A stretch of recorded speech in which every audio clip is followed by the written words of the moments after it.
also because when a friendship ends, it explodes. And right now, we are drenched in the fallout.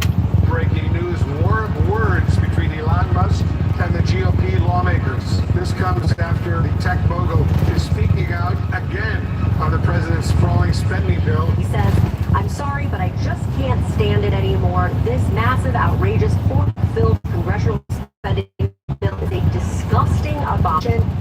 Jesus Christ, you can't just call this bill a pork abomination. That's reserved for the new TGI Fridazer. $9.99 for a whole fried pig? I'm there. Woo. But this rift between Musk and Trump presents an incredible opportunity for Democrats to go on the attack. Hit it with everything you got. Let's go, Debs. I hear something happened while we were at lunch, which led me to make some news here today and say something I didn't think was imaginable. I agree with Elon Musk. Oh my God, that is so lame. Man, I feel so inspired when I hear Chuck Schumer. I just want to hit the streets and then keep walking and go a little farther until eventually I come to a body of water and then, give up on democracy. Nice try, Chuck Schumer.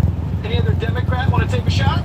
Breaking news, Elon Musk and I agree with each other. Yeah, Schumer already did that. That's the first rule they teach you in comedy college. The joke always gets funnier when you have to repeat it. And that's the first rule they teach you in comedy college. A joke always gets funnier when you have to repeat it.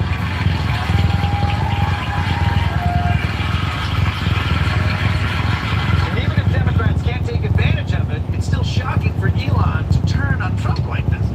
Why'd he do it? The source in Trump world claiming that Elon was, quote, butthurt, in part because the bill didn't include giveaways to his companies. Musk is upset that the spending bill passed the electric vehicle tax credit. The White House denied his request to have the Federal Aviation Administration use his Starlink satellite system. Are you kidding me? He's upset about that? Let's review all that Elon Musk has gained from his $288 million investment into this presidency. $100 million in NASA contracts. He got to freeze 40 federal investigations against his companies, fired anybody who could regulate or tax him, and he got the president of the United States to plug his company, and Trump almost pronounced its name correctly. Hello, Kessler. But he's still pissed because he couldn't skim every last dollar from the Treasury? There's got to be a better reason. Plus, we're learning Musk had hoped to stay on with the White House as a special government employee beyond 130 days, but apparently the White House didn't accommodate that. Wait, the White House doesn't accommodate that? That doesn't sound like bullshit. Donald Trump is literally defying court orders as we speak. But with this, he's like, sorry, Elon, rules are rules, If I break Regulation 46C of the Federal Employee Handbook, what separates us from animals? No, Elon Musk got fired. Now I get why he's mad. It doesn't matter how rich you are. Getting fired sucks. You never totally get over being fired. I got fired from Chuck E. Cheese in 1999. And I still have dreams about going up to the manager and saying, no, Bruce, you're the one that ate pizza scraps instead of throwing them out. Hope you're watching, Bruce. But whatever the reason for Elon's butt pain, it seems to have opened the floodgates. And now it's giving life to a growing Republican backlash against the bill. What I'm concerned about is they didn't cut enough spending. We've got to have some fiscal sanity here. Right. $2 trillion deficits. We need to spending as much as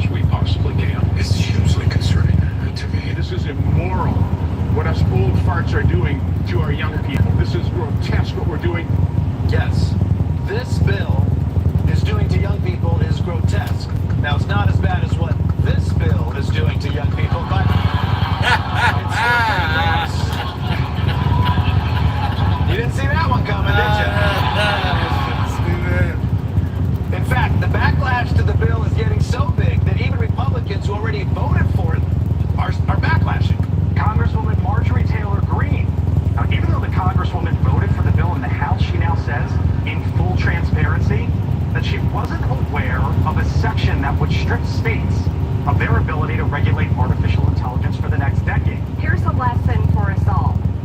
No matter what political party holds office and is in charge, we should all watch carefully the bills that we pass. Yep. No shit. I mean, smart. I mean, congrats on coming out against the crazy thing in this bill, but you weren't aware of what's in it? That's your job. This isn't book club. You can't just read the first 7 pages and then be like, I love it, Linda, more rosé.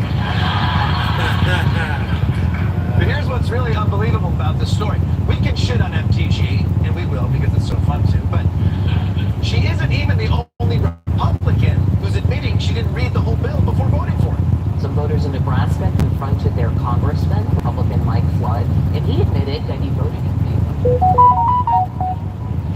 That would make it harder for judges to hold parties in contempt for defying court orders. I do not agree with that section that was added to that bill. This provision voted for the bill. Why are you guys booing me? I'm just telling you I didn't do the bare minimum of my job.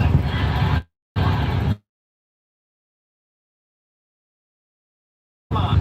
I know reading a 1,000-page bill is boring. I get it. Reading sucks. I can't even get through the birthday cards my kids give me. I love you so much, blah, blah, blah. Wrap it up already. But you gotta read these bills. It's not like a 23andMe terms of service agreement where you can just blindly sign it and now there's a clone of you who's a sex slave for an Uzbek oligarch. They're important.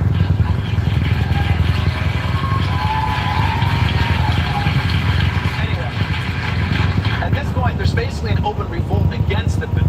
This must really piss off House Speaker Mike Johnson. He's busted his balls for months putting this thing together. And after one tweet from Elon Musk, everybody's turning on it? Don't take that shit, Mike, all right? Tell that pasty, South African, belly-flashing, sperm fountain, absent baby daddy, friendless Ziploc bag full of jizz, ketamine.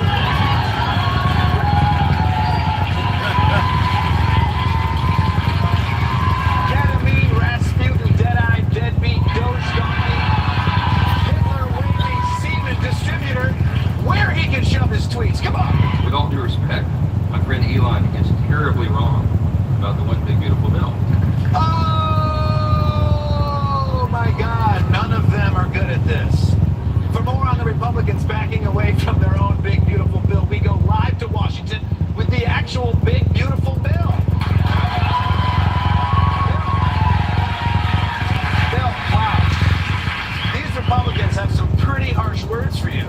Well, I have some harsh words for them, Michael. How rude.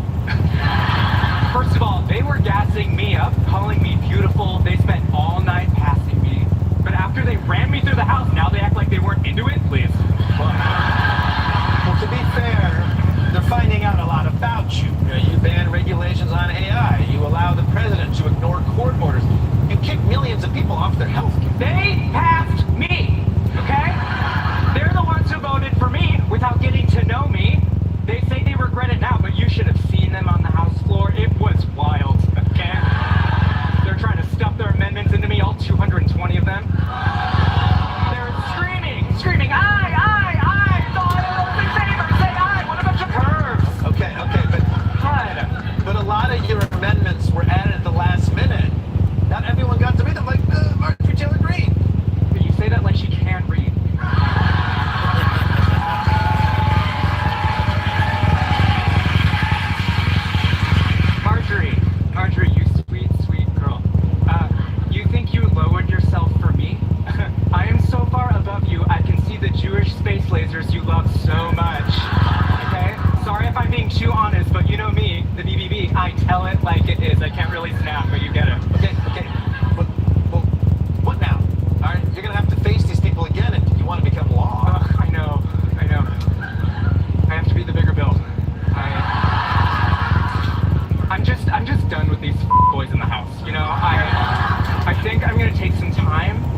oh, for the whole headline without reading it, of course. Okay, yeah, okay. And what's your favorite provision? Yeah, without looking at me. Hey, you know what? The big beautiful bill, everyone.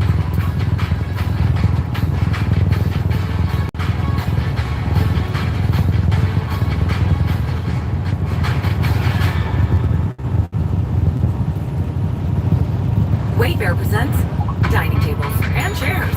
Dig into great prices with dining sets in every style.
Is made, but in the case of one Kylie Jenner, we definitely want to know how the boobs are made. This fan on TikTok asked what it is that you asked for when you had your boobs done. And Kylie replied, 445cc, moderate profile, half under the muscle. I feel like I should be writing this down. Why would you write this down?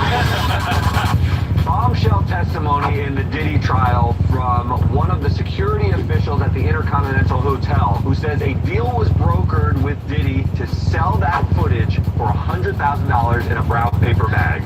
This is not a bribe. This is a payment. Diddy was very concerned that he wanted to make sure that this was the only copy. This was it. But that obviously isn't what happened. No. Cardi B is super happy that she left Offset. I was gonna end up killing him. Seriously, you're my own bare hands. Yeah, over Cardi. She's still hung up on him. She really is. If I'm Stephon Diggs, run for the hills. Do you think Stephon is really here for like a long time? I don't think they're exclusive. I don't think Stephon is exclusive. I mean, neither was Offset. There's a trend going around. What's good, everybody? It's your boy, O'Shea Duke Jackson, back at it again with another episode of the Celebrity Jump. Corey Holcomb the other day went viral. There was a lot of virality going around behind a certain clip that was released on his podcast. Now, I know there are people who believe, they love Corey Holcomb's show. They're big fans of the show, 5150. And then there are some people, especially because Corey Holcomb is very, let's say, harsh on relationships, harsh on the realities of dealing with women. And then you have some people who feel like it's a repetitive thing every Tuesday. Like, he always says this, and then women are like disgruntled with a certain level of disrespect. Or he's talking about people in the Hollywood industry who are actually the term backdooring, okay? And another person that he will discuss is a famous comedian he has a little beef with.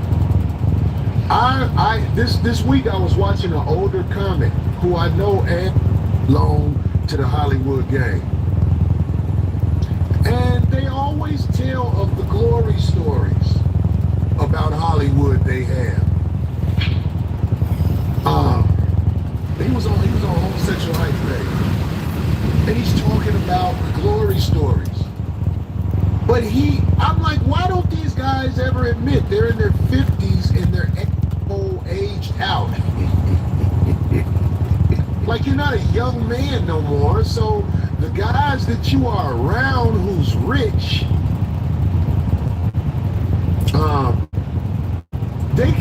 young boy age. Everybody, see? No one's exempt. You're a discolored face elderly man now. Why don't you have stories about your aging out? Yay. Tatalicious. You need to have stories about your whole aging out and stop acting like you're not a Backdoria mom. This must be the most popular eye smartwatch on the market right now. With it, there's no need to prick your finger for blood sugar testing anymore. Not a Backdoria monster of the Hollywood scene. Stop it. Stop it, man. Y'all are not keeping it real.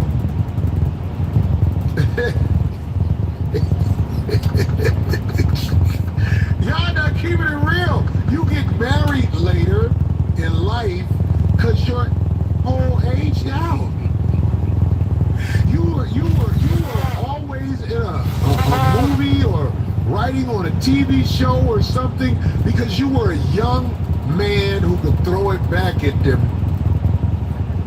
Now you're older and acting like life is beautiful. Life is not beautiful. You're struggling. You're struggling. You're not relevant no more. And I'm just saying, it's like, yeah. Somebody said the fruit booty rap. That's who he is, because he got that same face discoloration as the gooey rap. You're talking about your life with glory. That's not what happened. You're old aged out. Who is this? She got an ankle monitor on? Nah. Yo. She like, what though? I'm trying to say something to her. Hey, how you doing? What's your name? You're gorgeous. I'm just asking you what your name is. You don't even know what I want. Today going good for you? I'm glad to hear that. You said today is going okay for you. I'm good, sorry. Okay, that's all, guys. Have a good one then.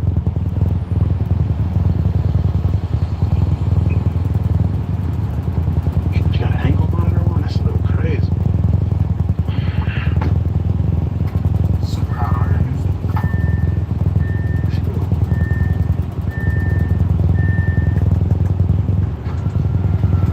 What's up? Hey, actually, I was on the phone and I couldn't hear you. No, you just told me you was okay, like you was good, like, you know? No, I was on the phone. You was on the phone? Yeah, I was on the phone. I couldn't hear you. Oh, okay. But yeah, what happened? No, I was just telling you that, you know, you look good and everything. Thank you. You're trying to go somewhere? What do you mean? Like you're trying to go on a date or something? I mean, it don't seem like you was interested in that. But I am. You're interested now.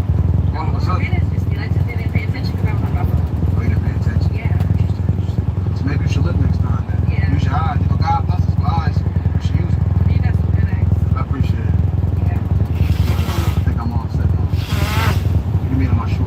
You don't want to go on a date? I mean, why would I want to talk to a girl who's not interested in me? Say something. Say something. Actions said different. Actions speak louder than words, right? Right, but I was walking and I just explained to you that I was on the phone. And I just don't know. So what's good? What's up? Who are you? Can tell me much about it. My name's Justin. Well, And I was walking around the neighborhood, working out. Yeah. where you from? I'm from Houston. From Houston? What Yeah. part? Northside. Walking around the Galleria. Yeah. Oh, you got the ankle monitor. I'm badass. This video right here never really existed. It got over 8 million views. It's one of the first videos that is completely AI generated. I'm badass. Well, what did you do? Something bad. Something You want to bad. talk about it in the car? I don't know. I'm trying to figure out is it safe for you to come in together? Yeah, I'm scared. So, what you were saying now? What you were saying now? That I don't bite. You don't bite? No. I mean, I hope not. I won't. What you want to talk about? What's up, man? I don't like wasting time. So if you're going to waste my time, there's no point of us talking. What you trying to get down? What you trying to do? Don't say that. 'Cause my mind get to wondering that. Let's talk about it. How come? God won't coach. I ain't gonna lie. I just don't want to know about this ankle monitor. That's why I really let her in. I gotta see what she's talking about. It's too hot to be talking outside. You have a nice car.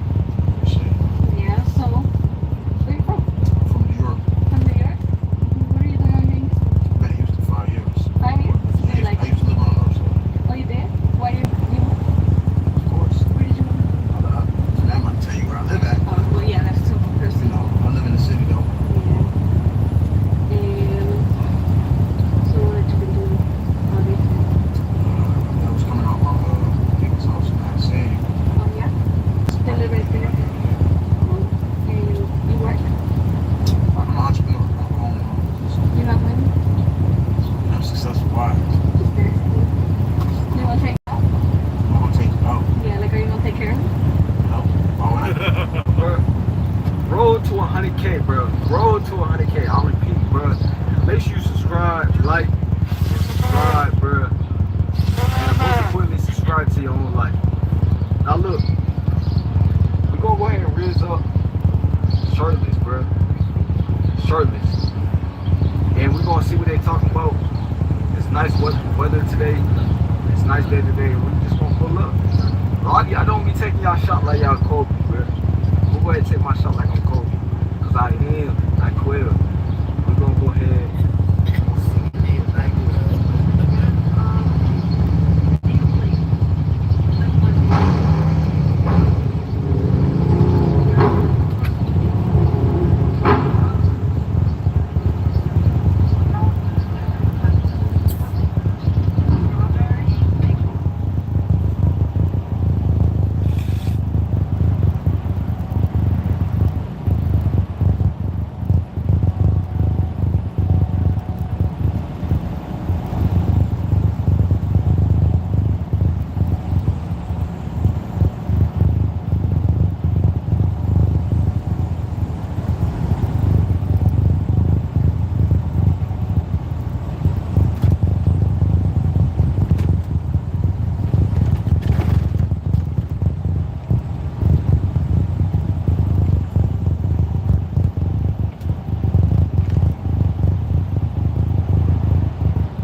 Aiming thus at something else, they find happiness by the way.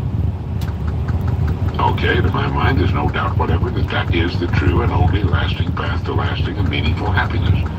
The definition is so excellent and people so often seem to be confused as to what happiness is all about. Let me repeat it. Those only are happy who have their minds fixed on some object other than their own happiness, on the happiness of others, on the improvement of mankind, even on some art or pursuit, followed not as a means, but as itself an ideal end. Aiming thus at something else, they find happiness by the way. I wonder why that isn't taught in school. I believe it's safe to say that not One person in 5,000 could give you an intelligent definition of what true happiness is all about. We must have our minds fixed on something other than happiness in order to find it. If we seek it directly, it will elude us forever. People say, I want to be happy, as though it's something that can be done to them, whether they do anything about it or not. Such people can never know happiness until they break out of the tiny world of themselves. Those only are happy who have their minds fixed on some object other than their own happiness. Therein lies the secret. The happiest people are usually the busiest people, almost always those whose business consists of serving others in some way. By losing themselves in what they're doing and where they're going, happiness quietly joins them and becomes a part of them. The miserable, unhappy people who cause such misery and unhappiness to others are the self-centered people. People who worry constantly about what they're getting out of it, rather than what they're giving. And the world is chuck-a-bang full of them. Unfortunately, we see their harried, unhappy, furtive, ferret-like faces everywhere, pushing, their grasping hands extended. They fear life, they fear death, they're the pitiful caricatures of humanity, and they pay a terrible price for their ignorance. All right, no more mystery then as to what happiness is all about. If you're not happy, it's because you're not meeting John Stuart Mill's simple directions of definition. If you do qualify, you're a happy person. The thing I like about the definition, other than the fact that it's the best I've ever found, is that it places the responsibility for happiness directly where it belongs. I was staying at a resort hotel, the Grand Hotel on Mackinac Island in northern Michigan. One evening after dinner, I settled myself comfortably in a chair on the porch that runs the entire length of the oak frame hotel. Supposedly, it's the longest porch in the world, just to relax and enjoy the delightful evening. There was a light breeze and a good moon. The lake was beautiful, and the lights of the passing ships could be seen. The evergreens stood out clearly in the moonlight, and it was altogether one of those really great times you remember. Before long, a young couple came strolling down the long porch. They were walking arm in arm, and I thought that they were all that was needed to make the picture complete. They walked slowly by me and then took seats not far away. They were silent for a moment, and I naturally thought that they were enjoying the remarkable beauty of the scene and the night as much as I was, when the young woman spoke. I know these were her exact words because I wrote them down as soon as I could stop laughing. She said, I hate the smell of horses. There are no automobiles on Mackinac Island. All the transportation is done with horses, and they naturally lend their own unique flavor to the island's atmosphere. I found it charming and a lot less irritating than the noise and fumes of cars, taxis, and trucks. But what made me laugh, of course, was that in the midst of all that beauty on one of the most beautiful evenings of the year, in so romantic and charming a setting, the only thing the young woman noticed that was worth mentioning was the faint odor of horses. They looked at me in surprise when I laughed, so I had to explain why, which neither of them found to be amusing at all. In fact, the young woman seemed somehow offended, and they soon moved away from the strange character who not only eavesdropped, but also laughed at them. The sad thing about it all was that the attractive young woman belongs to the vast army whose members make it their business to spend their lives focusing on the wrong things. I'll bet if the young man gave her a string of pearls, she'd busy herself with a minute inspection of the clasp. On a beautiful day, such people can spot that tiny cloud on the horizon. They don't appreciate the good qualities of people, but complain about their defects. If their children bring home report cards with 5 B and 1 C, it's the C that'll get the comments and the attention. They don't look for what's right, but what's wrong. In a world of miracles and beauty, they see only horse droppings. If you mention this to them, they'll usually say you have your head in the sand, and they have it all backwards. There's nothing in the world that's perfect, and it's our job to eliminate as many defects as we can, but pity the poor people who go through life seeing only the fly specks on the window of the world. We speak of recreation without being mindful of its original meaning, its real meaning, which is to recreate oneself. Recreation should be recreation, a time so spent that we can reevaluate things, our lives, our work, our goals, our reasons for living, our service, our contribution, our education, our hobbies, our enjoyment of ourselves and others. A round of golf, great as it is, simply is not time enough, nor are a few sets of tennis or an afternoon poking around in the garden. We need more time than that. Several days, a couple of weeks or longer, and on a regular basis. For me, it's getting on the water in a boat. It's wearing comfortable old clothes and sailing out of sight of land with just the sea and the wind and the sky. And it's puttering and fixing things around the boat, sanding and varnishing and making little improvements. is the therapy of the fresh air, the sea itself, the elements, and it's using your two hands, the most versatile instruments on earth, and the tools they've fashioned out. Everyone has his own way, or should have his own way, of recreating himself, of renewing himself, so that he can turn again to the necessary pursuits of living with new interest and enthusiasm. What's yours? With one mind, it's growing tomatoes. For others, it's painting, or cooking, or mountain climbing, or fishing, or camping, or traveling. Everyone needs recreation in its true sense. Robert Ardrey points out in his marvelous book, The Social Contract, that the three most important factors to any human being are, in this order: number one, identity, recognition as a separate, original human being. Number two, stimulation, change, the opposite of boredom. And number three, security, the opposite of anxiety. Well, this recreation certainly helps us establish number three. Hey, good morning. That is, occasion.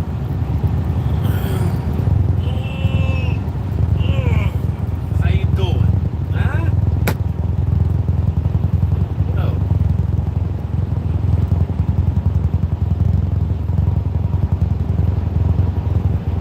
What's up? What's on your mind this morning?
That's absolute truth. That is a reflection of you, whether you like it or not.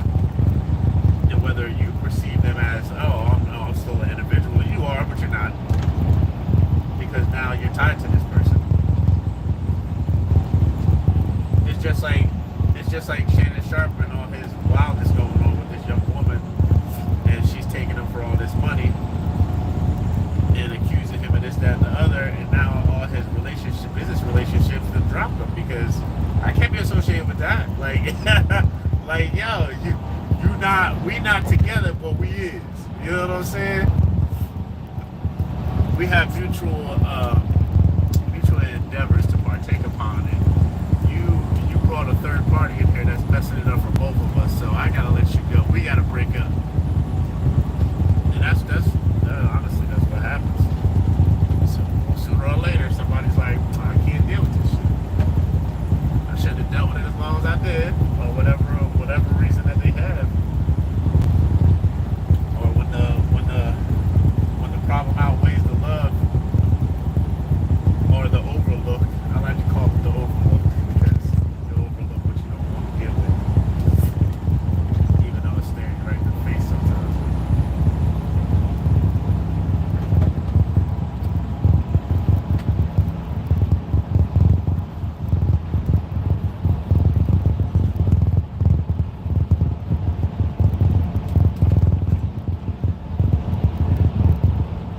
Well, so he's trying though. He's trying. He gave you a hug, like, "What's up, girl? How you doing?" So you got to change your perspective that it invited in.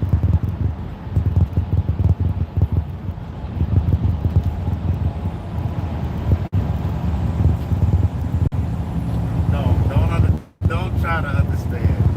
Don't try. Yeah, don't do that. You're gonna murder your brain.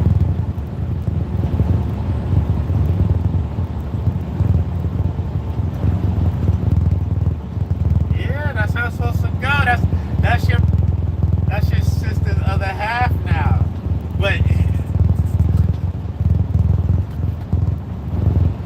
I know it's odd. The switch is like, wait a minute.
Yeah, I'm gonna witness you kicking and gasping.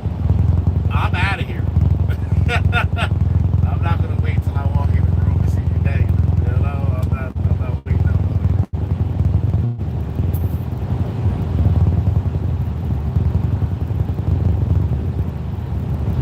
Bring things to your attention, and then that's gonna do that. Like, listen, hey, I want this to work. Let's be honest now. What's going on?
necessarily have to do what they like to do. Don't, you know, but you, like you said, don't just shoot it down.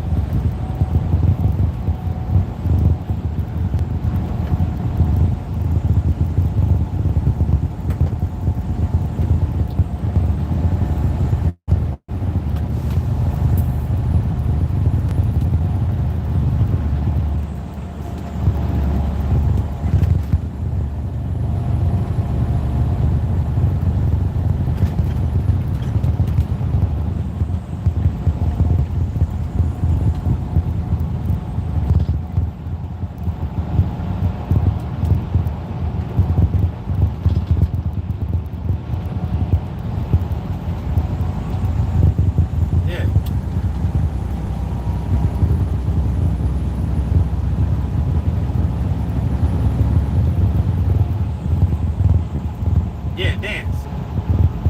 If she ain't wants it.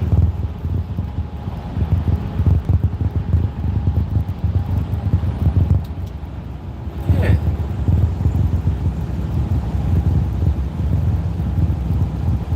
I bet it did. Like, listen, if I want to dance and I need a dance partner, preferably a female, and you're my female, come on, you gotta get to stepping.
Then the pendulum swings, right?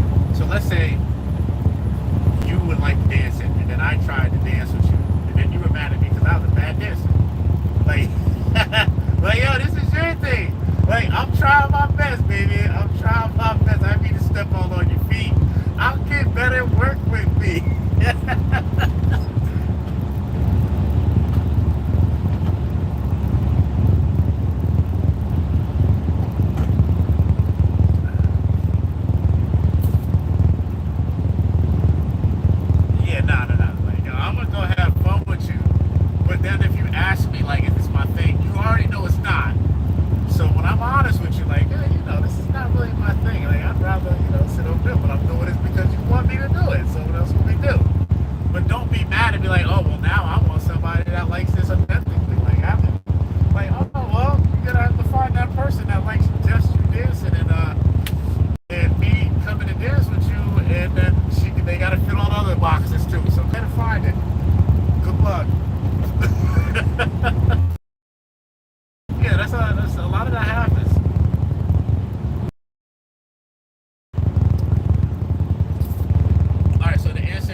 Wait a minute. Is that couch still dirty?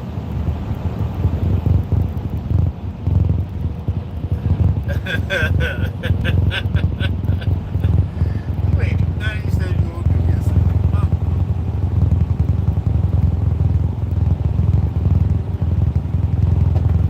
No, you didn't tackle the laundry. You did one load.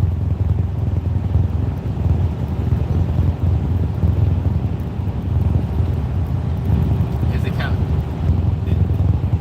the couch half empty? Did you get started?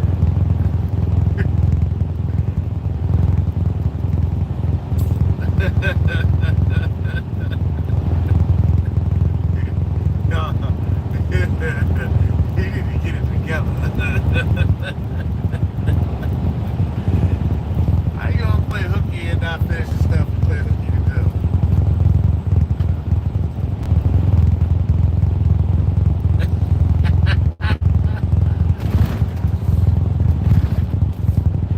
Y'all gotta teach you a little bit.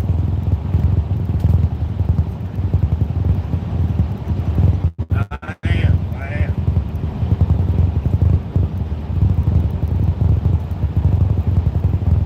I don't want to hear none of that. I just need some ammunition.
No more adding to the bill, you know. Soon that'll be done too.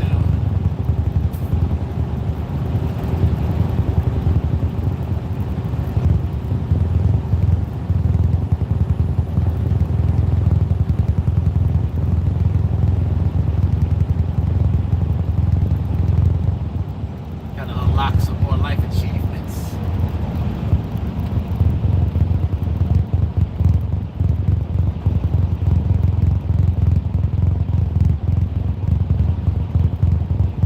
You fighting in there? What's going on?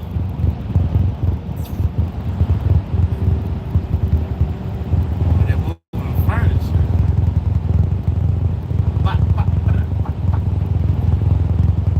I'm waiting for a scream or something.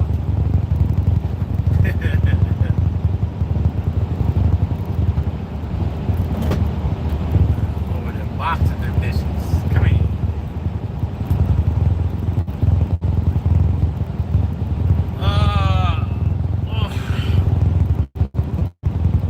Oh man. Yeah, I'm good. Second hour, usually gets a little bit of. Gotta start moving around. I want the good old leg to fall asleep, you know what I mean?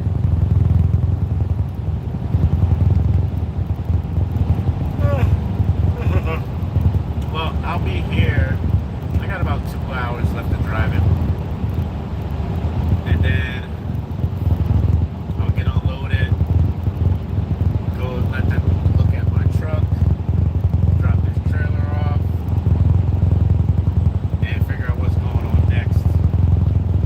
And then get to move around.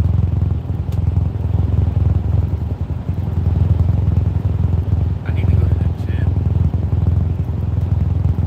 I've been doing my steps. I've been getting my steps in, but I need to go lift some weights. Oh yeah, I've been really focusing on pull-ups and dips, push-ups right now, and lifting heavy, and doing more cardio than anything, because it's summertime, gotta trim down a little bit before it's time to get my fat boy on at the end of the year. You know how it goes.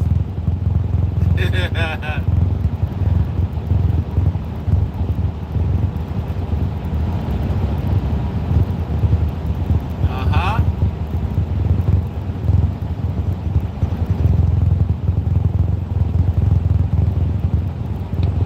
Can't eat like that because you keep eating like that. You'll keep eating like that if you start eating like that.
this feels almost illegal to know, but our windows were so old and just desperately needed to be replaced.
Sugar's hats and clothing and all that. But yeah, that was a good one, man. No Diddy. Well, on topic of no Diddy, you know when things go viral, I gotta ask you about it. You keep tagging me and stuff. So, what? I don't even know if y'all can explain this. What is a serial glizzy eater? What is that? Do you know what that is? This Fat Joe was saying he said they got a baseball field inside the baseball field. I stunk up the place, man. They don't want me back up in that locker room. You know, I'm a serial glizzy eater. You know what I'm saying? To his on his show. Thoughts?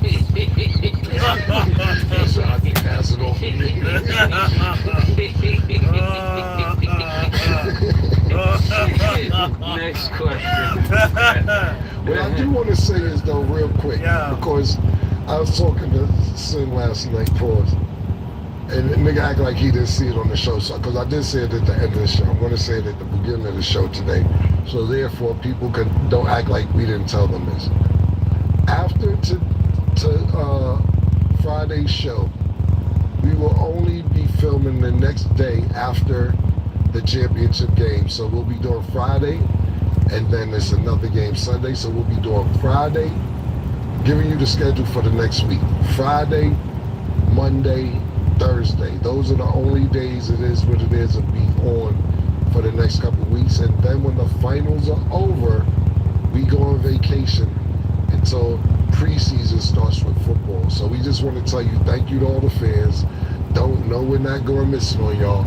We've been working for 300 days straight. So we're just trying to explain to y'all the schedule, because people seem to get angry, Murder, when we're not available. They think that, oh, Mason's not speaking to Cam again. Cam did some bullshit.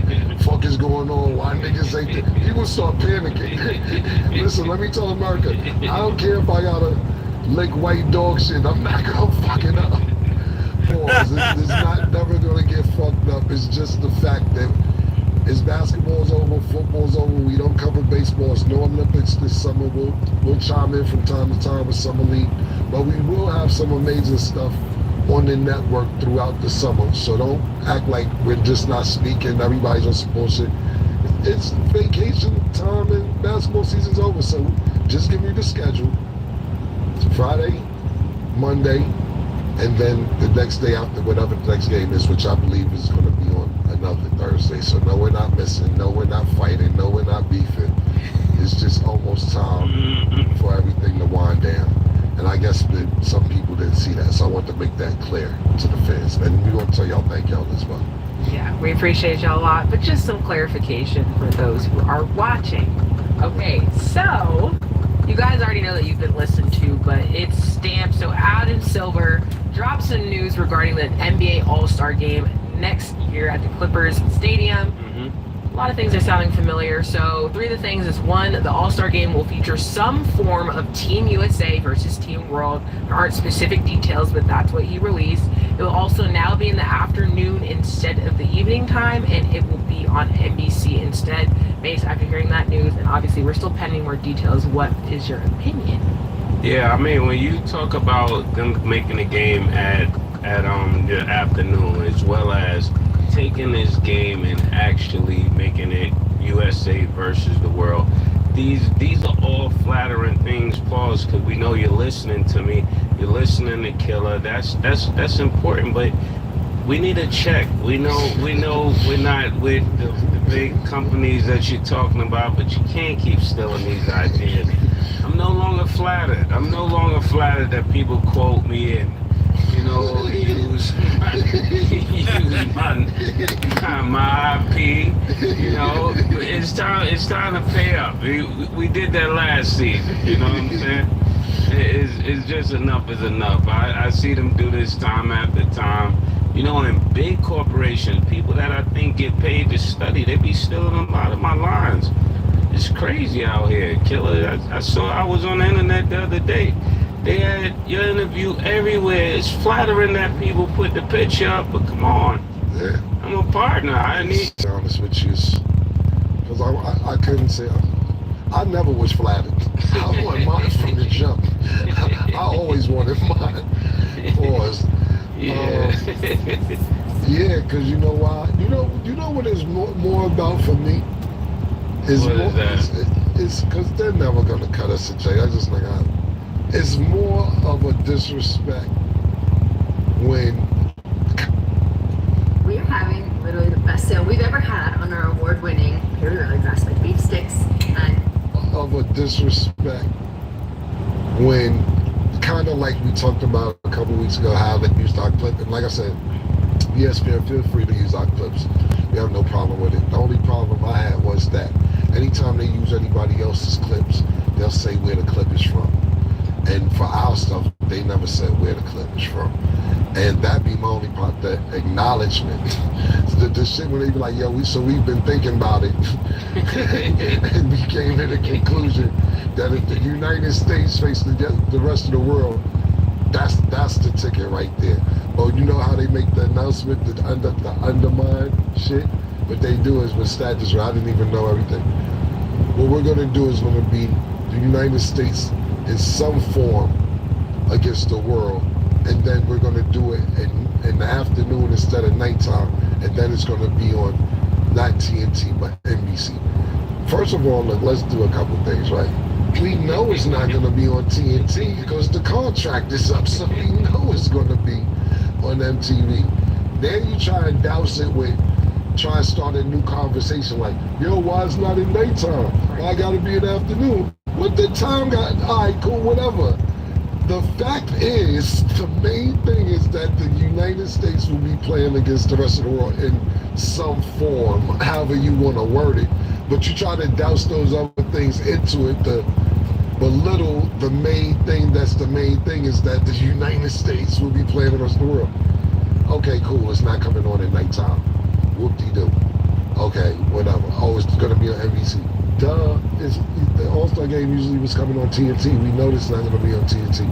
I have no idea. No, I don't know what to say at this point. Yeah. You know, at this point, it's just like, you might as well just take our money and slap us in the face at the same time and walk off and say we did that. We're open for secret consultation. You know, if you want to contact us and keep it, you know, saying that y'all didn't use our consultation, we're available for that.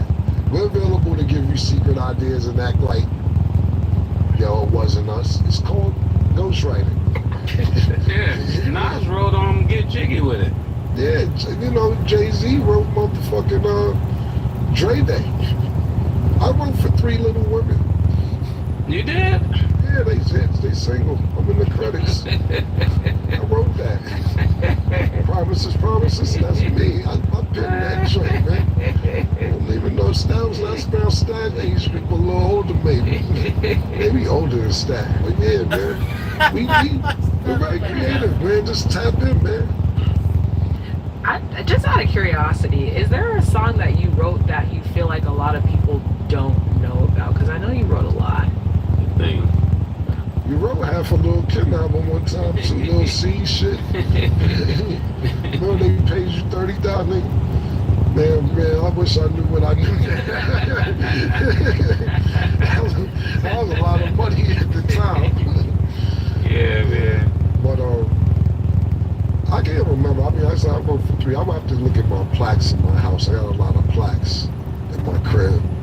But the one song that I will say that I did write, and I'm glad that they didn't take it, was I did write a song for Lil' Kim and she didn't want it. And the lyrics changed and I ended up keeping it for myself, and it's one of my biggest records. But I really mean it for Lil' Kim. Same format, but I really mean it. And she didn't like it. That was one of the best things, because that's like one of my closeout songs, to be totally honest with you. And she didn't want the song. I'm happy she didn't. Wow. Yeah, I'm happy you kept it, because that's fire. Yeah, no, I appreciate that. Thank you. Okay, so quick little mock-up, because I know really y'all have thrown out the idea of Team USA versus the world a lot, but these are the players, because I know we were going back and forth on what players should be the team. So they've got Anthony Davis, KD, LeBron, Steph, and Jason Tatum versus Wemby, Luka, Jokic, Giannis, and SGA. So which team would you guys take in their prime, and which team would you take now? Stat, you go, Stat, with these questions. Decided, maybe 2 answers. Man, in the prime, this still will probably be a good game, but I think I'm gonna go with the overseas team. I'm going with the overseas team. Right now, I don't know nobody that could stop SGA. Right now, it just seemed like they would have been better putting a bigger guard out there, because this is going to be impossible for Steph to stop SGA. They don't have no answer for him. And with Wemby and the rest of them, I think they win by double digits. I don't even think it's a close game. So you would take the world now in their prime and now over Team USA? Yeah. Okay. I would. Welcome to Big Sky, the #1 gyms in Hartford County. Don't wait, start now. Join in the clubs or I'm and now over Team USA. Yeah. Okay. I would. There's only 4 niggas in that picture. That's the point. You can't even find a 5th nigga from America. It's 5. Who's the 5? AD, KD, LeBron, Steph, and Jason Tatum. Okay, so I seen a picture with 4. I'm sorry about that. Yeah, I think that team is good, but they're not going to be able to play good together, because all of them need a lot of shots. Well, to answer the question, I'm taking the world now. In their prime, I'm taking America in their prime. You know, KD in his prime, and I hate to use the word prime, because these guys are still playing at a high level. KD, LeBron, Steph, those 3 especially, for being over 35 years old, 36, 37, 38. KD's going to be 37 at the beginning of the season. Steph is 37. LeBron, of course, we know going to be 41. So I would definitely take that team in its prime. But woulda, coulda, shoulda. This is today. Today, you looking at this. Let's think about the guards. Who's the guards for America? Yeah. So Steph and who? Jason Tatum with the 2. I'm taking SGA over Steph. You can argue if you want to put Luka against Jason Tatum. Let's do the matchups. Luka against Jason Tatum. It depends on what Jason Tatum you get. You know what you get from Luka. It depends on what Jason Tatum you get. Who we got at the 3? Giannis and KD. KD, my man, that's a good one, because KD can shoot. KD can shoot. It's all about pick your poison with that. Do you want the 6 6'10", 6'11" lethal shooter, or you want a nigga that's strong and dominant that's gonna go to the hole? Pause when you talk about Giannis. I would pick KD, but it's really about, that's not a bad, I wouldn't be mad if you did pick Giannis. Who's at the 4? LeBron against who? Joker. Joker at the 5. Yeah, I would put AD with Joker. It would have to be Taking Joker over AD. Wemby against LeBron. I like Braun. Braun, you know Braun, my brother. So I'm trying to say, it's hard, man. Boy, it's hard, man. It's hard, man. Yeah, it's hard, man. Pause. And then you got AD versus Joker. So I'm taking Joker. I ain't even. And the reason why I said the overseas team is because there's not much defense on this America team. It's like they're not gonna be playing no defense other than LeBron and Tatum. Nobody else really is gonna be playing defense. So that's two positions. Well, okay. Yeah, I think that's a hard one. I'm gonna let the comments. KD is not gonna be able to guard no Giannis full speed coming downhill. It's a bucket. But can Giannis guard him when it's time to hit the 3? That's true. That's why I said it is my favorite play. That's why I said it's really, that matchup right there is really about, you can pick which type of game you want, because they're the same height just about, but two totally different games. I'm not mad at either answer. Or who you would pick out of those. Who do you think, Stat?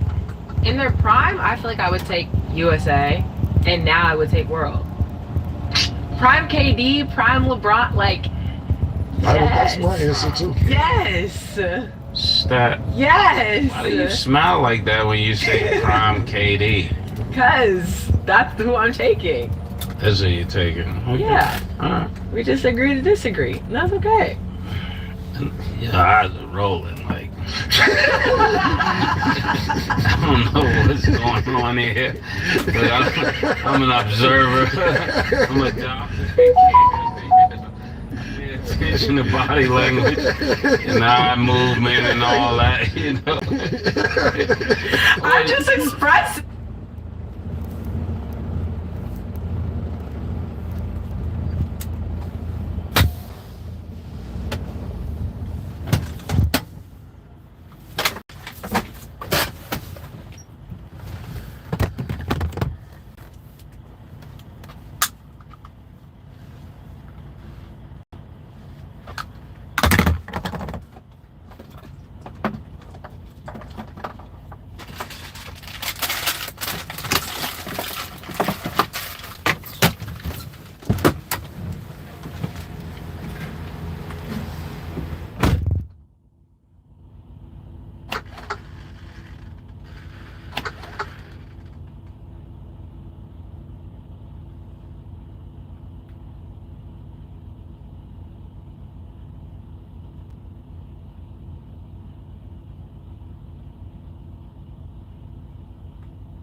I'm just expressive. Yeah, okay. All I right. feel like that's typically how I explain my answers.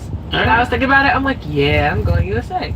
Okay. Sorry. Who would you take today out of because that was my answer to KD. I mean, like, you know, KD and Giannis. Because my answer was, I'm taking the world today and a prime time USA. But I'm asking you as today. Giannis and KD today. Today? Yeah. Because KD is still that nigga. I'm just asking. For sure. And that's hard when you say it out loud. I think, dude. I'm still going, Katie. But why your eyes do that? Yo, you're annoying. I feel like that's hard. I'm just watching it. It's like I can't help but choose KD, but like Giannis is also like, what? I think I would go Giannis. Okay. Right now, yeah. I think I would go with Giannis. But KD to me is still one of the best players ever, so. Yeah, I'm gonna go with KD today. Yeah.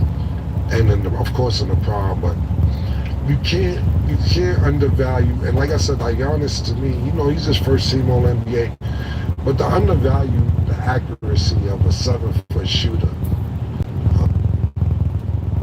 You know what happens when you put rosemary leaves in a jar of alcohol? Studies show that rosemary helps. It's pretty tough. Okay, so Adam Silver was also asked more questions. It's kind of a two-part question, so I'm going to ask you the initial question first, then give you his answer and what he compared it to. So first, he was asked, are small market teams in the finals good for the NBA? Obviously, we're seeing OKC versus the Pacers, which are considered small market teams. Mace, do you think it's good for the NBA or do you think it's bad?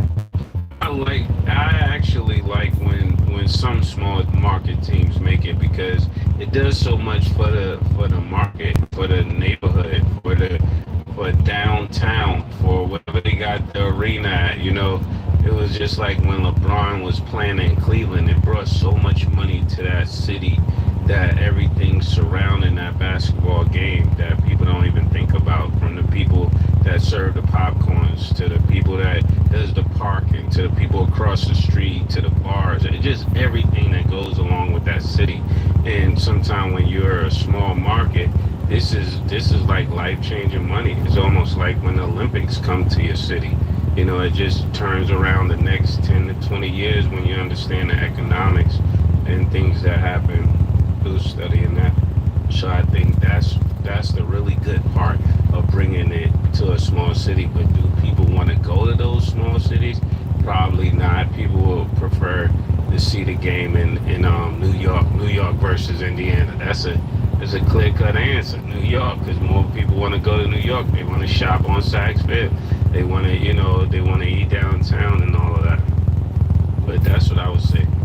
So of course they wanted to be in LA. It's prettier, but this is going to be life-changing for OKC and Indiana to play. It's going to be one of the first times we saw like two blue-collar states just play. Yeah, what Nick said is correct. It brings a lot of money to the town that you're in. Do I want to see it? If it's good basketball, I don't mind seeing it. I'm going to watch. I see it, New York, nobody want to see that shit. Niggas calling me up. Nobody watching that shit. I'm going to watch. It's not a lot of basketball left. I'm going to watch. Niggas telling me I'm not going to watch. I'm definitely going to watch. But the way to me, and I don't have, this is not a correct answer, I'm just giving my opinion, pardon me. The way a little market city, a small market city becomes a big market, not necessarily ever a big market, because the city you live in is a city, is becoming a dynasty and if you keep winning. Let's say, for instance, Indiana wins this year. Niggas ain't gonna respect the championship. But if they not, Indiana, well, they're not. It's just not gonna be respected. But if they win again next year, fuck going on? And they lose the year after and win again, you're like, oh, let's pay attention, because y'all thinking about a team like my team. San Antonio's not a big market. It's not Dallas. It's not Houston. You know what I'm saying? So therefore, it's not considered a big city. But when you keep winning, and you have somebody like Tim Duncan, and you say, oh, David Robinson, who's there prior to Tim Duncan, you're like, all right, these niggas all right. And then what happens, you start becoming familiar with the other players. Who's the Tony Parker nigga? Oh, no, he all right. Who this left-hand nigga from Argentina? A man named Manu? Yeah, the Manu nigga, all right. Now, I like the Manu nigga. Yeah, Bruce Bowen be playing defense and all that, man. Them niggas don't, David Watt, you know what I'm saying? These niggas, you start getting familiar, like right now, right? I would sit here and be lying to you if said I've been watching Lee Smith all year for Indiana. Or I've been talking about the Nimhard nigga, if I've been talking about Nimhard in November. But as niggas start winning and you see production and the more basketball you watch from certain players, the more familiar you get with them. So if you keep winning, your city, not saying Indiana will never be New York, but if winning solves a lot of shit, and winning on a consistent basis, then niggas will get more familiar, and then niggas might be like, yo, them niggas back in Chip City, let's go to Indianapolis. He was popping up there in Indianapolis this season. But fuck it, let's go to OKC. I think that winning consistently can get you to more eyeballs on the television. This sounds very much like Mason's title town requirements. As you were saying that, I was like, this is what Mason was trying to say. Glad you've been honest today, Scott. I'm always honest. I like when you like that. Anyways, yeah, that's why I was like, it kind of sounded like. I mean, for me, it ain't, I don't make a dollar. It's all about what David Stern and not David Stern, pardon me, Adam Silver and them niggas got to deal with, because it was a stat. Of course, sent it to me. It was like 1,500 people, 1,000 less, something like that. And I gotta fact check this, so I think they're in the break of a fact checking because Sin sent it to me. It's from Complex Sport. That's the only reason I really paid attention to it. Is that one of those games with the Knicks and Indiana Pacers were only 1,000 or 1,500 viewers less than the Super Bowl. You know how big that is? That's ridiculous if that stat is official. Like I said, Sin sent it to me, so I have to fact check it. But if that is true, the fact that they only had 1,500 viewers less than the Super Bowl and it's Indiana and the Knicks, that's... So today's the day. I've got my RTA mock system and Coyote appliances. And they did tell me it was only... The Super Bowl and it's Indiana and the Knicks, that says a lot. And then, so to also add to that, that's right, Loaded going to Easton. He said if we were going into a Super Bowl and it was Packers versus Steelers, you guys would celebrate that. Those would be storied franchises. People wouldn't be talking about the fact that Pittsburgh is a small market. I'm happy with whatever team ends up in the finals, but it's been intentional from our standpoint to create a system, a collective bargaining agreement that allows more teams to compete. So one, do you agree with that football comparison? And then kind of to you guys' points prior, do you feel like that aligns with what? About Pittsburgh? That's what he said. He said if we're going to a Super Bowl, you guys would celebrate Packers versus Steelers as far as smaller markets. Yeah, I mean, it's some truth to that, but like I said, to me, the best team should be the team that's playing. It shouldn't be where you're making it where teams got a better chance because they're a bigger market, because then that begins to rig the league. I mean, right now, you got Indiana there. Indiana has been in pursuit of this championship for a long time. You know, somebody like OKC has been in pursuit of this for a long time. So realistically, I don't think people understand how important this series is. This is the changing of the guards. This is literally the championship that changes the guard. We'll never go back to those that were before. We just won't, you know. Once these guys get on this stage, it's going to be over for the ones that we used to know it for, because now they're going to be playing like champions. They're going to come back with way more confidence. And just to answer your point, I think it's the same as the Packers and the Steelers. You think what is the same as the Packers and the Steelers? OKC in Indiana is the same as the Packers. You think like small markets? Like two small markets. We would celebrate that. We would go watch the Super Bowl if it was the Packers and the Steelers. Neither one of them is a big enough city like that to us, but we'd definitely watch that game and think it was a lit game. I think this was a terrible example. This was one of the worst examples that you could give from Silver, because whether they're big markets or not, they're small markets, obviously, to your point of view. These are historic franchises when it comes to football. Back rolling, time to get some money. Put that money in. Franchise. This was my I know it feels good. Yo, bro, it's the Steelers, and not only the Steelers, the Packers. Pause. This is yo, do you know what these two teams, these four franchises mean to football? Bro, you're bugging because, but you got to realize is this. Let's say, for instance, right? You got the Cowboys.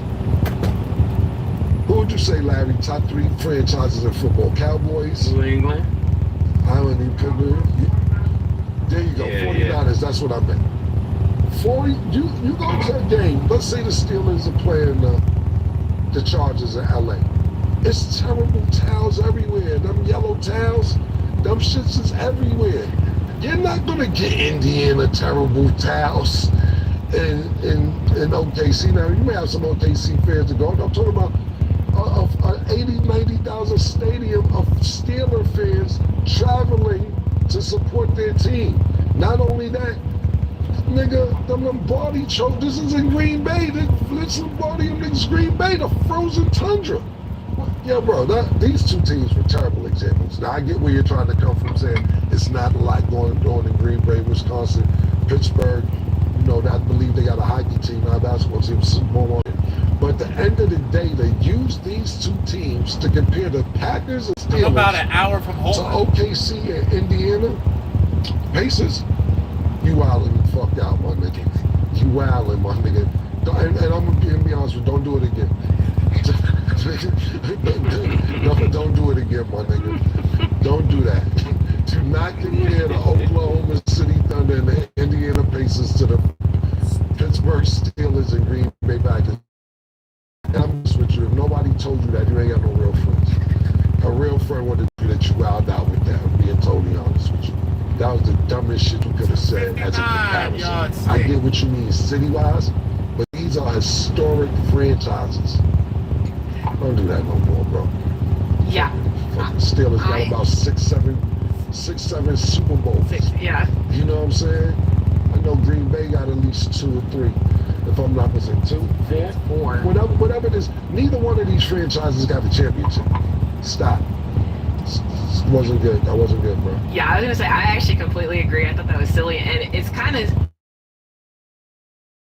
somebody at his position because it shows how out of tune he is. Because I'm like, if that's what you think that comparison is, be like, oh, it's just small markets. Like you guys would be so happy with the Steelers, Packers. Like first of all, when the Steelers and Packers used to go head to head in the Super Bowl, that was everybody was coming out for that, especially when it was Aaron Rodgers, Big Ben, that type of thing. Like this is nowhere comparable because Halliburton's still trying to get that name for himself. Yes, SGA has that name. We're not fully ready to give him the face of the league thing yet because I do think, you know, they're still trying to give it to an American and we're still trying to figure that out. It's just not the same type of matchup, which makes sense of why they're trying to kind of do all these new things. So the All-Star game, just kind of the in-season tournament, all those things. But I think they need some, like, I don't know how you fix it, but I think they need some more hip people, also a mix of younger people to help you make these decisions. Because I don't know who's helping, but if that's his mentality, like, as long as the truck's rolling, we I get what you're saying. That's scary coming from a commissioner who has that mindset. Yeah. Where's that league going? Exactly. Yeah. Okay. You be So safe too, also man. Get back out there. regarding the finals, everything coming up. So the NBA, you know, they name players as media correspondents for the finals. So this year, the correspondents are Sixers, Jared McCain. Remember, that's the one that paints his nails. We got Jaime Jaquez from the Heat, Dyson Daniels from the Hawks, and I don't want to butcher his name, but last name Gonzalez from Chicago. Do you guys like this concept of player media correspondence, specifically coming from younger players?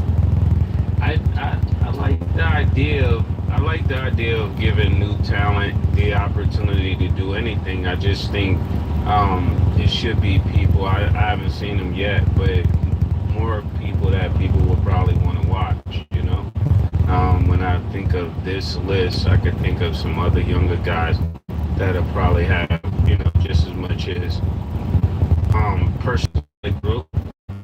Jared McCain, yeah. Okay, you named 4 people. I know, because I'm looking. Gonzalez from Chicago. Jaime. I mean, I'm very aware of him because I'm a Heat fan. I don't know about the general that's your guy. That's what I'm saying. As a Heat fan, you yeah. loving this. Like every American achievement, GMC trucks are the result of dedication. Over 100 years dedicated to the art of engineering. We are professional grade. I mean, Burger King.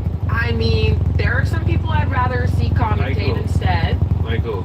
Off the top of my head, who I feel like is funny. Like, I mean, I know they're not going for things like this, but I would rather see Giannis make comments and stuff like that. Somebody who's like not really Ant-Man for sure. Granted, they just had their exit, so I just want to do that.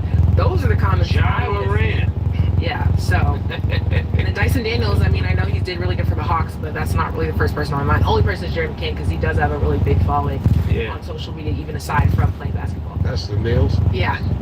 Sally Hansen, Nail Deal. First one she Shout out McCain. His content's funny though. Y'all just, it's okay. We agree to disagree. Ball. It's a few people. LaMelo would be funny. LaMelo would be funny. LaMelo would be bad funny. So yeah. I would have put LaMelo and John Morant with McCain and the other guy behind me. Yeah. Awesome. And what are they doing exactly? Yeah, so they're just media correspondents, so provide on-the-ground coverage directly to the NBA social and digital platforms. That's the description I got for you. I just want to say, right? Me and Murder done shook shit up, so now niggas trying to do that. If you need us to do the correspondent, stop trying to copy everything niggas do. Let me tell you, for a lot of people out there, all right? I'm gonna give some advice. And I know we're not pros, but this is the shit that they shaking media up. We gotta think of something. Get the nails in the crew, Hani Hakes and them niggas. The dude. Get them to do more shit. So now, because we done shook shit up, they try and do anything. And I'm gonna give y'all some advice. Not just like podcast, y'all look stupid. Yeah. Y'all be trying to do mad shit and it don't be original. I'm not saying that this idea y'all ain't have it now. It's dope because I love when Peyton Manning and his brother Eli on ESPN2 on Monday nights. That's dope. But when you try to copy what somebody's doing, we can see you. Yeah. Yeah. We can see you. And I'm not saying this is what we're doing. I'm not talking about this correspondence, but you can tell that they're like, yo, shit is getting hit out there. We gotta shake shit up. I know what to do. Get the nails and highlight me Hakes and the rest of the niggas and let them correspond. And yeah, that'll get it. That's the new way to go about it. That'll get them on our side. It's like wearing lugs. What you mean? Hugs. Yeah. When you want to wear Timbs. Yeah, exactly. I get what you're saying. Those are not Timbs. They're not. And the thing, we said we're available for consultation. We're available because the moves y'all be making is stupid, yo. This is some dumb shit. I don't know these people's personality, so there's no disrespect to y'all. But ever since we started doing this shit, I've been seeing weird shit. Yeah. I've been seeing a lot of weird shit with sports and podcasting and corresponding. Shit been weird. Because you know why? Because you be like, if you need help, we can help you. Okay. Yeah, we'll come do this show. Yeah, I would correspond. My thing is, well, back, but my thing is, who is organizing this? Who is your urban person in the NBA who's saying, yo, what do we need to keep up to look hip and stay fly? And who's giving you these ideas? I know Adam Silver's not coming up with this. I know Stu Jackson and whoever else is in it. We can help. You look dumb trying to do it on your own. And you know what it be, Murder? They don't want to deal with us. It's like, we can't call them niggas. Them is the last niggas we can call, yo. I do not want to talk to them niggas, man. This shit is wild. I can't be called that. Like that.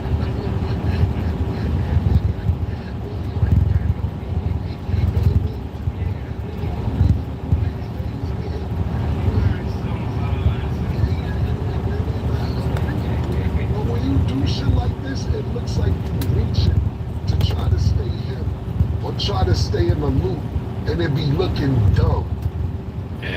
All you gotta do is hit the link in the bio. Reach out to murder people, my people. Yeah, man. We can help out, but to me, this seems like a reach. If you ask my personal opinion. Yeah, they gotta pay us though. Yeah, man, I ain't mad at that. Yeah, they gotta pay That's us. what I'm saying. When I hear Stat bring up shit like this, and be like, it sounds like so much of a reach last minute to try and be hip. Y'all ain't been trying to be hip. Now y'all trying to, you know what I'm saying? Like, yo, it's obvious. The word is it's obvious. It's obvious and it's blatant. I was talking to my man about certain shit, and I was like, yo, shit is obvious. He said, no, it's blatant. It's not, fuck obvious, killer. Shit is blatant. Let's take obvious out of it. It's blatant. I say, yeah. I like.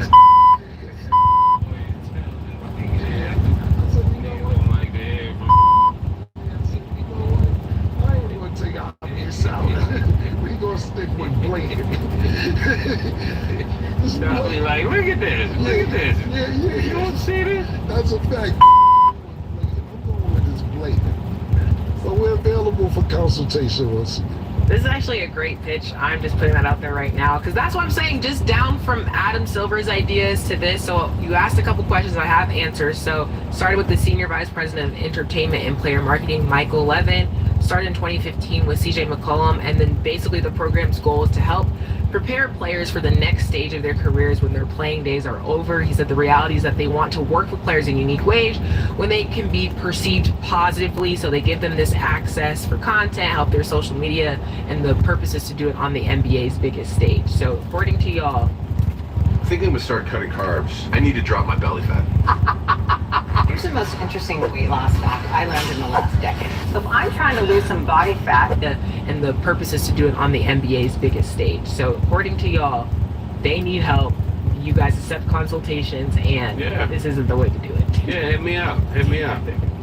Look, and what I've learned also is this. Don't get it fucked up. It's always good to have somebody who played with experience talk about the sport, whether, you know, that's why me and May say, no, this is why we bring in a O.J. Simpson, this is why we bring in a Mike Irvin, this is why we bring in a Mark Jackson, this is why we bring in a Antonio Brown, because we know that we don't have the inside the locker room, on the field, on the court experience. But that don't mean that we don't know the game or analyze the game just as well. We don't have the experience, but sometimes the niggas with the experience don't know how to talk. They don't know how to, so just because you play basketball or play football or play soccer or hockey or whatever sport that there's analysts in, that don't mean that you know how to get across a camera and explain the dynamic of what the audience needs to hear to understand. Let me tell you something, a lot of times on this show, I don't so that the casual fan can know.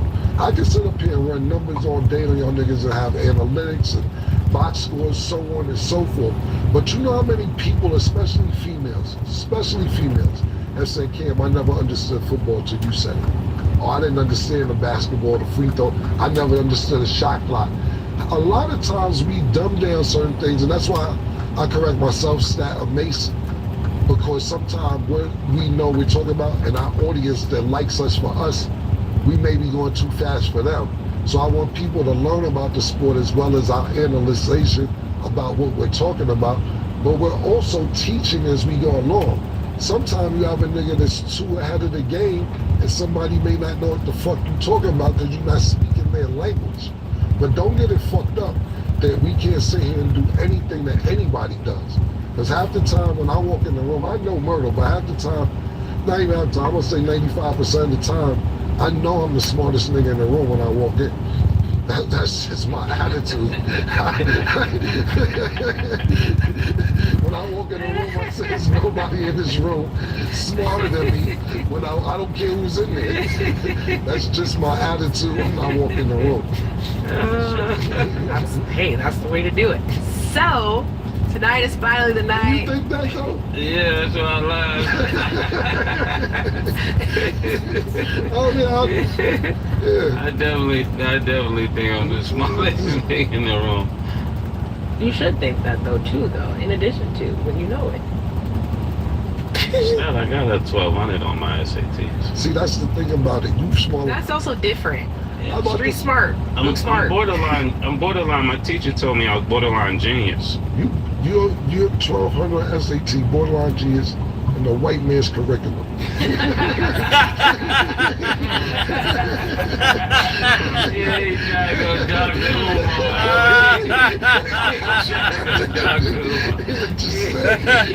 The white man's curriculum.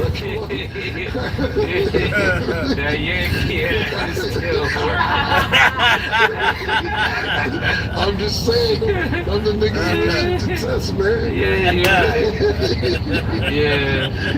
I'm gonna start using that. That's crazy. So tonight, OKC versus the Pacers. It is time. Underdog got TJ McConnell at 13.5 points, rebounds, and assists. You have him higher, lower, Mace? Lower. I like that little white nigga off the bench, McConnell, man. That nigga. That set up three. He And not only that nigga get, you know how niggas get in the game? Yeah. They try to warm up passing. That nigga's in the game. Yeah, he looking good. He goes getting to the bucket. Yo, he was pissing me off sometimes. Like, yo, get 3-4 passes. Then he get to the basket and be scoring. I'm like, all right. He knows something that we don't. Points, rebounds, on assists, 14. 13. Well, yeah. 13. We'll go lower. Hey, Lou Dort, 12.5 points and rebounds. Got him higher, lower, Cam. Some good ones right here. This is good. Underdog trying to get the money back. Yeah. Damn. I'm gonna go lower. Yeah, lower. Okay, and Chet is at 4.5 first quarter points. Do you have him higher, lower, Mace? I'm going higher. Check on show up. I'm going high as well. Okay, make sure y'all download the Underdog app and you can make your picks too. So the Phoenix Suns got a new head coach, and where will Ben Simmons end up? We will discuss after the break. On Underdog, you can play your way to bigger boosts each round of the playoffs with the Extender. Start a series by using your Game 1 boost and continue boosting each subsequent game. The longer the series, the bigger the boosts. Underdog, the best place to pick playoff basketball.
Welcome back. So the Phoenix Suns has a new head coach. According to Shams, the Suns hired Jordan Ott, who spent the 2024 to 2025 season as an assistant coach for the Cavs under Kenny Atkinson. So Shams noted that Devin Booker was involved in the search and stamped Ott as his top choice for the job. Mace, how do you feel about the Suns? Granted, we knew that their prior coach was fired, but having another head coach and then Devin Booker having a say in this.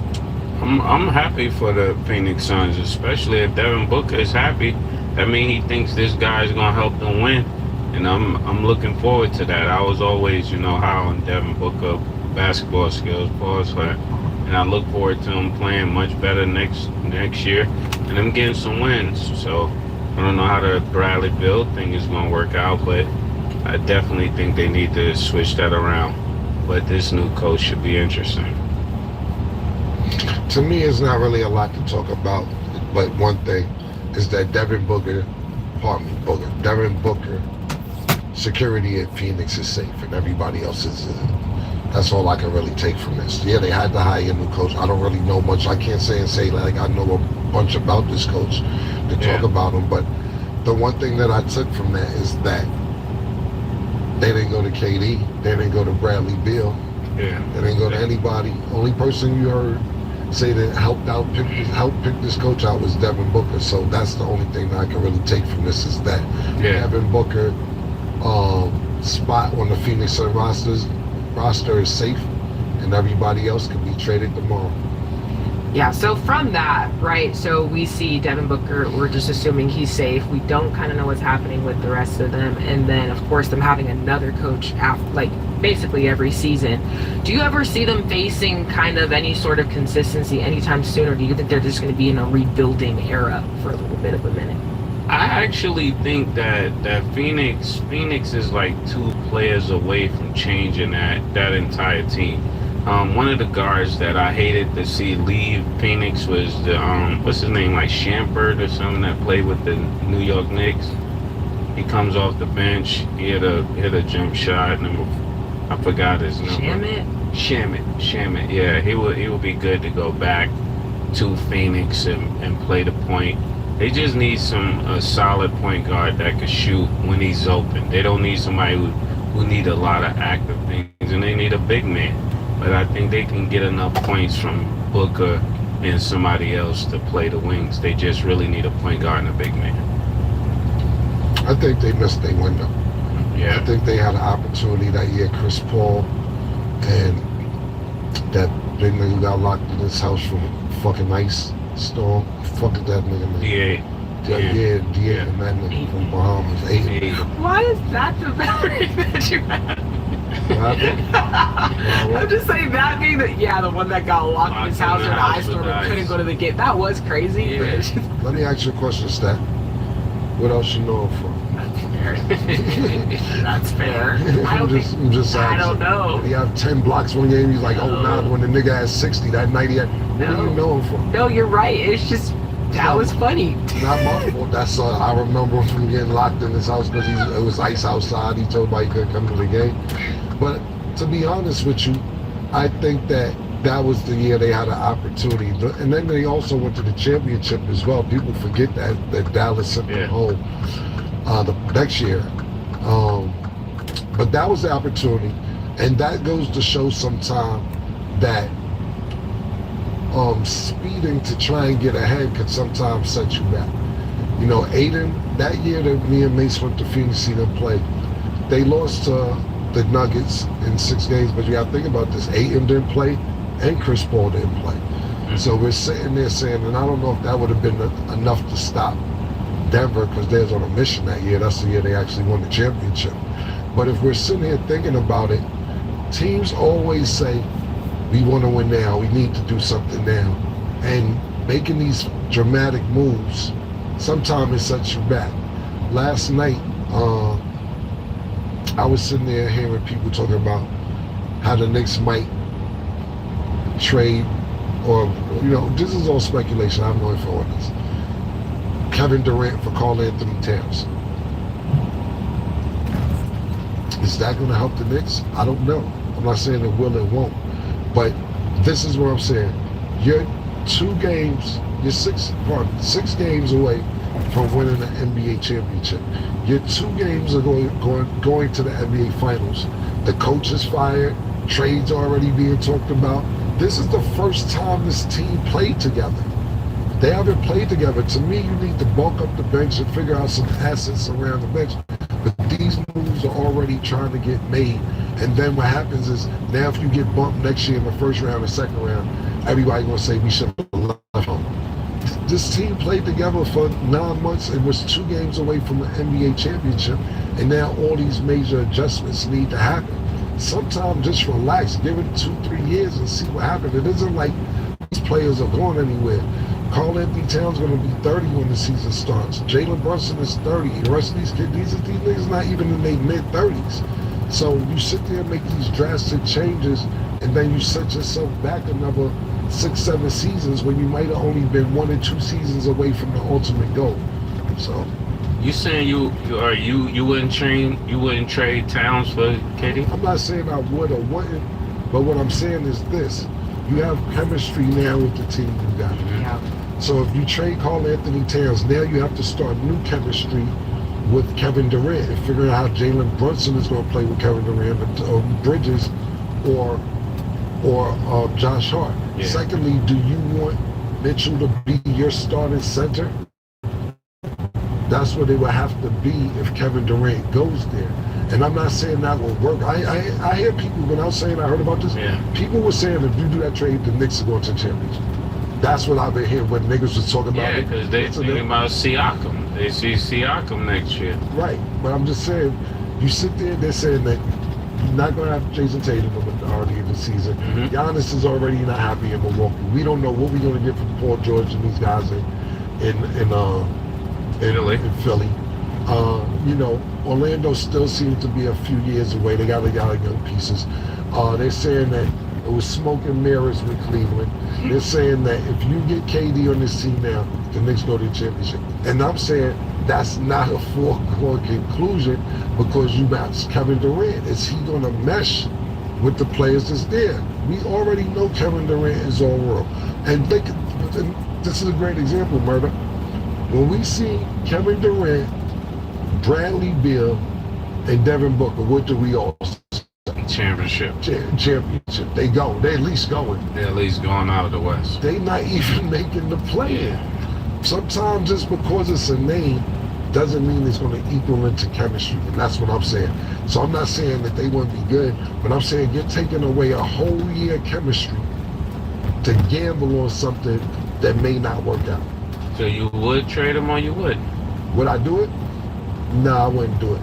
Just Alright, this feels almost illegal to know, but our windows were so old and just desperately needed to be replaced. just because the simple fact that your bench is what stopped y'all there. You need to focus on the bench. I don't think there's nothing wrong with the starters. Think about this, Murder. Jalen Brunson is the starting point guard for the Eastern Conference All-Star game. Karl Anthony Towns is the starting point guard for the Eastern Conference. So that means there's no better center. We know Joel Embiid didn't play, but it's no better center on the East Coast right now than Karl Anthony Towns as far as you look. You think about it, you can argue on Bam or somebody like that. Karl Anthony Towns is the best big, at least definitely the best shooter. And like I said, we're not going to use Joel Embiid because he wasn't there. But you're taking a third team All-NBA and trading them for somebody who's going to be potentially 37 this year. And he didn't make, Kevin Durant didn't make All-NBA this year. I wouldn't do it, me personally, because we're building something and we're 2 games away from the championship, 6 games away, from going to the finals, 6 games away from winning the championship. And now you're ready to tear all that down for a possibility. Yeah. Would you do it? I'd trade him. Yeah. I'm not mad at the answer. Yeah. I'm not mad at the answer. Okay, well, that is all the time that we have for today. Thank y'all for watching, and as always, it is what it is.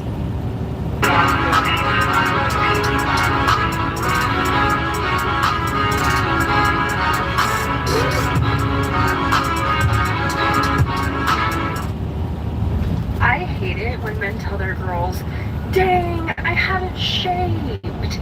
Dude, we used to eat lollipops off a fucking carpet. Just take your pants off.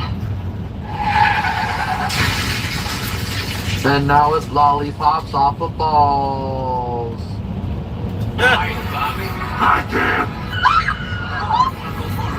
Shoot it. I'm about to down.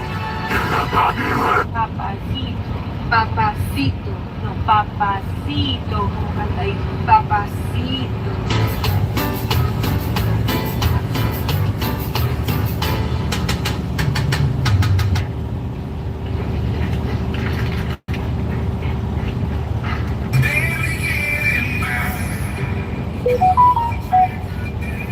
Oh, y'all? Hey! Stand at me. I mean, solve a combo, you're gonna stare at me.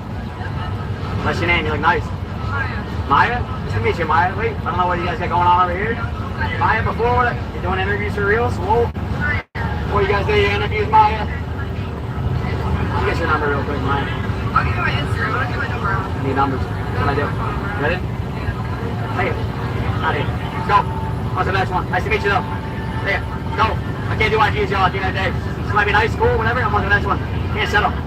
You doing? Good? See you. Go. On to the next one. You know, my numbers, I don't want Instagram, Joe. So we have phone numbers, right? So we do. That's right, baby. Keep playing the numbers. Shoot for the stars. Who cares?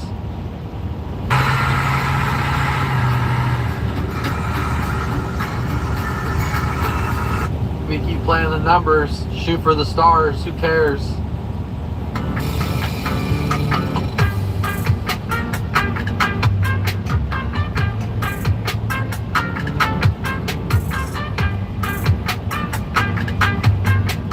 Shit, I caramba. Women decide within the first 30 seconds whether or not they would sleep with a man. That's true, ladies, yeah? Well, men are even quicker. Decide before we meet you. And the answer is always yes. Most people don't realize how steep the banking is at LSIT. Check this out.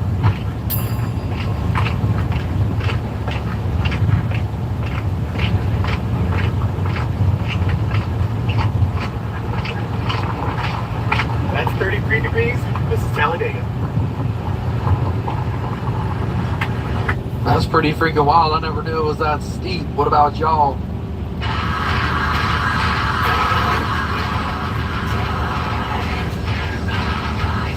Damn, that's one way to get pumped up for work. Or maybe a workplace shooting. Damn.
I'm not dead, sir! Did you know that the best way to keep your man from cheating is making sure that his sack is always emptier than Santa's after Christmas? Ladies, it just really ain't that hard. Hey guys, if you're looking for the wildest police videos, YouTube has...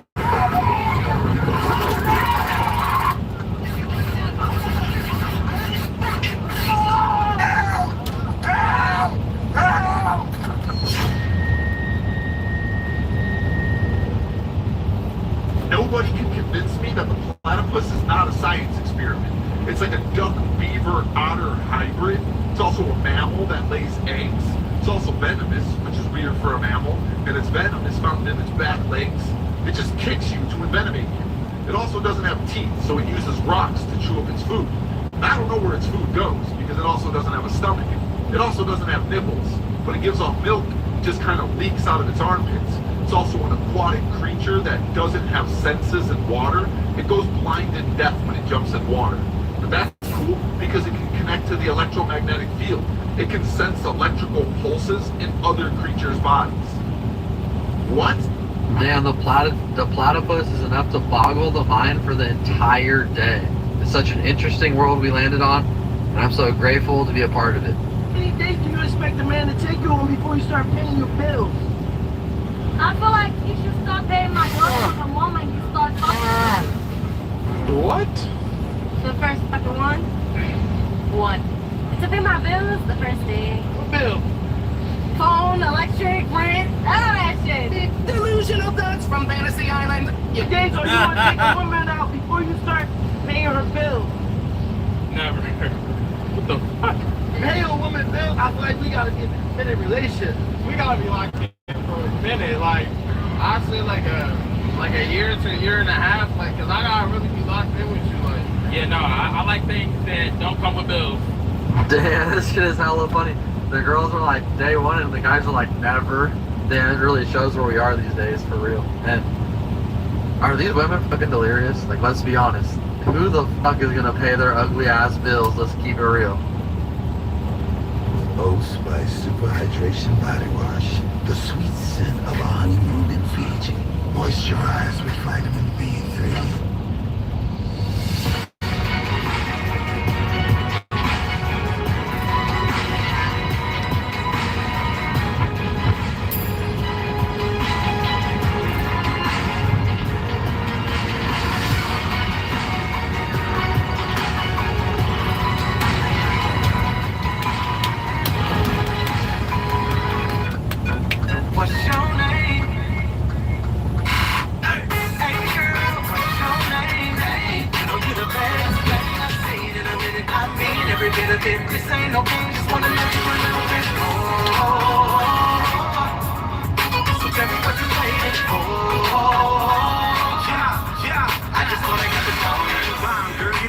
Damn, all I can think about is torta number 4. This shit could break your scale. Damn.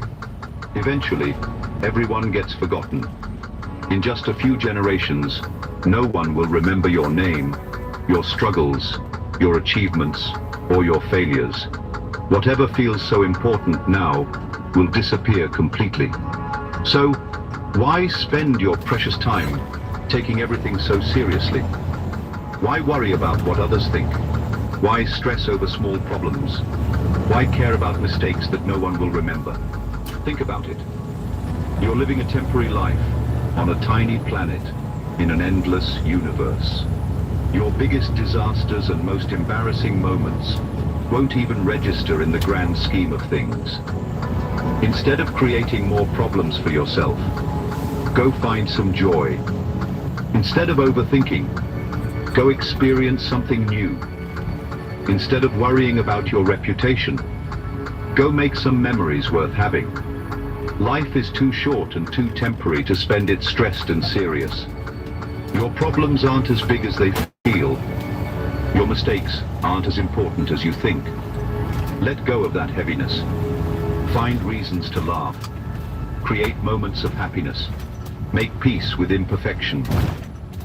No one will remember anyway, so you might as well enjoy the ride. That's something wonderful to think about for today. The cost of beginning is that you're never perfect, but you gotta get started. Go handle some things. Alright, y'all, let's see what I got for you today. You know, there's something...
There's something never perfect, but you gotta get started. Go handle some things.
What happens to the small cherries that traditional retailers don't take? They may not get harvested. There's a lot of resources that go into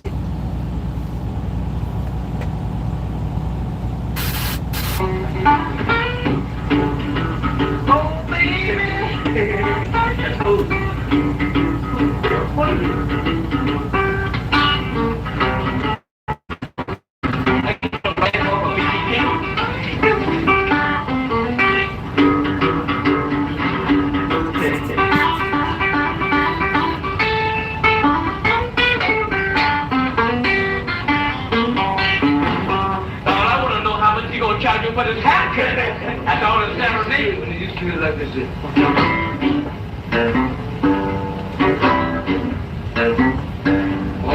Rock me, mama. Rock me home,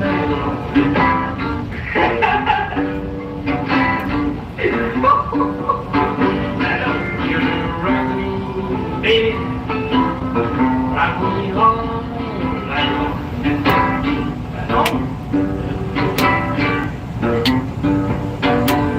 I want you to rock me like my baby.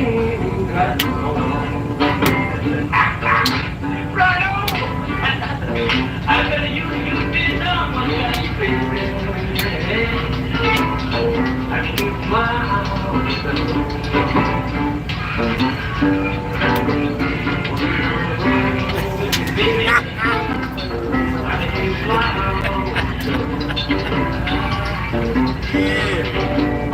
I want you till I don't want to know.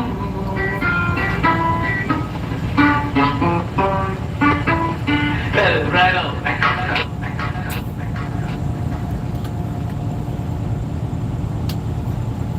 This is old Southern America, where the indigenous peoples of the region lived long before the arrival of Eurasian immigrants. These immigrants either escaped from slavery or were sentenced by the courts to reside in the indigenous territories, including farmlands, mounds, pyramids, railroads, and along waterways of North America. The anonymous writers of American history often propagate false narratives about the spiritual traditions of indigenous people of America, claiming these traditions have deep roots in Africa, a theory that has never been substantiated. However, the indigenous Niji, who are now misclassified as Black Americans, have always celebrated both their struggles and their joys through psalms, hymns, and chants. This form of expression predated the classification of these expressions as music and the development of various music genres. Before foreigners referred to the indigenous people's traditional spiritual psalms as work songs, field hollers, and slave spirituals, the Niji had always expressed themselves through their music. It was only later that the Eurasians copied their styles and monetized these forms of expression. These musical forms were unique to North America, especially during the 1800s, and were not performed anywhere else in the world to the same degree. The foreigners had been expelled from their homelands as a form of punishment known as transportation. So when foreigners experienced the Niji expressing themselves through songs, they enjoyed it so much that they wanted to emulate them. They believed this could be their way of paying homage to indigenous American culture, hoping to be accepted into an indigenous family, tribe, or clan to survive in unfamiliar territory. In the 1800s, particularly in the Mississippi Delta region, a form of the indigenous people's psalms emerged, known as the blues. The indigenous people gave this nickname to describe their unique style of expressing emotions, recounting experiences of hardship, sharing personal struggles, recounting love stories, and their ongoing battles against foreign encroachment.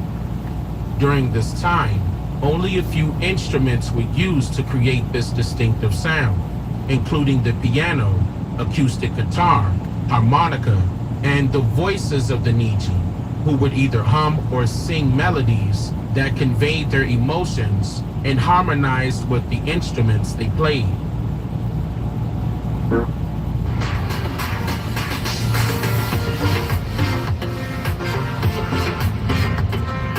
With the instruments they played.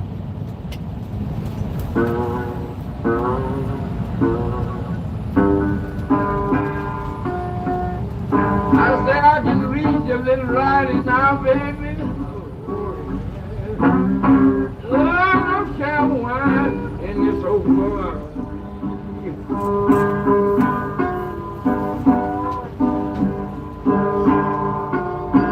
You know, if I don't never no more see your name, you forever be on my mind.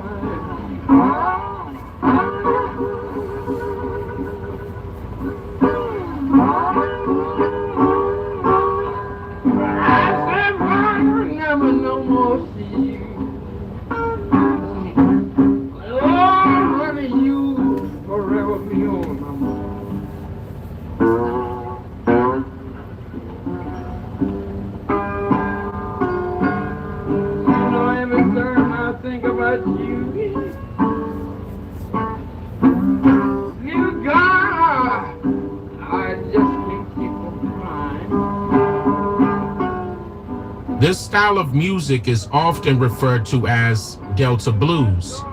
By the 1900s, Southern America saw the emergence of the jazz genre, which combined elements of blues, brass band marches, and ragtime to create up-tempo, complex rhythms. During this time, a few indigenous Niji were recognized for their contributions to these genres by outsiders who profited from the talents of the indigenous Niji through record labels, live shows, and radio plays.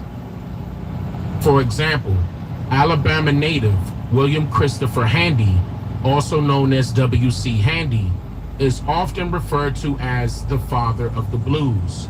This title is not because he created the genre, but rather because he was the first to have his blues music published by a company owned by a foreigner that acquired the rights to his work for little to nothing. However, before Handy, there was Buddy Bolden, whose full name was Charles Joseph Bolden. He was a musician from New Orleans, Louisiana, and is credited with pioneering the ragtag genre. This style was initially called jazz, first with 2 S's, and then later with 2 Z's. Buddy Bolden and his band quickly gained popularity and had a significant influence on many musicians, including Jelly Roll Morton, another Louisiana native. Morton, who emerged around the same time as Buddy, even claimed to have invented the jazz genre himself and had numerous jazz publications in his musical catalog. Indigenous Niji not only created musical genres, they also laid the foundation for American music culture, often without receiving proper recognition or financial benefit. Blues and jazz are just 2 prominent examples of the clear cultural contributions made by Indigenous Americans, showcasing their innovation and resilience. It is essential to note that this was all occurring during the Great Migration period, when thousands of people from other countries migrated to America in search of a new world, new life, and grand opportunities, often in conflict with the indigenous Niji. The term Negro was yet another social construct used at this time to allow foreigners to blend in with them, just like the term Black. But they didn't see this coming.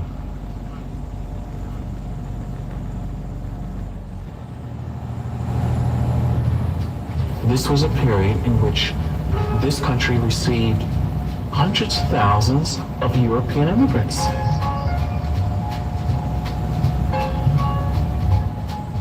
Jews and Italians and Poles and Lithuanians and Greeks and Irish and Germans. And these people came to this country, and within the same moment of history that blacks were sliding, if you will, backward, they are moving forward.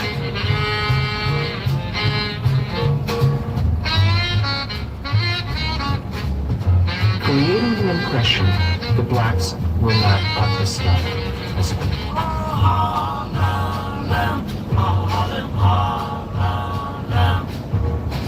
Harlem is where the American Indians became Negroes. Harlem,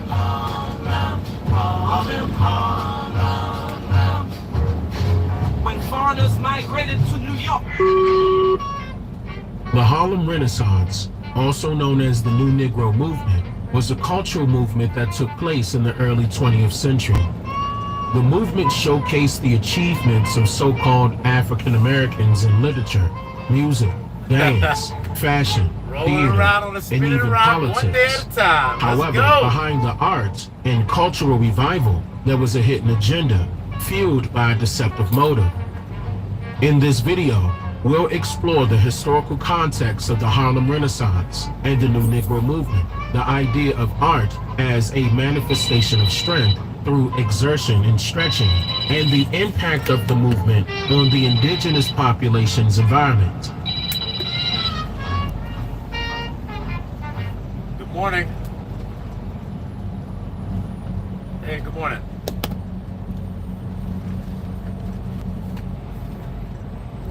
Yeah, I can head out of here today.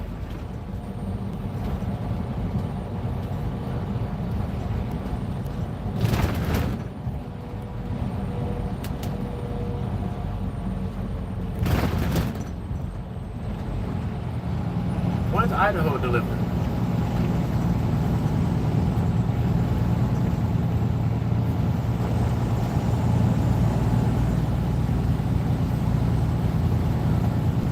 What's the 8th? Saturday. Yeah, I need.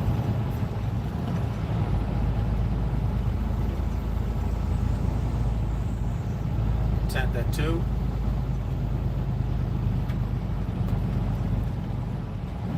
Let's go. Yeah, tent at 2. Thank you.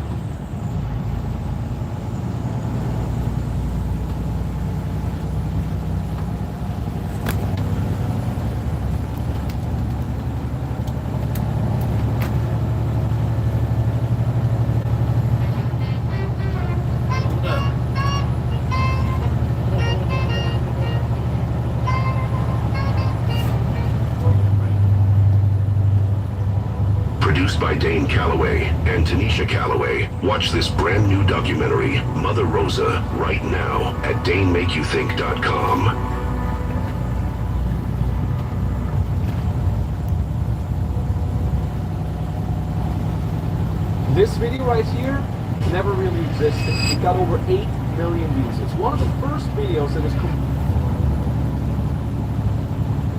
In my recent video, I talked about the term Renaissance. However, after reading some of the comments, I realized that some people may not be familiar with the historical context of the Harlem Renaissance, which is also known as the New Negro Movement. The Harlem Renaissance was the hidden creation and implementation of an army meant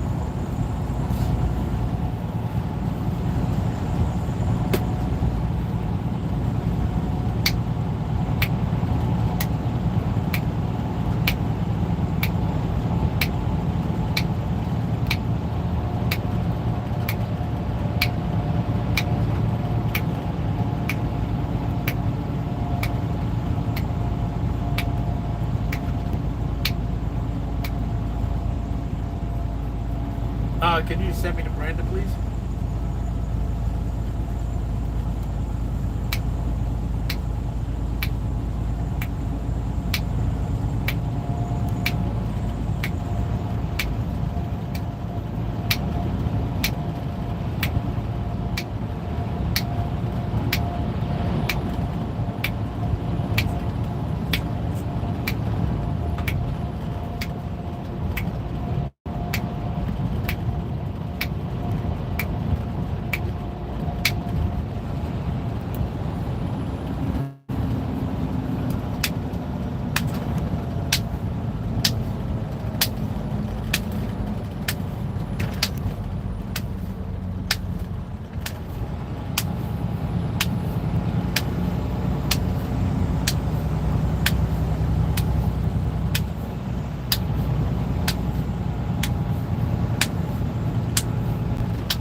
to overcome one of the nation's strongholds, located close to an immigration port. Indigenous populations that were directly related to North America were strategically moved out of the area and replaced with a multitude of migrators that hailed from the Caribbean islands. It was a foreign exchange. The word har signifies the composition of an army, while the word limb is synonymous with limb or edge. Harlem therefore means to arm the edge of the border. And that is exactly what they did, using art as a cover. The Harlem Renaissance was a cultural movement in the early 20th century that showcased the achievements of so-called African Americans in literature, music, dance, fashion, theater, and even politics. The idea was to transform an area that was related to the arts with a complete intellectual and cultural revival. The question is, who or what died in order for this to take place?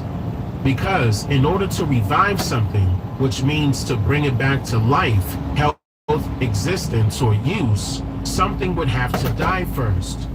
Listen closely. According to an article written for the History Channel, the Harlem Renaissance was a golden age for African American artists, writers, and musicians. It gave these artists pride in and control over how the Black experience was represented in American culture, and set the stage for the Civil Rights Movement. Let's take a look at the definition of art. Did you know that the word war? In a radical sense, art is considered to be a manifestation of strength through exertion and stretching. This strength is equivalent to power, which is why the term skill is often used. According to Webster's 1828 dictionary, art is the disposition or modification of things by human skill. And in this context, quote, art stands opposed to nature. Therefore, this definition of art implies that anything artificial or foreign is in constant war with things that are natural or indigenous. Let's delve deeper into the word art as it is related to the word artillery. According to Webster, the word art is the root word for artillery. In Norman French, artillery is written as artillery. The term Norman French can refer to both the Norman people and a specific language known as Law French. This language was a corrupted French dialect used by lawyers after the Norman conquest. It is used to refer to the French language as spoken and written in the British Isles. Law French was a Western type of French that was transplanted to Britain and later exported to the Angles, Wales, Scotland, and Ireland. The Webster's 1828 dictionary states, quote, the Amharic unites this word with art, artists, indicating that the primary sense is instruments. Things formed by art, or rather prepared by art, are delineated as offensive weapons of war. By the way, the Amharic or American is a native or inhabitant of America, also known as Breton, and the word artillery, which I stated earlier, translates to English as article. The Harlem Renaissance movement is historically famous for its representation of art. However, this fame was fueled by a deceptive motive to influence cultural change within the indigenous population's environment. According to historical records, Harlem, a neighborhood in Manhattan, was originally a small area reserved for upper-class whites in the 1880s. However, it was later overdeveloped with the hope that a greater number of white people would move in and occupy the vacant buildings. Unfortunately, this did not happen, and the investors had to decide between facing financial ruin or prioritizing their profits over their racial prejudices. This allowed for multiple middle-class colored families within Manhattan, stemming from the red-lined neighborhood known as Negro Bohemia to Plan 7 Architect is a professional architecture program that allows even lay people to easily draw floor plans in the neighborhood known as Negro Bohemia to suddenly populate the area of Harlem in the early 1900s. It was reported that the white residents who supposedly originally inhabited the area clashed with the indigenous inhabitants in order to keep them out. And when that failed, they fled in pursuit of a new deal. So the question is, who were they making the new deal with? And also, who is the new Negro they are referring to? British West Indian migration rose immensely in the early 20th century, and coincidentally, one of those destinations of choice was the newly desegregated neighborhood of Harlem. During the migration period in New York, the majority of Manhattan's inhabitants were indigenous Americans. However, this changed with the influx of immigrants, resulting in a submerging of cultures. An article for the PBS section on the American experience describes how today's New York has become nothing like how it began in the beginning of the 20th century. The article states that this was due to differences over the intervening decades, a change in technology, culture, and urbanistic views. This article also states that in reference to today, in one crucial aspect, its demographics, the city has returned to its roots. New York was once again a city of immigrants. It also goes on to say it had not always been so. Despite the popular vision of New York, the great immigrant city, home of the Statue of Liberty, Ellis Island, and Manhattan's sprawling patchwork of ethnic neighborhoods, for much of the 20th century, New York had been an American-born city. They specifically emphasized the years between the 1920s and the 1970s by putting them in parentheses. This is because during this period, there were other ethnic groups who were not American Indians, but who tried to blend in with these neighborhoods. It is well known that the eastern border of the U.S. has historically been populated with American Indians, and this reference explains exactly how this particular population was moved when it states the intervening differences as technological, cultural, and urbanistic. The word intervene means to involve oneself in a situation so as to alter or hinder an action or development. And this just means that the use of technology, along with the emergence of a new culture hidden under the guise of urban development, was all that it took to replace the indigenous population with that of a foreigner. It was the creation of the New Deal legislation and the subsequent planning and programs that came prior that led up to the use of certain immigrants as they were contracted to use the context of art to do the dirty work of the white residents who fled. So, who was the New Deal for? In 1924, legislation enclosed the quote, Golden Door, that originally allowed a flood of newcomers to migrate from the West Indies and other locations. These persons were now required to obtain a work visa to gain access to the U.S. and U.S. citizenship. You can recall that also in 1924, Walter Plecker became the first register in Virginia to document American Indians as colored at birth instead of recognizing them as indigenous. This was a deliberate attempt to eventually label this group of people as Negro. According to the Willie Lynch letter, it talks about the process of slave making and how it relates to a Negro by referencing the name Frederick Douglass as a code name to describe the evolution of taking an individual from a man to a slave.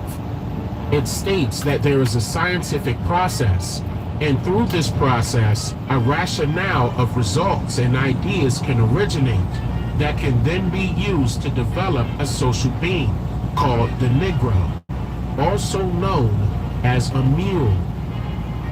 To ensure this master-slave relationship that they desired to exist across America, everyone who was not considered to be white must be made into a mule, which is the mixed offspring of a male donkey and a female horse. Or, in other words, a foreigner mixed with someone indigenous can provide the same results of creating a Negro through the process of man breaking. On a genetic level, it is meant to tear into two or multiple pieces.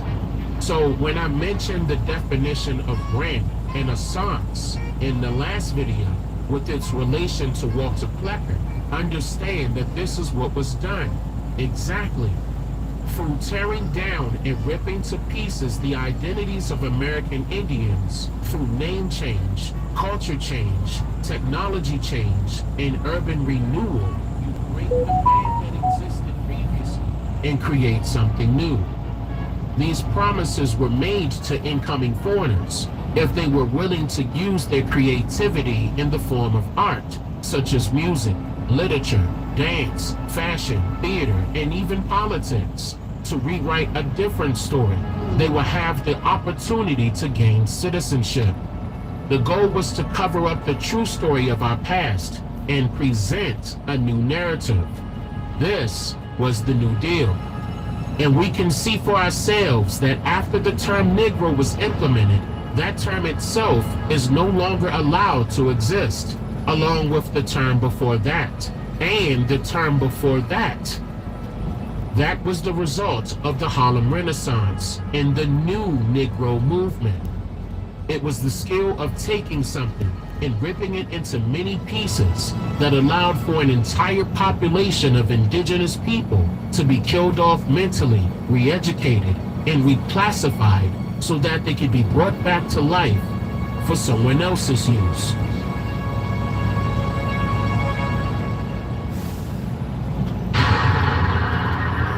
I'm just here to make you think.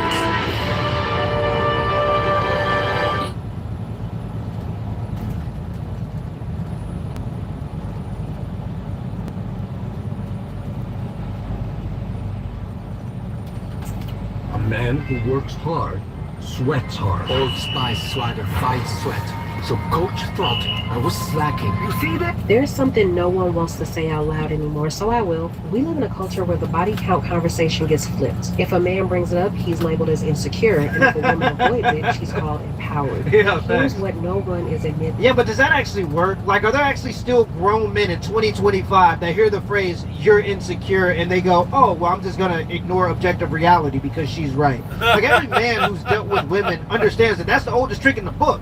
The jig is up. Calling you insecure or telling you what a real man is or what a real man should do is just a manipulation tactic that women use to take advantage of weak men. Women know that any man that is actually secure wouldn't even care if she believes that he's secure or not. So the moment you fall into the, oh, I'm insecure, just let her do whatever she wants to do trope, you're cooked. Body count still matters. Absolutely. It matters because it affects pair bonding. It shapes long-term loyalty. It Yep. rewires how she views men, sex, and emotional connection. You don't need a number. You need to listen. Because a woman who slept with a lot of men won't tell you directly. She will never tell you directly. Through casual phrases she's repeated so many times they sound normal, but they're not. This is why I wrote Attraction Secrets, guys. Not to teach game, not to help you get girls, but to arm you with the psychology to spot patterns, decode female behavior, and take control before you get played. Because Okay. once you learn Olivia what to Alexa. listen for, Okay. you turn the whole script on its head. The link is in the description. Now let's get into the 8 phrases women say when they've slept with a lot of men. Number 1, body count is just a number.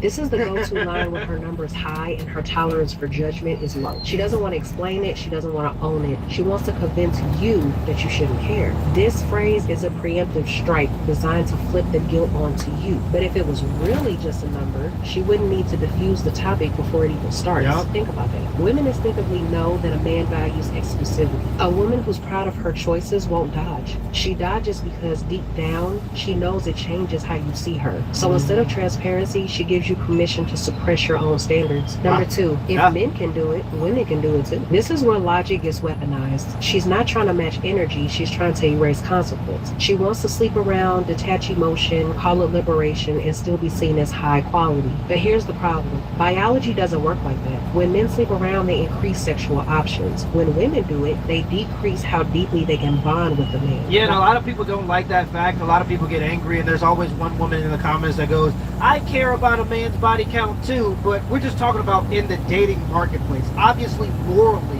it's the same if a man is promiscuous versus when a woman is promiscuous. But what we're saying here is when it comes to your ability to date other people, it definitely affects women significantly more than it affects men.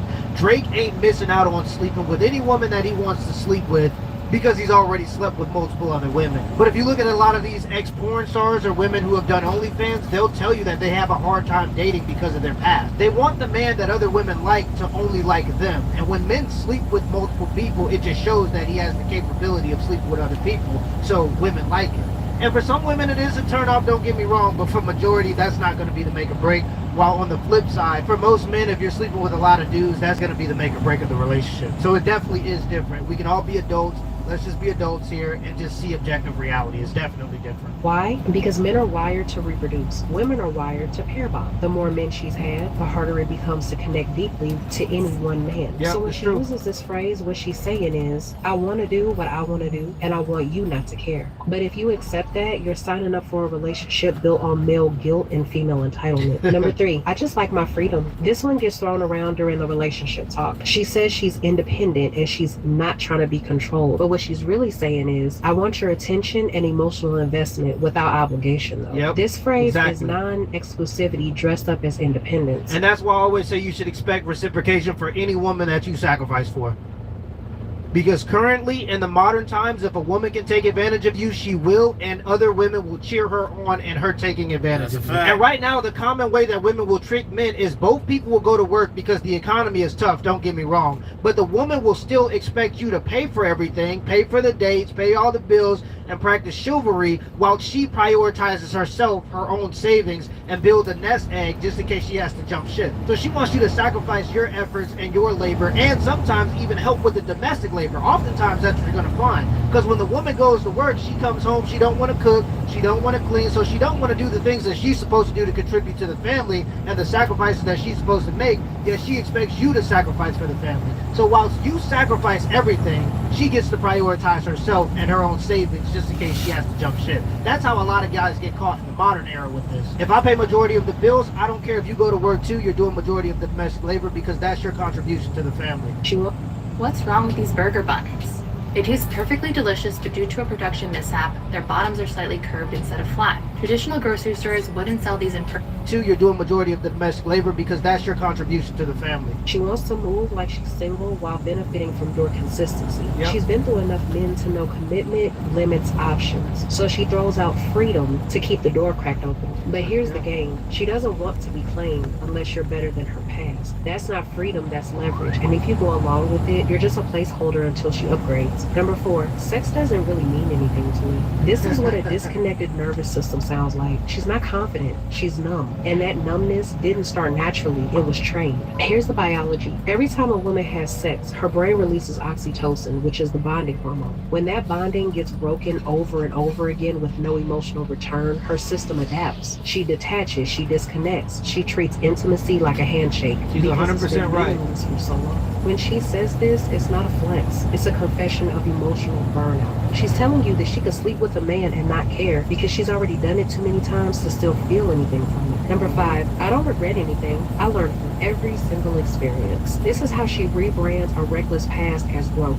She turns every ex into a lesson, every hookup into a chapter. And if you buy into it, you'll convince yourself she's wiser because she's had more men. But what she's really doing is laundering her past into something socially acceptable. She's not being honest, she's being strategic. Because if she admitted the real reason she slept with so many men, which would be impulse, attention, boredom, revenge, you will walk away. And Bingo. So she wraps it in a bow and calls it evolution. Number 6, I mean, everyone has a past, but this phrase never gets thrown out unless her past would make you leave. She's not just trying if I was beating up on women and then she was asking me about my previous domestic violence cases and I said everybody has a past, I don't think that she would accept that.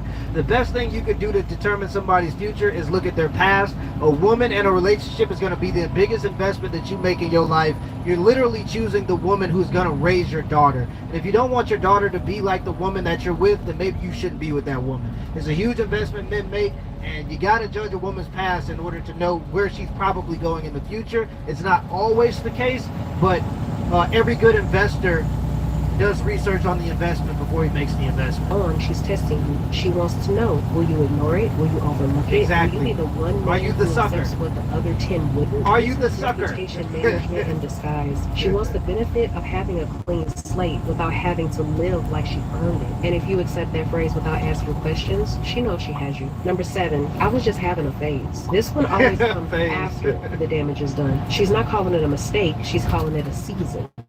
The clubbing, the hookups, the tender flings, it's all filed under her past life. Now she's ready to settle down, but what she really means is the options have dried up. This is exactly, and this is the thing that drives me insane. She didn't see it as a mistake, she's seen it as a season.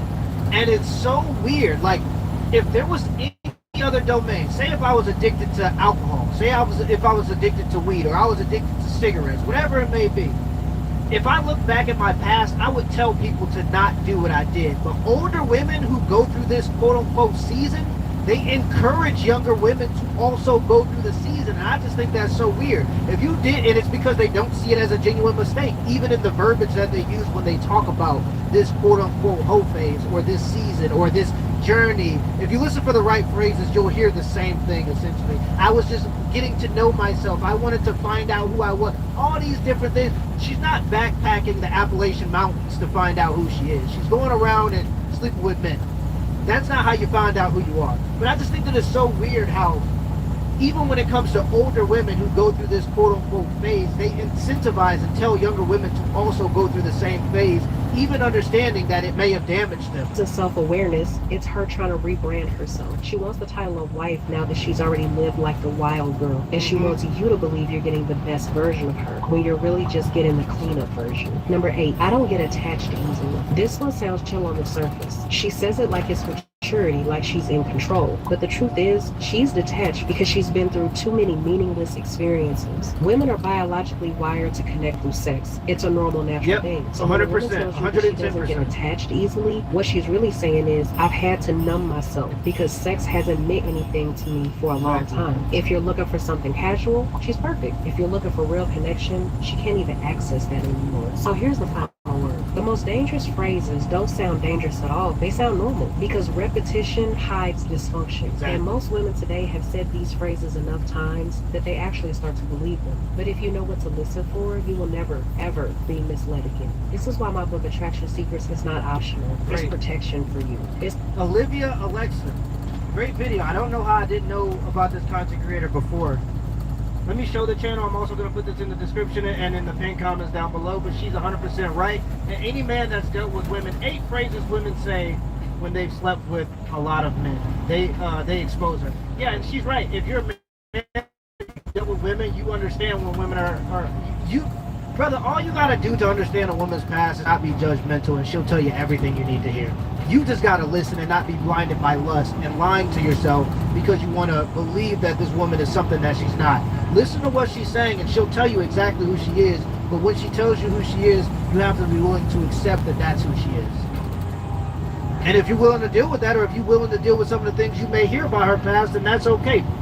I got a weak stomach for a lot of that stuff, so I'm not built like that. But a woman will tell you exactly who she is. If you're just accepting, you're not too judgmental, you let her talk enough, she'll tell you exactly what you need to hear. Let me know in the comments below if this video was a W or L, and give me the HBO special as a help for the house special. Hit the like and the subscribe button for more content. Till next time. Ranger knows that if you're a lineman in charge of keeping the lights on, you go to great lengths, and sometimes heights, to ensure the power is always flowing. Which is why you can count on Grainger for professional-grade products and next-day delivery, so you have everything you need to get the job done. Call 1-800-GRAINGER, click Grainger.com, or just stop by. Grainger, for the ones.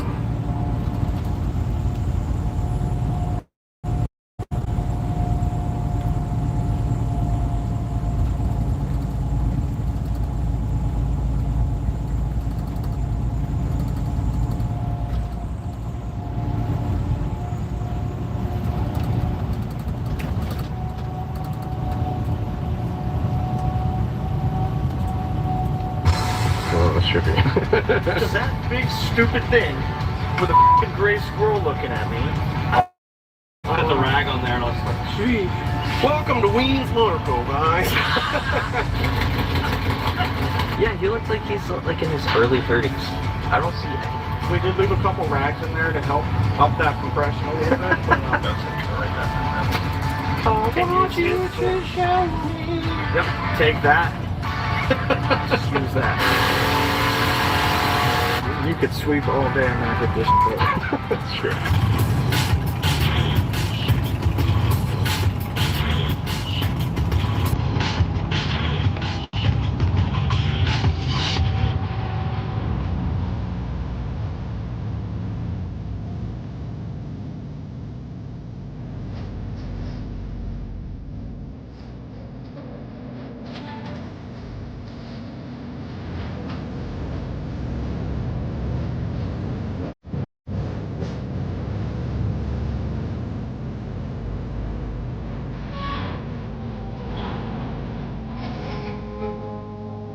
Alright guys, so sitting in front of us here is the, what year was it? 75, right? 75. 75 Sportster build between Weems, 530 bikers. It's all together. So we're gonna basically get Weems to go through the bike here. A couple people here. That's Weems fam. To introduce.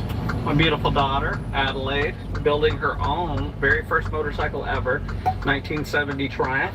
Working on that on our YouTube channel. And Austin, the man, who has built the 75 Sportster. So, yeah, the family. Hell yeah. Alright, so what are we looking at here? 1975 Harley Davidson Sportster, first year left foot shift, David Mann replica, commissioned by the 530 Bikers. Tons of people have come alongside to support it. You can find all the information on it. You can actually go ahead and purchase raffle tickets for this right now at 530bikers.com. $25. Somebody's going to win this motorcycle for $25, and every single penny of that is going to support an autism charity called the Autism Society, National Autism Charity. Support the cause, buy a ticket, and you could win this awesome little Sportster. So we're gonna take it down. We gotta throw some gas in it, and then we're gonna throw it on the dyno again because we threw it on the dyno last time around. So this time around, engine's been through. We totally dismantled it. Wings got it all done up. We get new rings and all this stuff. I can't remember. I believe so, yes. Does it have pistons in it? You know, last I checked, we did leave a couple rags in there to help up that compression a little bit. But yeah, rag compression. It's a new thing. Been ragged out. So yeah, we're gonna drop it down, get some gas in it, and see if we can get it to crank. Talk a little bit more about everything from stem to stern. Put it on the dyno again. We did this last time. We googled it. It's bow to stern. If it's a nautical reference, and I don't know where the f***'s down the stern came from. No clue. Did you know? No, I was in the Army, not the Navy. You don't know. But you're wearing a captain's hat, aren't you? I too am wearing a captain's hat because we both went to Mama Tried and have good taste. Good job. Looking at me, I'm not digging it. I just somehow inside I want to just bark at it, like I don't know why.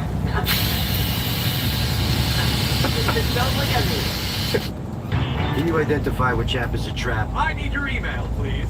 Address, please. Credit card, address, and needs of your first name. Don't look at me. Alright, bro. Get your bark on. I'm gonna. Don't you worry. I'm gonna set the rag on there and it's like, gee. Nah, he got it. That's how I do it. I am. Tell me when. I mean, that's enough to make it about a gallon. I don't want to keep a lot in it. It's a little late now, but clear fuel line would have been nice. So yeah, right. That guy who built this motorcycle? Just saying. That guy. Don't even have a clear filter on it. Let's give it a shot. It's in the middle. When it came to throwing gas in it, Williams was like, all right, let's put some gas in it. And Chris was like, not me. And I was like, not me. So we had to do it. Did successful. Harvey Danielson time. Did you hear that moan as Chris just stood up? Him showing his age. Oh, yeah. I'm old. What'd you say? He didn't look like over 30s or whatever? Yeah, he looked like he's like in his early 30s. I don't see anything. He do be looking. Actually kind of scary. It's good. It's like a monster. Austin's gonna do the first little go at it. We're gonna see what happens. Key switch is already on. Make sure that this goes 2 clicks. You're gonna flip that switch on the handlebar up to run, and then you're gonna push that until we hear it start up. Okay. You might need to twist this a little bit, but let's not twist it yet.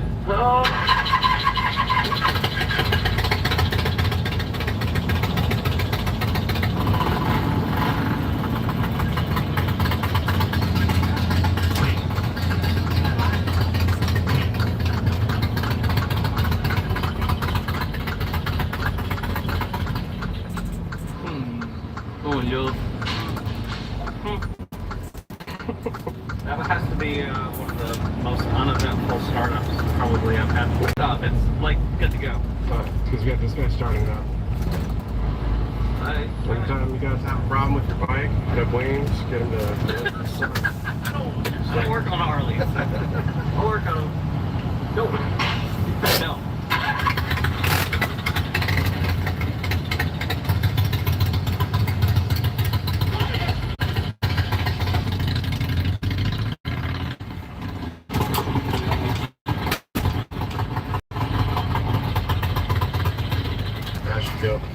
Good, man. It's like amazing riding position, being so light with everything stripped off of this thing, man. It's got some balls for what it is. I'd say adjust the brakes a little bit, just clutch, and see what she'll pull. I want to know what you were saying. I want to know what love Yeah, is. sure. I want you. Yep, take. So the guys are going through testing, fine tuning, tweaking, we've got clutch, brakes, shifter, all thanks to David Mann.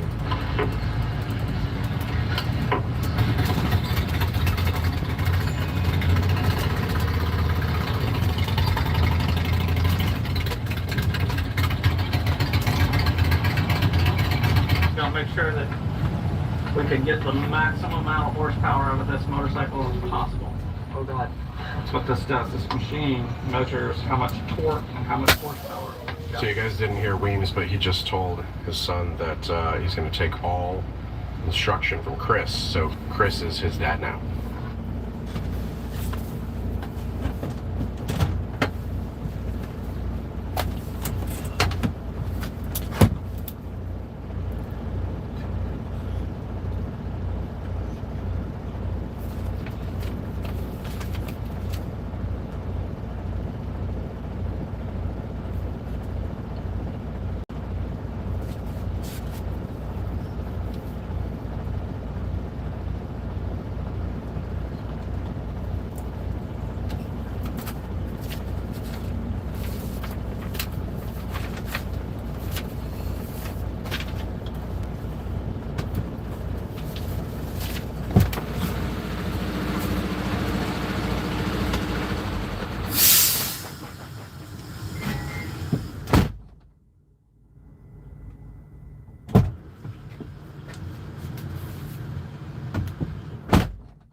Wendy?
Brandon.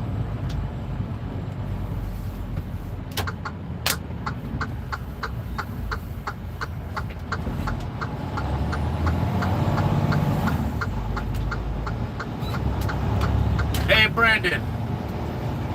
Hey, I'm over here at McCain. Do you have a pickup number for me? All right, that's what's up.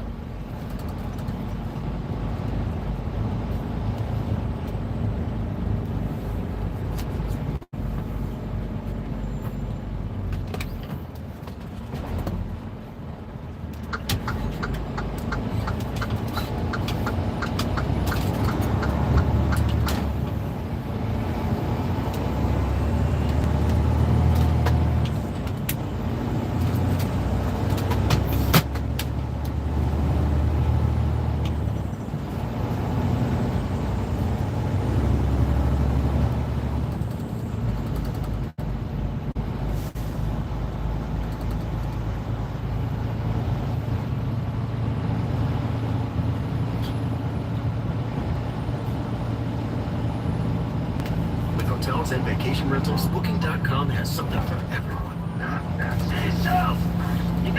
Chris, so Chris is his dad now. Not legally, but like, you know. No, legally, Chris, you can adopt her. You're good. Damn. Thank you, Dad. How much horsepower? Pick a number between 35 and 75. 55. 55. 700. What?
there in 10 minutes for a 30-day.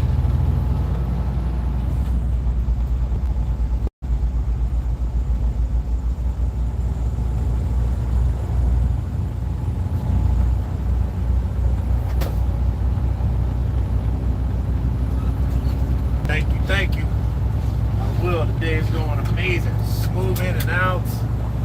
Dropped off and picked up. About to head back down right now.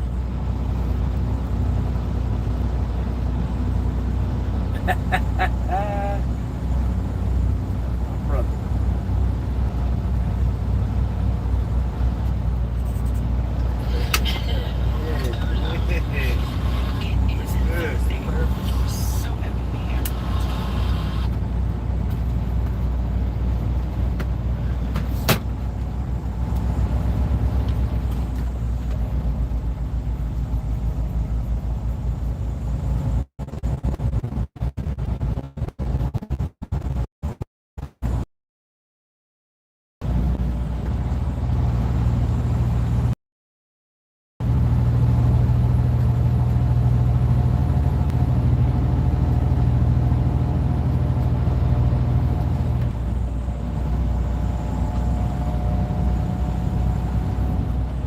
Hey, listen, that shit been helping people for tens of decades.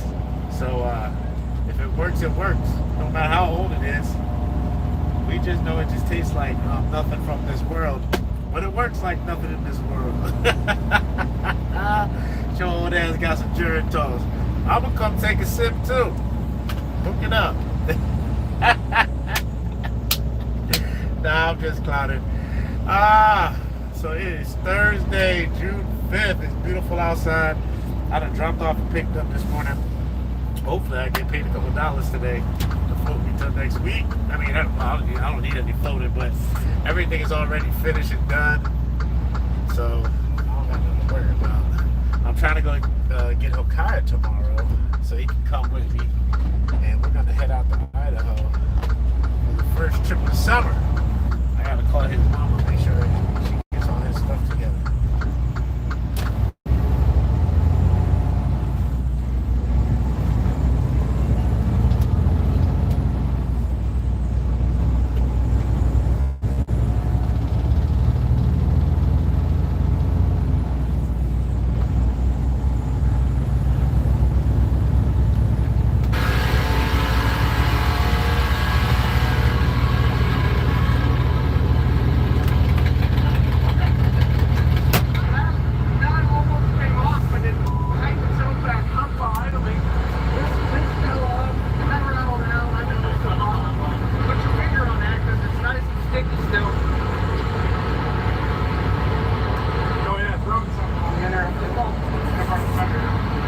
Once it starts building power in that tire, it's taller and it rubs. And that's basically what cut it off in the middle. Clearance a little bit, and then be able to go. That's why it dips. So I went down. Correct. It looks like a phoenix. It looks like the head of a phoenix rising from the sun. Alright, so just remove a leather washer there, and we won't have any more tire interference. Sounds healthy. Yeah, way better than what it was. Way gooder. Well, on the street, from first-hand experience, she runs great. We have a little clearancing that's going to happen, but that's... I blame the builder on that. I didn't expect the tire to expand under such high horsepower. I didn't expect it to be It's like those dragsters used to, like, tires go like... We didn't ever expect to run it on a dyno. I mean, for the most part. Yeah, it's really not something that you do with choppers, right? This thing really shouldn't be on this dyno, but it is. The front brake is so awesome, it's like... not even close, alright. 70. The best way to turn mealtime into playtime? It's always been Tyson Mega Dyno and Dyno Nuggets, with 13 grams of protein per serving. Get yours in the... 75 Sportster, 1000cc first year left foot shift. Thanks to our friends over at Lowbrow Customs who hooked us up with the gas box hardtail. It's also got a lowbrow customs tank, rear fender. Our friends from Throttle Addiction hooked us up with the exhaust pipe on that. TC Bros hooked us up with the seat. We got all of our lighting and everything from Prism Supply. Tons of sponsors along the way. People like Chop Docs, F&A Custom Cycles. Man, so many people to name. I don't want to miss out on S&S Custom Cycles or S&S for providing the carb intake setup for this bike. And all of these proceeds, all of this stuff, this whole project goes to support an organization called the Autism Society, National Autism Charity. Thanks to the 530 Bikers for commissioning me to do this bike. And you can purchase tickets for this right at 530bikers.com. Tickets cost $25 a piece. Every penny of that is going to help the National Autism Society Foundation. So go check it out, buy some tickets, and you can have yourself one cool little Sportster chopper. What was the most fun part of like building this thing out? The thing I had to overcome the most was working on a Harley Davidson. That was the hardest. Now, and the reason I say that is because it's my first time building a full Harley chopper. You learn things as you go. You learn what not to do, and have to go back and re-engineer and think things through. So that was a little bit of the challenge of it, but I think the biggest reward was to be able to do this whole project with my son. Super cool to have that opportunity to do it. So yeah. Hand blockhead. Hand blockhead. Yeah. Something like that. And that's it. Stay vigilant. Cool. Well, for a first time on a Harley, so you did a great job, man. Okay. Looks beautiful, yeah. What was the order? Nicely done, nicely done. Yeah, so you guys be sure to go check out all the links down in the description below. It's built for a great cause. For this right. I went down.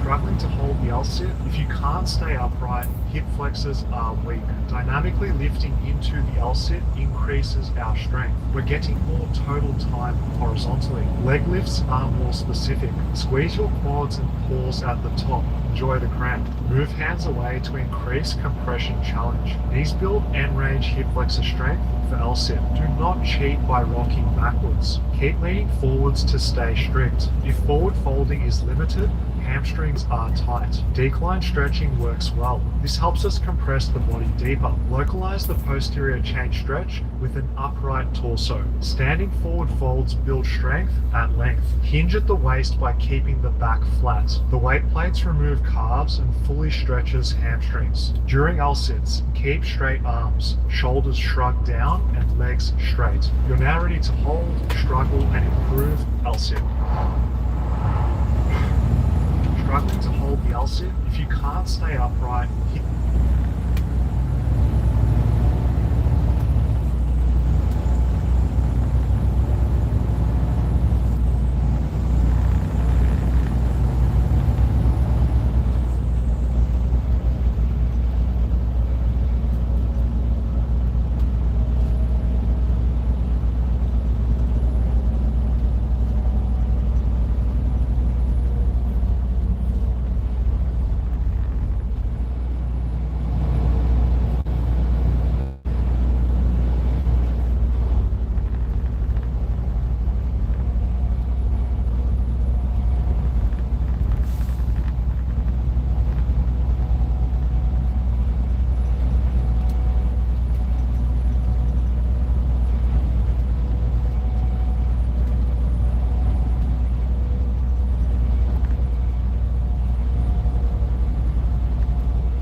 what's up, brother?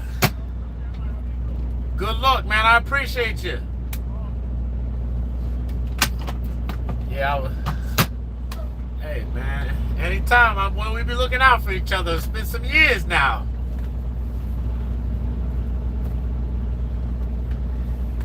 Listen, we all gotta eat, bro. I can't see my boys out here hungry, man. If I got it, you got it.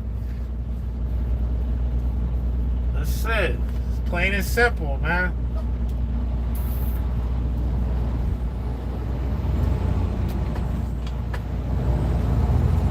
Hell yeah. I said a piece here, a piece there, until it all comes together.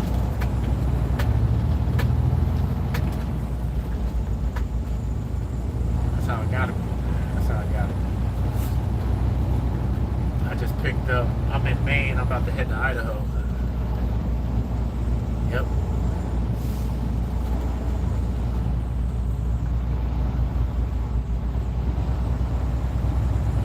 Okay, you coming down, you come back to the crib.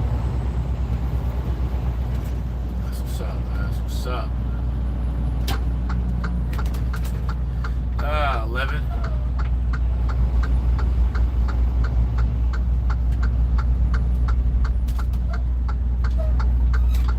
Yeah.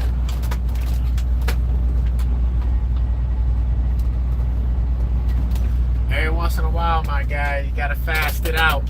I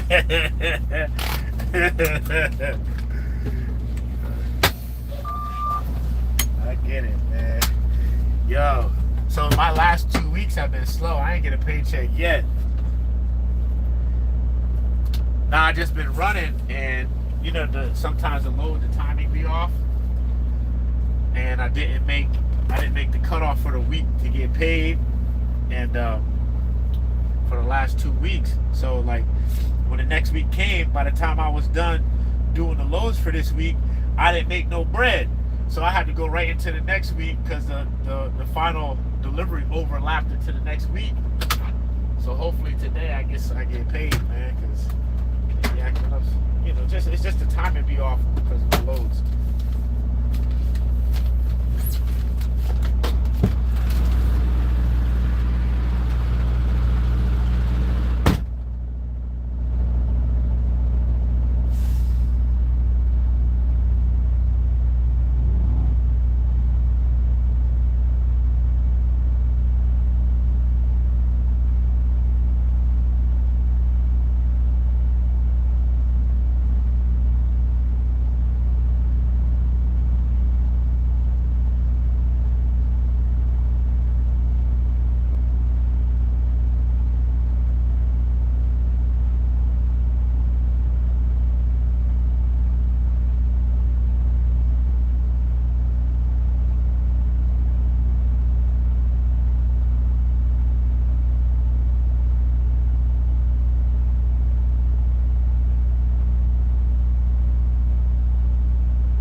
I was like, yeah, let me pay these bills and get everything cleaned up. You know what I'm saying? I'm about to get paid. and the shit didn't work out like I thought, you know.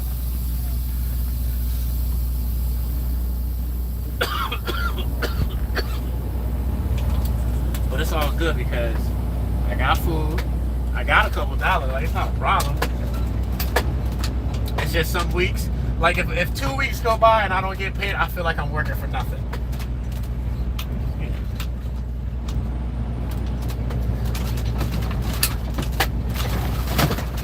Huh?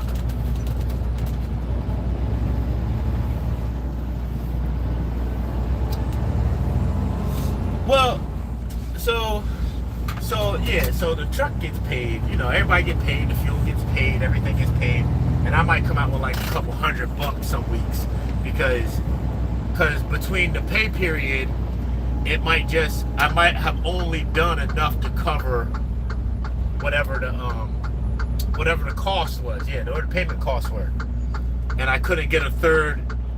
You know, if I ran out of 70 and I couldn't get a third load in or something, because it's always the first 2 loads that pay everything, and then the next load after that, that's where you make your money. And sometimes shit just run together, you know. But it always works out for the month, so I'm not really worried. It just had me change up how I plan things now. But if it's like 2 weeks in a row that shit happens, it starts to feel like, God damn, what am I working for? Yeah, I'm here paying everybody else. When's my turn? Yeah, that's all it is. Yeah, everything's straight. And I'm about to hit Idaho up, and if I can get there on a Monday, I'll get this one in for this week too. But I kind of don't even care, like, because this week's straight. So if I start next week and I'm already in the green, that means I have 2 loads in. Well, I have done 1 load, paid the whole week's worth of payments, and made some money. And then the next load is all mine. So it always evens out. Yeah, buddy. Yeah, you damn right. I'm trying to get something. 3. Yep. 3 more summers. Man, I don't know. I don't know. Honestly, I was thinking about taking my truck and going doing heavy load out in the Midwest, like, you know, those extra big heavy loads, those oversized joints. Yeah, I was thinking about doing that. Like, yo, let me see what's up here. Like, yo, because you know those trailers cost like $500,000 just for the trailer. And when you get those extra heavy loads, them joints be paying you like $70,000-$80,000 for 1 load. Yeah, and I'm like, yo, let me find out, because hell yeah. Yep. Let me find out. Like those guys, they be moving extra heavy equipment, or they be moving the windmill fans. Them things pay like 15 grand, 20 grand just to move it. Yeah, man. And all you doing is paying the tolls and the fees, and a lot of times you have to go, whatchamacallit, you have to go for the you have to go dedicate a route, like a certain route. You have to get the restricted routes, and have to get an escort and all that stuff. I don't know. So it depends, you know, which company you with and how they set it up. But usually the truck driver doesn't pay that. They just pay what they pay.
All the way over here.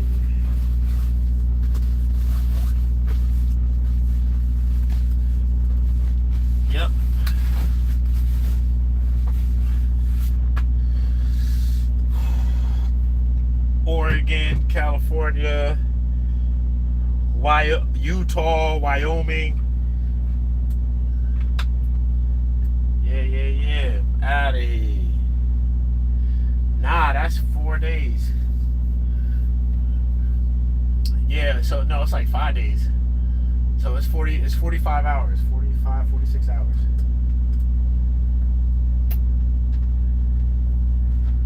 Yup, gotta do the 10 hour every time. Yep, I'm gonna go get my son. And he's gonna come with me. Yeah, no, spring break, not spring break, summer vacation.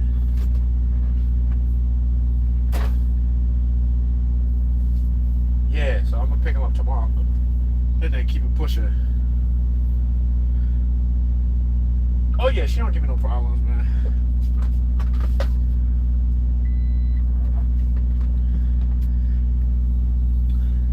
Nah, man, he's like her security blanket, bro. She be babying the shit up this thing, man. Like, he gotta come with me. He ain't gonna make it if he don't.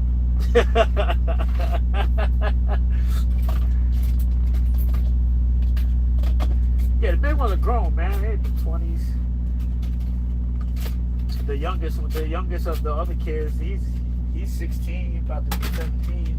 He'll be 17 this year. Yeah, so it's only really Hokaya. So the moms, you know, he there with his mom. Johnny's there. Angel works over. Yeah, Angel works over at the what's that? Not the Jack Williams. The Mavis. The Mavis at the Palmer Mall. Yeah, he's the mechanic at the Mavis at the Palmer Mall.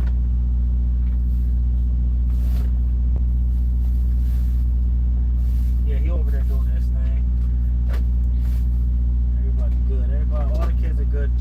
Jimmy, he's a CNA over at, I think at Easton Hospital. One of those. Nah, he's the third oldest. The oldest one is Johnny. The big one. Yeah. Yeah, the middle one's the CNA. Yeah. So they all doing their thing, man. They all working. Chris is doing good in school. Kaya passed 2nd grade. Everybody's doing what they're supposed to do. Nah, only Chris and Johnny. Everybody else is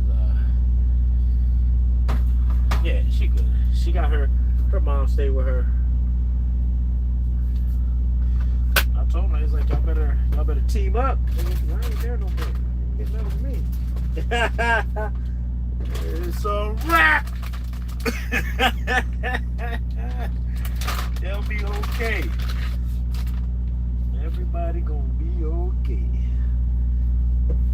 Just like my boy. Like, as long as he's good, I'm good.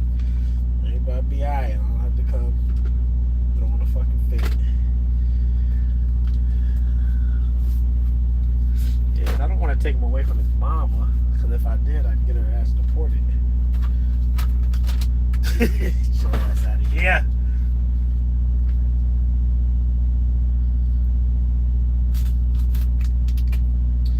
I'll probably keep him for the summer. Until he's ready to go back home. Usually he stay with me for at least 2-3 weeks before he want to go home. Yep. He be chilling. Because, you know, all we going to do is go everywhere, eat everything, and play video games. We're going to do a little homework and, you know, but light stuff.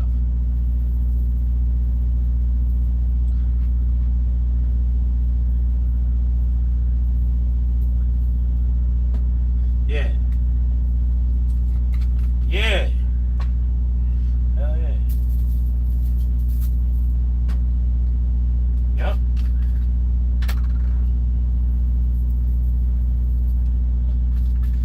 That's exactly right. That's exactly how we get down. I know it.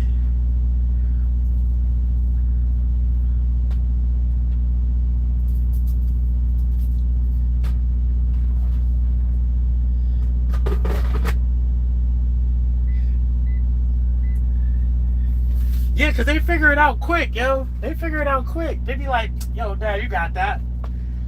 I'm like, yo, am I good on the right side? He's like, you good over here. Yeah.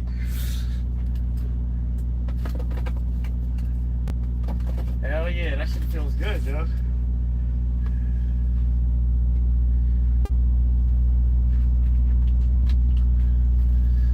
Yeah. Yeah, man, that's why. Yep. That's why I've been wanting to do this, man. That's why I need to do whatever it takes to get my own shit. Because just in case, you know, anything happened to me, I can go to a regular job and still keep my truck.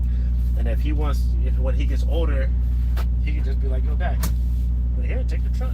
Go make money. Once I take care of this thing, it'll take care of us. There's always a way to make some bread. And we'll listen, we can do this till we're 90, bro.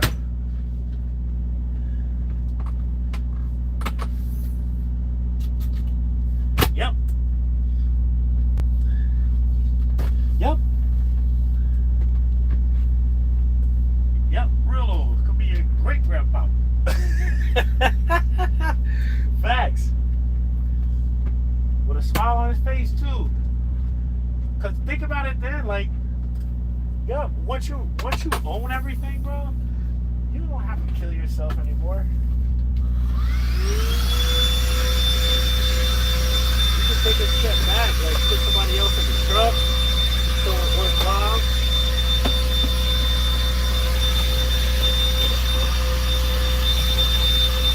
Yeah, cause I can get myself a nice little factory job if I someone that wants to push a couple deliveries for me.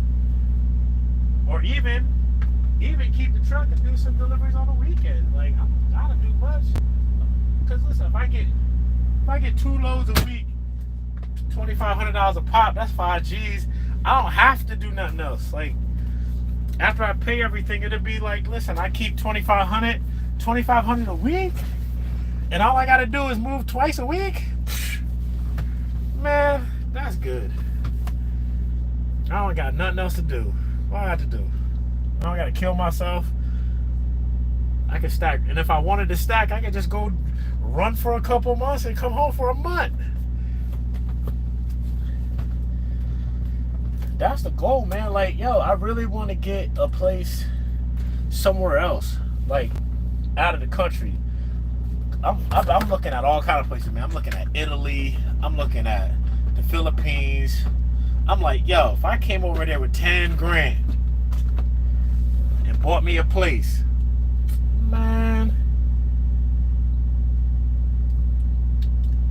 you know how profitable that would be for me to come over here.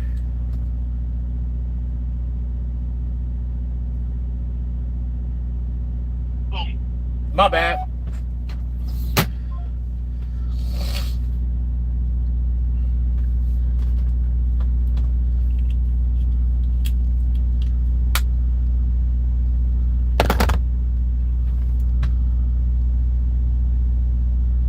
Sedan, what up? Y'all be reading the chats, man. Where you at?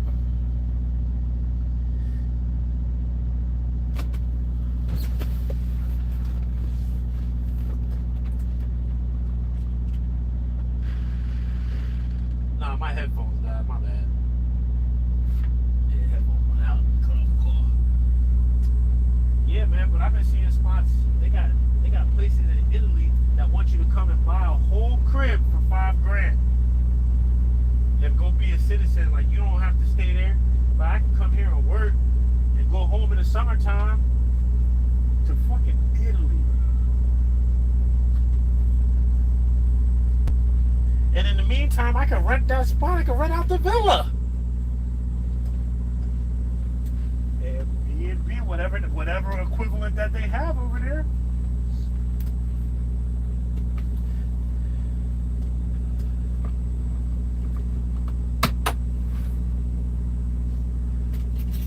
Yep. Nah.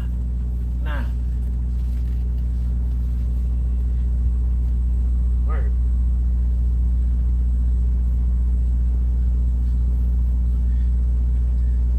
thinking like, man, what am I doing if I spend another 8 or 10 grand on a bike, and I can spend 8 or 10 grand on a property that's gonna make me some money and probably buy a better bike. I gotta do something. I gotta do something different. I gotta start moving different.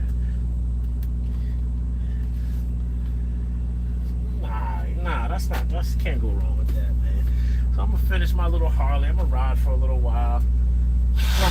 I'm gonna make a smart move. Gotta make a smart move, man. And if I do get another bike, it might be like a little cheapy, like 3 grand something. You know what I mean? Just something to go. Just something to. That's it. I seen a nice 750 for 3, little Suzuki joint. What else I need, man? I ain't trying to go out here and take this racing on the highway and shit. I'm trying to just hit some back roads, maybe do a couple pulls. You know how we do it. Not be that. You know what I'm saying? Go drink a beer and go home.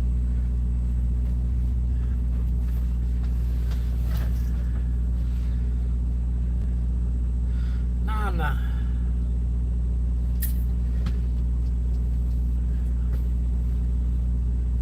Exactly.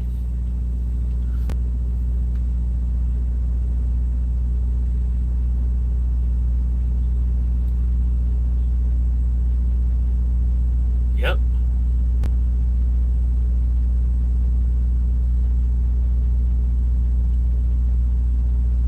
That's it, man. I gotta be realistic, man. I'm 42.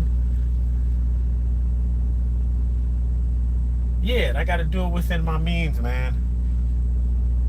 Like even, like it's weird though, because like we be considered high earners, bro. Like we're considered really high earners, but at the same time, cost of living is high.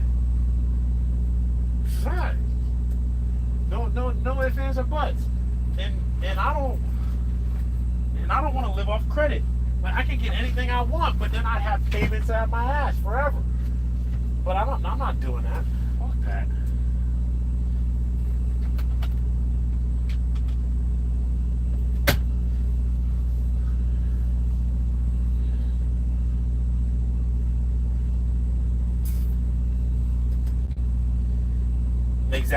Exactly.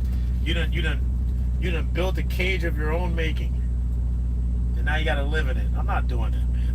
I wanna be legitimately free. Cars paid, truck paid off, house paid off. Any money that comes in my pocket is gonna go to something that's gonna make me some more money till I get to the point where it's like I don't have to do anything. One day I'm gonna wake up and be like, I don't have to do nothing. That's the goal. That's it. Do whatever I can for my son, so when he gets older, he got the old man with some means. Like, yo, Dad, listen, I was thinking about doing X, Y, and Z. What you think about that? I'd be like, well, let's go do it.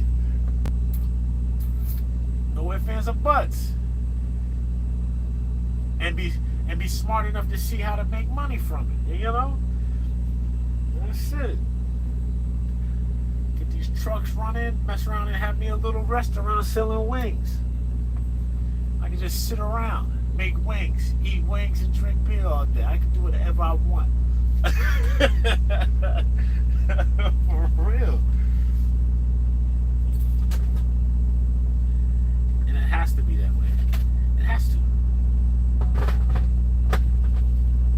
I'm not working this hard to stay the same. Get out of your mind.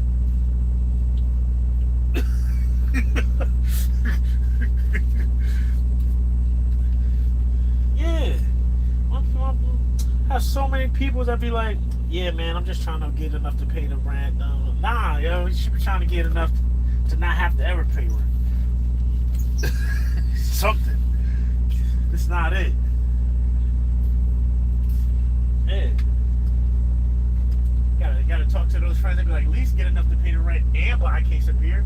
And then next time I see him, be like, and buy a case of beer in a bottle. You know what I'm saying? Like you gotta up it a little bit every time. Like, yo, trying to get him motivated. Like, yo, y'all, listen, that's not it. I've been doing that shit since high school. It's like, I don't make enough so I can drink this weekend. Nah, nigga.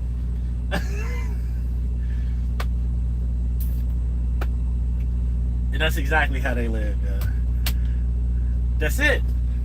Like, yo, how about a case of beer and some hamburgers for the grill? Like, yeah.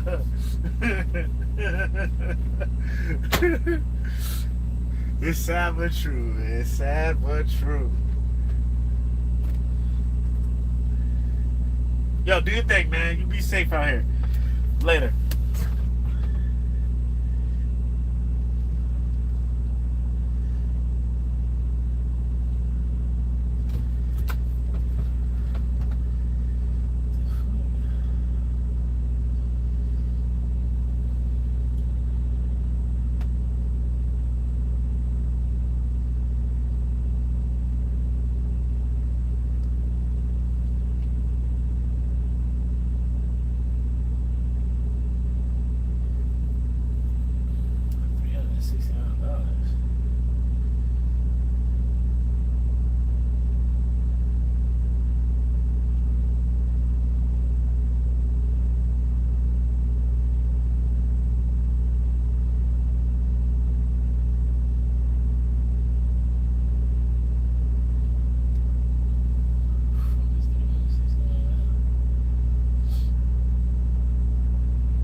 masturbation history.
Yeah. What else she gonna do? What else she gonna do? She gonna tell you get back in the car. Yeah. After she flexed on you. Yeah. How did she play on You rest? get the last laugh. It's just, it's two women involved. They trying to one up one another. But yeah, this was totally innocent. But if you had just got out the car. No, she don't have to get out the fucking She car. doesn't have the capacity to do that. I understand why they took her to jail. Why? Refused to get out of the car. And she's resisting. Okay, I do think it's unnecessary for her to tell her to get out of the car. But you're not the judge. You can't make those determinations. If you want to file a complaint afterwards, yeah, do that. But this is not the way. Yeah, I get that. But the cop could have been a better person, Joe. 19 cops come out and fool around with just ratchet people all day. Yeah. They get to snap too. Police officer's job is like being a telephone. You calling people all day and you getting rude, people hanging up on you, eventually you're gonna snap. It's just human nature. Right. Let's continue this. Yeah, I'm tired of all this screaming.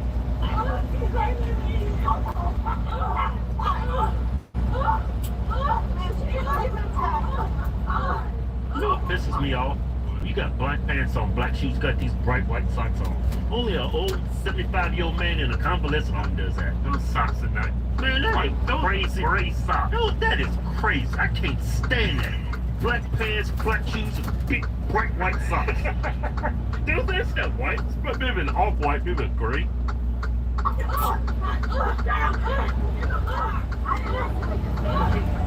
What's that? Oh, what's that going on?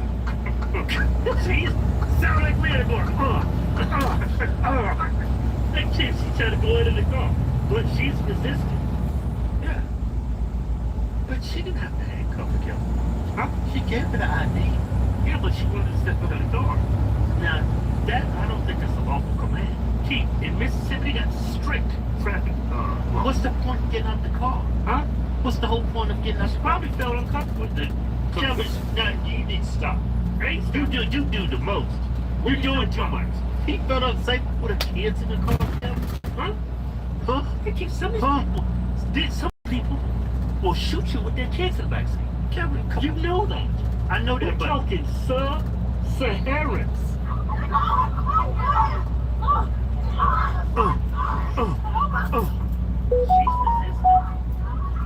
She's resisting arrest.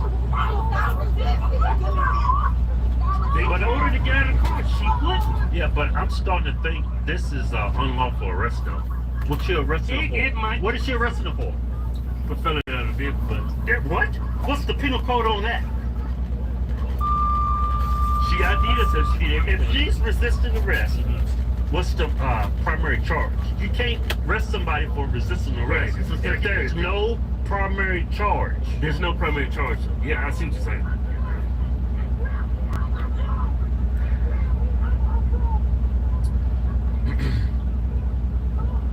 But this is not the way to handle this.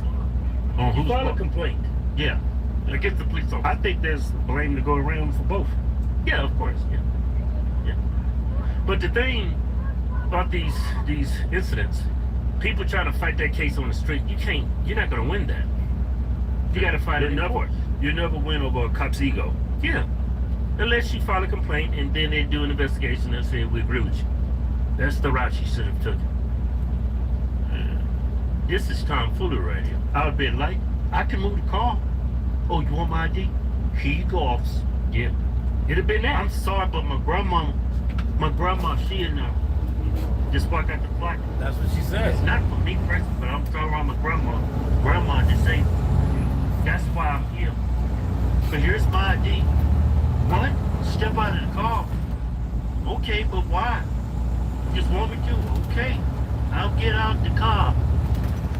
Now what you want me to do? What? You want me to get on knees and suck you off?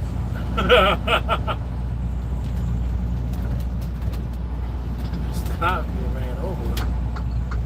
There's no point for her to get out the car. I understand. And I can see this getting thrown out. Yeah, I can see it. You better get off her chest. Man, look at the rump on this one.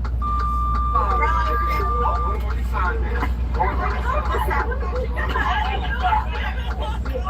I ain't trying to hear all that. I want to see it when they put it in the car. Did she actually say she was sick? Yeah. Go this part.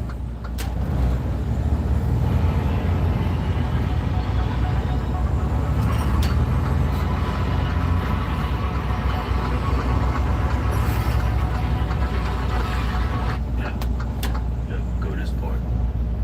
I don't need all these theatrics. Put that foot behind your knee. And get on this knee so I can stand up. There you go.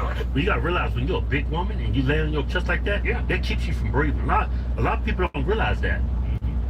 You don't really know unless you're a big fat lard and you get put in that position. You see how tough it is to breathe. And look at all them all that breast right there. Okay. Breathe. You're all right. You're right. What's your name? What's that? Triple G cups? Okay. I'm Sergeant Dover, okay? You see how calm and cool? If he would have been the responding officer, this would have never happened. My sword, keep breathing. Get past the camera, make sure you're okay, all right? All right? Let the woman step out of the way, just using a body cam.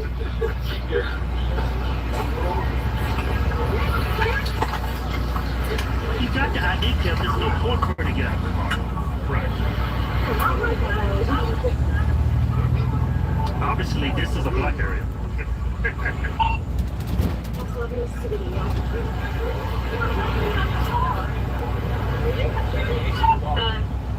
The kids in the car? I understand why she want to get in the car. Kids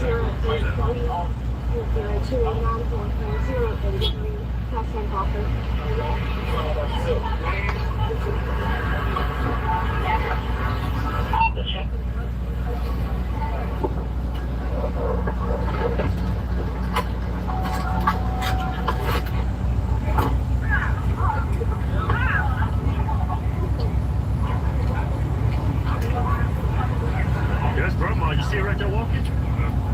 You see Granny? They say that's Grandma. What's Grandma? Look at her, walking with the cane. They say that's Grandma. Why you got Grandma going to stuff? Won't you have Grandma sit at home, you go get the stuff.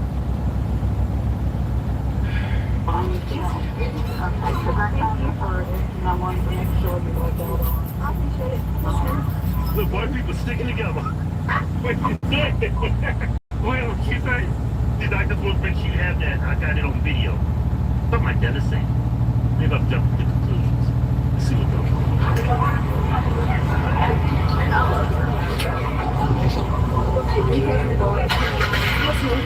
I probably can. Because I thought you heard it, and I wanted to make sure you were there. I appreciate it. She's a I think that should be sufficient, but he wouldn't mind. You just pop back up there and just give that verbal statement or something. Just good. Mind, you could always. On the camera will tell the truth. The lies exposed every time. I'm not comfortable with you trying to make me responsible for my actions. Well, I don't think she was responsible. She gave out a handicap placard because of her dropped off from the store. She parked in the handicap. Yeah, and the Academy Award for overreacting Walmart parking lot goes to, she should win the Academy Award for that. But I wouldn't be surprised if she threw this out because I think she had a legal right to be in handicap. Parking spot. Yeah, another turned a $30 ticket into a felony with a large fine. I don't even think it's a ticketable offense. She's with a grandma. I think the placard follows the disabled person. That's the whole point. Maybe grandma can't afford a car. Yeah. The fatigue is absolutely real. I can only imagine what kind of fatigue cops have from this kind of behavior. Yeah, I'm sure that played a huge role in this. Yeah, if that male police officer would have showed up, it would have told him a different direction. But yeah, if the black woman, whenever you approach, when you're being approached by an aggressive cop, overzealous, follow the instructions. Just follow the instructions. Yeah. There, at that time, during a traffic stop, it's not your time to try to prevent or to say what's right and what's wrong. You have to file a complaint afterwards. Yeah. They're not going to win that fight. There are some cops, when you step on their ego, they will provoke you. Yeah. I think this is one of those situations. She didn't have to get out the car. She's actually going to move her car. But she gave her ID. And because she gave her that lip service, you know what? Get out the car. Yeah. You want to flex? I'm going to flex too. Yeah, it's just two idiots meeting each other. Yeah. But if the black girl had just been like, I think the idiot of the award goes to the lady, though. The black lady. Yeah. Yeah. Because even though that cop was overzealous,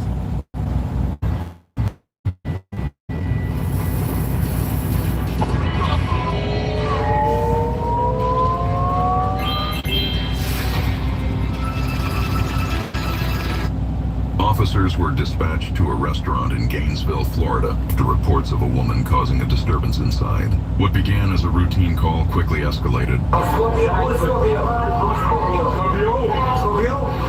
Awesome, cool, Scorpio, that's great. Yeah. Good, how are you? Big Taurus is a lot more fun in Gainesville than Gumby's. I'm waiting for you to pay his staff. Hey, you over here? Because I need your ID. No, he doesn't. It's You need mine? law protest. No, I need her ID because she's going to be trespassed. So. It's okay. It's okay. We shot you. I don't give a fuck. Where do you go? I don't give a fuck. You don't have your ID on you though? I'll give you my ID in person. Huh? I'll give you my social and all that. Look it up. Okay, but you don't. yeah, got a show for y'all. Got a damn good show. That is wild. A white woman sounding like a ghetto sub-Saharan. Yeah. Well, before we get to today's video, shut up. We got a new giveaway. Ram Diesel Turbo with the $10,000 cold hard white American cat. That's a good money. It's worth something. Get in the win. Just go to fisherhorsetwins.com. Anything about my site. Like coffee, methylene blue, get you automatic. And then the win. All right. Man, she even got the edges. Yeah, see, she's got the braids going, right? But this right here, you're gonna notice on her forehead, only black girls do that. They curse. But listen to how she talks. Listen to how she talks and her edges and the. Man, it's like, what's that old show? What's the old show? It's black and white. Black and white? Yeah. Can you be more specific? No, it's like a white dude talking. It's black and white. It was like spooky stuff. Tales of the Crypt? Well, not that. Before that. What was it? I don't know. Come over it. You don't have your physical ID. Nah, I don't. Okay. What you want to do about it? Nothing. I was just asking questions. So do it. I did. So do it again. Why are you doing all that? You know what? I'm trying to get some food. Okay. Well. Come on. What's your name, dear? Allison. The blanket trespass from the premises? Why am I getting trespassed? Because they don't want you in here anymore. Why? What I did in there? What I did? It's evident. Hey, Kevin, look at them edges, the way she talks, her hair, the way she's being like rude and obnoxious to people. Environment. What you say? She got a lot of. You dump a nice, perfect white girl in a black ghetto neighborhood. This what happens. Yeah, I'm ordering food out of here. I ain't nothing on this one. Private businesses have the legal right to ask anyone to leave the property at any time, for nearly any reason. They don't need to explain why. The girl in the corner that was making no noise, no. Yep. Now I'm sitting down, trespass for what? It doesn't matter. Hello. We're not doing that. Come on. We're not doing that. Stop. Why is you grabbing me like that? Why you grab me like that? She even sounds like one of these ghetto black chicks. How can you be a girl and see that kind of behavior and say, you know what? I want to emulate that. Yeah. Just throw away all the white privilege. Man, all that white privilege is gone, man. You had the world in the palm of your hand. You just threw it away. No, Mom. Stop. I'm not doing it. Look at the subs here. You ain't gotta rest. Told me all slow and just dumb. You ain't gotta do all that.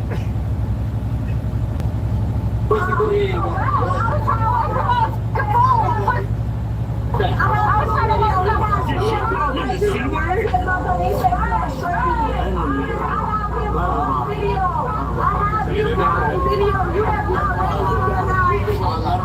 As the officer begins detaining the suspect, bystander steps in, blocking his path. The officer immediately orders him back.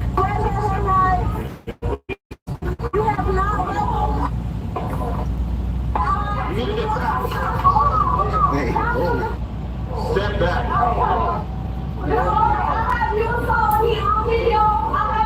Stop following him. Stop.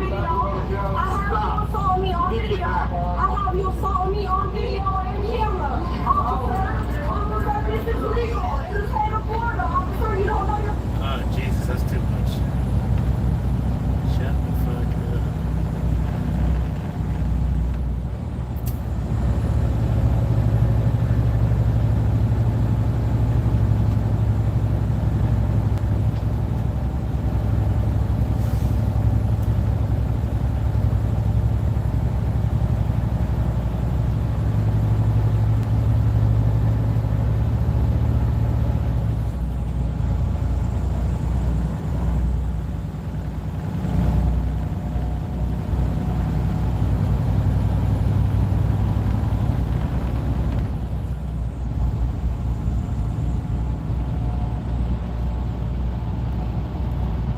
This incredible story has gone viral in the United States. This Silicon Valley engineer has become an overnight superstar for sharing something that no one expected.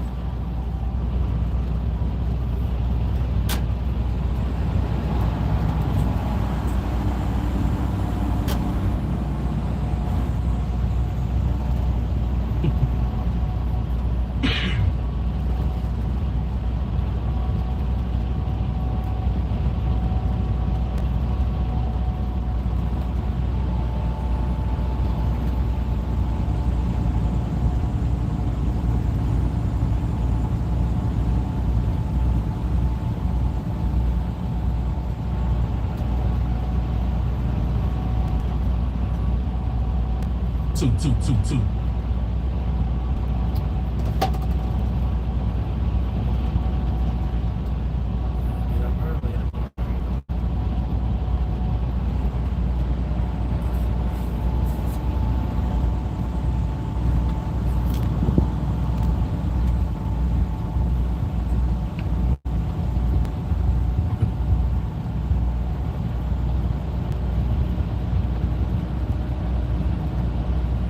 Okay. Bring that down. You ready?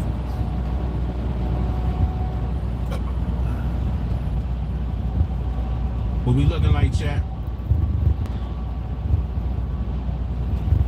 OCO, how y'all doing?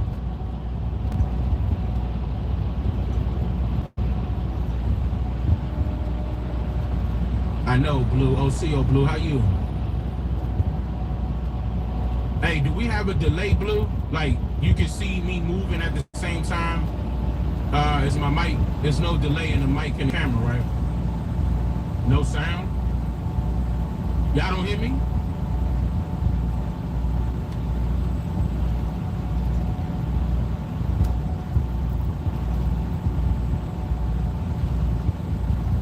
No delay?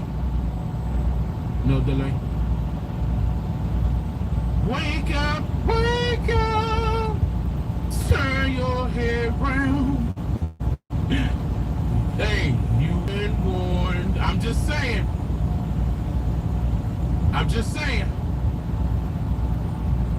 So, no sound? Y'all lying. Stop playing, chat. What you mean, no sound?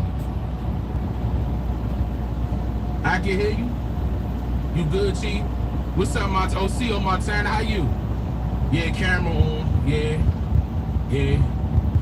My hair not done. It's still long though, you know. My hair not done.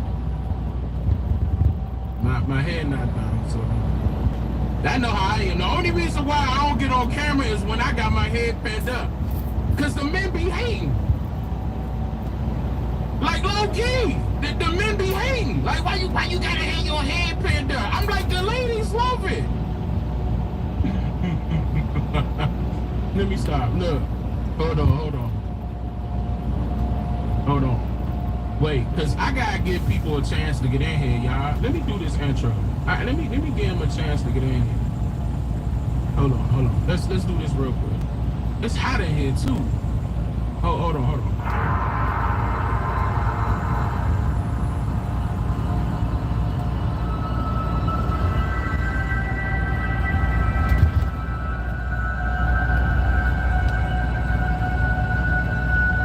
OCO, freethinkers. I broke down how they took our lands, when they took our lands. I even gave you verbatim government documents, time periods, and all. There's no excuse. And all those people that's yelling and screaming, talking about Africa this, Africa that, go there!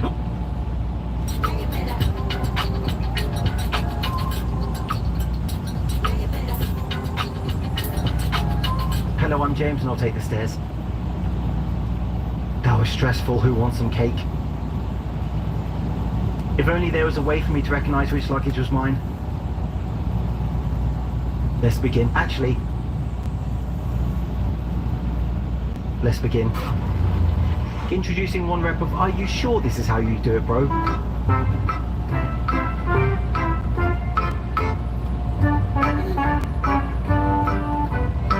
As if sumo deadlifts needed any more stigma.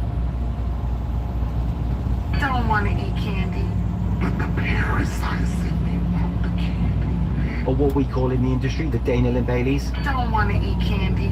But the parasites in me want the candy. For anyone who doesn't know, that is the PED that women choose to take as it has anabolic effects, but not so much of the unwanted masculine effects that other PEDs have, aka the I'm natty honest. For my meal one, I always take my vitamin. Blimey, those vitamins are working well. I take fish oil, digestive enzyme, which is my favorite, vitamin C with glutathione, which is amazing, and of course a multi. Blimey, those vitamins are working well. This is why they're called supplements, to supplement your roids? Diet, that's what I was thinking of. POV told this bro to back off. My bad, Netflix. First of all, what does that even mean? I just learned what looks maxing means. Second of all,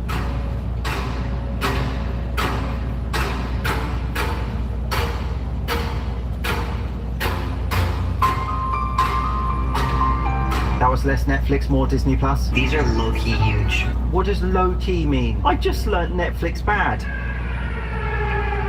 It's that time again. Underpants on, camera set up. Now we wait. How to deal with creepy men who stare at you while you work out. Focus on your workout because people look at each other in the gym and it's completely normal. Stare back.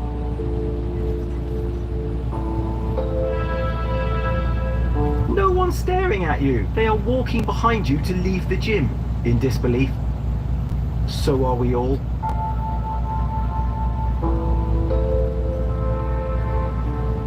The Liver King's Netflix documentary is out and has revealed just what a stand-up guy he is. I used to print money, a lot of it, and it all worked. Even his money's fake, Natty. So my first job was at GNC. People would return stuff all the time, and they would return it pretty much empty. And I still had to give them their money back. So why don't I just take all the empty things? Then I could go to another GNC, and maybe I can get money for them. Employee of the month right there. I also made drugs. Because I knew how to turn my apartment into a chemistry lab. Dude doing his best impression of Pablo Escobar from his shared apartment. Can you keep it down up there? I'm trying to watch Breaking Bad. Before we go, let me show you something, buddy. And of course he lied about being natural when he sold supplements and services to people based on his physique. Untold, the Liver King lets the disgraced health influencer off easy. How do I repent Johnson mulls in the film? I don't know what comes next. I don't have the answers to that yet. 6 months later though, inspiration appears to have struck. He says he plans to open precisely 302 retreats that espouse ancestral living. Well, at least it's not 303. There are a lot more things that didn't make the cut, says Perlman. It's a crying shame that so many of these late documentary revelations go without proper interrogation. I used to print money, a lot of it, and it all worked. Instead, we are left with Johnson as the unreliable narrator of his own fairy tale. Those are the words I've been looking for. Before we go, let me show you. Let me set the scene. The police saw a Rolls Royce driving without proper registration, and when they used their douchebag meter, it went nuts. Amazed by the levels showing on the douche meter, they pulled over the driver to see who was inside. Morning, sir. Can you get your license for the trigger for your tax on your vehicle, you know that? These guys always do that here. I buy cars tax all the time. Well, that makes sense. Shut up, it's how my brain works. Well, cash. I'm famous online. I don't around, but What a clown. He really told the cop he's famous as a power play.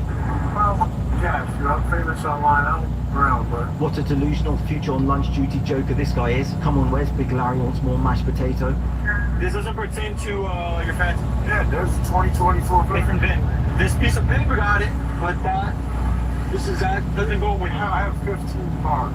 And I have 15 fingers, so what? Well, my car's cash, big dog. But you didn't pay your road tax, did you? Which is the point of this, you alpha male fail. He's the epitome of the nauseating influencer who thinks they're above others because they have more money. has nothing to do with my passion or not. It just has to do that you have to go back over. Be more like the outdoor boys and less like this guy. Actually, sending Wes Watson to Alaska to survive does sound appealing. Yeah. One for each year you're going to spend behind bars. So what happened? Well, Wes knew his plates were expired, hid them in the boot and drove anyway. He has no registration. That receipt is not a registration. The vehicle is not registered, okay? And then the insurance that you guys gave him is not even the same VIN. So he's uninsured right now at this moment. The vehicle is not registered and it's an arrestable offense in Florida. He then did what any alpha male would do. 50 grand in my account right now. Here you go. Right now, bro. Right now, bro. And stomped his feet like a kid who wants more ice cream. It's a residential violation. It's a residential go, bro. There's always someone else to blame in his delusional world. And can someone please tell him what buttons on shirts are for? Dad bods deserve better teens. I found this brand called True Classic. It's your one. When you choose the wrong queue in the supermarket? How much are they real? Are they real? Do I feel those? What's the hold up? Is someone trying to pay using their hand again?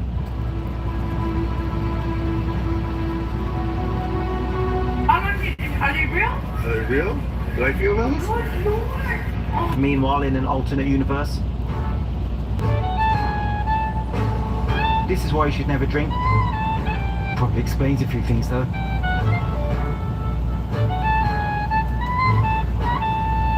And it's not just Popeye mogging bros on the street. Introducing olive oil.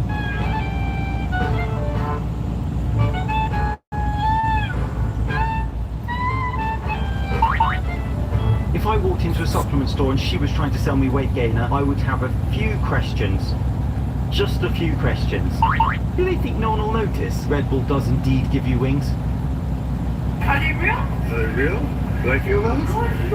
Meet Gentile Lifts, the new natty between cycles, 18-year-old catfluenza. You want to get big like a cat? You gotta eat cat food.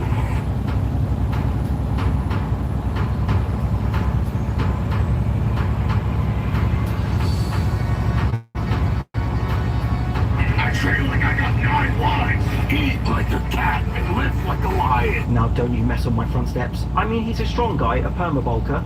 Watch me press your X for reps.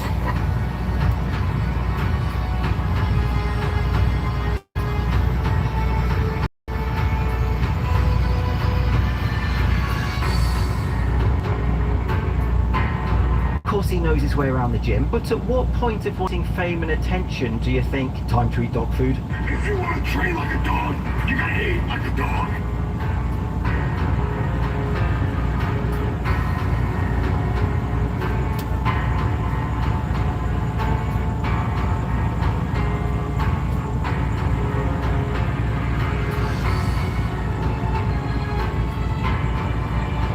He just needs a bowl of water to wash it down with now. If you want to train like a dog, you gotta eat like a dog. Thank you for watching. I hope you enjoyed the video. Here's a crab doing pull-ups.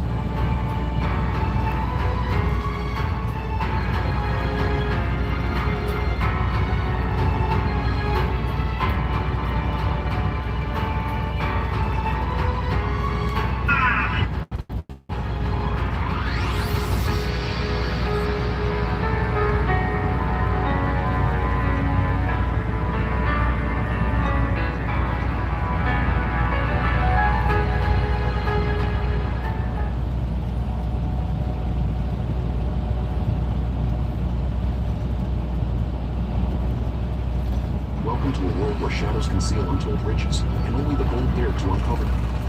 Enter the realm of Ninja Mode, where stealth beats fortune. Hey, I just got your $30, and when are you gonna send me the rest? 5 bills as a 23. girls think hot. Tell them what we about to do tonight, Bookie. We about to almost say smash. But yeah, we gonna smash. We gonna. You tell me you ain't gonna give me no piece of chicken? How am I supposed to pay for this? Modern women say they don't need a man until they're asking for gas money, rent money, and a crankshaft. We got baby mamas with $800 phone bills, side chicks, Google reviews, and grown men choosing over $30 lunch with another woman. From emotional breakdowns to sexual confessions on camera, this may be the wildest scroll I've ever reacted to. So sit tight because we're about to start with the $30 argument and it ends up with sleeping pills, sex bags, and STDs. Let's go. What's up? Hey, I just got your $30 and when you gonna send me the rest? The rest of what? The rest of the money.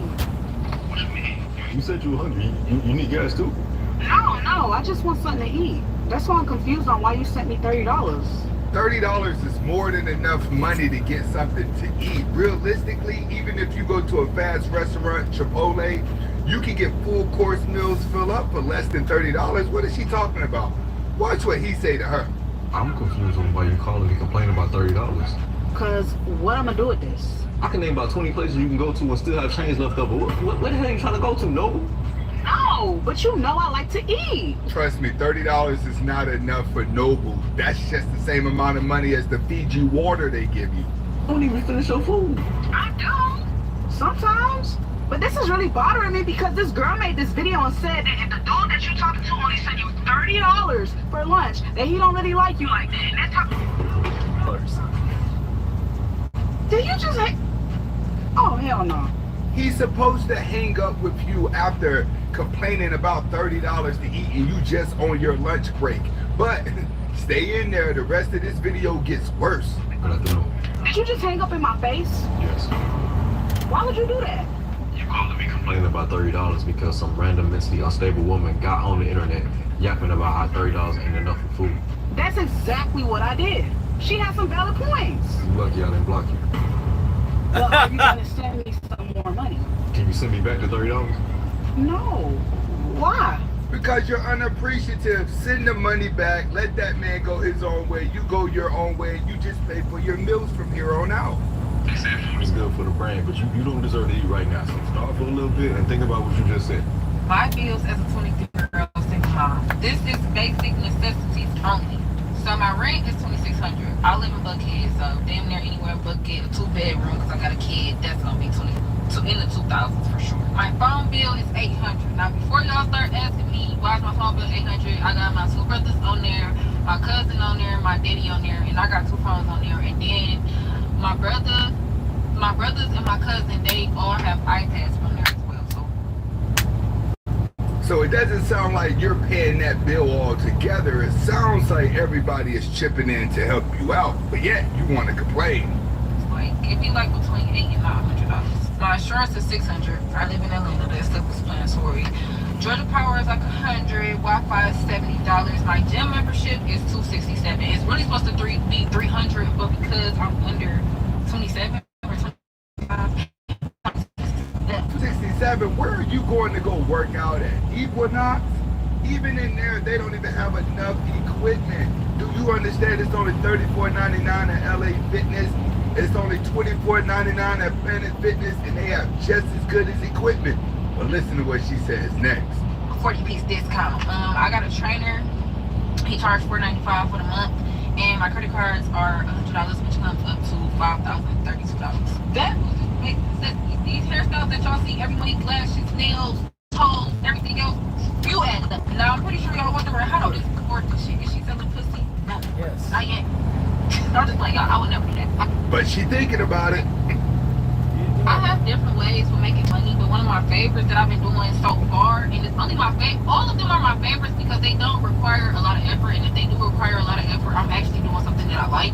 But this one is my favorite because I can teach other people how to do it as well, and a lot of people with other ways that I make money, like when I trade, people be like, oh, I'm not smart enough to do that.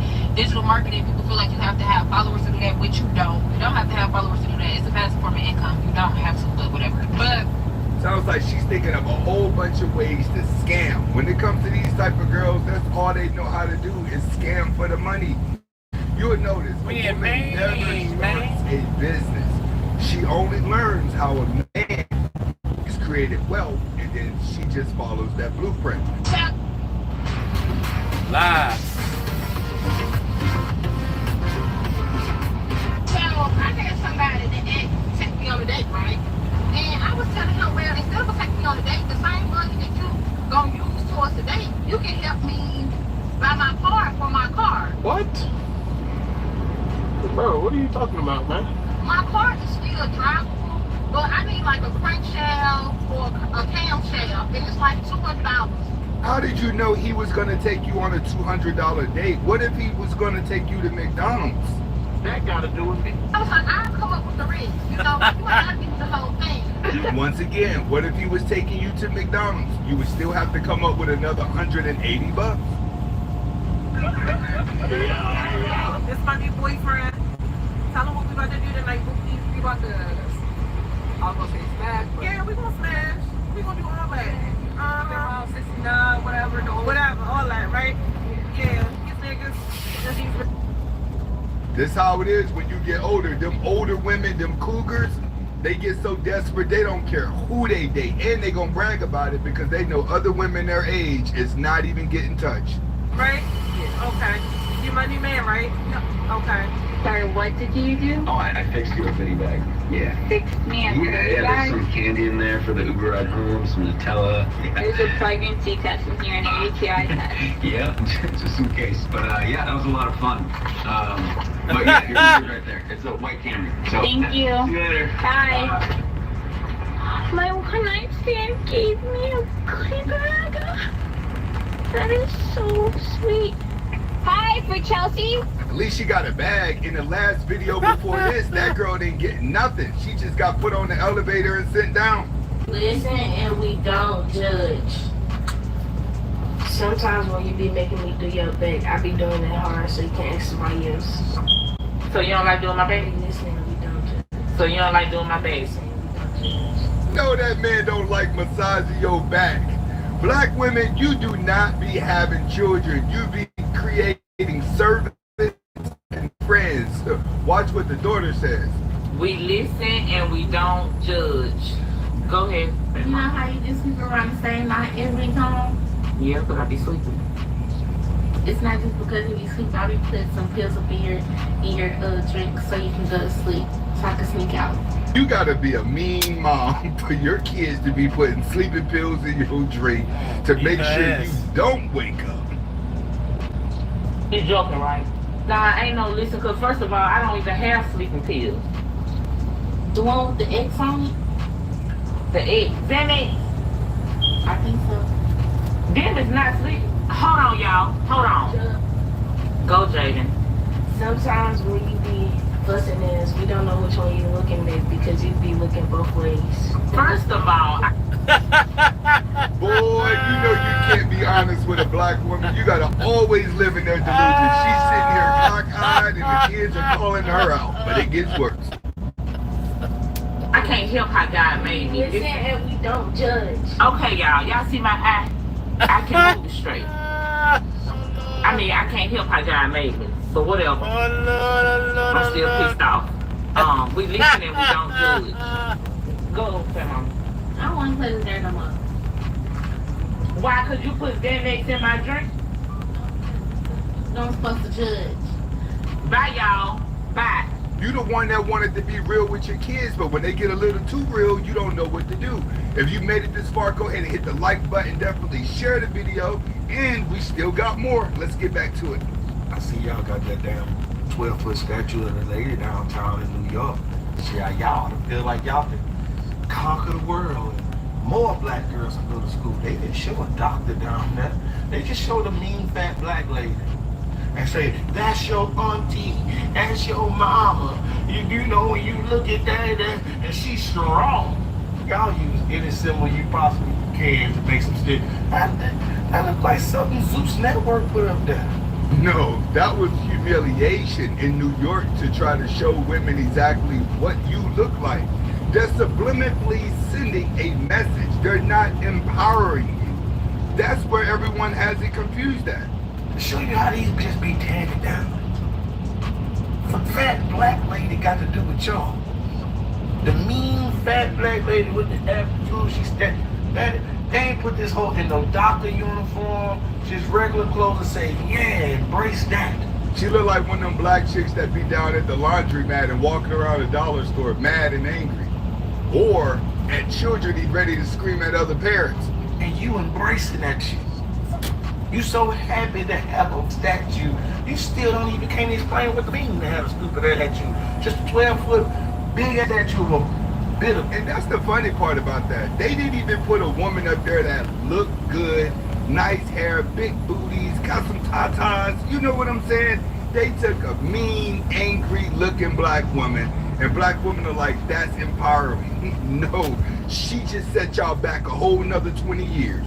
And even women are starting to feel like... No woman thinks that. Women feel like, no. Women are starting to feel like they're on the same level as men. No woman They feel like it's an equal ball game now. That's the way they talk. A podcast, Twitter. Do not talk like that, and ladies do not think like that. Ladies already know she cannot do man shit around this house. That's why the woman over here with this house run down like this with the boy. Them morning in there can't stop that running sound. It don't take nothing to open that. Yeah. This everybody in this goddamn house wake up with their nose stopped up. Yo. This woman don't know to get the unfiltered, to get up there and get the unfiltered. She got this weak ass boy. They definitely change the unfiltered. Every woman know you need the man. So only the big. And if you ever decide to sell your minor, it's okay. You can always.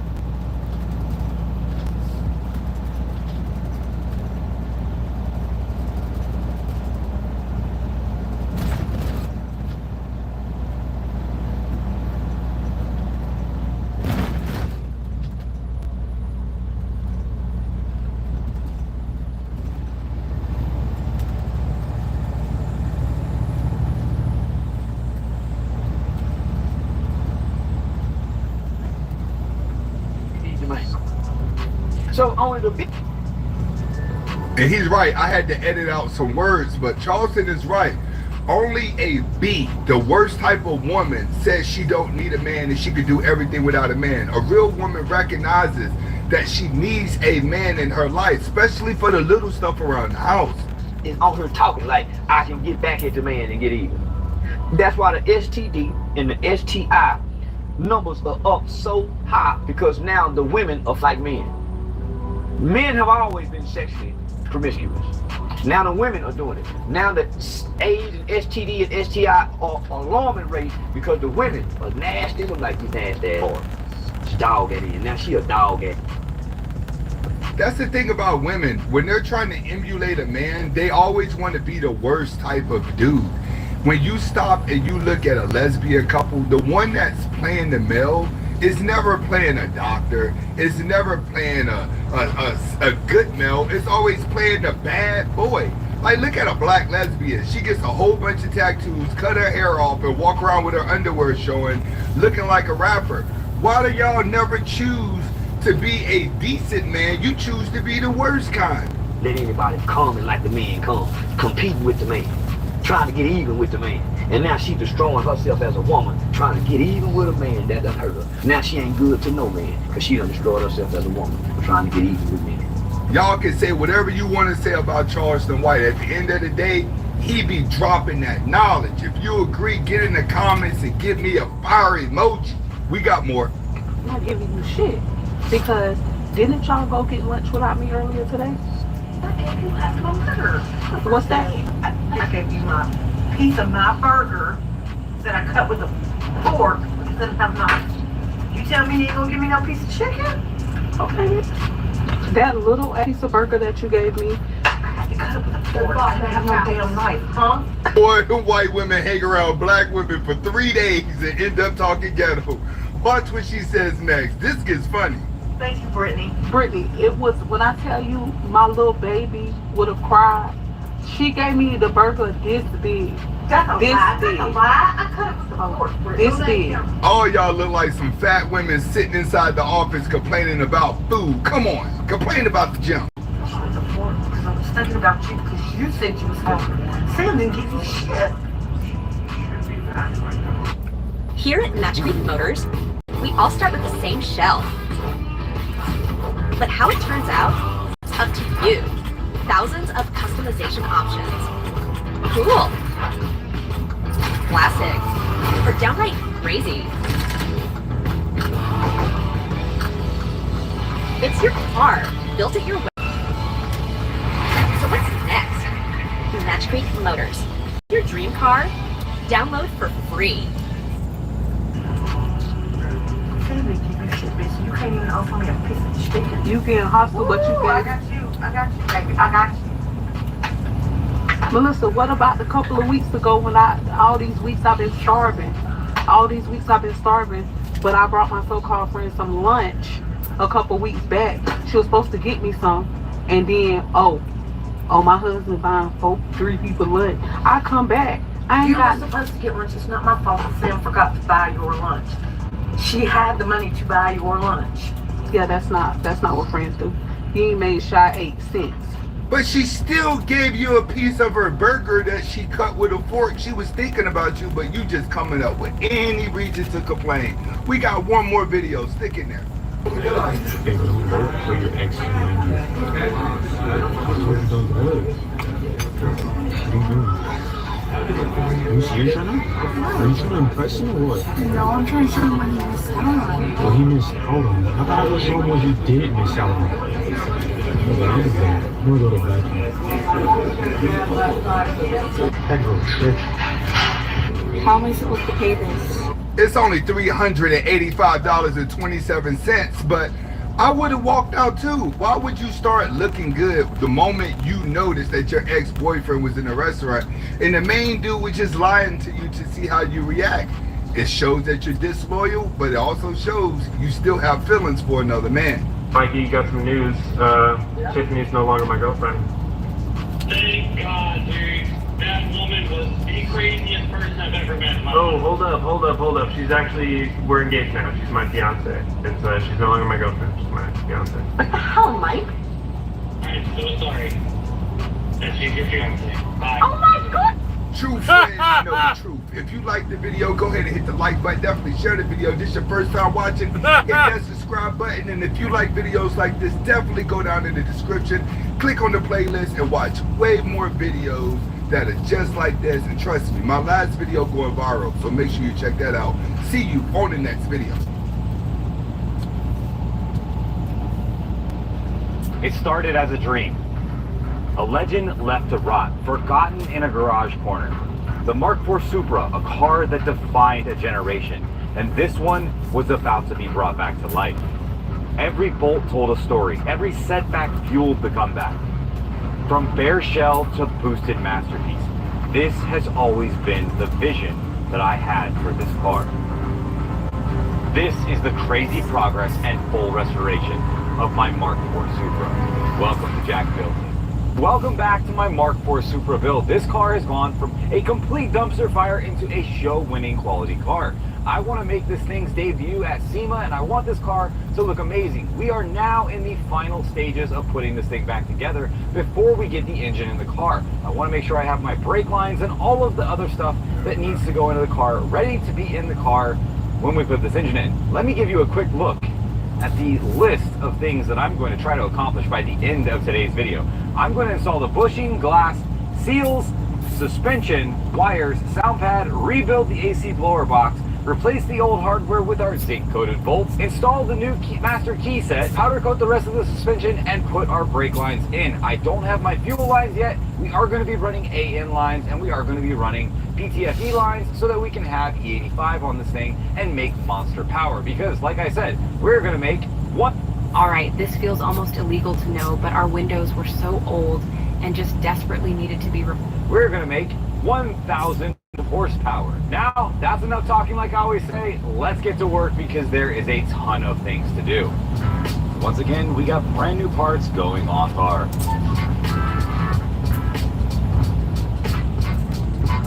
Sticking with the theme of this build, we are spending more money to make this car look even better. And I spend a lot of money on this car already. This here is a brand new factory fresh seal that only cost me about $65. Now this step is not absolutely necessary, but I like to do this to give the urethane a little bit better bite clear coat. Alright, full trust. Please don't break.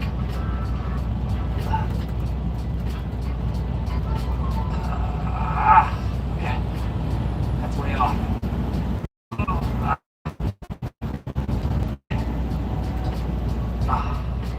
Now that the car's quiet enough to hear my own bad decisions, let's get the rest of this spaghetti mess sorted out in the car.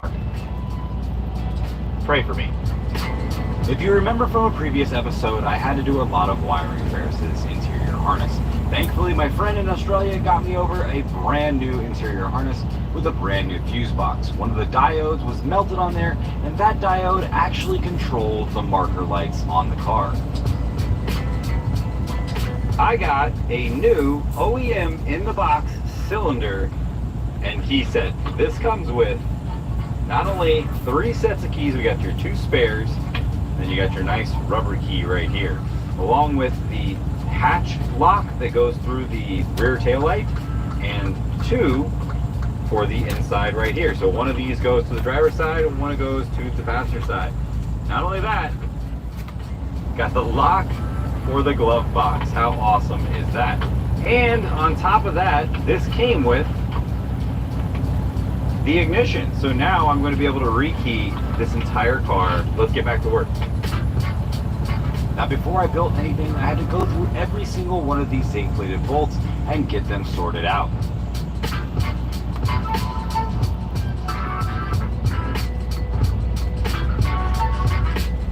Now, I'm sure when I open up the door, I will see these right here. And that looks really good with the gold yellow zinc. Now, over here, you won't see any of that, but I will know that it is here, and it is all zinc plated. That looks so good, guys. I cannot wait to put the rest of this together.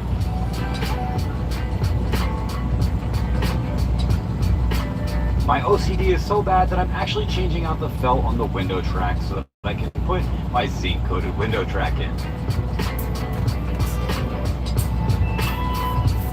Absolutely everything on this car gets brand new hardware, including all the locks. Alright, technically this is the first official key turn since the, well, double check, make sure it's open. First official key turn since the car has been fully restored-ish. Alright, that's unlocked. That's locked. Yes! Now I replaced the tired and damaged hood latch cables, and I reused the old hood latches.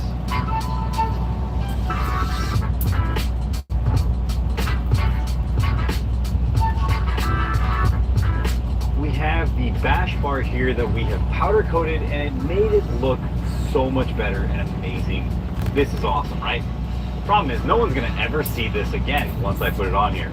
That's okay, because I know it's on there and I know it looks good. Not only does it look good, but putting this thing in place right now is a nice little confidence booster, because you can tell that the frame rails are straight when these things bolt up easy and without no issues.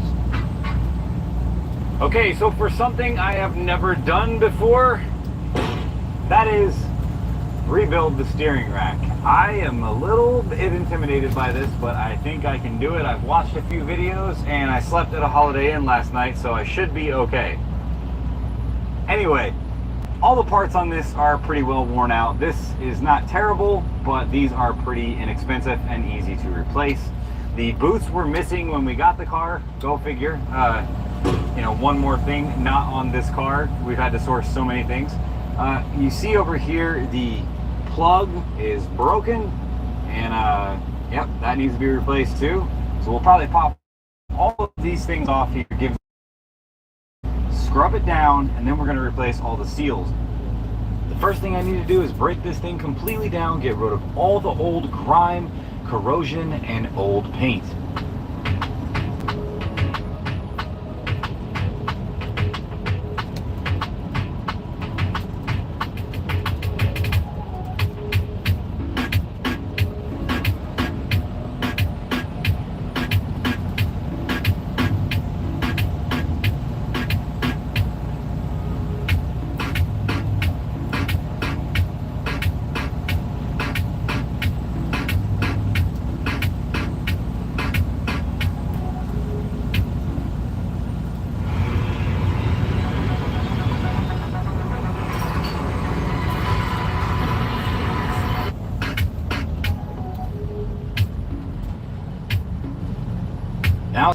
fresh coat of some 2K base coat. This is hot rod black, so it won't stand out too much against all of the nice powder coated parts. Okay, out of the comfort zone into the danger zone. Essentially, I am going to be rebuilding a rack for the very first time, and I've never done anything like this.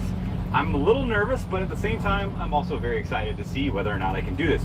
Now, I have picked up a brand new rebuild kit. I got this on eBay straight from Japan for about $65. Now, you can buy these, I believe, in the US from Toyota, but I wanted to get this for a little bit cheaper, and $65 versus $100, I believe it was like $120. Saving money.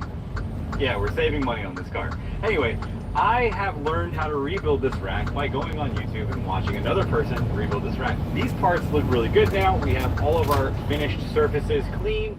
As you can see here, these are ready to go where they made up metal to metal. And we have all of the old bushings out, and everything has been replaced to the point of where we are only using the bearings. Now, the bearings all seemed very good. I didn't see any issues with these. I have them soaking in ATF because I don't want to have any of these getting any surface rust on them while I wait to reinstall this. So the inside is nice and clean. I don't know if this is going to come across on camera or if it's going to focus or not, but either way, this looks really good. As you can see, we have a very nice paint job on all of the parts.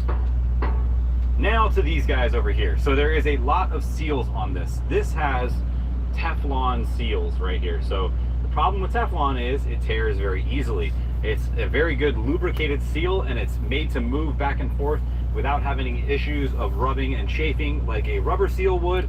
But the problem is these do not expand and they do not stretch, and they will tear and rip easily, especially on these little sharp edges right here. So what I'm going to do is I'm also going to soak these in ATF, and this is something that I also learned by watching this guy's channel on YouTube.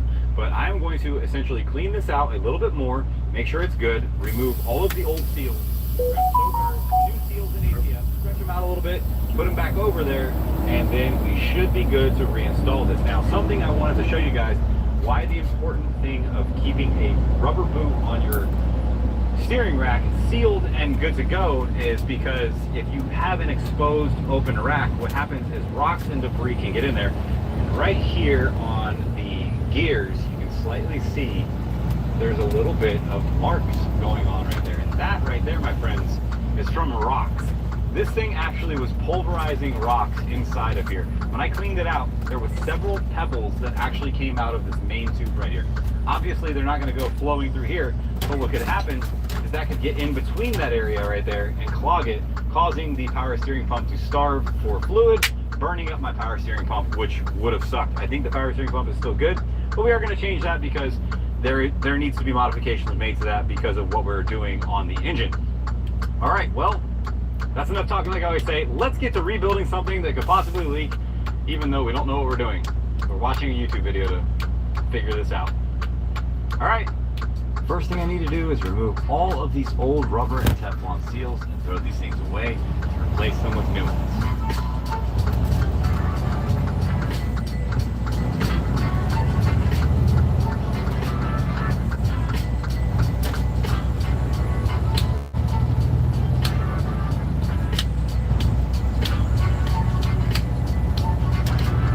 Here I replace all of the rubber O-rings that go onto the valve body.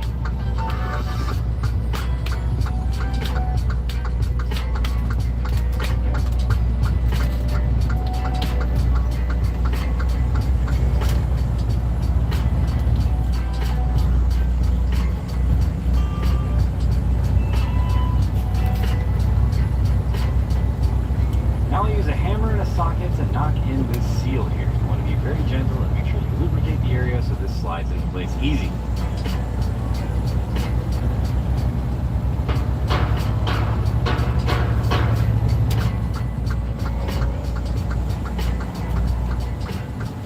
Now that I've had these Teflon seals soaking in some ATF to loosen them up a little bit, I use my homemade little gasket type of slider tool here and slide these things on. As you can see, I'm compressing them afterwards to get their shape back.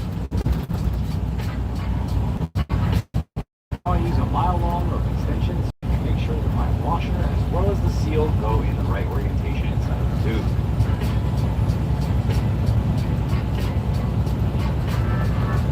This step is critical right here. You want to make sure that you don't break that seal on the inside, because that is a common failure point. Once I have all that stuff in place, the washers, C-clip, and all the other parts go back into place.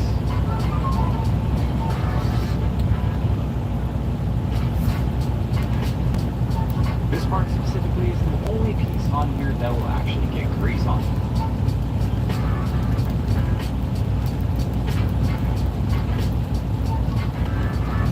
Now with all the bearings, seals, and everything in place, it's time to see this thing up for the final time.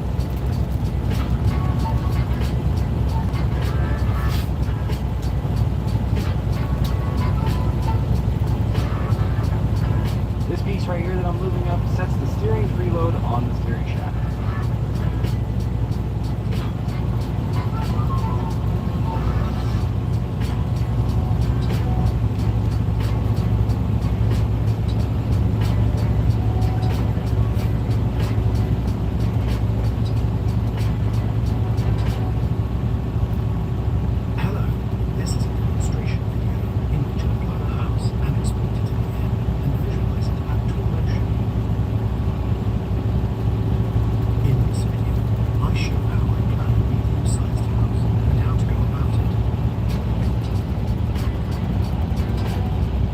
Steering rack is finished, all of the seals have been replaced, we have our new bushings in place, and everything is painted. It looks very good. Now I won't know whether or not this is going to leak until I plumb it up and put pressure to the system.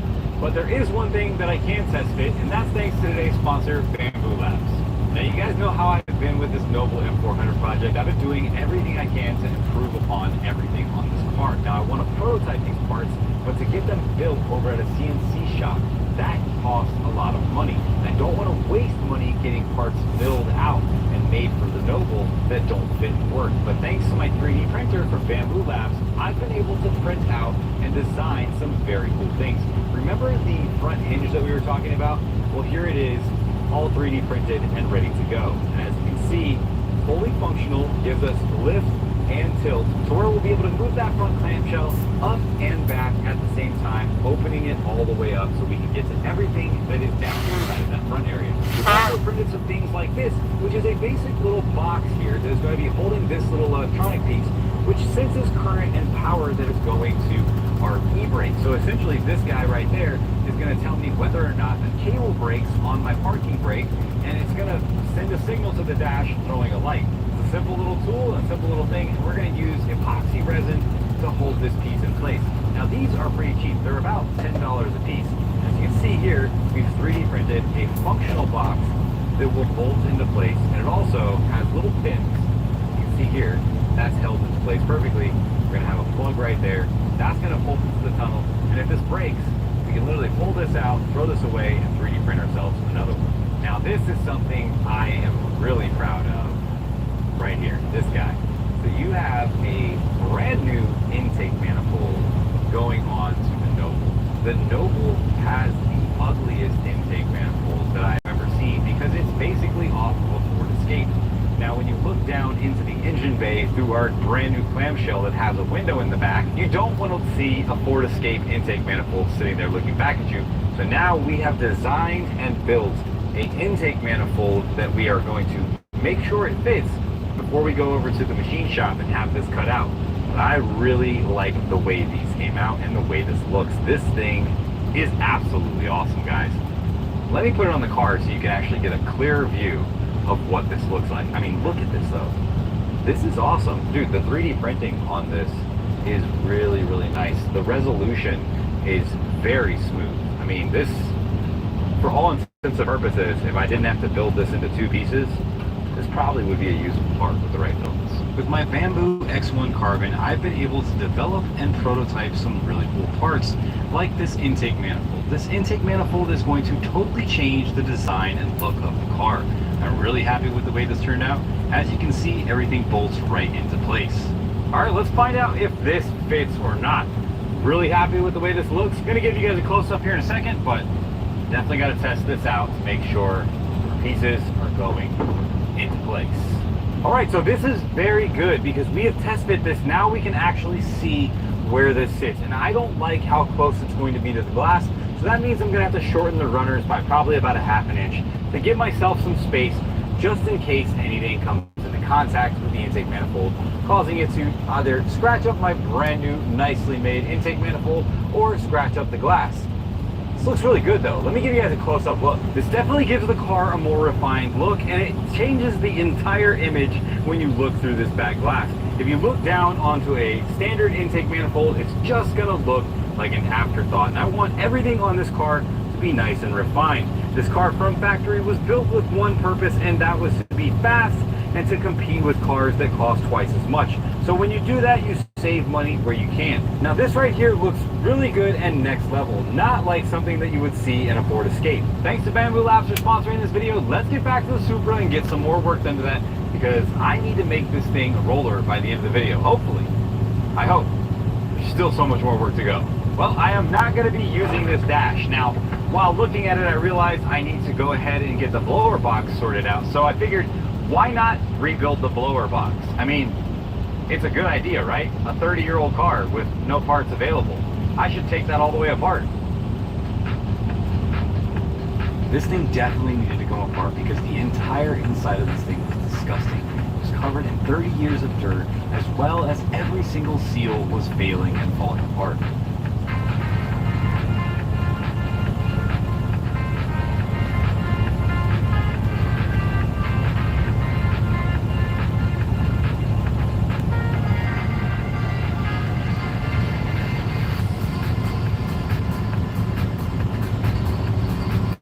Now I've completely disassembled the blower box. I have removed the condenser as well as the heater core. The heater core does not look bad. I am going to run some water through this to figure out whether or not we can clean all of the crud out of there. But this here has a ton of trash in it, along with blocked fins that just need to be taken care of and cleaned.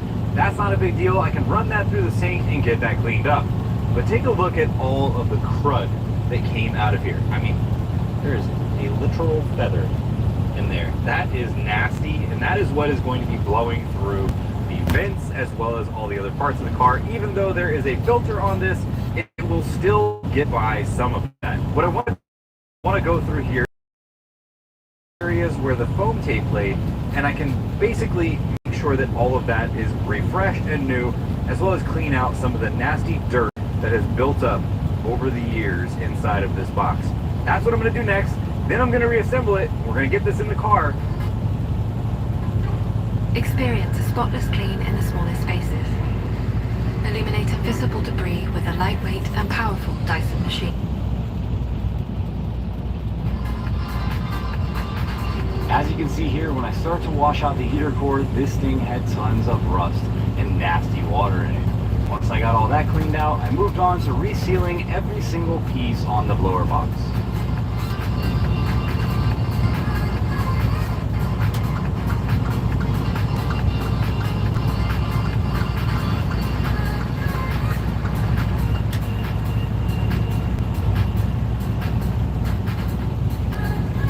With everything clean, sealed, and refreshed, now it's time to get this thing back in the car.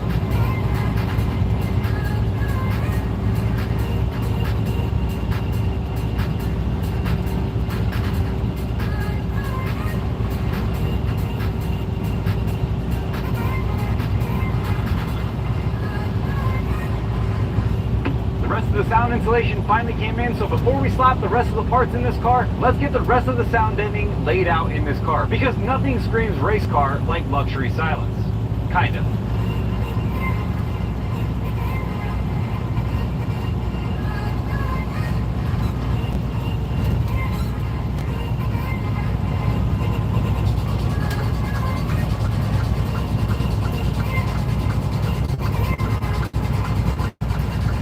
Sound deadening complete, it's time to move on to the AC lines. I knock off all of the old corrosion and old overspray from a previous paint job, sand everything down, and then black it out again with some more hot rod black.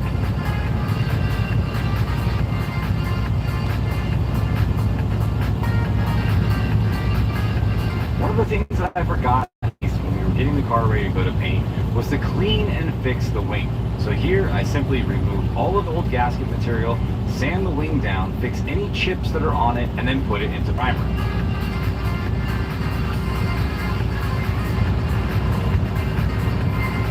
As you guys know, Eastwood is a sponsor of the Jack Builds It channel, and if you want a discount, head over there right now and use my code JackBuildsIt at checkout and save some money. We've been using paint, primer, as well as powder coat all over this build, and I 100% confirm that all of it looks absolutely amazing. As you can see here, John helps me finish up the rest of the suspension with the Eastwood powder coat. Later on, I'm going to show you the test where I knock these things together and the powder coat holds on strong.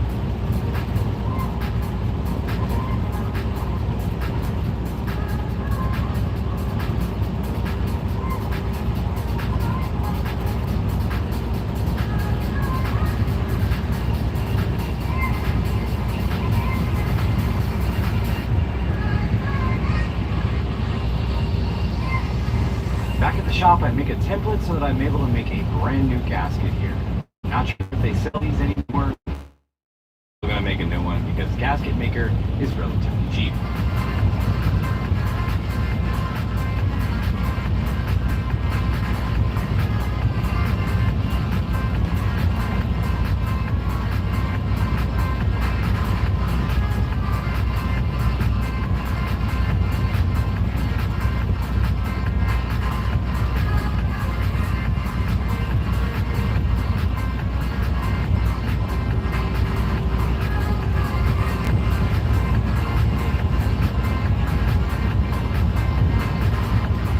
Now I install the brake booster along with the master cylinder, and I clean up the brake lines and reinstall those as well.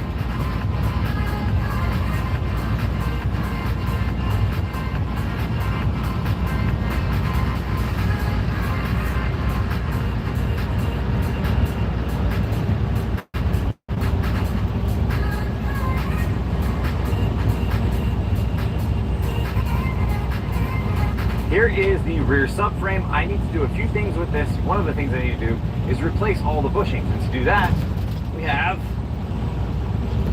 strong flex bushings. Now, I could not find black bushings. I could not find anything that would be dark and match the bottom of the car. So you have several different choices from colors. Now, not all of the colors are available for every single piece. So I did decide to go with strong flex and yellow. And I think even though they are yellow, they will still look good underneath the car. Now, the best part about this is these are the more sporty, stiffer bushing, which is going to be very important when it comes to making 1,000 horsepower. All right, let's get these things pressed into place. Now I grease up all of the bushings, get them into place, and get creative with pressing in a few of these. Some of them were a little bit harder than others, but thanks to the shop dad Jack, we were able to get these into place with a special plate that he's had in his toolbox sitting there for years. It's kind of like that piece of wood that your dad has had in his basement the whole time, waiting to use it for the last 20 years.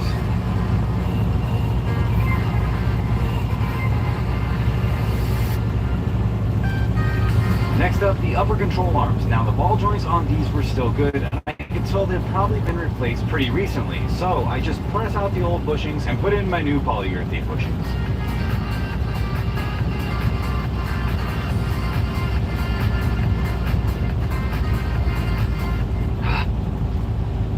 How does payroll feel with feel? Like fluid, effortless. Big moment right here. This is the first piece of suspension going in. It is the front cross member here. This is also going to give me an indication whether or not my frame rails are in the right place. I hope they're in the right place. I've already measured many times. All right, I mean, I guess the only thing left to do is set it in place. I got the zinc plated nuts here. So, just send it. All right.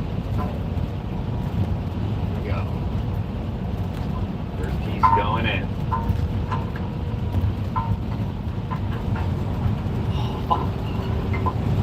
So we're right into place. All right, it's really heavy. I'm holding it with one hand. Let me see if I can get these guys on here. Oh my goodness, guys. This is a huge moment for me. I am so excited on how well this looks, how well it turned out, how well it looks. Can't even talk right now. Everything seems to be lining up really well. Nut in place. One more.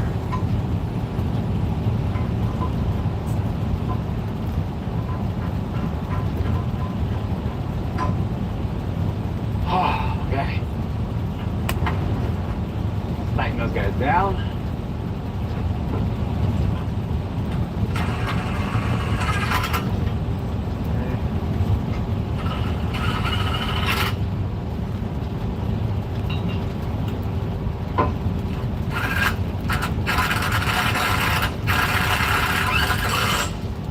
Sometimes the zinc coating can get a little crunchy.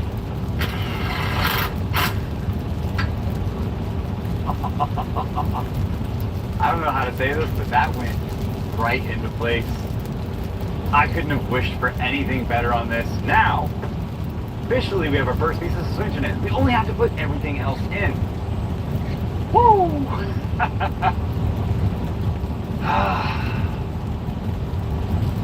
Dude, I'm so stoked right now, guys.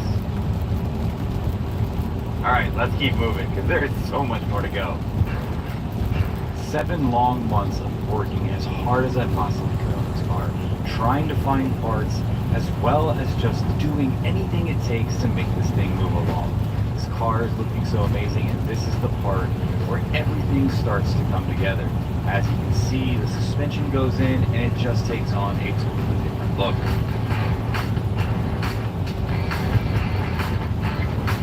Again, I want to give a huge thanks to John for Cerakoting all of my heat shields. He actually let me do this late at night on a day off, and he stayed the whole day on Saturday with me to finish up all of the suspension parts.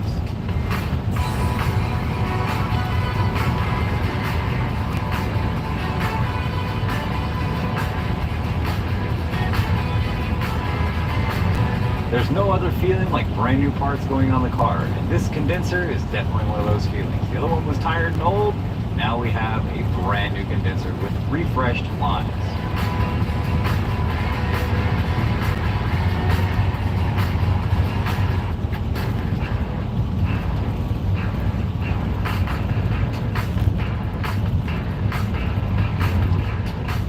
Rear bumper is coming off for the last time. I'm going to be able to take this thing apart, put the new rebar in place, and then set the bumper with the lights in it in place for the last time.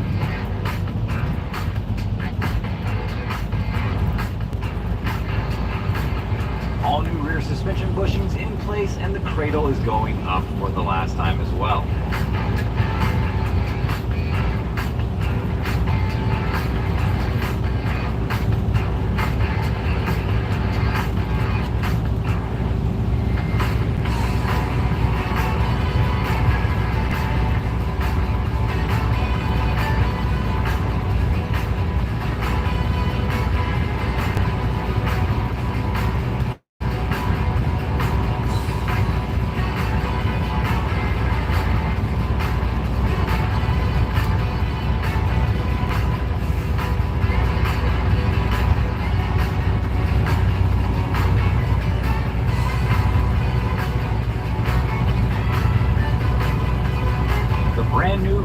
Front subframe is going into place. I think you call it the rear front subframe because there's 2 actual subframes. They both bolt independently to the chassis, and then they link together with these small plates here in the middle.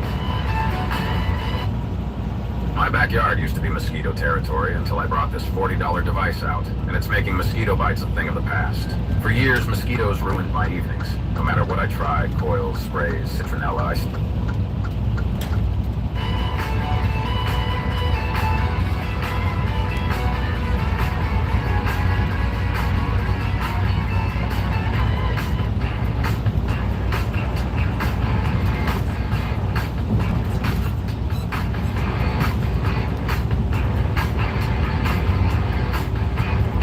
absolutely mind-blowing to think that a little under 7 months ago, this car was destined for the scrapyard, and now it's destined for SEMA 2025, where it will be displayed looking absolutely amazing.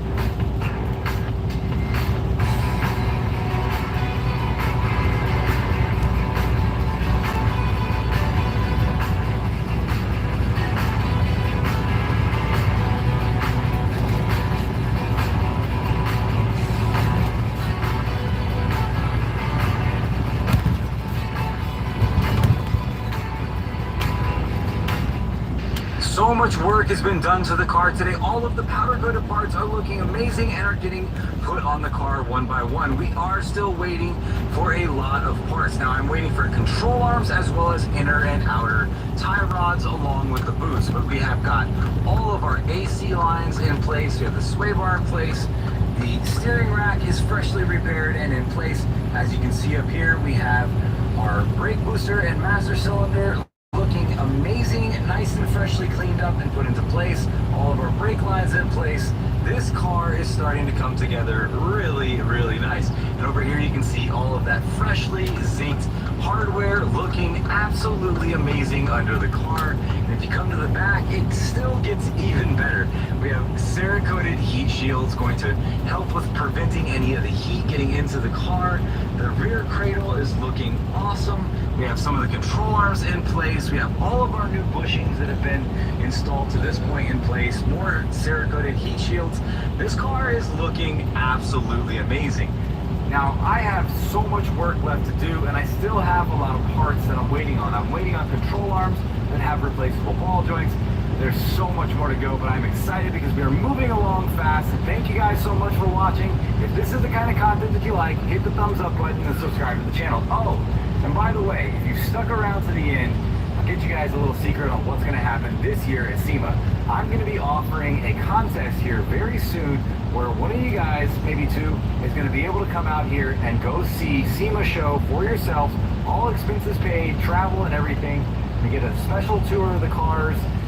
Thank you guys so much for watching. Hit that thumbs up button, subscribe to the channel, and I'll see you guys in the next one.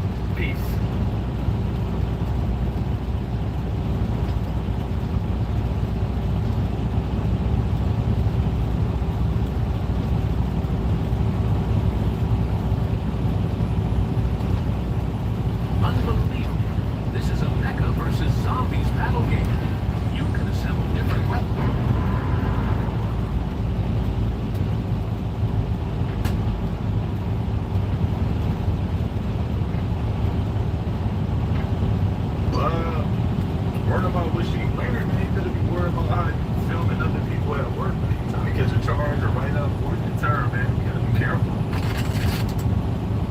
When my man says that he wants to see other people, what do you want, baby? Huh? You want an Asian woman?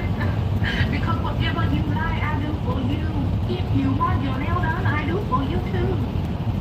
Huh? What you want to do? You want to go to Africa? You want to get your African woman, huh? Because I know you are not going to leave me. Eh? All of this, you are going to go overseas and get something that's not good like this, eh? I don't think you can find me anything better than what you have here, eh? Huh? What you want, baby, huh? You gonna fly to London and get you one of them Bridgerton girls, huh? Because do you not know that I love you? I'll give you all of the world if you only promise to love me for all of my life. Bottom line, you ain't getting rid of me. It's very important for me, like, I have my husband approval of the person that is gonna be part of this open marriage. It's just you. And Jim's here, and he can hear you. So I'm gonna be here. Gino has some questions for you. So go ahead. You'll wear a condom. Yeah, Jeff. What? Yeah, of course. Yeah, no problem, buddy. Surprise! Wow. Whoa. This is what you get, man. I can't even feel bad for you right now. This is exactly what you get. Hey, you allowed your wife to go out there and get bust down, and you thought just because you approved that was yeah, of nice course and we will. I don't even feel bad for you, man. I don't even feel bad for you. And I know you probably not busting. I know you're probably not doing anything on your side. You're probably just still solo, paying the bills, not even having fun. Shit.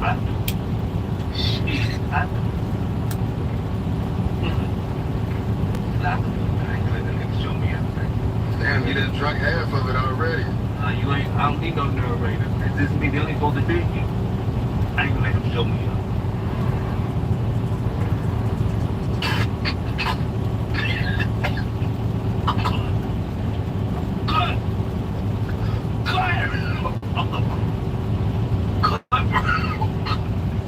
Trying to get a real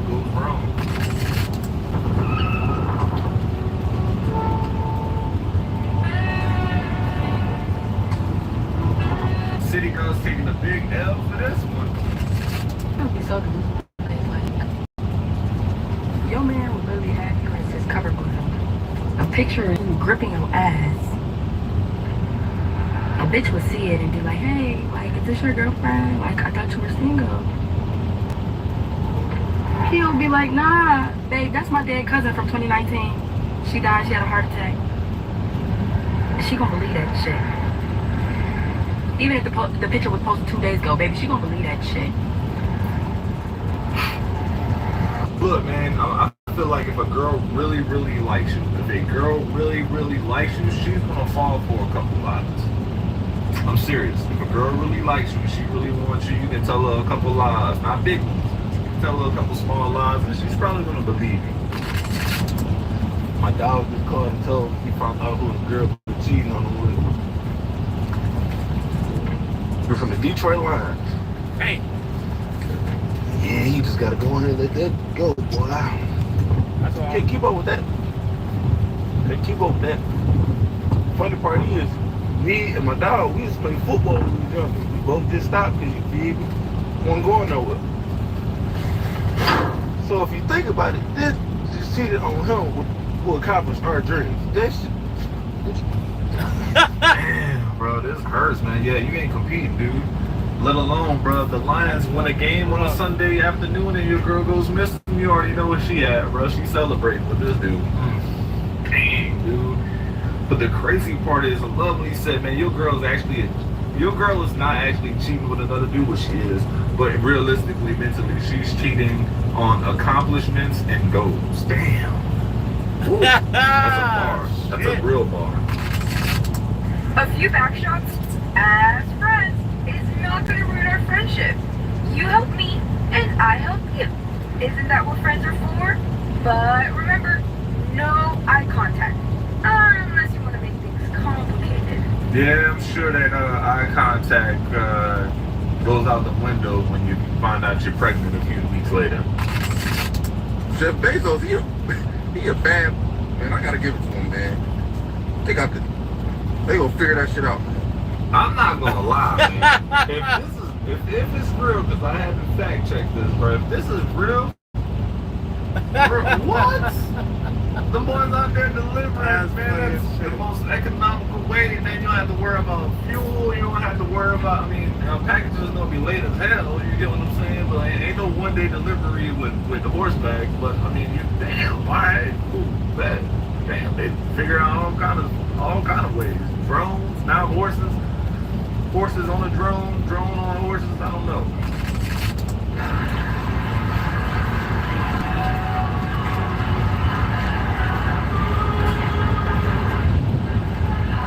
Guys, I see these posts a lot, man. Realistically speaking, I want to ask your opinion. Would you be comfortable approaching a woman at Home Depot or a hardware store? Let's just be honest. Would you be comfortable approaching and actually trying to bag a woman in one of these spots, one of these locations, area, or would you feel like it's creepy, or would you feel like it's uncalled for or unnecessary? Like you should be there to work. Like, let me know your thoughts in the comments. This video right here never really existed. It got over 8 million views. It's one of the first videos that is completely AI generated that has gone necessary. Like you should be there to work. Like, let me know your thoughts in the comments. I don't know if this nigga think I'm slow, stupid, or dumb. But let me just tell you, because y'all know I don't feel y'all in on my database, okay? They had this shit to my house, right? Mind you, the packaging, questionable. Then when I opened it, immediately. Cause stop fucking playing with me. My thing is, I don't record anything because again, I don't share my daily life and I wasn't gonna show nothing at all. This man had this sent to my house. First of all, again, I don't know if he think I'm slow, but he got to think I'm slow. I don't even own one. I don't own one. I don't know nothing. But this bag, the duster, it cut off. But I don't know nothing about this duster is for real. Then I open it. I think he really think I'm slow. I don't think this is nothing real. This cannot be real. First of all, even if it was real, why would you sit here and buy me this? when you know I don't have a car? Do you think I would want this over a car? This is supposed to be expensive as fuck, right? Why you didn't put that? This is not, because I just don't think Chanel about to have this. They not about to do this. Please stop. Keep playing with me. This is crazy. Dang, that's cool. Maybe you should buy your own car. Maybe you should buy your own car. Men don't really know what's real or not real, maybe to a certain extent. Maybe because a lot of men aren't professional handbag pickers or bag pickers, man. But at the same time, you should get your own car, you know what I'm saying? Get your own stuff. You don't have to worry about it. You don't have to complain that he's trying to do something nice for you. That's just... Dude, bro. I never said it was bro. You're tripping, bro. Why would I get a car to a bag like this? Why would I get a car to a bag like this? Get your money out, bro. $42. You gave me $42. I'll give you $200. You gave me $42. You gave me $42. Why would I get a car to you? That's like, you gave me $42. You know you gave me $42, right? You made me, how am I going to make money? You know what the fuck I came home. So give me money. Give it to me. Give it to me. Right. You're the one who acting myself. Why would I be riding the car like this? Are you not? Bro, man, what's up with these dudes today on these clips, bro? I do not feel bad for you. I do not feel bad for you, man.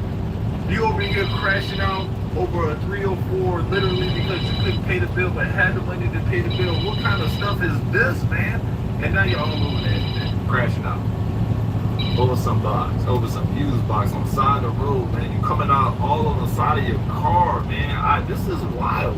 This is wild, dude. You gonna have to check in and get some help, man. Like, wow, bro. I just can't feel bad for you. Like a lot of fun. No, me too. Thanks again for dropping me off and stuff. Sure. Sure, you don't want me to come inside for a drink? I'm an excellent bartender. Good my ass. I'm sure. I watched some New Girl. Very Nick from New Girl coded, I've been told. Tempting. I'm just kind of tired. Maybe next time? Tired. Okay. Yeah. Next time. Okay. See ya. Thanks. Bye.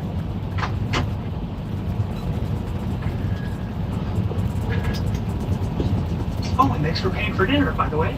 Oh, but you can't come inside. Why not? Why can't you come inside? Well, because you were nice to me all night. I mean, look, dude, he's just griping, dude. He had something on his mind. He treated you very, very nice. He treated you to dinner. Obviously, he wanted to come inside and finish off the night in the way he thought he had a chance, but he had zero chance because, let's just be honest, man, women are trying to save, they're going to save themselves for the nice guy, dude. Guy, bro, she ain't trying to ruin that by letting you smash. If you was a bad dude, maybe showed her some red flags, treated her, called out her name, you probably would have been in there and probably never spoke to her again. But since you're the nice guy, she's saving herself for you. She could have gave everybody on the block probably something, man, the night before. But since you're the nice guy, and you treated her to dinner, you're not getting it. You're not getting the same treatment. A girl came on my live yesterday and she said she met a man on Hinge after going on 20 dates. Yes, you heard me correctly, 20 dates. Oh, and when I say 20 different dates, I mean with 20 different men. She went on 20 different dates with 20 different men, and then she met this guy. So she meets this man. I believe he was a Caucasian man. She's 37, he's 50 years old. He decides to take her out to the country club for the weekend.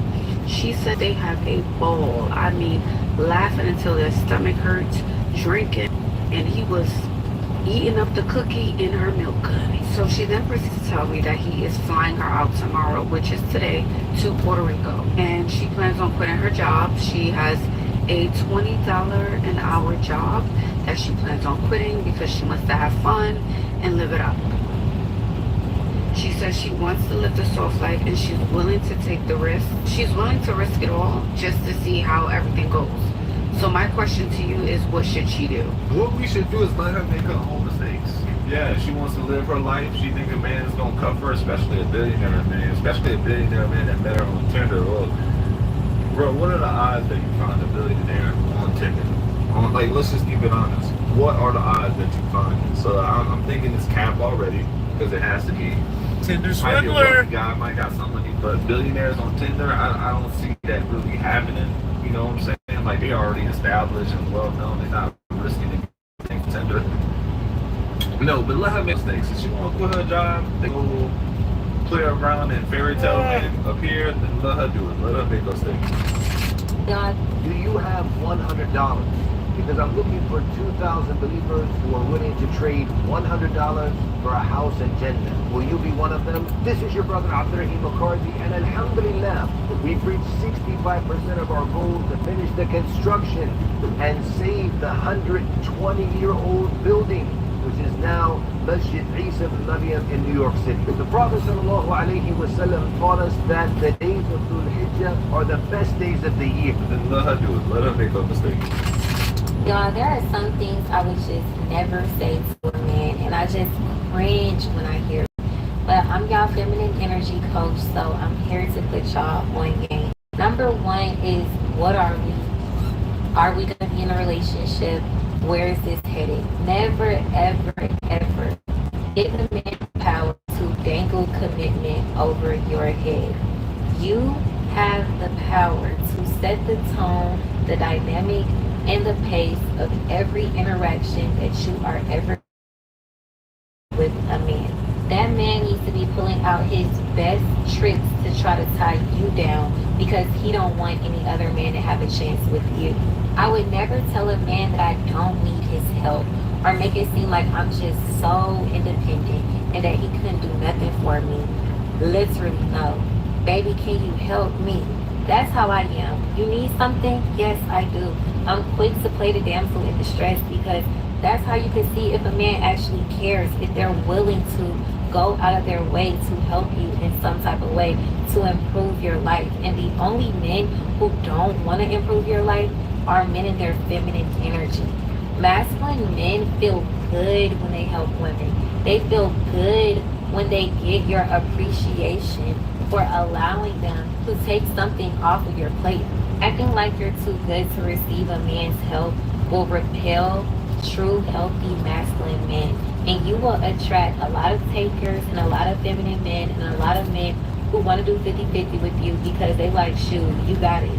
I would never tell a man anything negative about another woman because it literally gives that you're threatened by that woman, that you're insecure, that you're looking for approval, external validation, that you need some type of reassurance in your position instead of just knowing that you're that girl. You never got to talk down on another girl. I would never tell a man that I'm leaving if I'm not.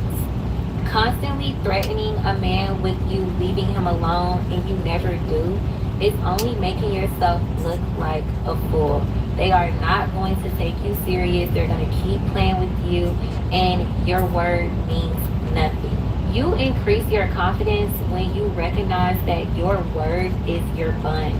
So be very careful about the things that you say. Say what you mean and mean what you say. And if you're going to tell somebody that you are leaving, then you need to be prepared to leave, because the moment that you don't, and you come back, or whatever the case may be prepared to be played with for the duration of your relationship. I would never tell a man the same thing over and over and over. Y'all have to learn to stop nagging, stop over-explaining, control your emotions, respond by withdrawing your... I just want to give a shout out to this lady for just saying some things that you should say. Point out some things, man. Teach another woman what to never say to their man. So yeah, we appreciate you. Positive stuff. Save this one for the end, but I appreciate you guys for watching. Hit the like button. Road to 100K. I appreciate you. Welcome to a world shadows conceal untold riches, and only the bold dare to uncover them. Into the realm of ninja, where stealth meets food. Depending on who you talk to, Diddy's situation could be getting worse. There are people who believe that Diddy will walk free, and Others believe that the evidence is too strong against him and that he'll probably spend the rest of his life in federal prison. And boy, what a difference 3 years made. Just 3 years ago, Diddy was suing Diageo with his part ownership of De Leon Tequila, and now he's lost it all. Revoke had to be sold and everything else, and now Diddy's career is in shambles. But things are getting worse. Diddy's beef with 50 Cent continues to become even more strained, although it seems to be a one-sided beef. Rewind! In the late 2000s, Diddy became the first hip-hop individual to sign a partnership with an alcohol brand, which was Ciroc. Now, Diddy did not own Ciroc, but Diddy became the brand ambassador for Ciroc and I believe the chief marketing officer. In the partnership for Ciroc, which became a mid to high level vodka offering, he split the profits 50-50, and other people started to take notice when everybody started drinking Ciroc. I mean, Ciroc is even popular here in Africa, and that is largely because of Diddy. Fast forward. Shortly after that, 50 Cent signed a deal with Effin' Vodka. Now, remember, Effin' Vodka is over here in Diageo, but the terms of the contract were similar. 50 Cent would actually split 50% of all profitabilities of vodka sales. That put him in direct competition with Sean Combs and Ciroc. Is that kind of why you was going hard on him the last couple of years? Is it because of the liquor situation? Because, to be honest, since the situation he's in now, it's kind of like, it's like you fell back. You fell back on him. Was this all over the liquor, or you just said? Well, most of that was motivation, and that was competing, right? But with brands, but and they was ahead of me, right? Because they had been working on Ciroc and stuff like that, integrating it into our culture, and Coco Loso, and different things with different people, right, connected to it. So, yeah, that's what that was. Now, here's something else to consider. Now, this is not the only thing that put 50 Cent in turmoil with Diddy. Now, from what I understand, Diddy never really had any issues with 50 Cent and would offer to take 50 Cent shopping, which 50 never agreed to. But there is something else that happened between 50 and Diddy. I haven't had issues with people I don't like that. Like, I don't like things you do. Right. So we're speaking on Diddy, we're speaking on Puff. Yeah, okay. But I don't have that thing where I'm like, well, we ain't had no thing. I wasn't sending nothing out. Like, if it was on the street, sound like that, we would be acting, doing things to each other. And we wasn't doing it. According to 50 Cent, Diddy was just shady, and he took advantage of people, and he used people. Well, not only did 50 Cent see him as a competitor in the industry, he saw him as a slimy business person and an individual that he could never trust. Even though Diddy didn't do anything negative to 50 Cent, but to the people that 50 Cent cared about and respected, Diddy was always doing crazy stuff and disrespecting people. And that put a battery in the back of 50 Cent to destroy Diddy forever. Fast forward. As we know, Diddy is now on trial and fighting for his life. And all of his buddies, especially the ones in the Democratic Party, have ultimately turned their back on Diddy. And Donald Trump, who was a close friend or at least an associate of Diddy, being from they're both from New York, was asked about possibly pardoning Diddy. Back when you hosted The Apprentice, you mentioned once in 2012 that Diddy was a good friend of yours. Back then, he has since found himself in some very serious legal trouble. Would you ever consider pardoning him? Well, nobody's asked. You had to be the one to ask, Peter. Nobody's asked, but I know people are thinking about it. I know they're thinking about it. I think some people have been very close to asking. First of all, I'd look at what's happening, and I haven't been watching it too closely, although it's certainly getting a lot of coverage. I haven't seen him. I haven't spoken to him in years. He used to really like me a lot, but I think when I ran for politics, he sort of, that relationship busted up from what I read. I don't know, he didn't tell me that, but I'd read some little bit nasty statements in the paper all of a sudden, It's different. You become a much different person when you run for politics and you do what's right. I could do other things, and I'm sure he'd like me, and I'm sure other people would like me, but it wouldn't be as good for our country. As we said, our country's doing really well because of what we're doing. So it's not a popularity contest. So, I don't know, I would certainly look at the facts. If I think somebody was mistreated, Whether they like me or don't like me, it wouldn't have any impact on me. Now, Trump says, you know, they're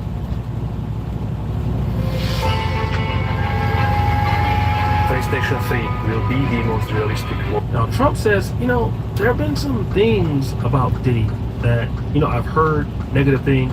And since I've been the president, I've noticed that these things have come about. But, you know, I would see if it benefited the person. If I would actually do it, it wouldn't matter to me as long as it was right or wrong or it was for the right person. It's just too bad that 50 Cent got a hold of this information. And what did we see 50 Cent do? 50 Cent replayed 2 of the clips that Diddy made dissing Trump. Trump gets elected, I really do believe in my heart there'll be a race war. That's why this message is not just to black people. You know what I'm saying? This message is to everybody.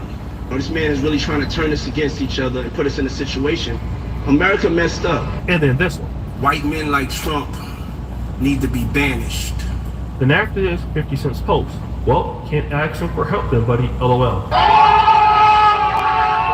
Now, people believe that 50 Cent is just putting the dagger in the coffin. And it is petty of 50 Cent to do this since it seems like Diddy's already done and can be of no danger to him. But there's a reason why 50 Cent is doing this. Number one, it keeps him hot and it keeps people talking about Branson Cognac and the other things he tags in his posts. It's literally free advertising and free marketing. He really doesn't have an issue with Diddy. It's just that he doesn't really like Diddy. And this is a way to, you know, just get free stuff and free advertising and free mentions to do what he needs to do. But on the other hand, Donald Trump has every reason to pardon Diddy. Why is that? You see, everybody is against Diddy right now. A lot of black people, especially women, okay?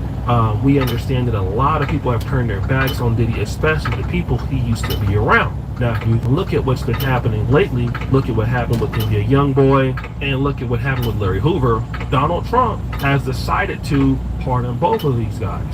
And Diddy wouldn't be out of the question.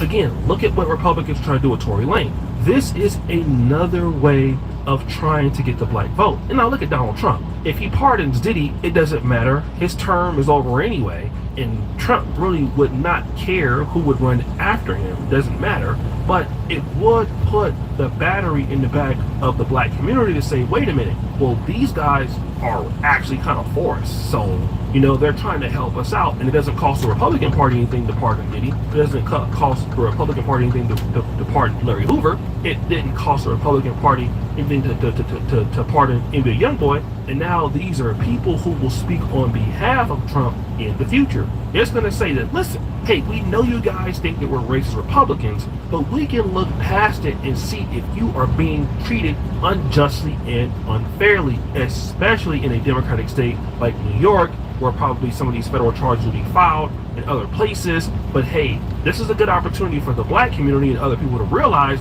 that, hey, we actually got you guys back, and the people you've been voting for all these years don't really care. But guys, what do you think? It's your boy, O'Shea Jackson. Back. This is your final warning. Enrollment ends soon and the savings are real. Up to 2/3 on your auto insurance bill.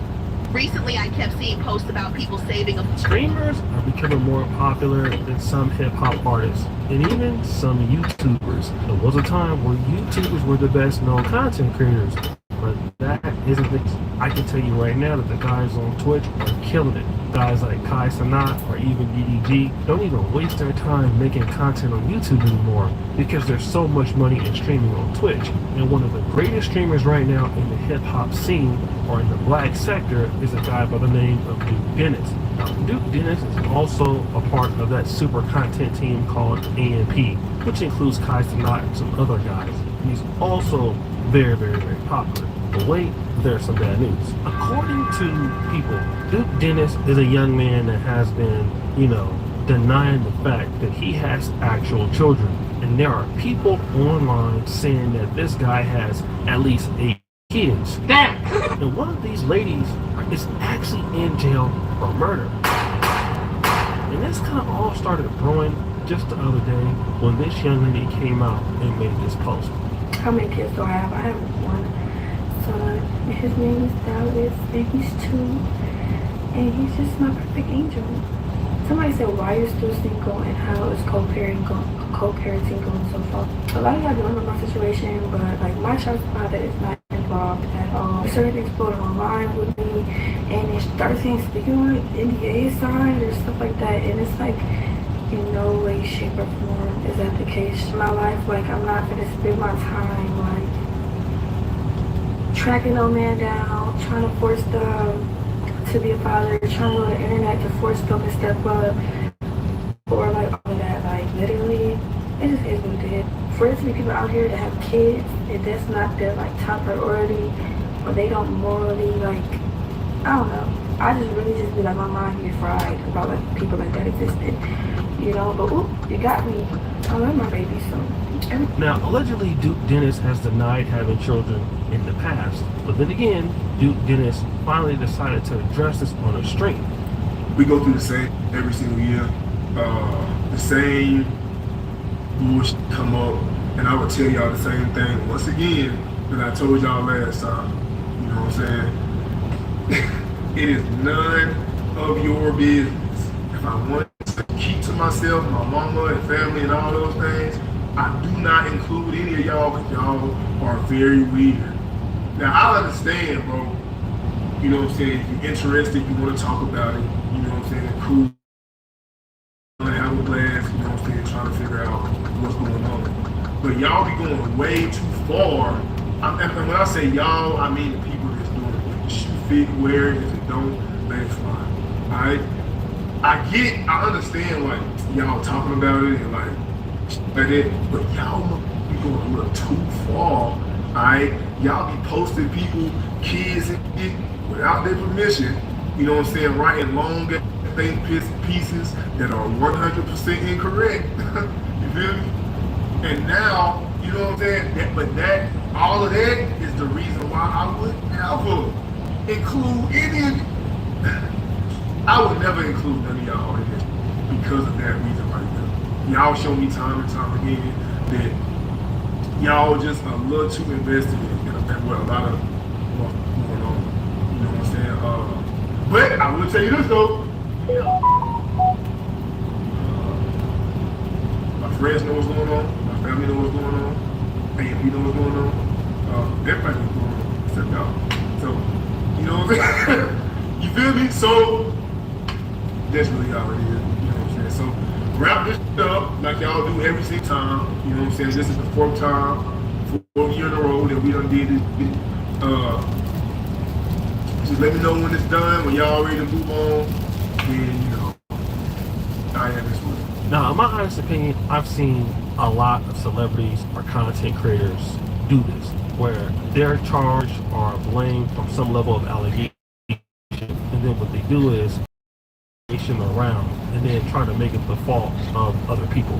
It's the fault of the person creating the rumor, or why are you minding your own business, or why don't you mind your own business, why are you all off in my business? And I find that to be interesting because Duke Dennis is a guy who basically tells people how to blow up, how to become very popular in streaming, what could you do to become, you know, the next guy. So obviously you wanted this level of attention. The downside is when you get this level of attention, you become big, you also become somebody important. You become somebody that people need to talk about or want to talk about or want to know more about. And that's the thing. A lot of the guys that are content creators or actors or athletes don't want the responsibility, but you want the fame. The reality is, Mr. Duke Dennis, is that if you were not doing what you were alleged of doing, which is being a deadbeat dad and having as many as 8 kids around, then nobody would care. And it's only that young ladies are out here blaming you for being the father of their child and you're not being active in their life, which is the issue in the first place. And it must be true because you're saying your family knows the truth, you know, people close to you know the truth, and you're not denying any of this stuff. It seems like to me like if this is not true, I would just come out and say, hey, you know, I understand this is a rumor, but it is completely not true. You're not saying that. What are you saying? Well, it's not your business. Why you all in my business? You know, you should go out there and just mind your own business. Damn! Because, bro, what you need to do if you're going to be engaging in booty clapping, because I do know that being a streamer, you get a lot of opportunities to clap a lot of cheeks. Here's what you should do. Just wear condoms. It's just so much better like that. But then other people are bringing up different points about this. This Dennis having all of those kids is so trifling to me. Then on top of him having all them kids, I guess people have been saying something to him about those kids, and he went on stream recently and said it's none of people's business. He has yet to acknowledge the kids, and I agree with him. Like, I feel like everything isn't everybody's business, but at the same time, not claiming your kids and putting people in your business is two different things. And then on top of him not acknowledging the kids to the public, the baby mamas are saying that he's not around either. Kylie definitely dodged the bullet. But what I really want to know is, where's the accountability for these things? Now, for the ones who get it done, the most important part is the one you need now, and the best partner is the one who can deliver. That's why millions of maintenance and repair pros trust Grainger, because we have professional-grade supplies for every industry, even hard-to-find products, and we have same-day pickup and next-day delivery on most orders. But most importantly, we have an unwavering commitment to help keep you up and running. Call Grainger.com or just stop by. Grainger, for the ones who get it done. Now, this young lady is saying, where is the accountability for me? Now, let me kind of talk about this. It is true that, in fact, if this was a woman and she had 8 kids by the time she's 31 years old, we would look at this a lot differently, especially men in the content space. And Duke Dennis...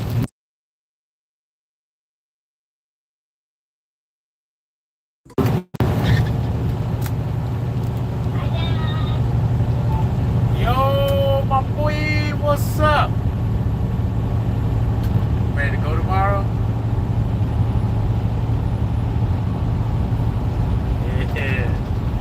Yeah, I'll be coming for you tomorrow, alright? So make sure you got your stuff together.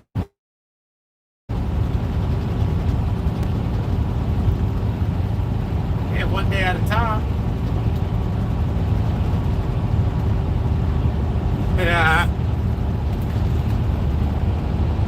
Get out of here.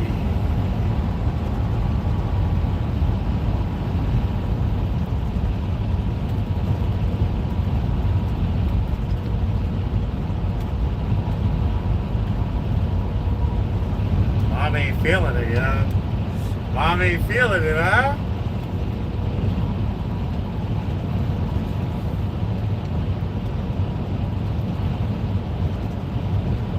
Nah, you coming with me, buddy. I'm coming to get you tomorrow, no matter what. Don't even worry about it. Don't matter. No matter what your mom does, I'm coming to get you.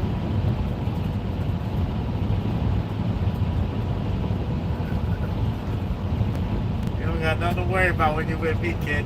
Nothing. You're with your papa.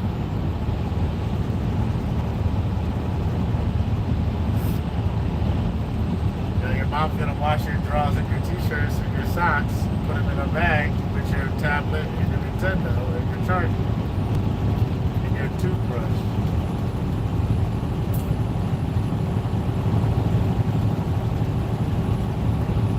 She gonna do it. She gonna do it right now so the bag is ready tomorrow.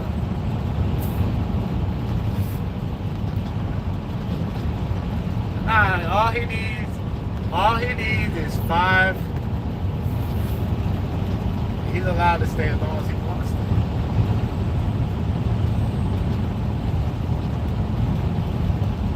Yeah, but I get to use all the 8 days that I get a month. I've been adding them up. Uh-huh. There we go.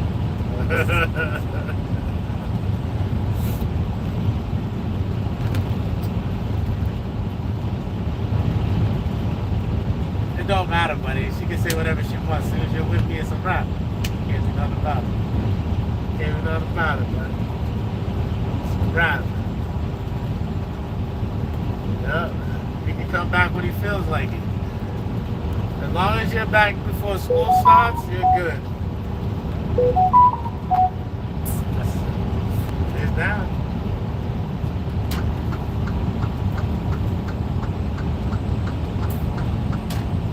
There you have it.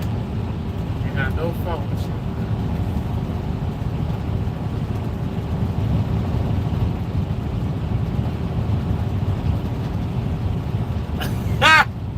Yeah, right.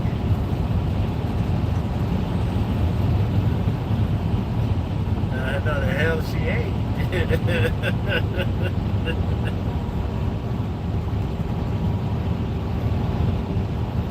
Was this funny?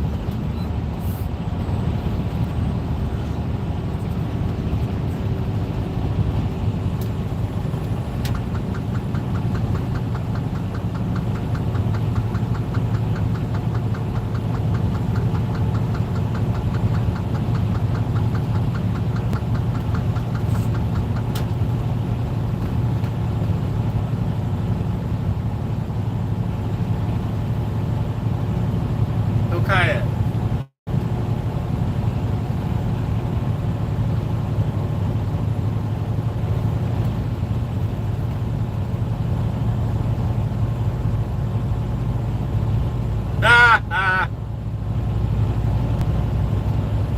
Don't worry, buddy. Everything will be fine. Chilling. Wow. A good time. Good time.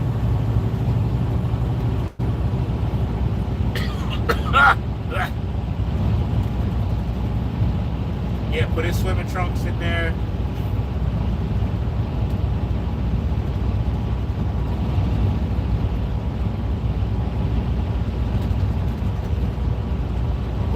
We'll stop by and visit you from time to time when you're too busy to see us.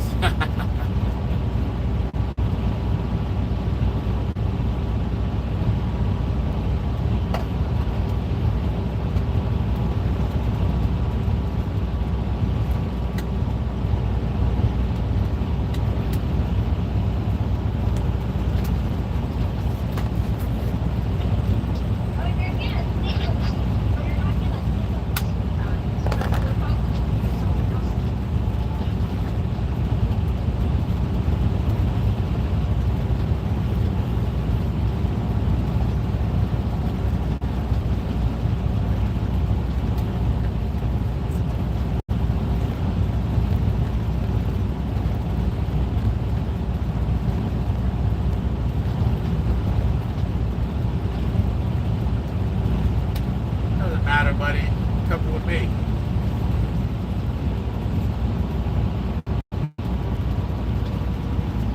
We don't need your mom for anything, bud.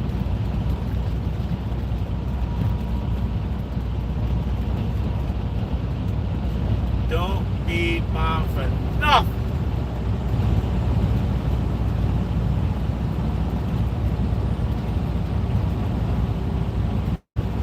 Yeah, I'm all the way up here, buddy.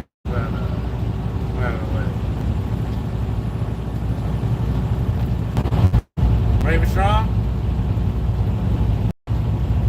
I am. I become.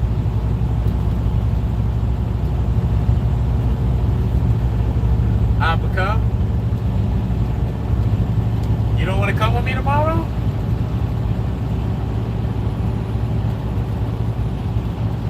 Your mom will be alright.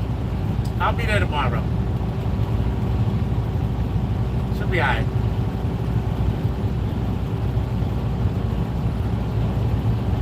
Focus goes. Alright, bud. See you tomorrow.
tell which app is a trap?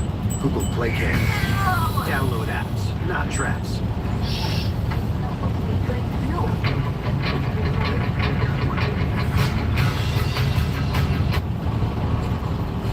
This little snowflake.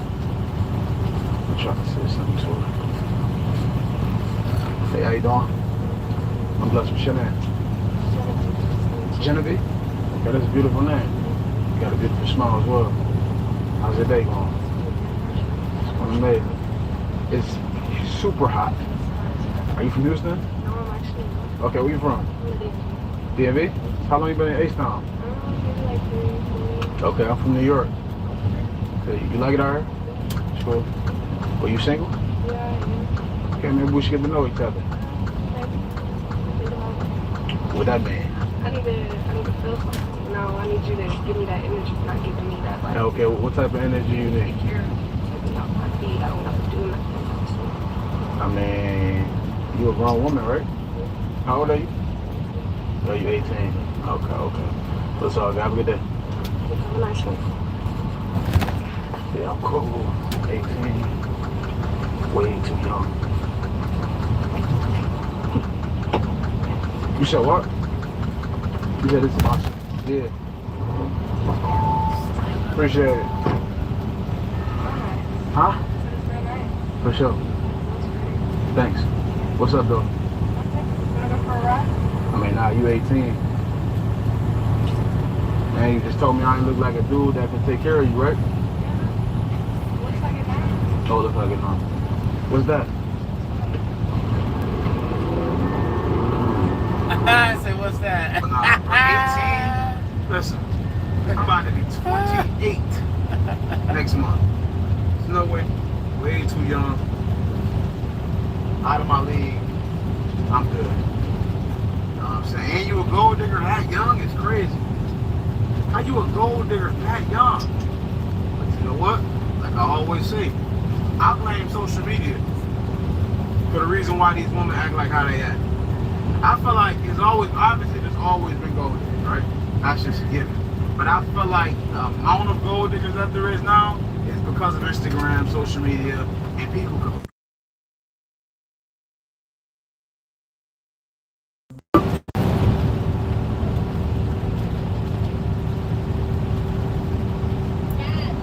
What's up? Huh?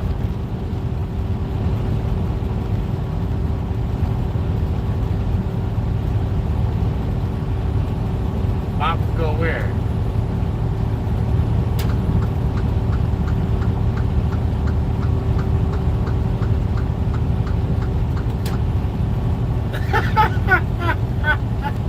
Yeah, right.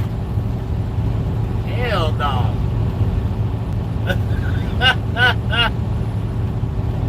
She got to come to breakfast. That's as far as I go. That was it.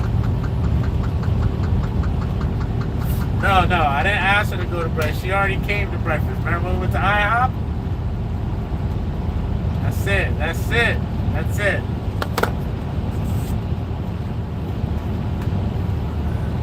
Yeah, well, that's too bad. Mom can't have what she wants. That's too bad. It's just me and you, buddy. That's it.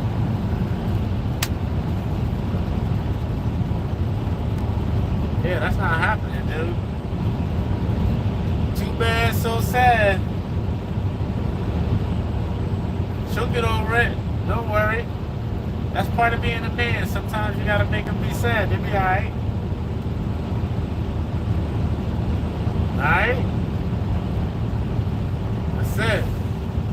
Tell your mama bye. Don't be trying to guilt trip my son.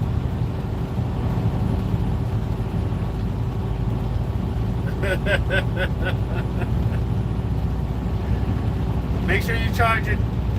I love you too. Make sure you charge your tablet so you don't miss my call tomorrow.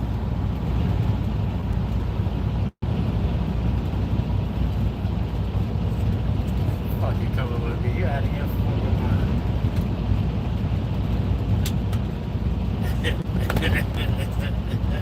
Hell no. Spirit of comparison generation. Comment down below. Let me know if you feel the same. But you already know the vibes, man. I'm gonna keep on exposing these gold diggers, man. All 2025 and beyond. Let's get it. Let's go, gang. What's this? Hispanic name. I know I love Hispanics. Yeah, how you doing? What's your name? I'm London. My name? Yeah. I got it. I'm just asking you what your name is, that's all. I like your earrings. Why you ain't so stand up? You said you good, so you having a good day?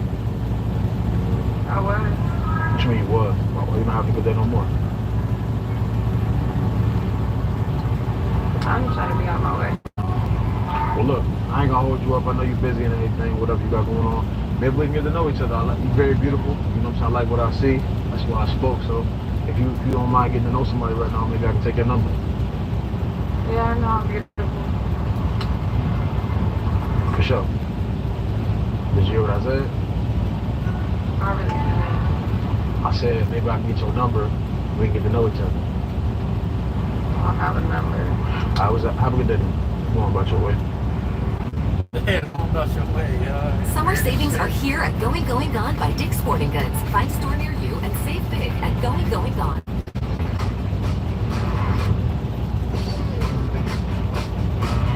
The bespoke ad.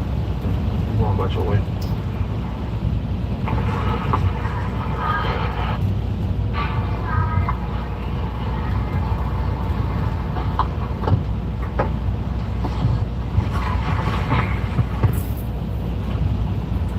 Back over here now.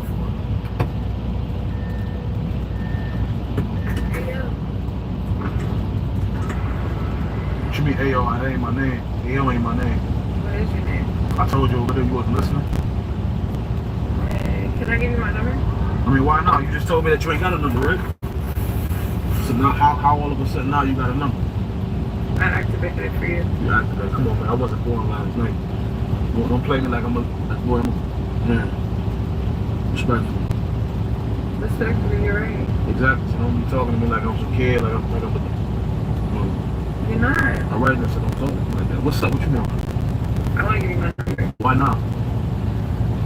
Yeah, Cause what? No, that shit you was spitting, it was good. What you mean? What you talking about? No, just the way you were talking to me, introducing yourself.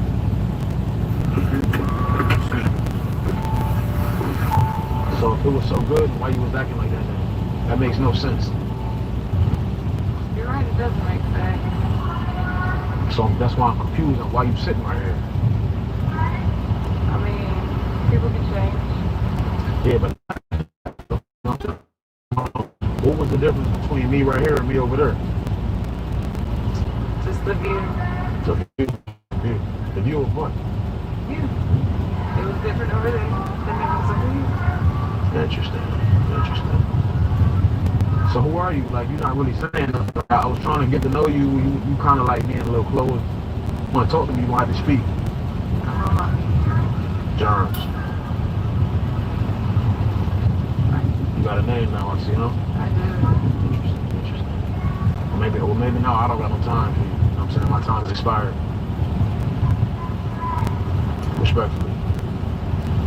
It doesn't seem like I mean, I can leave. I ain't tripping. I mean, you talking about it don't seem like it, like I won't leave or something. Like, I don't gotta be sitting right here. Who won't? Why won't? I don't even know you. You brought no value to me. I can't bring value to you. How so? You let me know. Well, look, I can't tell you how to be a woman. A woman gotta be a woman. I ain't a woman, so I don't know how to tell you how to be. I can't. Because I'm liking what I see. You wasn't liking what you were seeing over there? Y'all would have just didn't know yet. So how do you know now all of a sudden? Like you said, the view changed. No, you said that. I never said that. So what's good? It seems like you're wasting my time right now. What you want? It's pretty cold. I mean, why would you be wearing, you know it's cold. Why are you wearing booty shorts in the cold and in the wintertime? Maybe because subconsciously I knew I was gonna see you. Better stop it. You just got all the answers in the book, I see. Yeah, that's pissing me off, though. You know what I'm saying? What you want? You want to have a conversation or something? Yeah. Hey, hop in and don't waste my time. Got one, coach. Man, like she a little strange, something.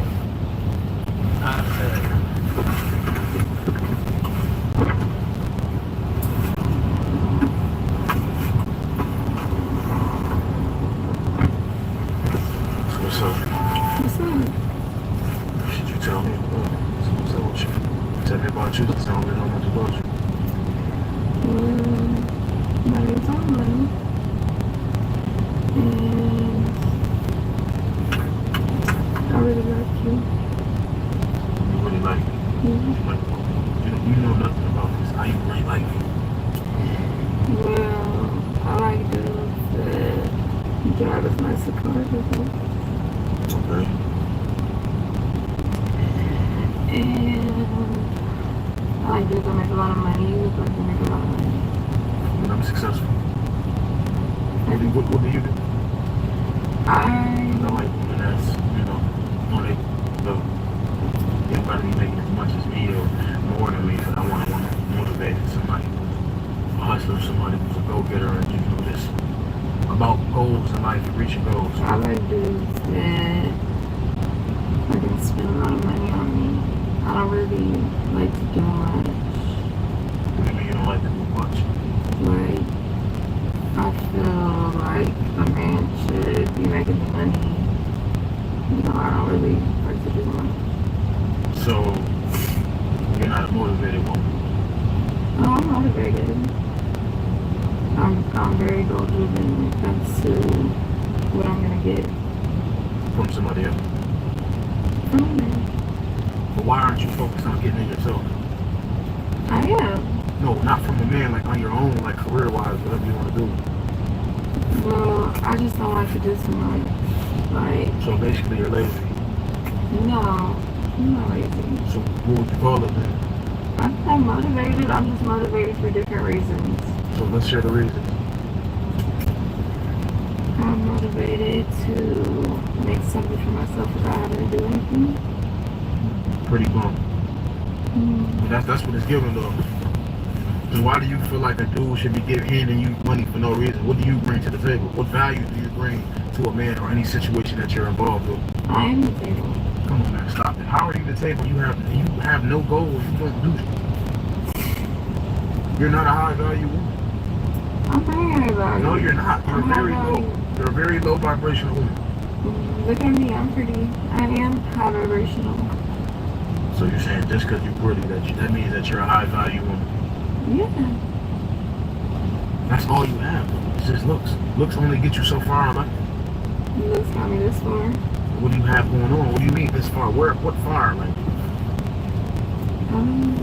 Look at the car. When you in the car because I allowed you to be in here. Not because you about to stay in here. You're definitely not the type of woman that I go for. You're the type of man that I go for. So what was you expecting from me? What are your intentions? I mean, you said yourself you're successful. I am. So we can share that. No, but why I share my success with a woman who has brought no value to my life? We're not sharing anything. No man owes you nothing for just looking pretty. Like, come on now. So just because you look pretty, just go ahead and drop some bags in your hand. Yeah. That's not how it's gonna go, especially not with me. At all. I'm a high value man, and I'm not about to let my standards go for just a woman who's pretty who brings nothing to the table. At all. Respectfully. Wow. No? Respectfully, yeah. Why? Besides the car? Can't the car be enough? I don't know, man. You really is kind of pretty though. Gorgeous. Thank you. You got a nice smile. Don't get all nervous when you know. Matter of fact, come over here. I want to see you, buddy. All right.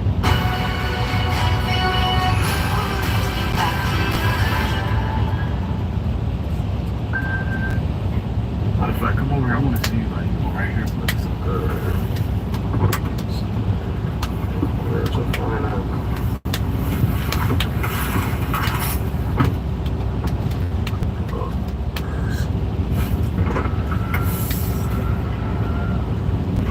He's a fucking gold digger. Nah, never. You need to go home and think about what you did today.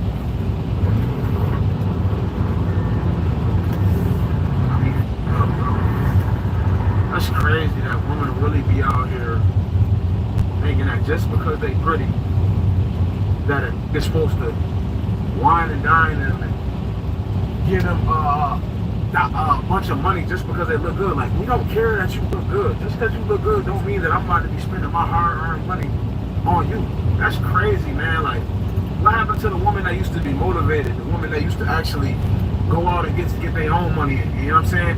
Whoa, it's a beautiful day to do these reactions, man. Listen to me right quick, bro. Do me a favor. Like it before you light it, man. I know y'all boys like to put it in the air like you just don't care, or whatever they be saying.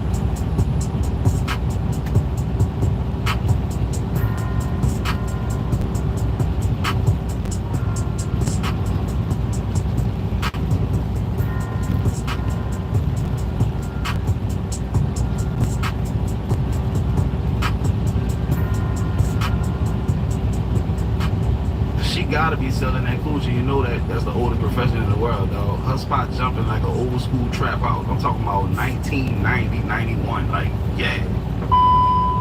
Imagine talking shit to me and doing all that. I'm just saying, bro. Let's say. Yeah, man. She look like she can swing them things too, boy. Y'all better stay out the way. Don't tell me Cardi B is worth $70 million more than Offset. He was cheating for years. I would have been ASAP Rocky. I would have been rubbing her feet right now with a Versace robe on, telling her Nicki Minaj is jealous of her. But the dude was getting his own money, bro. See, when you get money, you ain't tripping. You ain't gotta bow down to no woman. He wasn't getting her money, but he was getting more money than the average person gets. He was still making millions. You don't gotta sit up there and do nothing for no woman when you got your own money. He talking about let me go to your phone, so I'm passing my phone in my mama car. There's no way. Edges jumping off your head. So she was just willing to get caught. That's crazy. Straight up, man. She didn't even put up a fight or nothing. Just handed the phone over. That's wild. I'm trying to figure out why all these grown men have on these jerseys today. I mean, it's jerseys everywhere. And I'm looking at the flyer like, y'all ain't saying nothing about grown men wearing jerseys. I do not. That is such a turn off to me. I do not want my man wearing a jersey like a little. Hey, speaking of jerseys, I don't even care what she got. We know she don't got no man, no way. Look what just came in the mail. Yeah, look. Hey, I ordered that thing as soon as I found out he got drafted to them, dog. I'm talking about that day. Y'all like that thing? He had an accident. I'm eating McDonald's right now. I can show you McDonald's I'm eating. So where's the food at? I don't know. He had an accident. And he talked So you're telling me you ain't got the food here? No. So the food just disappeared in the accident? I guess he took it back. I don't know. I don't know. I don't DoorDash. I don't know any of this stuff. Like, seriously. So, stop. What's up? Not over no McDonald's, dog. He went and pulled the blick out, bro. Not over no 6-piece nugget with fries, bro. Let me tell you something. My wife will come on here and knock a goddamn walk that's down. I don't for walk. Yeah, talk your ass off. Yeah, you a bad, but think your ass. A damn sure ain't. Damn sure. I will call somebody to knock it down. Well, I ain't got to call nobody because I got you. I think there's another one round the back. Go get it, babe. Damn. Get you a woman that will knock a walk from that stand. I'd rather fight 10 niggas for the walking that. I ain't gonna lie, I'm with Unc, man. You know, I'm in real estate. I went through a house one time that had a wasp nest. I sprayed that thing, boy, listen. Worst mistake ever, boy. Them wasp stings hit different, though. Have you played a mech game with hundreds of weapon DIY options? You just need to keep killing monsters and collect experience to continuously evolve your weapons. Start by prioritizing the evolution of the... I sprayed that thing, boy, listen. Worst mistake ever, boy. Them wasp stings hit different, though.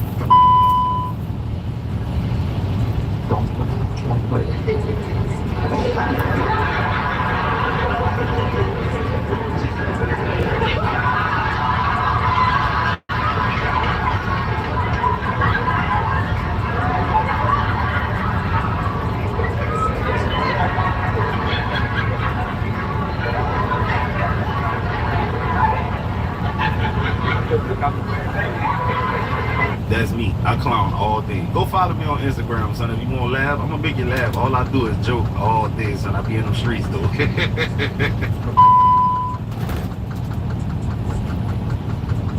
Wait on the dog. Let's go.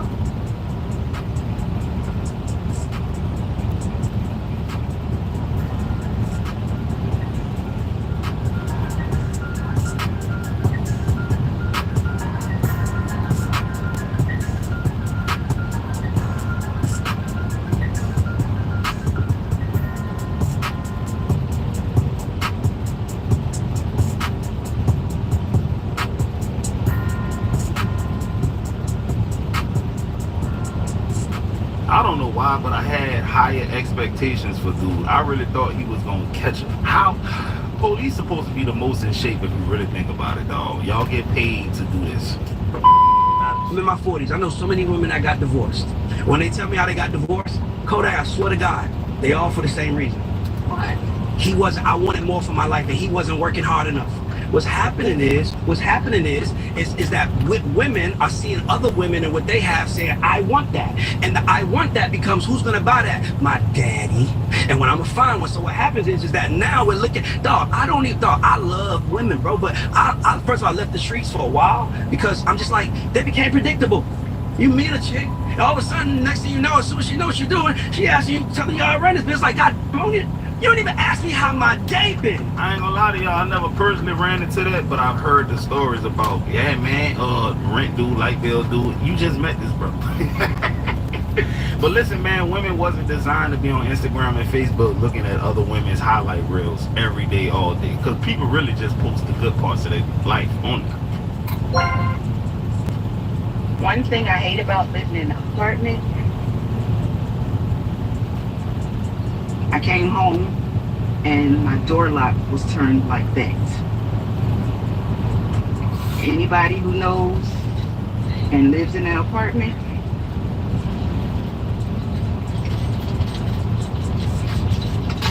this is how it usually is for my key. This here tells me that somebody was in my apartment while I was gone.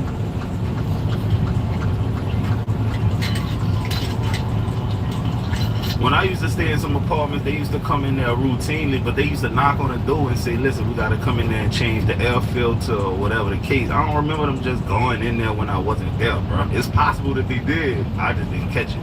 I just want to come down on fingers.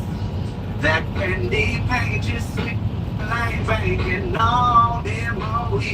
It's a beautiful day. I'm jumping to do something strangers. Oh, what a time to be alive, come and fly with me. No, I just wanna come down. I just wanna come down on fingers. That can't be just reaching like banging on MOE. It's a beautiful day. I'm jumping to do something strangers. Oh, what a time to be alive. Hey, that's a smooth ass white dude right there. I bet you all his partner's black. He probably date a black woman. If not, he date like a Latino hood or a white hood girl or something like that. Are you a dad? Doing dad things? Sorry about that. He's having a hard time. He's trying to pedal, and it's not working. Now, if you excuse me, I'm going to teach my son. And if you keep trying, things are always going to get better. You can do it, buddy. Yes, you can. You can do anything you put your mind to. Yes, you can. You don't have to want it, but it's going to be there. Yes. Absolutely. Perplexed. Said, bro, my little boy be blowing me with that wine and shit sometimes. I be having to whip him into shape, not physically, but bro, we out there working. I do not want no little, daddy, can I have some money when I'm 30 years old type of son. I don't want that, bro. I don't. I'm not going for it. What is you doing, stupid? Which one of you heifers? I let talk me to get it in.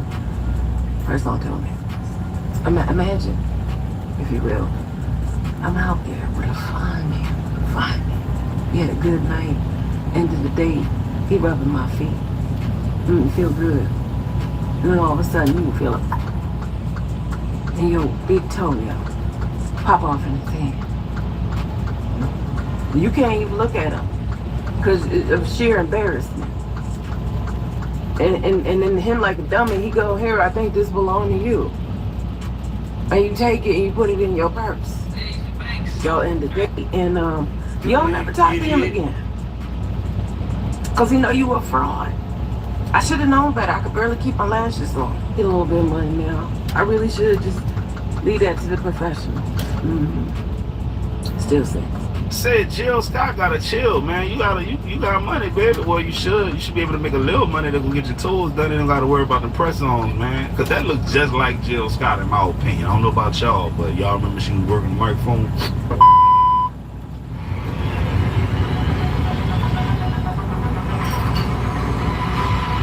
Microphone. I'm not the type of person to call diphus on you, call them peoples on. I'm not that type of to get you in trouble. But if I do got something to say, I am gonna say it to you. Sure will. Now, what I do want to say is, I got this lady that lives around me, and she got like at least 5, 6, maybe 7 kids. And this is high all the time, embalming fluid the fuck up all day, every day. I don't understand it. How do you still have your kids? How do you still have your kids? These kids 2, 3, 4, 5 o'clock in the morning out by themselves, smoking cigarettes, smoking apes. Like, yo, like this shit is crazy to me. Then your kids starting all these problems out here, and every time you turn around, you got a different problem with a different person. Check your kids. Check your kids. Yeah, that sounds like some real night wall shit, bro. Listen, bro. My neighbors, dog, smoke all day. Don't nobody got a job. I'm talking about my old neighbors, by the way. Party every other day. Nobody works. On the porch smoking all day. Kids outside shooting basketball at 1 in the morning, bro. I'm talking about for real. I ain't bullshit. They said what you was doing to get locked up. Who, me? Yeah. In what year? This last time you just locked up.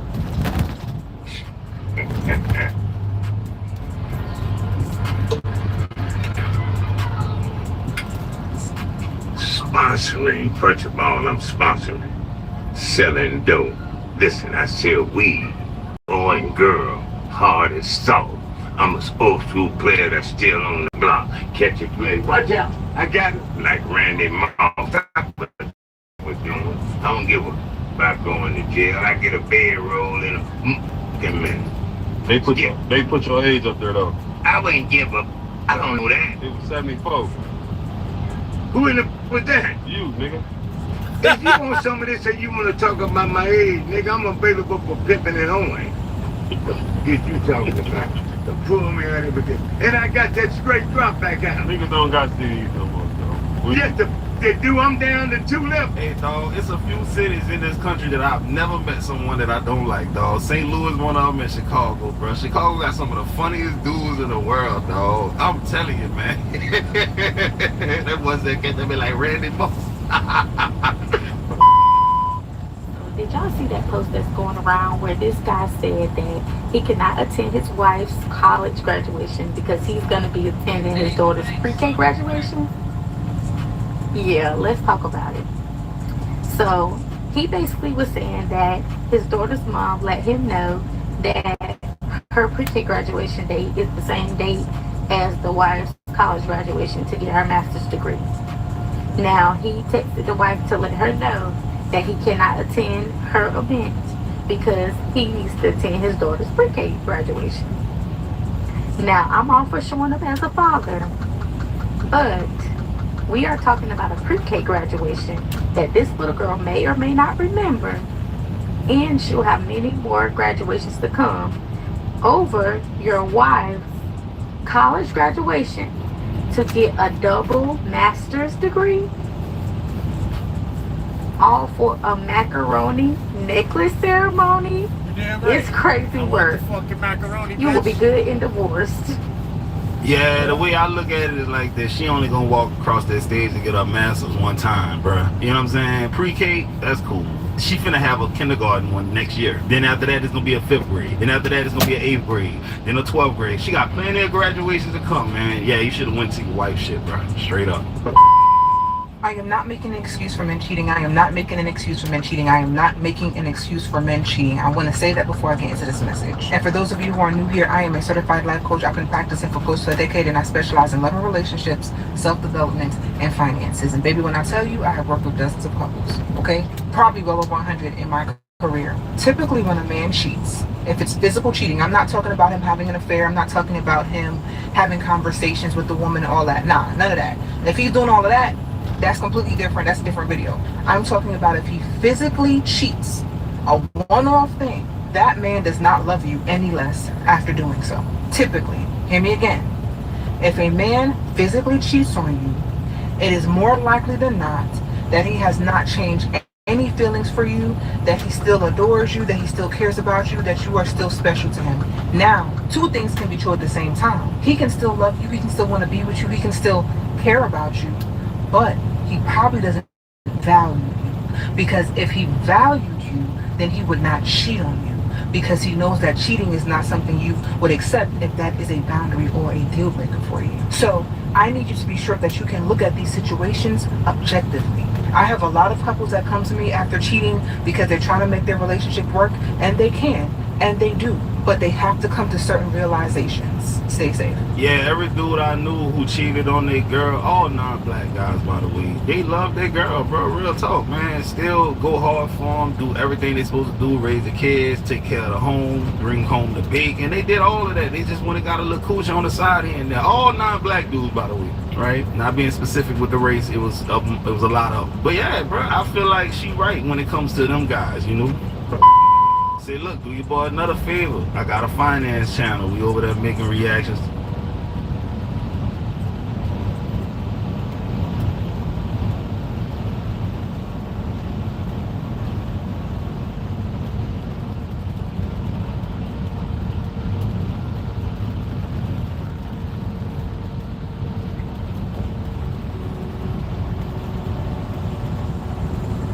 Carry out $6.99 large 2-topping pizzas at Domino's this week only.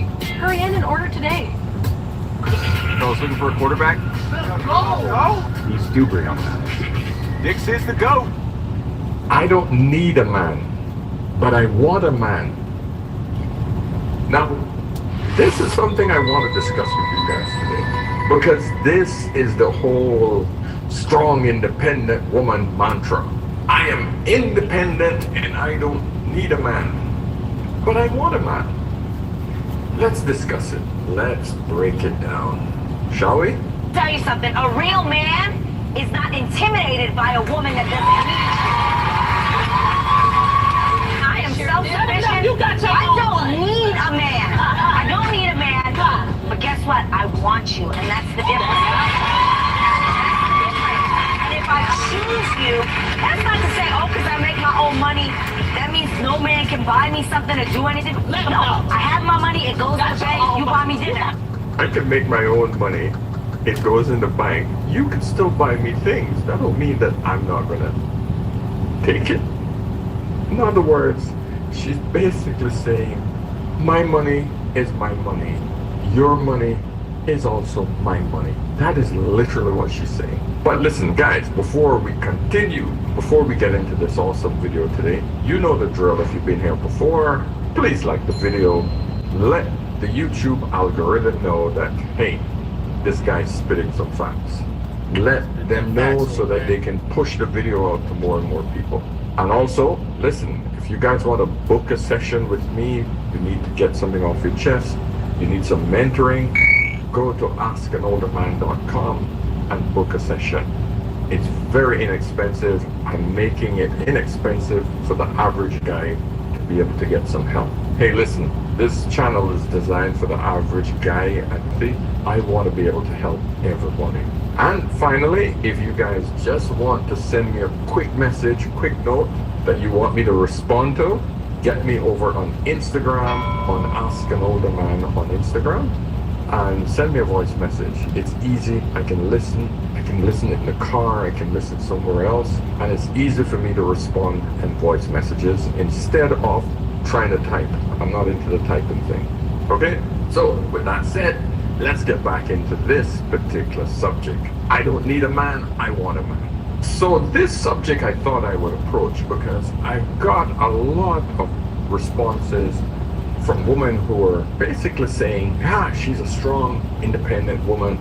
She don't need a man. She just wants a man. But I want to try to break this down for you guys, because when you listen to females in their double speak, you have to break it down critically to understand what women are saying. And gentlemen, I want you guys to learn this lesson. And ladies, I want you to listen to what I'm saying and realize what you're saying doesn't make any sense. Because this whole idea of need and want, in your eyes, I'm telling you, it's the same damn thing. Now, let's look at the word need. Most of you think a need is simply something that you must have, right? You must have it. A want is something that you desire. You don't must have it, but it would be great if you have it and it would make you feel better. What's the difference between need and want? There's not much difference. So let's look at the dictionary definition of need.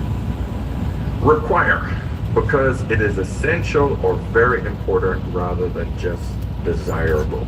That is a need. Because it is essential or very important rather than just desirable. That's what a need is. Now let's look at the definition of want. To have or feel need. To be necessary or needed. To suffer from the lack of. Okay? So that is definition of want. So if we're just talking colloquially in street language, in normal everyday language, need and want, there's not a big difference between it. So let's break it down in female speech. When a woman says, I don't need a man, she's literally saying the man is not required to protect or to provide for me, which is the two most desired thing required from a man: protection and provision. But protection and provision of what? This is what a lot of women don't realize, because all they're thinking about is protecting her from harm from other men, and provision is providing enough money so she don't feel that she needs to use her own money. Understand the difference? Okay? Because in reality, all adults, all of us as adults, are taught from kids, whether you're male or female, you should be taught to cook, clean, work, make your own money, live within your means, and provide for yourself. That does not require another person. Every woman should be taught that shit. Not just men. But because back in the day, most women didn't work, she would have had to find a man to take her from her father's home and take him into his home as a wife, because that man would then provide for her. But these are modern times. Women are taught in schools, they went to school, they went to colleges, they're making their money, they're doing their own thing. So they don't need financial provision. However, like this woman say, I want to be able to put my money in the bank and he can buy the dinners. Basically, that's her saying, my money is my money, your money is our money. That's what she's basically saying there. Because that's how all women think. Remember, women do not make money to provide for a husband, kids, and a home. She makes money so that she can be independent of men. You know what? Myron says it here best because he really broke it down in this one video, and I thought this was the best way I should explain it to you. What does that have to do with women building and moving in? What do you mean? My mom built everything by herself. She never accepted money from nobody. She never even accepted child support But ask from her yourself a father. question, who did she build it up for? She built it up for us children. But not a man, is my point. No, why would she have to build it up for a man? The man should have it himself. Do you not see the point I'm trying to make here? That when women make excess resources, they don't share with men, but when men make excess resources, they share with women? Men make money, right, and become successful so that they can have a family dependent upon them. Women, on the other hand, make money, become successful so they can be independent of men. There's a difference. And that, my friends, sums it up nicely.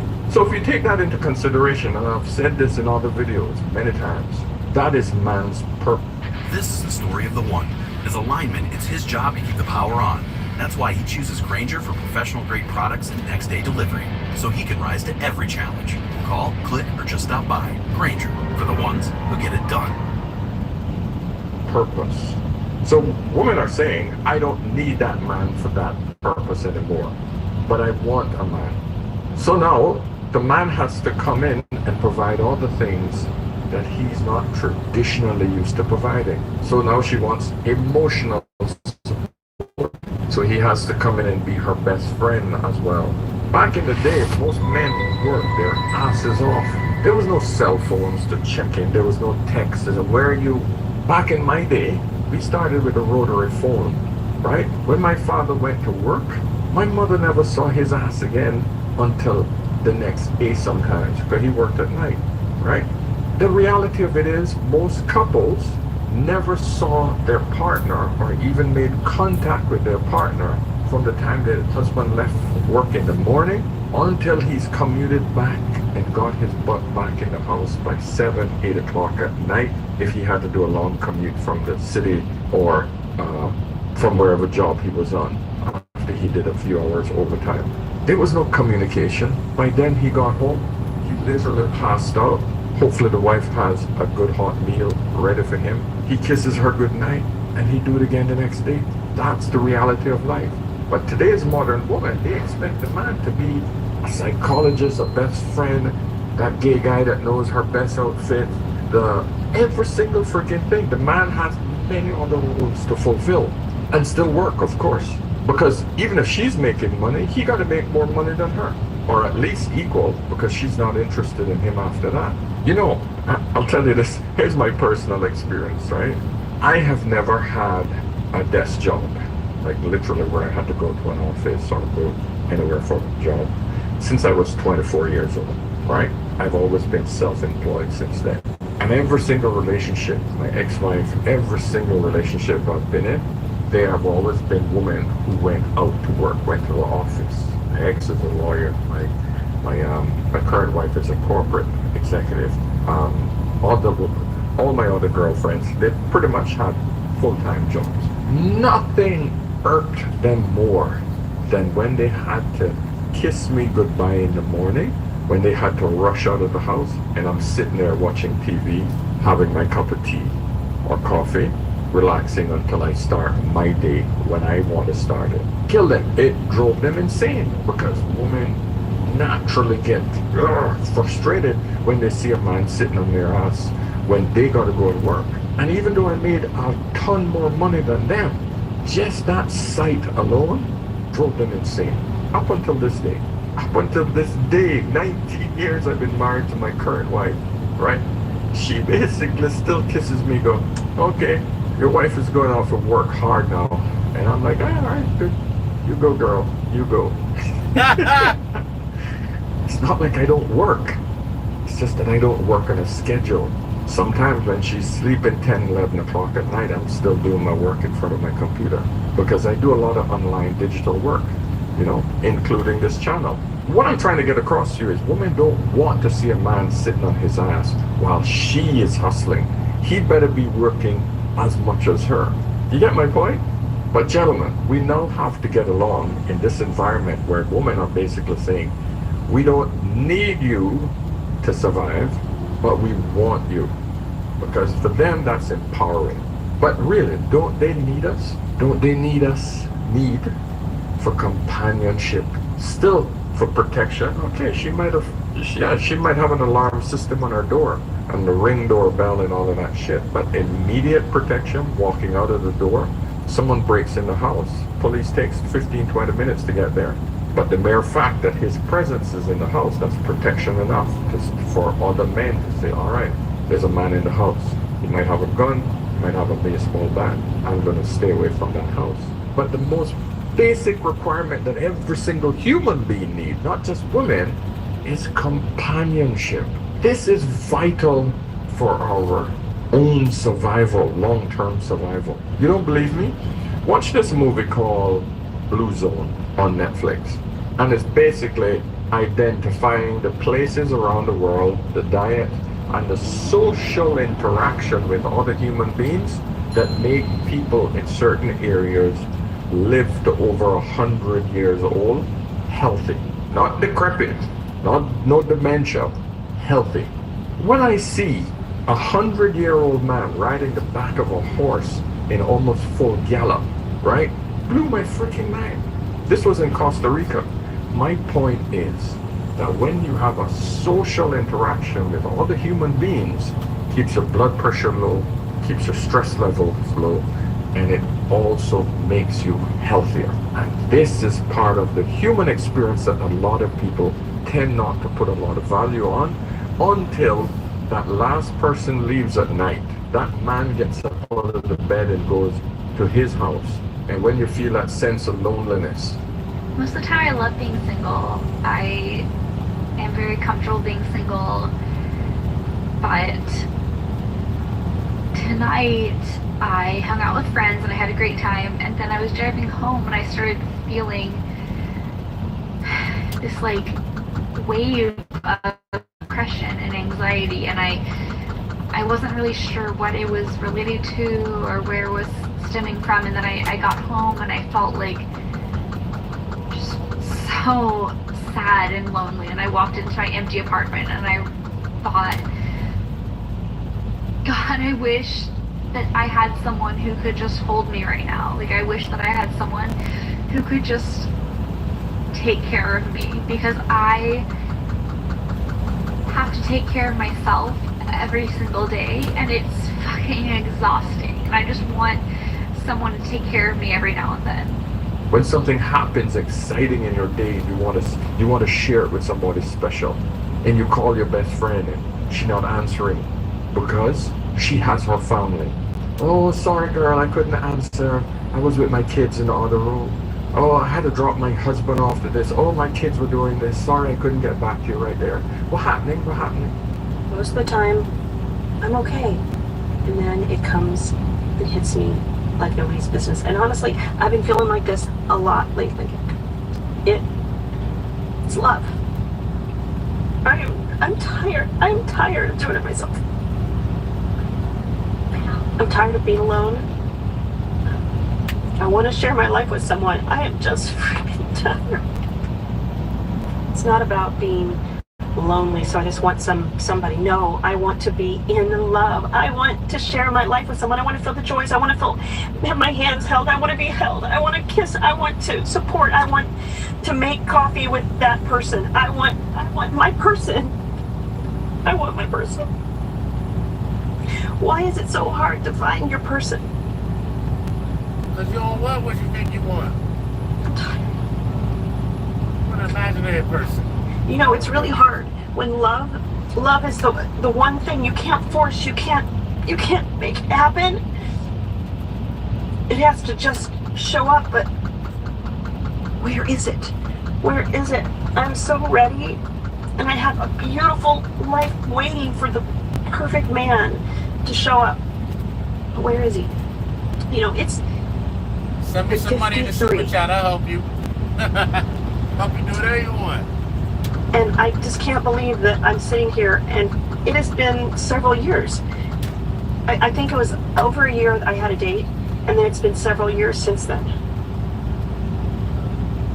Where are all the good men that are ready and want to build a beautiful life together? Reality is simply this. We are social creatures. That's it. We need social interaction in order for us to be happy. The problem is, here's the biggest issue. Everybody is acting like we don't need each other as males and females. All we're doing is living this delusion. It's a lie. It's a lie. And we know it's a lie. But no one, especially the females, no one will come out and say, hey, this isn't working for me. Until now. Women are now starting to come out and say, this feminist bullshit, it's a lie. Let me show you what I'm talking about. Because this video here went viral over TikTok, and it shows you exactly how a woman is feeling. Because I can tell you it has been shared so many times, it's not funny. Anyone know how I can cancel my membership to the whole feminist movement? Because it's not giving what it was supposed to give, so I'm no longer interested. Even the word feminist, what is feminine about me working hard and paying bills? Back then I'm singing independent. I don't know what possessed me to be singing such nonsense. It was the work of the devil, to be wanting equal this and equal that. Not the man to be doing demanding things and the woman to be doing damsel in distress. Oh, I don't know what I would do without you. Because me, I need the man. For every little thing I want to be calling my man. Because who'll be reaching the top shelf for me? Who'll be killing spiders? Fine babe like me should be coming and killing spiders. Do I like seeing the warrior princess? Listen, I don't know who brainwashed us. I don't know who started the movement. It was Susan B. Anthony and the suffrage rights. But I'm suffering more today than I was yesterday. Please, whoever's in charge, unsubscribe me from the list. Cancel the membership now. And this, my friends, is what a lot of women are now saying. They realize that they've been lied to. Because this whole movement towards pushing a woman into this independent lifestyle did not elevate women to this new freaking point in which she's happier. They are more unhappy women now than you've ever seen it. And it wasn't a male movement that did this. If women are getting what they want, why are women so unhappy? So apparently since the 70s, women have become more and more unhappy. But that's funny because it seems to me that the rights of women, the feminists have won. So if the feminists have won and we have all the freedoms and all the equalities, then why are women reporting lower happiness levels than men or the same? So that you ladies understand, it was feminism that was the major movement that pushed women into a whole different way of thinking. Now granted, were there some changes that was required?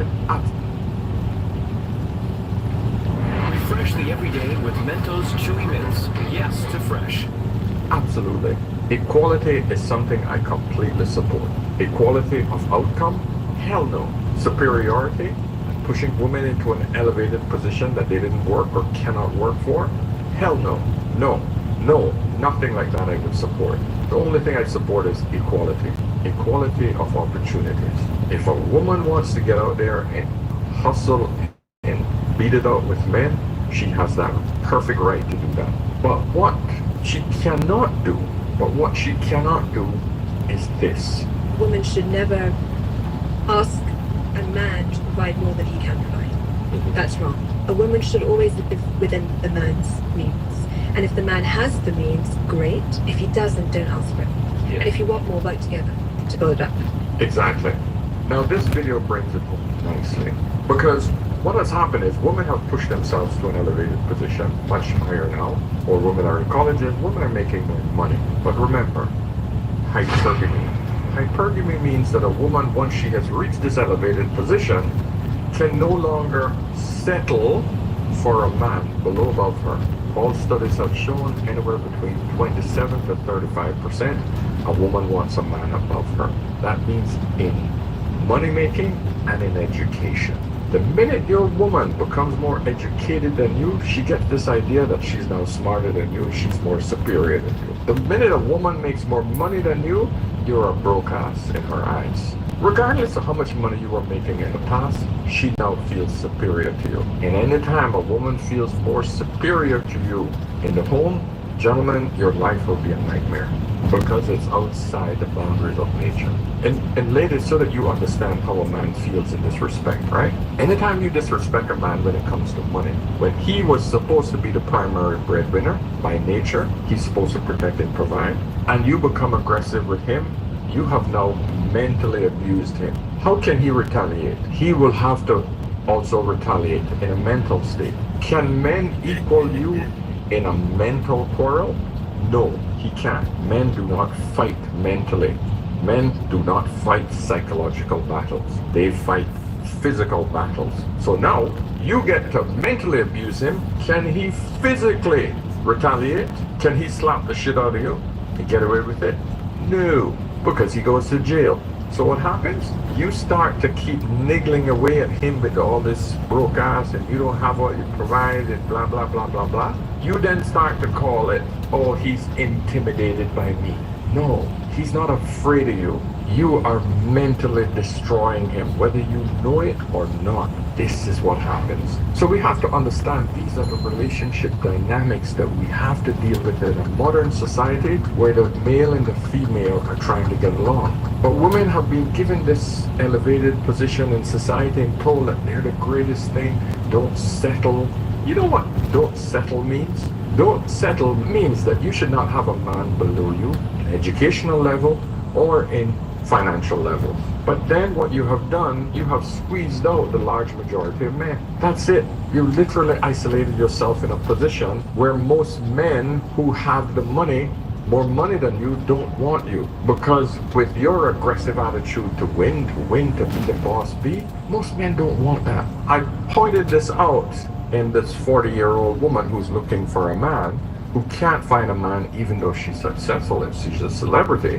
One of the questions that came up from a woman was, well, how do you teach your daughters? Do you teach your daughters not to get an education and not to be successful so they can get a man? The answer is no. I tell them, yes, get your education, find your man in college.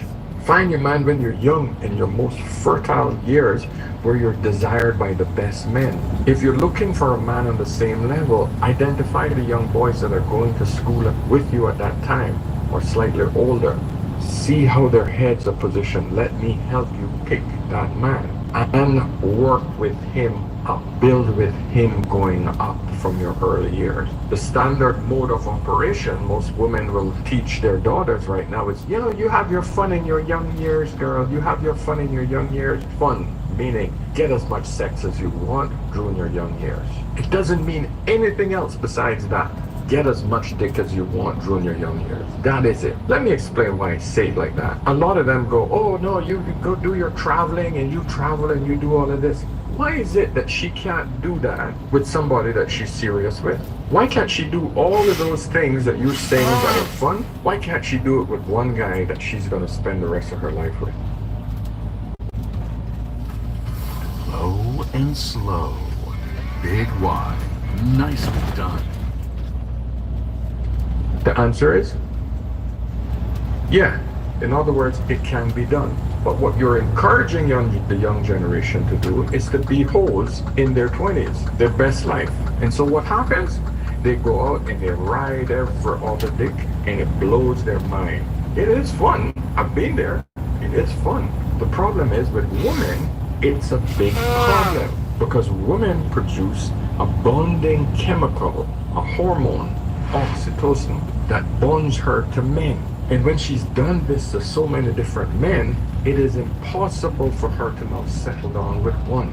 So when it's time to settle down, all she can think about is all those crazy times when she's freaking having her mind blown by all of these different dicks. I've said this in many different videos, but I'm trying to ring it home right now. So when she gets with her one man that she has to now build and settle down with after one or two kids, she's going to get bored because the D from one man is boring.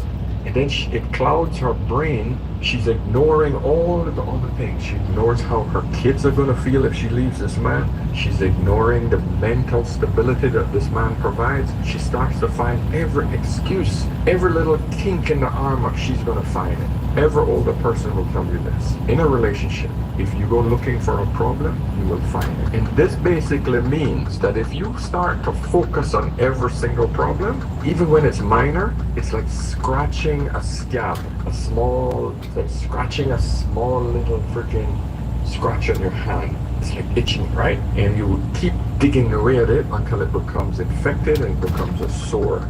Then all of a sudden, you gotta freaking cut the arm off because you wouldn't stop scratching at it.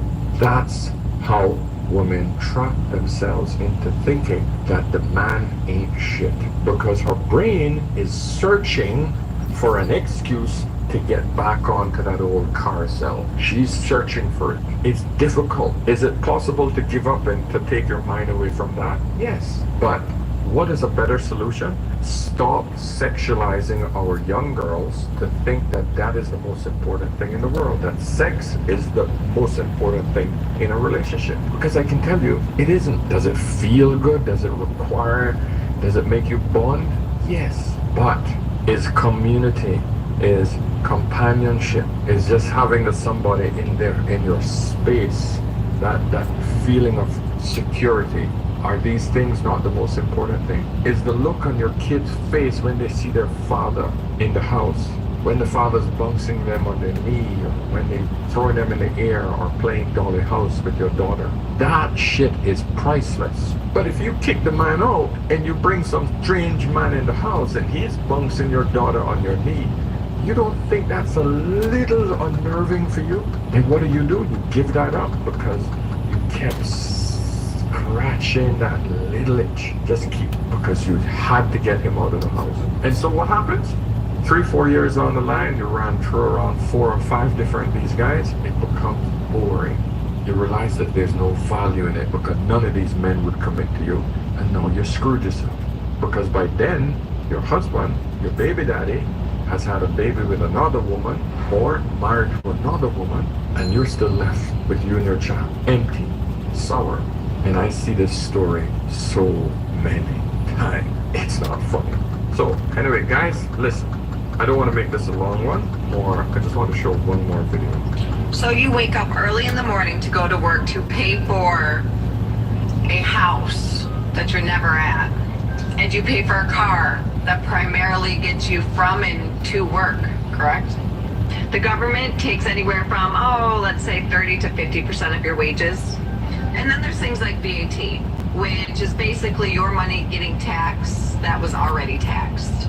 You save up your whole life for a pension, which at the end of the day, the government takes 40 to 50% of that. Then in your elder years, you're living off canned soup and fucking bread, because that's all you can afford.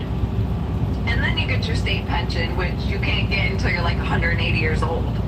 And even with that, if you die before you get it, you can't even pass it down to your kids. The government takes it. We are all getting scammed so fucking bad. It's almost comical. People don't see this shit. How can you work 40 or 50 hours a week, especially nowadays, to pay for fucking nothing? So figure 200 hours a month, you give your life to a corporation, and then halfway through the month, you're struggling to get to payday. Sounds pretty fucking familiar, doesn't it? We're giving our lives away for nothing. It is a scam. We're losing more by going to work than staying our asses home. All a big scam. I'm glad a woman said it. I've heard the same message from a few men online as well, but this message is very clear. You need to decide what type of quality life you want, ladies. You want to give your life away to a corporation and live it in quiet desperation, all on your own, or with a child? Or do you prefer to suffer through this life with a man who's going to take half the burden away from you? That's technically what you should be looking at. Those are your two choices. But for that to occur, you've got to give up something as well. There's a small price to pay. You got to be nice. You got to respect him. Okay? Don't give me the shit about, I got to cook and clean. Listen, I cook and clean. And because we have two sources of income, we have a full-time nanny here. The point is not everything is easier when you have a mate, when you have a man. But all you need to do is compromise. That's it. Because all relationships are based on compromise. The shitty thing is you women have put this word behind compromise and you've called it settling. Well, why should I settle for that? Why should I settle for that? I want you to eliminate the word settle and replace it with compromise. Because there is no relationship worth having where you don't have to compromise something. Otherwise, you're just a selfish shit that prefer to just keep taking and taking. The only thing that keeps taking and don't give anything back, that word is called a parasite. So either you're a parasite or a human being who's here to work with another human being in order for you to get through this life and pass on your DNA and live as best and as happy as possible, or you're a freaking parasite. Those are your only two choices. Which one are you? I'm hoping you're a human being, and I'm hoping you take this.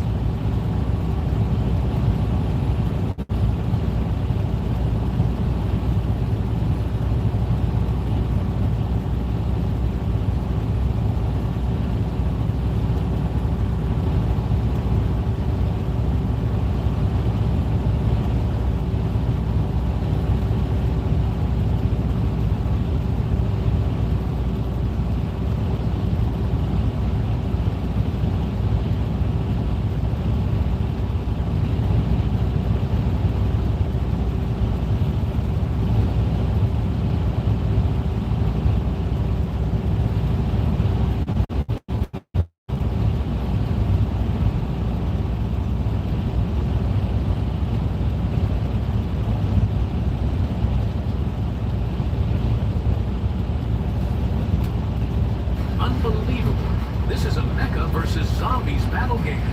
You can assemble different weapons to annihilate zombies in thrilling.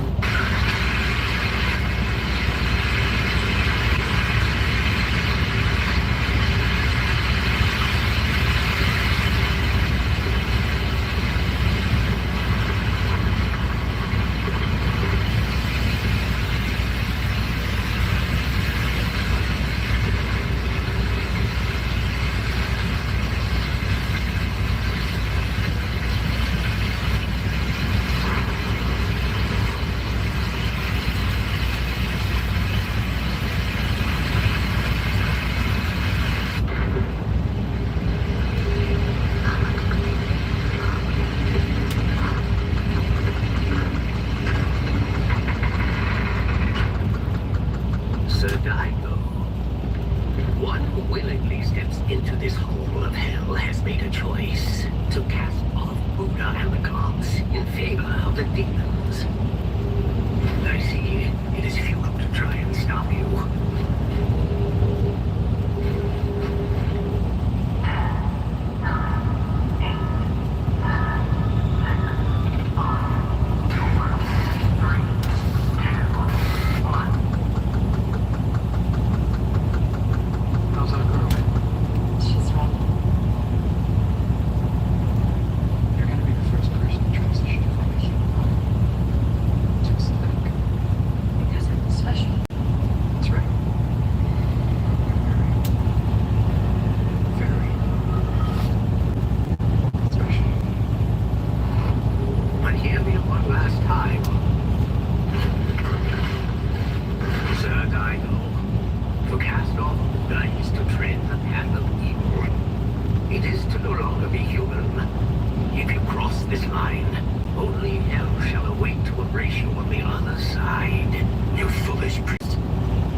Sir Dyno, please stay away from the demons that you so seek. Do not let yourself succumb to evil, as enticing it may seem at the moment. No, priest, it is too late. 12 demon gods. I am Daigo Kagamitsu. Under order of Togashi Masachika, governor of Kaga province, I serve as the great lord of Ishikawa. Repeated famines and epidemics have swept my land, enfeebling my people to the point of prolonged starvation and untimely death. Given the state of my life thus far, I shall never attain the power and renown I so crave. My ambitions will remain a mere dream, but I refuse to rely on the Buddha or the gods. I do not offer you a prayer. Prayers can too easily go unanswered. I seek a bargain. If you protect my land and allow me to rule as I so wish, I shall give you anything of mine. As long as the land is protected, hear me now. Take from me whatever you wish. Anything. Do we have a deal, demon gods?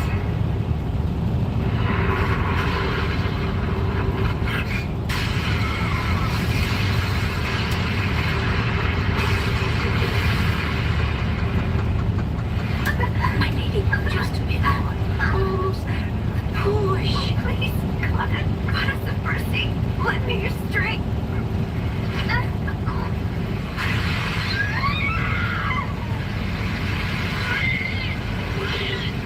Please. Well done, my lady.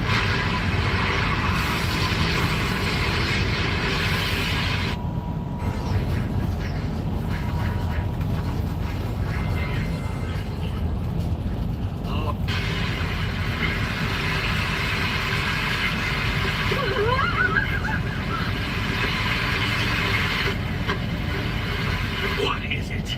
My lord, Is the baby born? it is but What? Speak, woman!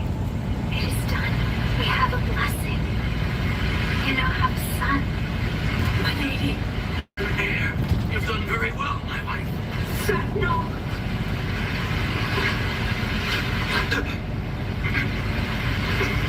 I do not know what happened, my lord. He is most certainly alive, but has no limbs to walk, eyes to see, nor a nose to smell. He has not even skin to cover his body. I shall give you anything of mine. Hear me now. Take from me whatever you wish. Anything. I feel a deep, profound love for this woeful child of ours. His appearance matters not to me, for he is our son made from our love and union.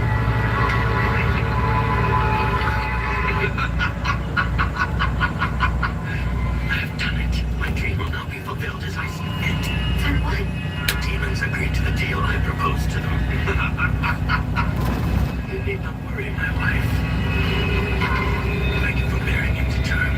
What are you doing? Don't take him away from me! Come back! Forget him. Diddy never existed in the first place. No, please don't! My lady, no, I wasn't having that just yet. My lord, have mercy! My wife, forget him. He was doomed to an early death. Then at least let him pass in the arms of his mother. Enough of this nonsense.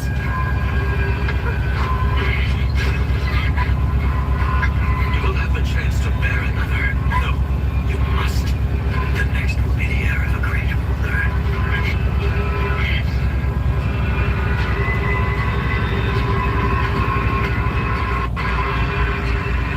What's this? My lord, it was damaged whenever the lightning struck earlier. The midwife believed it may be some sort of sacrifice. Sacrifice?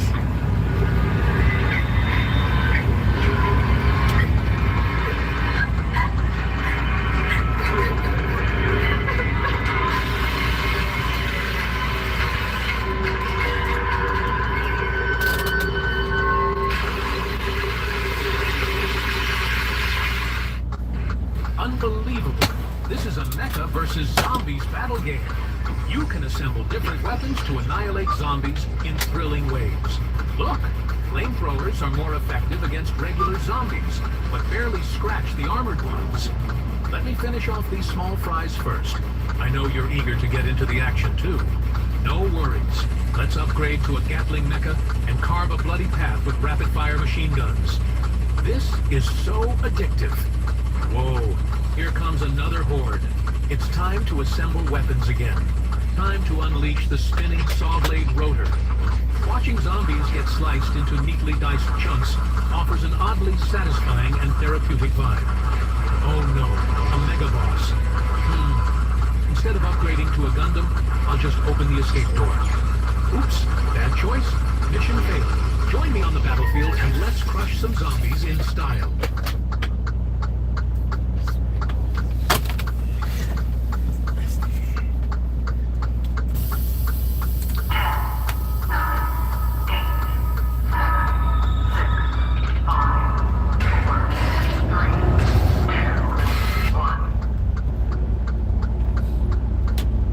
How's that girl?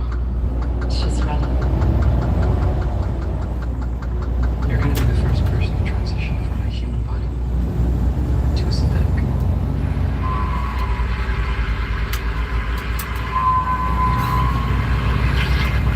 I have no idea what could have caused this.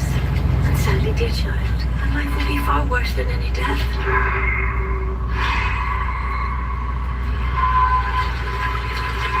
Now, this is it, dear. Buddha will await you on the other side. Why do I hesitate so? I should be accustomed to doing these deeds by now. Your child have the desire to go home.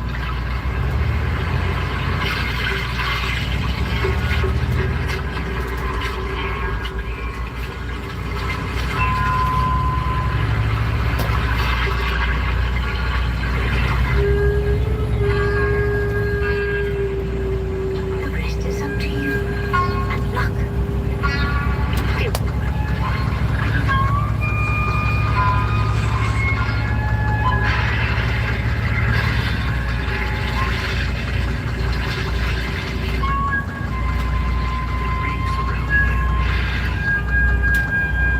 Smells. The rancid, sickly stench of evil.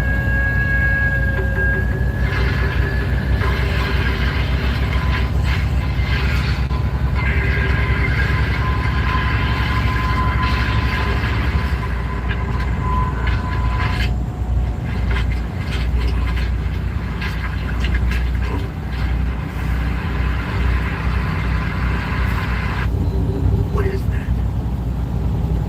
It certainly is no human. And yet it is not a yokai either, is it? Two truths, but smells accursed just the same.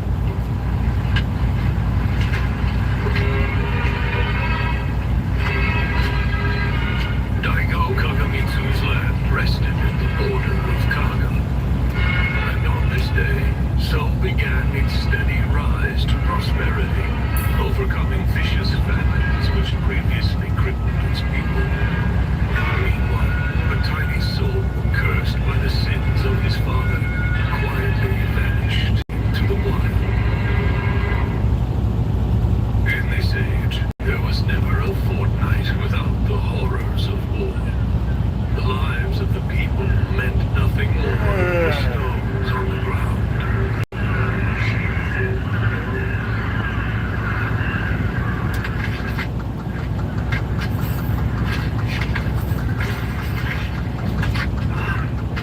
Hello there. Are you the doctor who's been fitting prosthetics for the dead so the living may mourn properly for them? Your name is Chuka, right?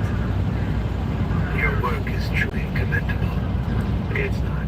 I just figured it'd be better than having to throw away all the extra prototypes. But I am sure you're still grateful for it.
pretty gutsy for a kid. Some gentleman asked me to make sure you pay for it this time.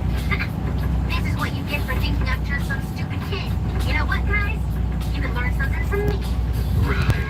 No more Mr. Nice Guy, kid. You will suffer the consequences just like an adult. All right, you little sod. Deadbeat, but you ain't gonna catch me.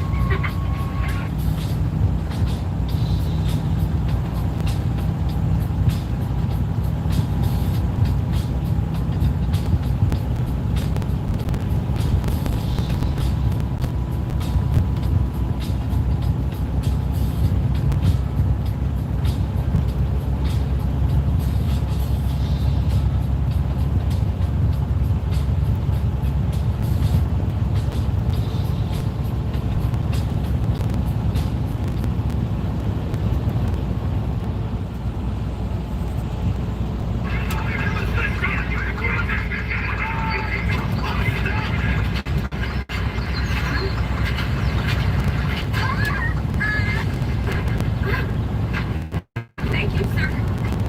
Don't just stand there. Say thank you. Thank you. Is there a festival today, Mama? Of course not. We just had one not that long ago. Why, that guy had a mask covering up his face. Where did that little street urchin go? What the? It's shit! God damn it!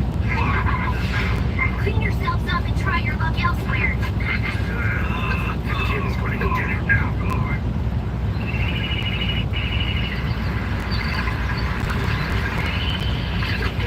That was fun.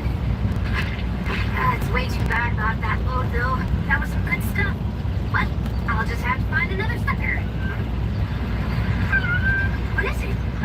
Hey, can't find your mommy? Are you hungry or something? I can't. I'm afraid you have to learn how to live on your own now. Trust me, it wouldn't do you any good to spoil you. You gotta learn how to find your own food.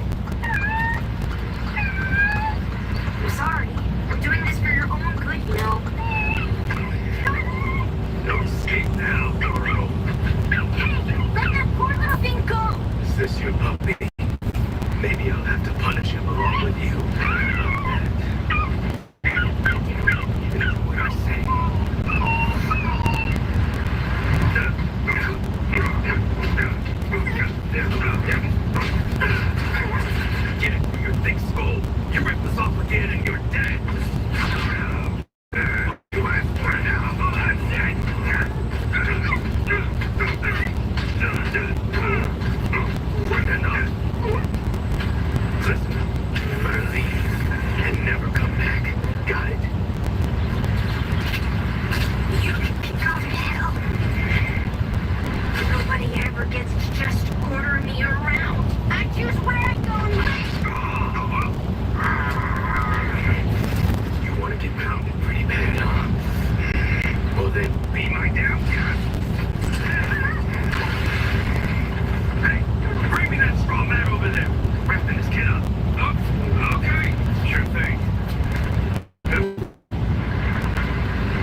tale of Bandai.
pillaging you here. Apparently, they say travelers who stop by, and even some of their own villagers have been going missing from time to time. We're gonna get a reward after you take care of that monster like you did the last one. We can save people and get money doing it. Great, huh?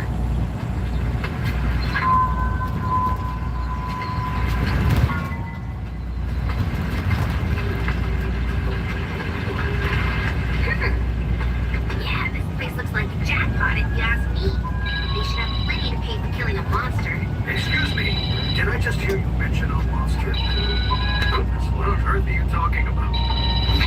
Oh, don't act like you don't know about it. We heard you're in trouble. What up, bro? But I... What you doing? Chillin'. Trying to stay out the heat. Hey, it's about time it got hot. It's about time.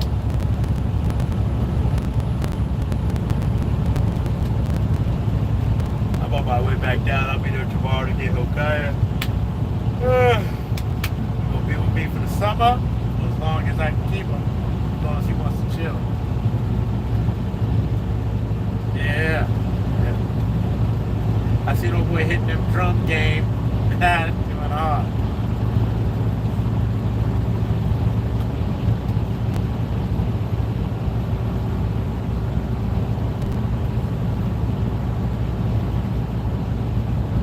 Yeah, I like that.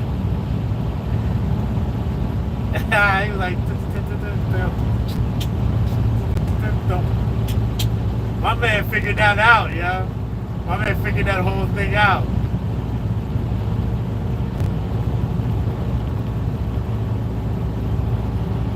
Yeah, he on the legitimate joints, and he sounded it out like,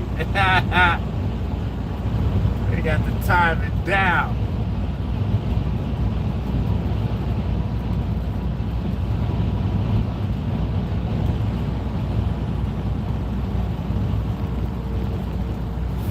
That man had the rhythm. Yeah, the coordination was crazy. His timing was beautiful. The timing was amazing.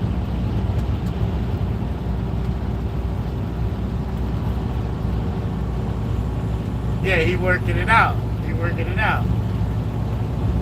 And he gotta let it flow. Like, he has to relax to do that. You gotta let it go. It's coming so fast. You just gotta do it.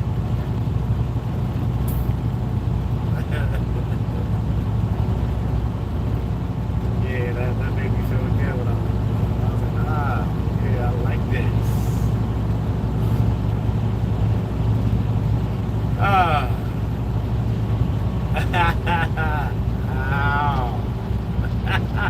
What you got going on today, man?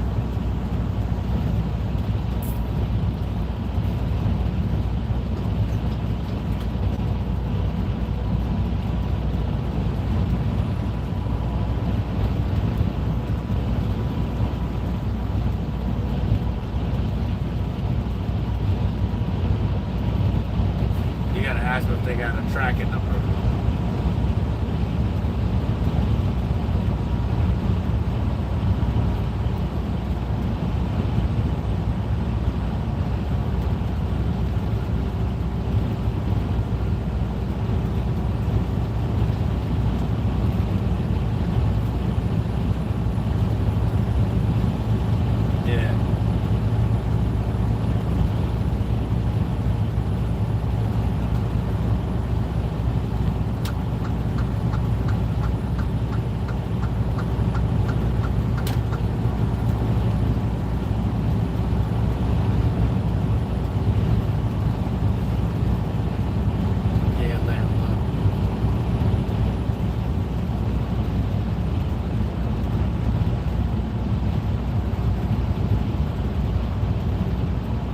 What's up? You're not going to regular work? The job.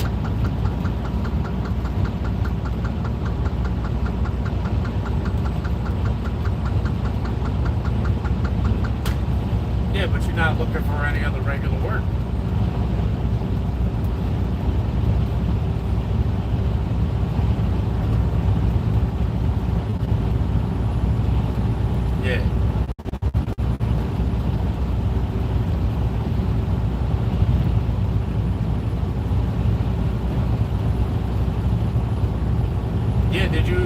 check out what I sent you from the Miracle for second shift?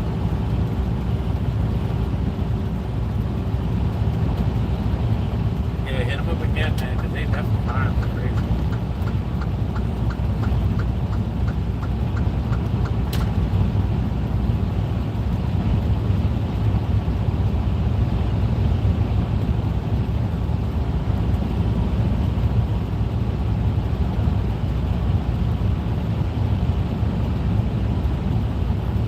Yeah.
Yourself in the head.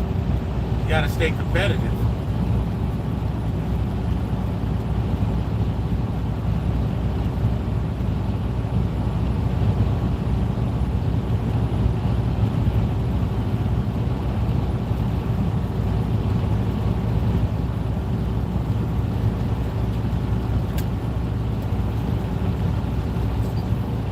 Yep.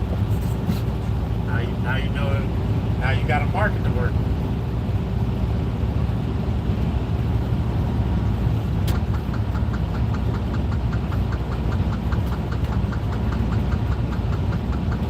Just know it's open.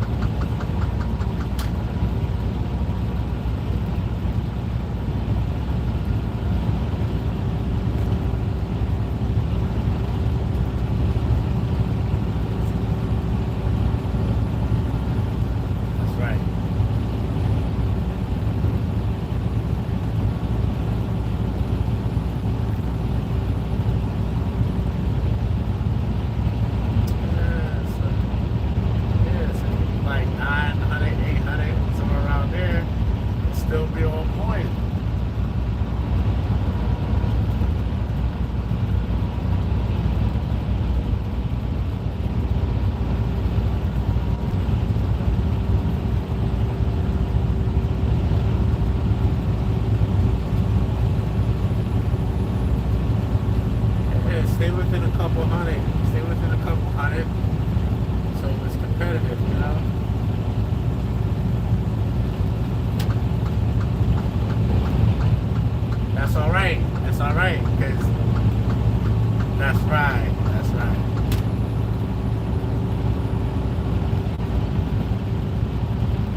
walk of the other properties, so you can get a good judgment to either be like 7 something or even 1,000. You don't know if it's bigger.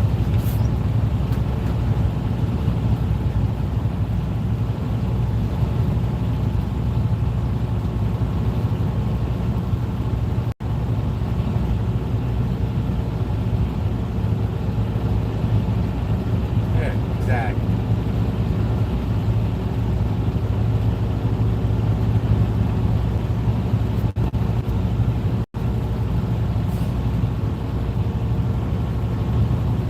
That's exactly right.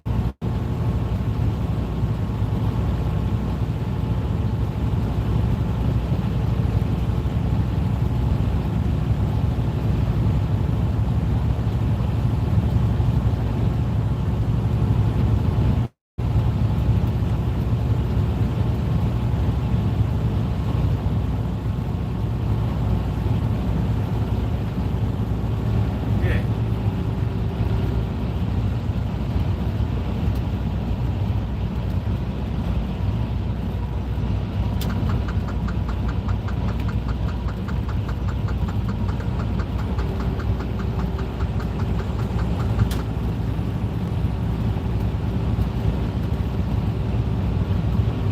Yeah, that's 21 for the month.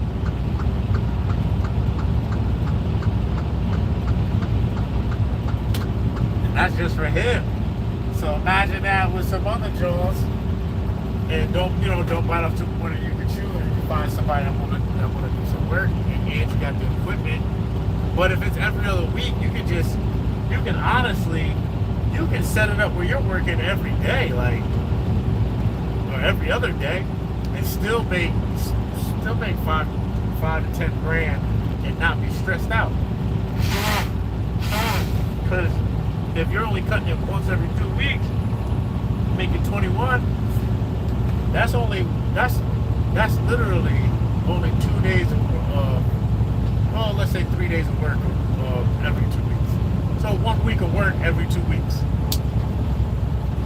Now if you had a week of work every week and put the weekends off, bruh.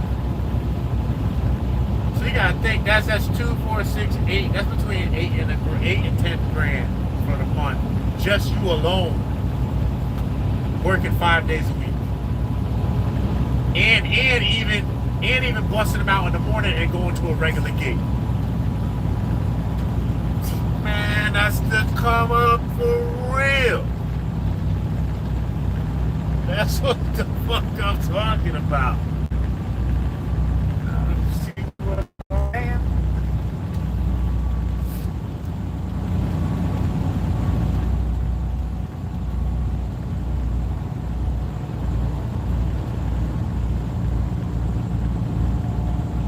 Yeah, so that's on the beat yourself in the head mark. So we're talking right now, let's say you did 8, that's 16, 32, that's $4,600. That's $4,600 for a few days work, man, for a week worth of work. And then that's 3 weeks that you need to get some more clients. That's just that. But also that means you got to stack, because then that's going to change when the season changes.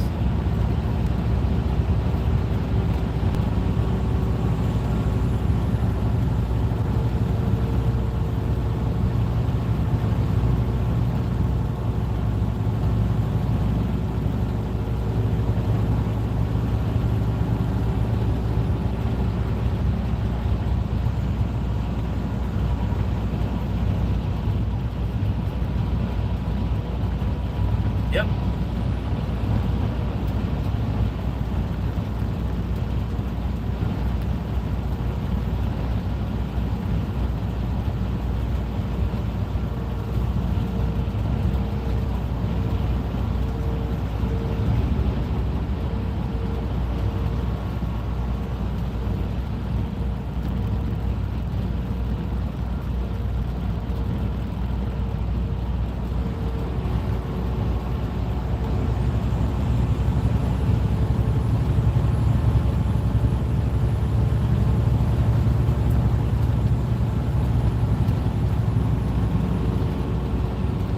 And even if you get the contract, use LegalZoom, get yourself a contract lit up where you can get a deposit first too.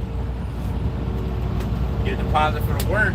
And if it's for all three at that price, the deposit might be enough for you to go get the equipment you need. You don't know nobody's shit.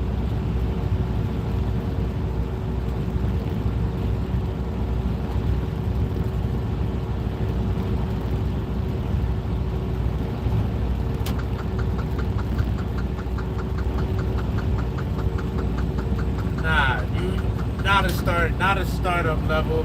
You've been doing this, you're just getting back to it. So just assume it as you've been doing it and working accordingly. Like he ain't nothing but another customer. That's always, that's it. It's not brand new. You've been doing it forever. You're just getting back, you just open it up for the season. That's it. You just been off for a little bit. Open up for the season.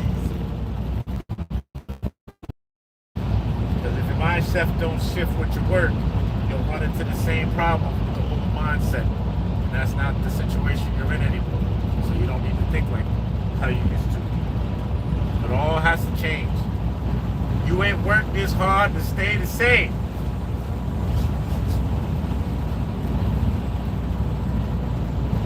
Yeah, man. Yeah, everything's working out real good for you, man. I'm glad you stayed there. I'm glad you stayed. That's it. Right on time. Right on time. You was prepared for the opportunity. The opportunity's here. You're taking advantage of it. That's how it's done. That's a done deal.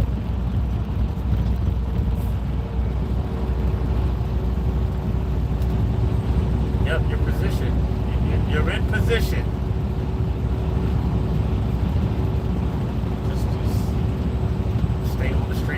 Now you're there. You're there.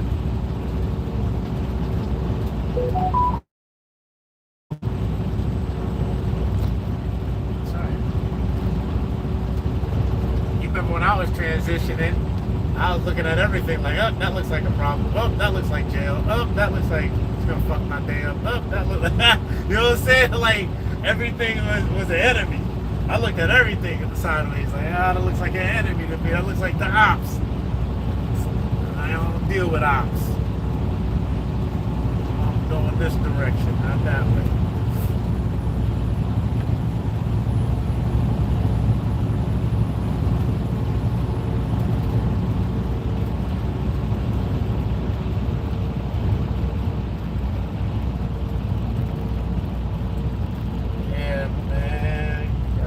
From that shit.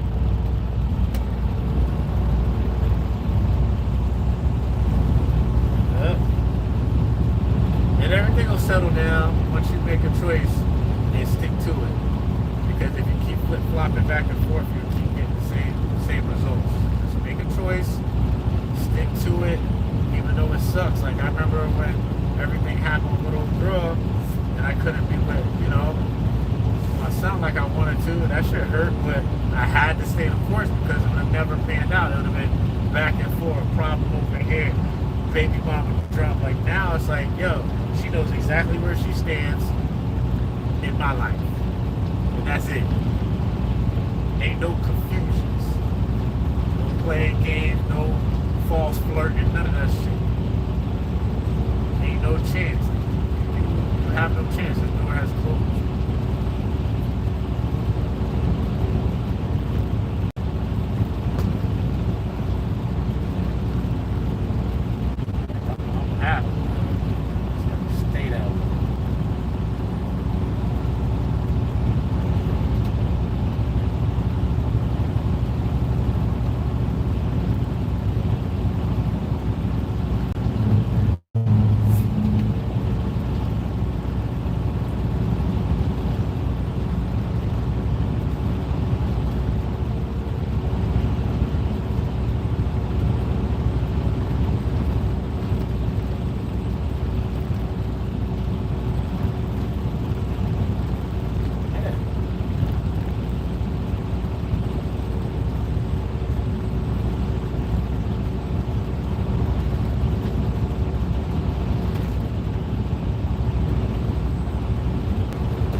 yourself sorted, get out of that place that you're in.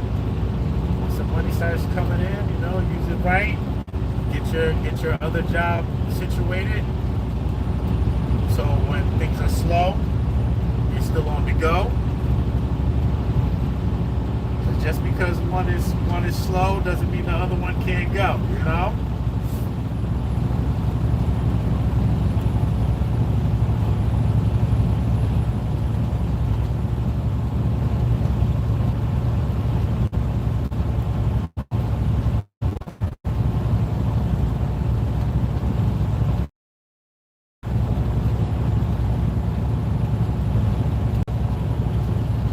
You haven't been there long to begin with.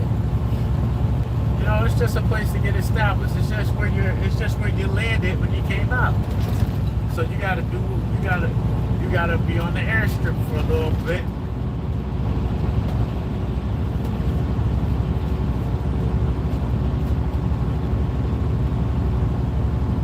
Of course.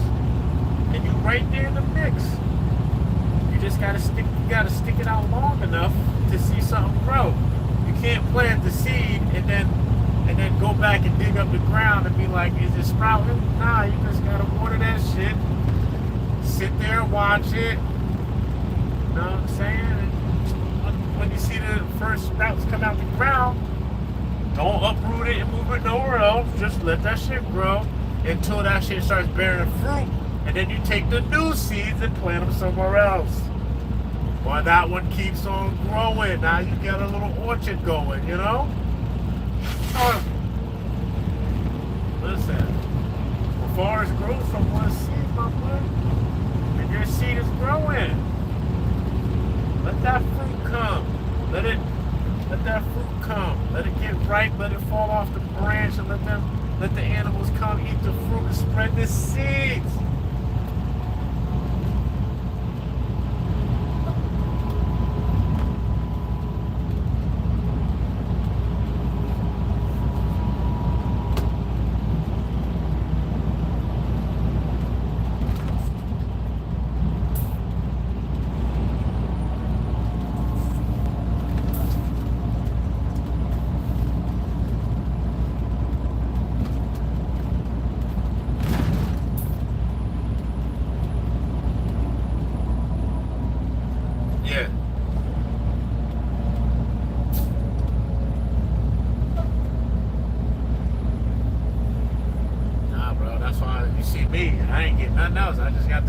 I got a spot to put my storage, and I'm moving.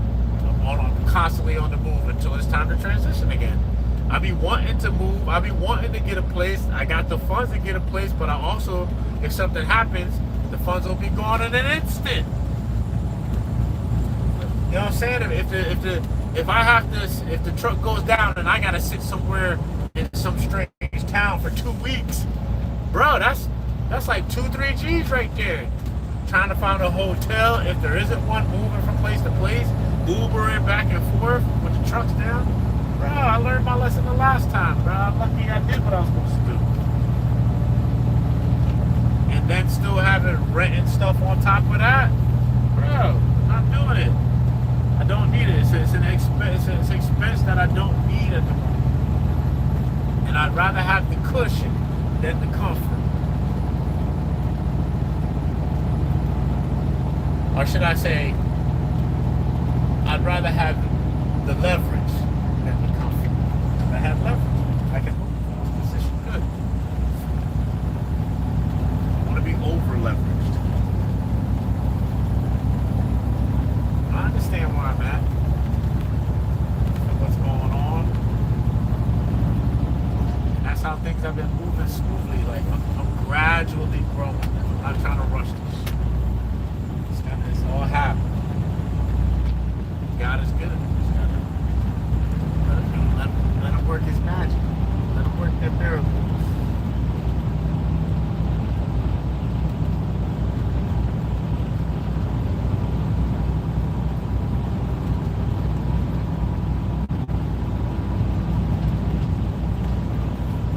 Yeah, that's it.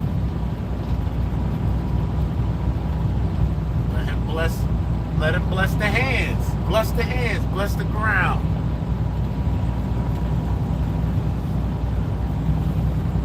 Yeah. He can't build you up on top of a fucked up foundation, man. It's not happening. You gotta tear that old shit down.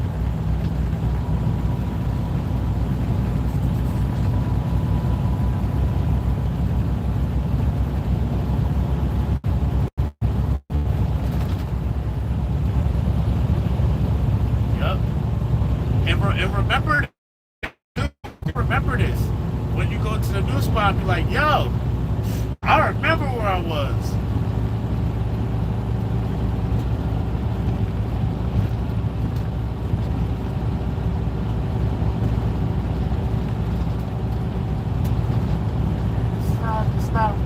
It's not reciprocating at all.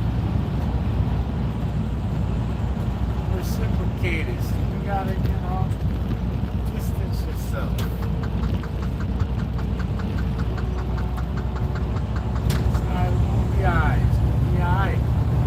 Because you know what happens when you on, everybody shows up. Everybody shows up. When you're the shit, the flies start flying around you. What did he say? I said, I'm the shit. See these flies flying around me?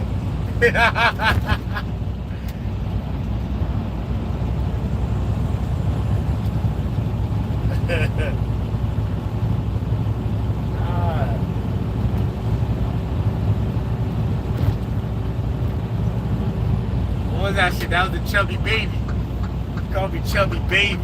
Drop top of Satan. Jimmy used to rock the shit out of that shit. Chubby baby, Dipset. Yeah, I be watching Cam on It Is What It Is. That shit is funny. Cam and Basic. It keeps cracking me up.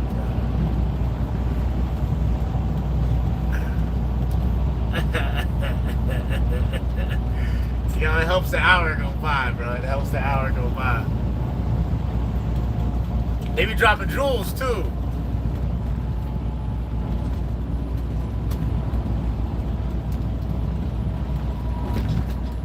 Yeah.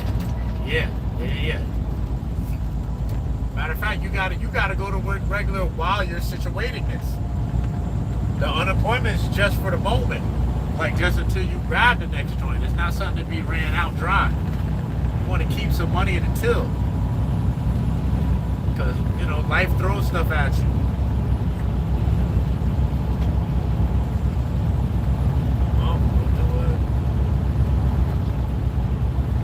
Well, that's it. So take that time to fill out whatever you need to fill out.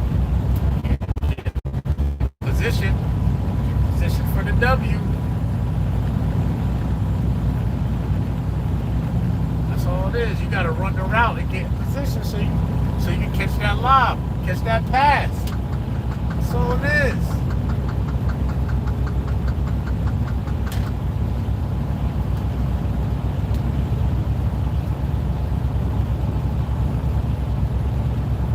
That's it, man.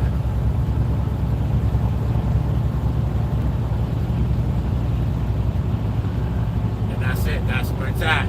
That's solid income, and then everything else is profit. You got income and you got profit. You're doing taxes two ways.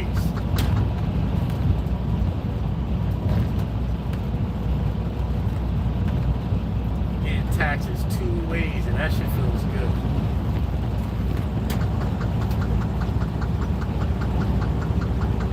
And you drop paperwork through the lawyer. You pay the lawyer to do the job that he does. You don't gotta try to learn and try to do every goddamn thing. That's why people out here doing these jobs. Pay the man so he can do what he's good at. Tell him, man, just get this bread. Listen, I told the man what I wanted, I paid him, and he did his job. That's all I need. You don't gotta like me, we don't gotta be friends, they don't gotta be cool, I just need to work them.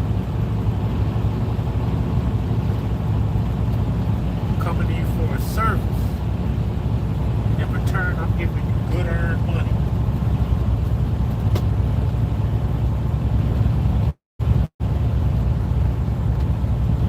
Then I will refer you to somebody else to do a good job, if that's what they do. Opens up doors for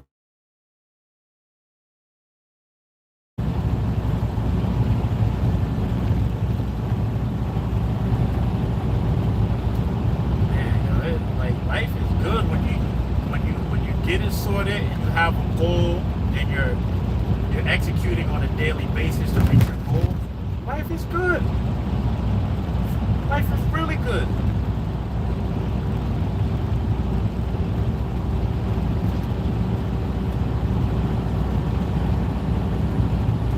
Life only gets hard when you don't have a plan.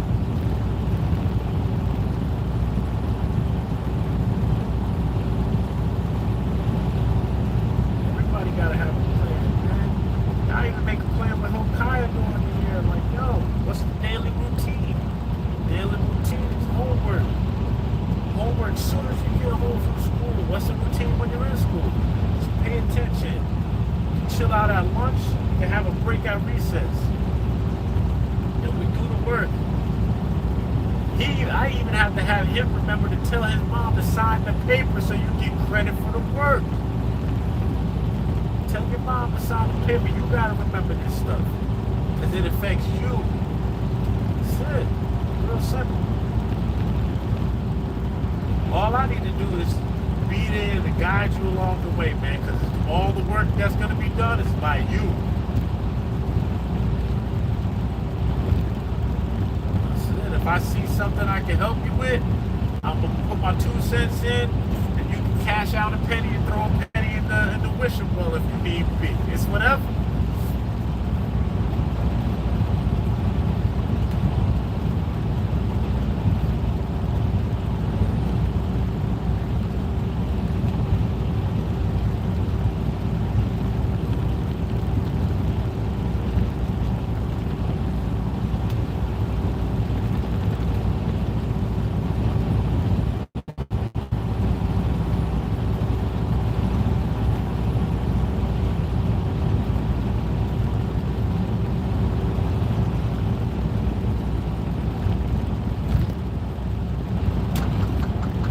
That's right, because you can never rely on another man to feed you.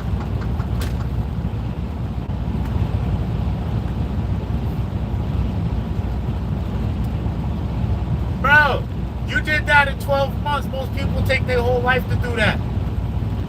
Just that right there. Just that right there.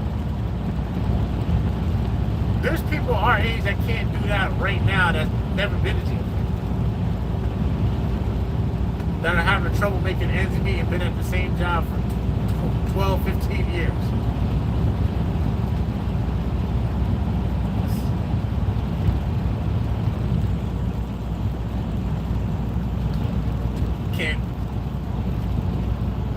Can't grow with comfort.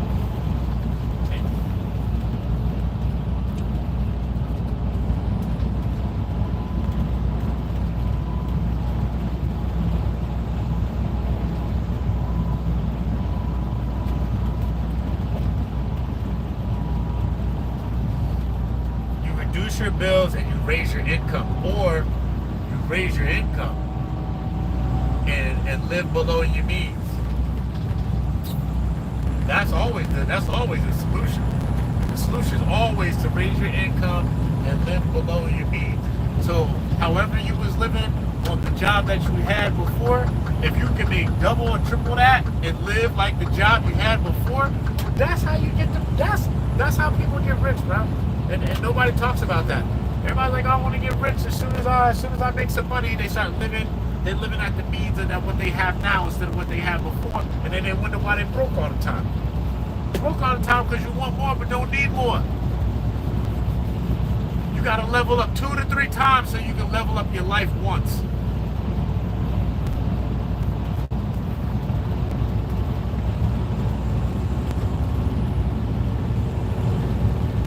That's it. It's simple, it just ain't easy.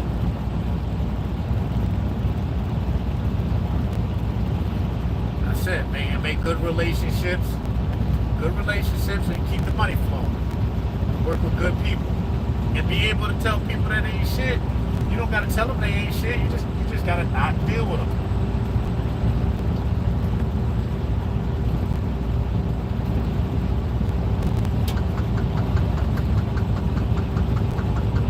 That's all it is, man. Shit. Lord knows we know not to pick the wrong woman. Don't don't not take heed to the signs and the warnings.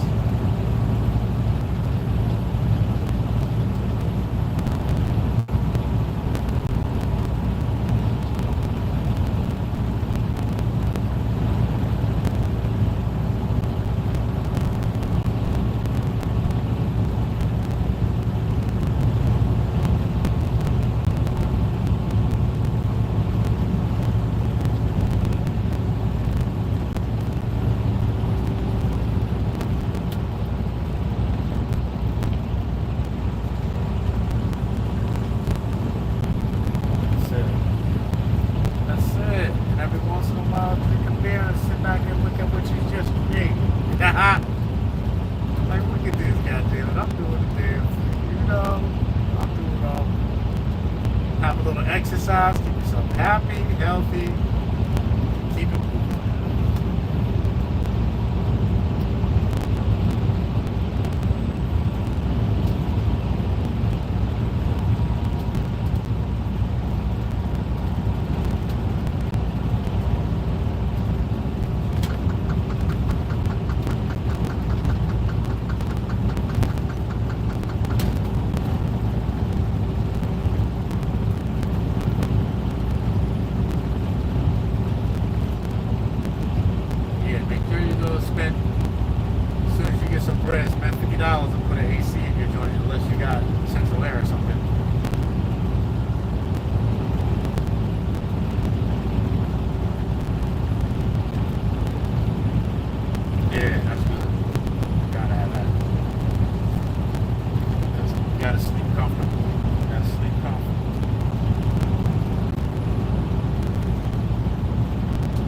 Bro, I'm gonna get off this phone, man. It's good chatting up with you. I'll holler at you later. Love you later.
see the monster?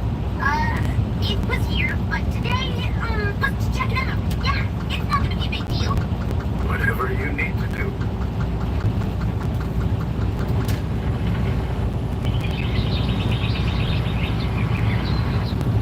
Good morning.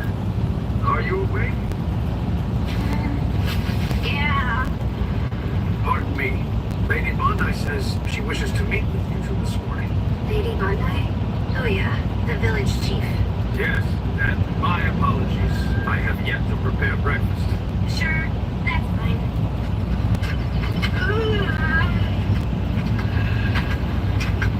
Is that property right over there?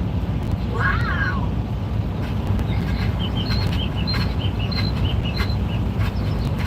Good day.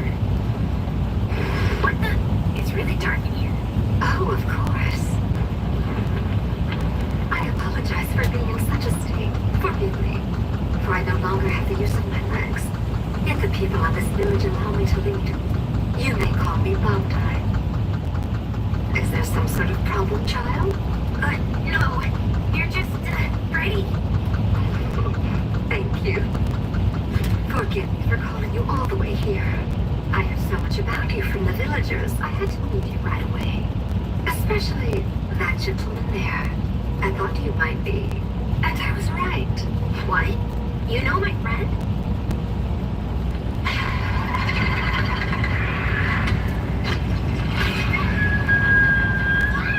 What are you doing, boy? Hey, what's the matter? This lady is chewing. Hey, stop it! What's up with you? What's going on in here? What's he doing? Get his dog for an arm! Seize him! Hey, what is that lady's new monster? Must get him under control. No! The boys with them too!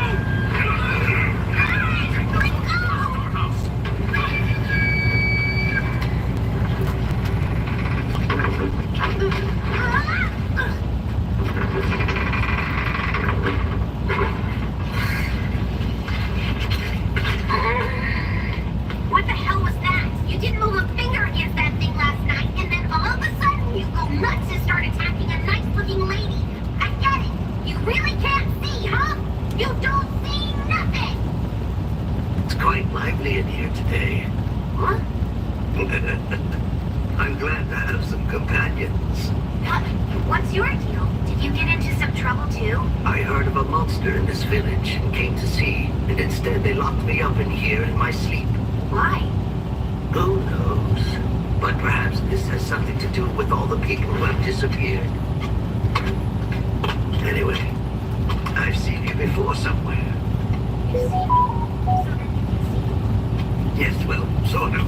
Those of us without sight can see some things that other people cannot. Sometimes it's much more accurate than what you see with the naked eye. Really? What do you see that we can't? For example, when I look at you, you come across looking something like a clear white flame. A flame? Your soul, so to speak. We see the inside, not what's on the outside. A soul? Inside? Oh, you mean that Mr. Nobody here can see things the same way you do? Perhaps. So, when he drew his katana back there? Now what's going on? Be alert. I sense something.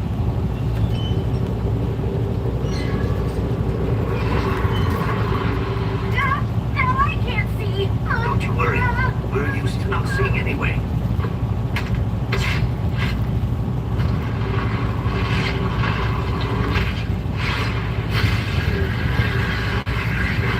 What's happening now?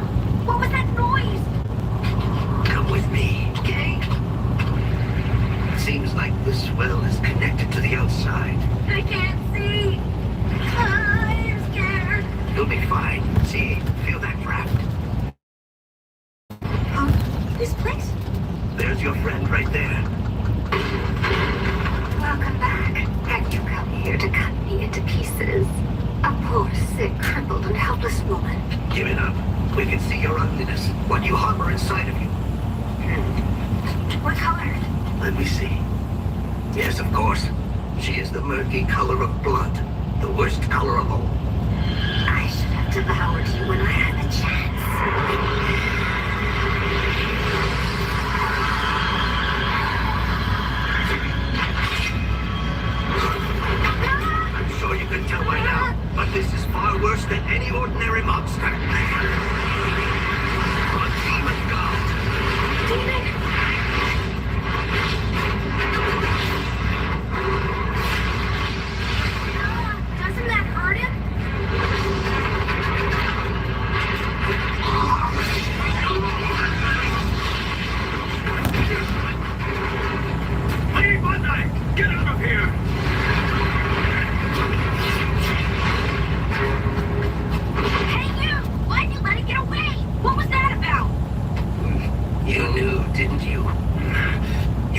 aware and fed the travelers to it. Huh? They had no choice. It would have eventually eaten all of the villagers instead. Well, that's why you wanted us to slay the demon god, wasn't it? Because if we defeat the beast, then your problem's finally solved. It seems like it wasn't Bandai that he sought to slay when you two arrived. Huh? Have you played a mech game with hundreds of weapon DIY options? You just need to keep killing monsters and collect experience, right?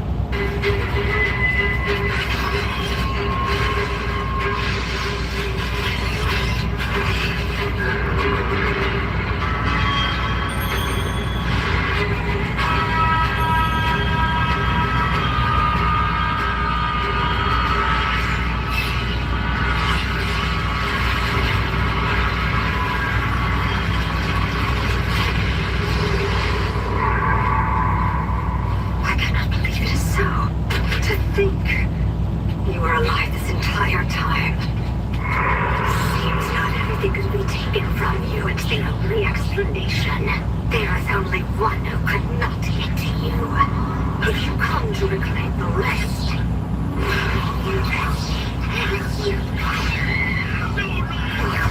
Lady Bandai!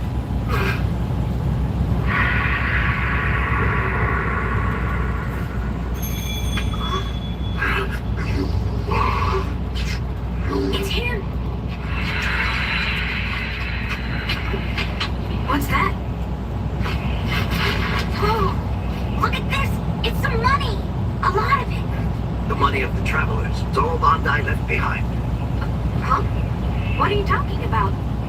Sadly, our village has no real resources to make a living anymore. And when Bandai moved into the area and took over, we thought that all was lost. But then, the first traveler Lady Bandai decided to attack happened to be carrying a great deal of travel money. And I'm pretty sure you didn't mind that, did you? Seriously? For real? You're off? Even worse than the demons. Huh?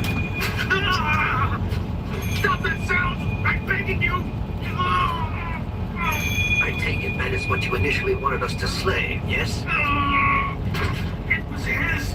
The first traveler we lured in from Lady Bandai! He was just a pilgrim.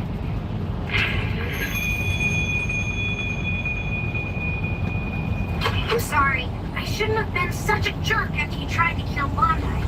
Guess I was the one who was blind this whole time. Not that you can hear me. On the contrary, your feelings are heard. Do not let it get to you. It's natural for those with sight to be so easily led astray.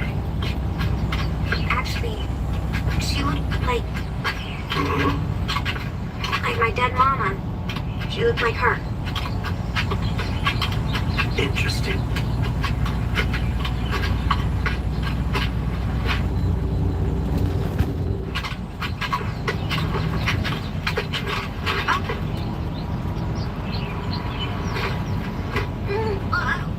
What are you? Don't treat me like a kid. You're nothing but a nobody. Wait. What, you can write?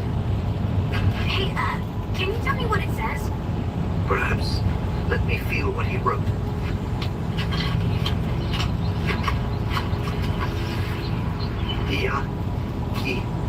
Maru.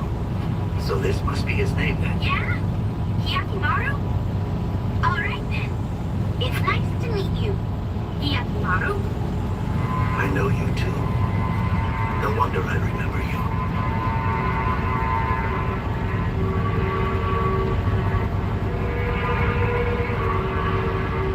You're the one. From the river. What? Threatening developments on the border. Yes, my lord. They've increased the number of soldiers on guard, as if readying for war. Impossible. We are long-standing allies of Lord Sakai. I need you to investigate something.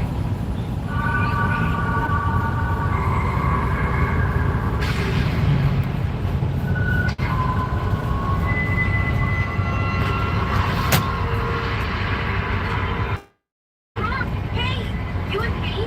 What's going on? Are you okay? Hang in there. Come on.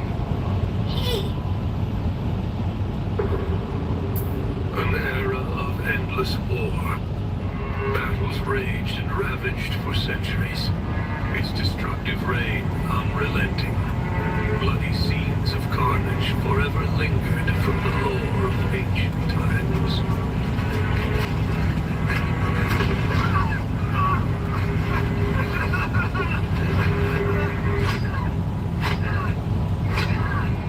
Kill me, please.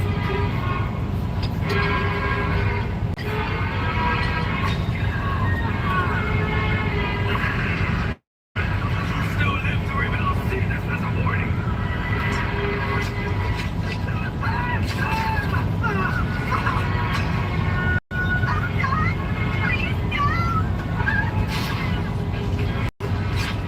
Hang that up there too.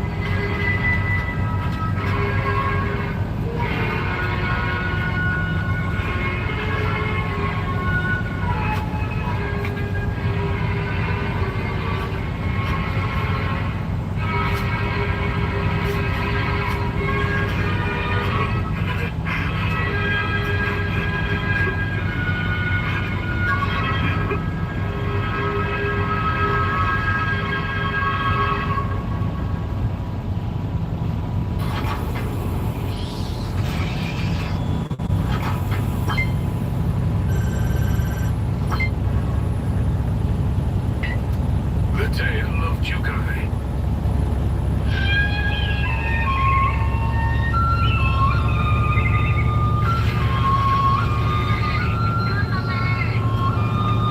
Hello? This is for nothing. Wow, thank you, there's so much. Nothing. Doesn't even come close to a thank you. It's because of him my son can run around like a normal kid again. This world isn't such a bad place with a man like him walking around. Damn right.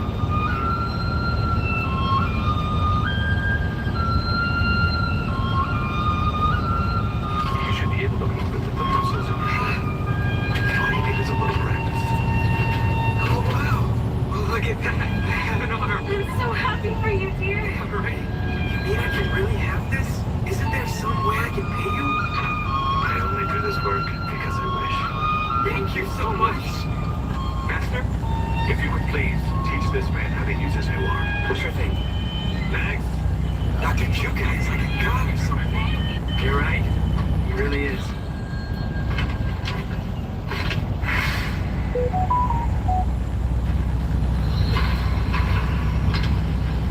When I was an orphan, Master gave me a reason to live. And because of that, I truly honored to help him with his life.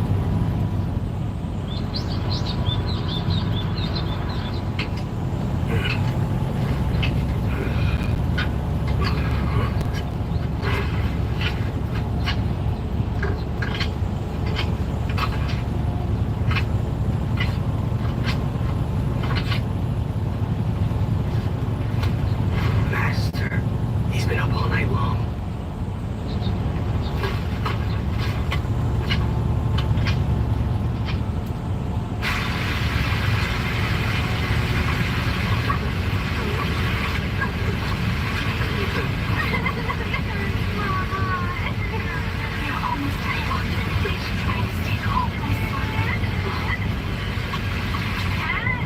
What seems to be the trouble? Do you know if Dr. Jukai lives anywhere near here? My son's arm. A housing samurai accused him of stealing from his cart and attacked him. He did this. He's going to be fine. Ma'am, my master has a way to save your son's life.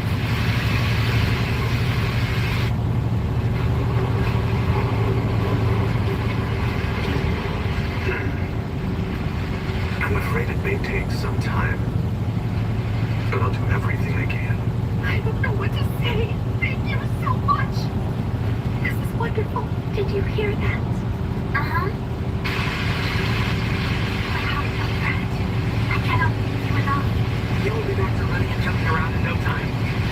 Truth be told, I feared the doctor might be as horrifying as they say. He was right. I suppose you cannot put much stock in rumors. Rumors?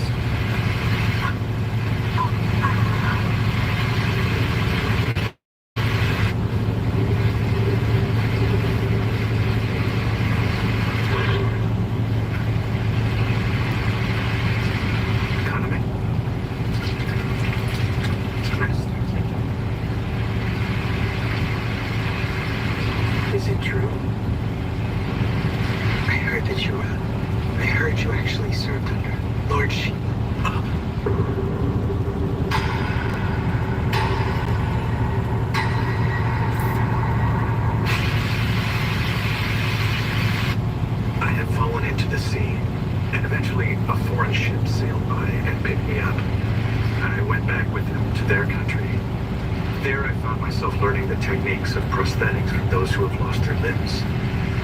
I dare not say it's to atone for my sins, but to die peacefully as if nothing ever happened. Forgiveness would never come so easy.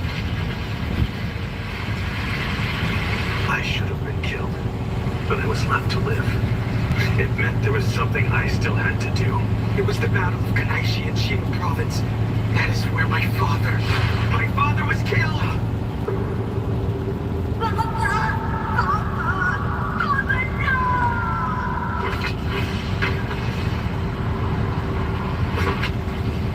You bastard! You killed my father! Kaname. Please, your life will not save you! I care not existence. Do whatever you wish to me, but this job is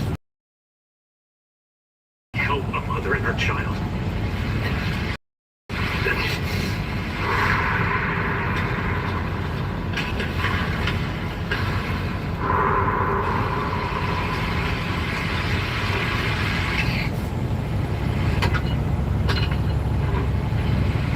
For the sake of that child.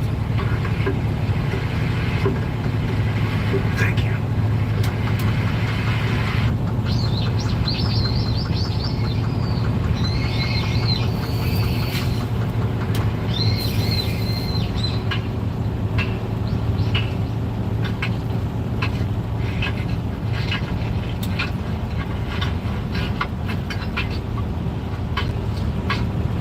Thank you, Doctor. Goodbye. You could never atone your sins.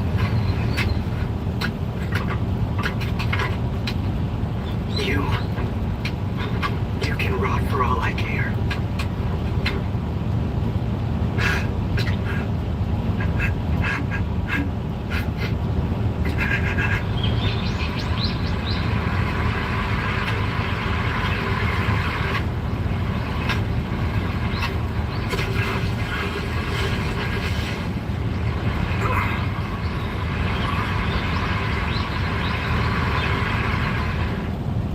Quinn and Aaron stepped out of the empty classroom into the hallway. If his real secret was safe, maybe things would remain normal. But as they turned the corner, Quinn realized something was wrong. Rex and Luke stepped into their path. Rex grinned. Well, well, well. If it isn't our...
Let's take some home and we'll grill them up.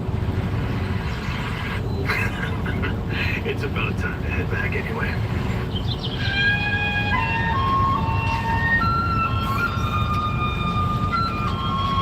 Once again, I was left to live. This boy is missing so much, and I have no idea if he can even hear me when I speak.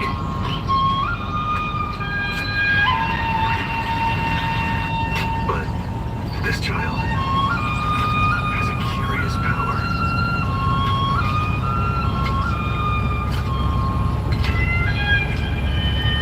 He has a deep yearning to survive.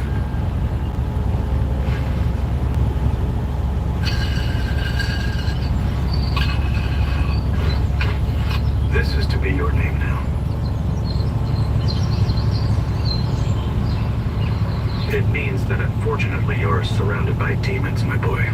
But nonetheless, you have nothing to fear. I know you can overcome them.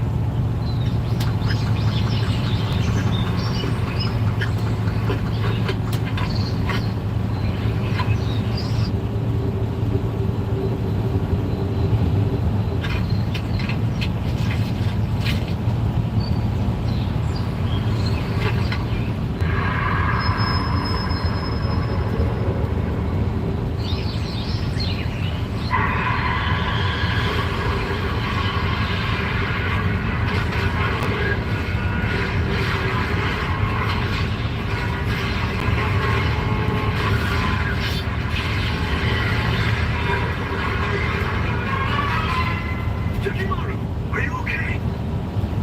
What the hell was that?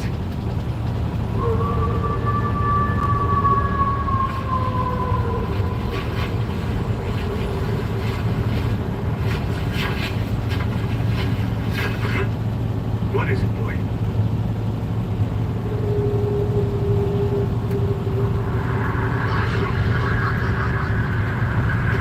It's yokai.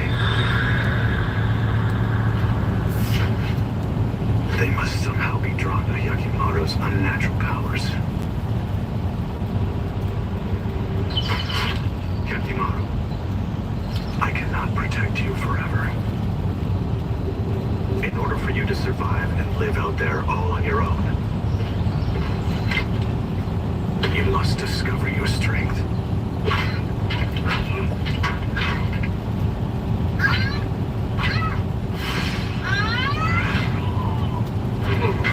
Okay, that'll be enough. Master, how strong you are! How about that? I'm now the strongest warrior in the whole entire world! Tohomaru! Sword practice? Hi, Mother!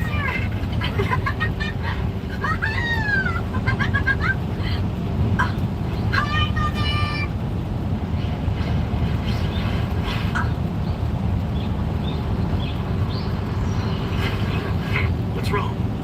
It's nothing. But anyway, Father, I want to hear all the stories about your last heroic battle. All right.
I must dress his wounds.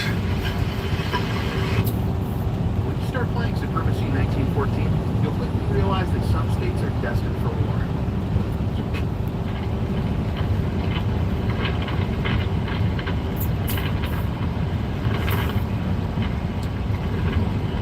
He feels no pain, therefore he knows no fear. He slashes and kills, showing not even the slightest hesitation when it comes to ending a life.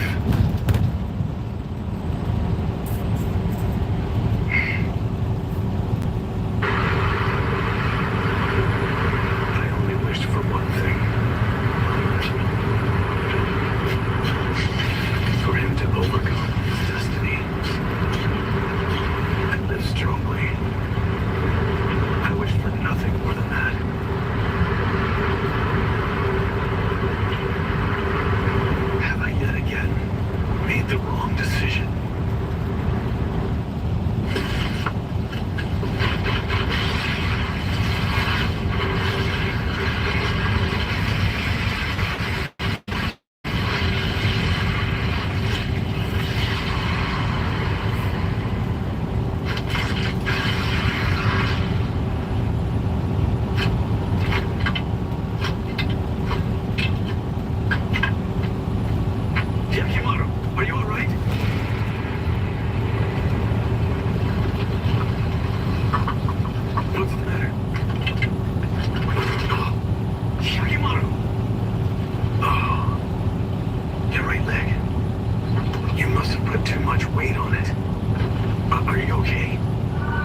understand how this is happening.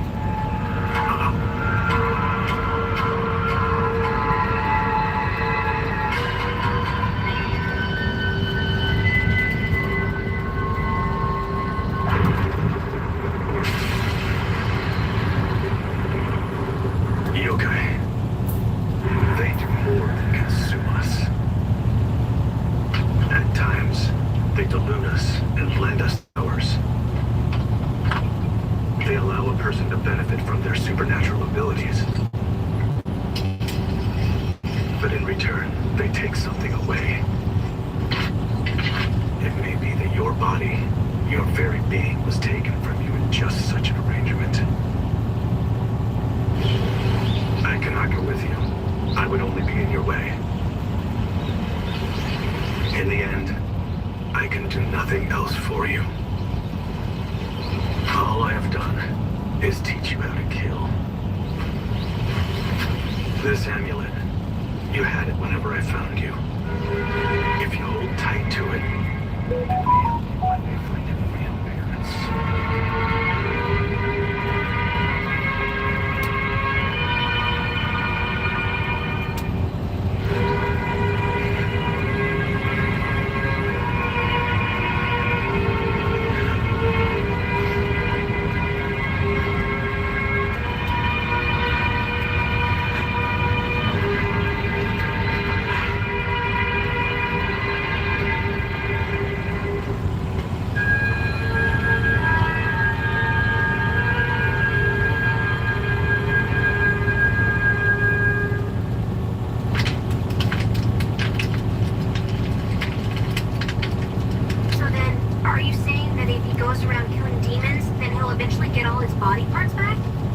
Yes, I suppose that's what I'm getting at.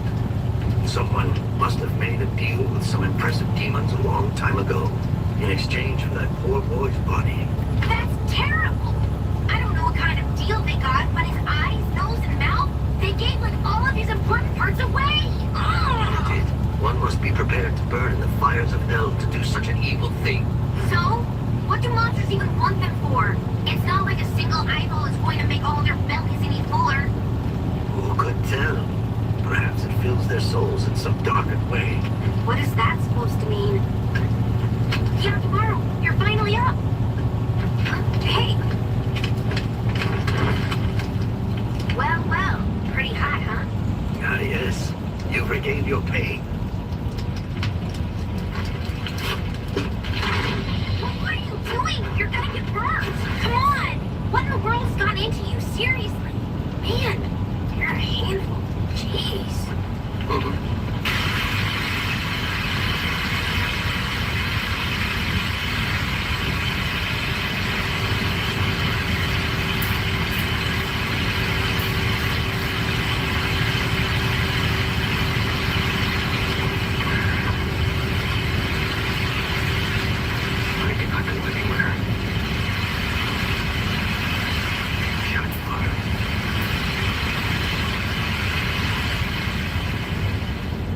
The Tale of the Demon Sword.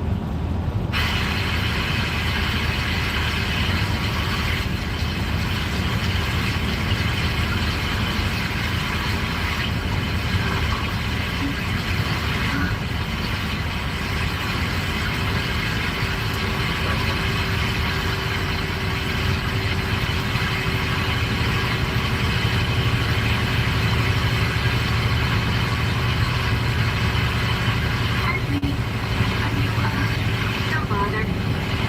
He can't hear a single word that you're saying. The poor guy's completely dead. He's just been standing over there getting soaking wet for a long time now. He's as soggy as a drowned rat. He can catch a cold for all I care.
family.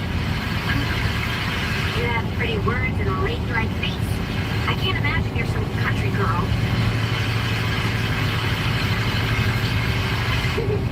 I'm right, aren't I? The past was long ago. Now I'm just another humble peddler. Well, whatever. So let me ask you, what was it that you were praying so hard about anyway? For some good business? I was praying that my older brother would come home to be safe. Well, your brother, where'd he go? To fight a war. It's been 5 years now. 5 whole years?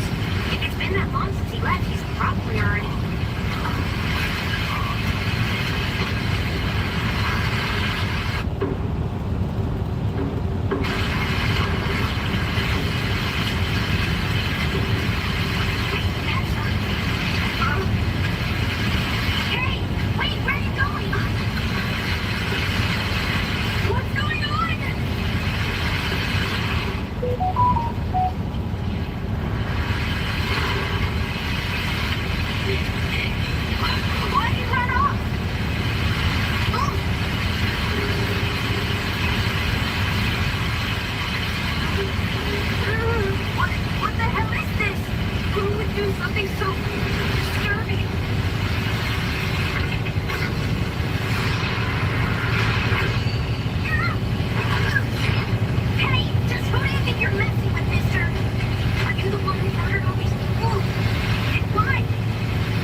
Bosushi, to fight is the duty of a samurai. Please understand. Don't worry. Father and Mother will surely be watching over me. I shall be back before you know it.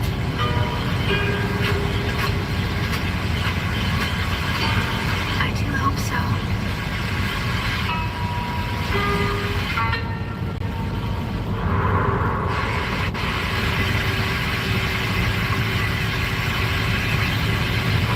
Sanosuke, I saw earlier they were selling these out on the street.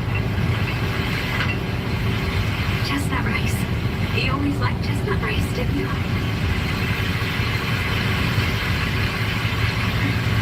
Do you remember, back when I was just a child, how once I started crying, there was no way to get you to stop? Mother would always try to soothe you somehow, but I would just keep on wailing and wailing. And whenever that happened, you would come in and fold the paper crane for me like this. And I stopped crying just like that. I would sit there and just gaze at that crane forever.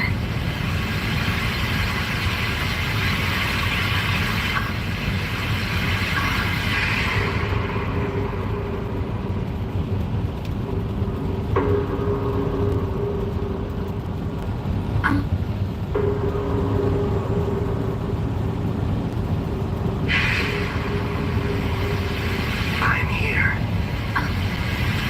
I am sitting right here.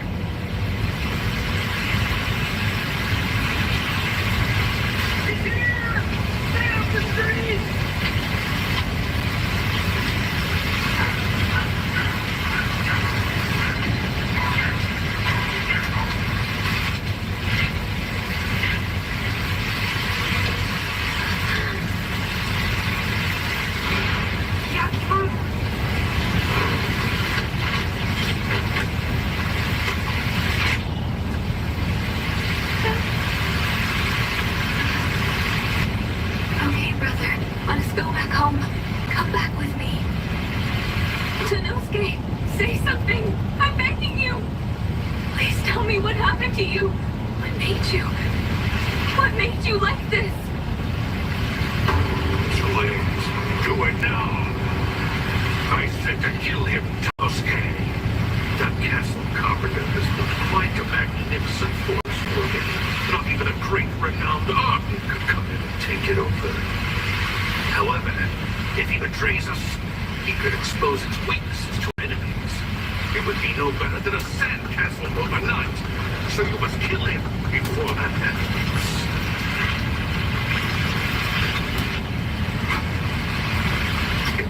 I beg you! My lord, please reconsider! You're pathetic. Are you not up to the task? Just take this and finish yourself.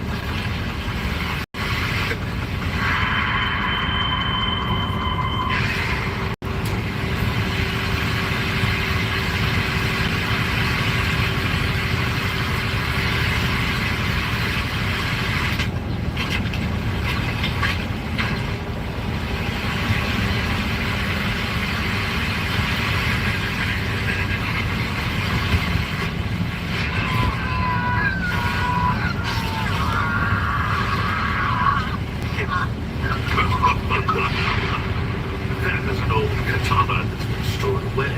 It's rusty and dull. Just right for you, what do you say? Now kill him! Do it!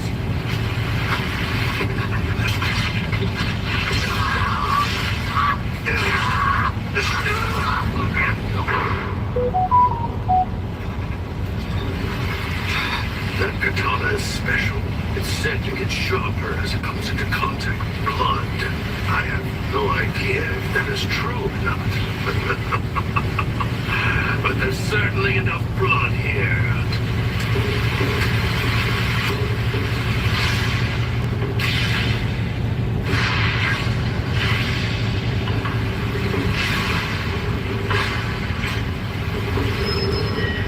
Thank you. So that's your name.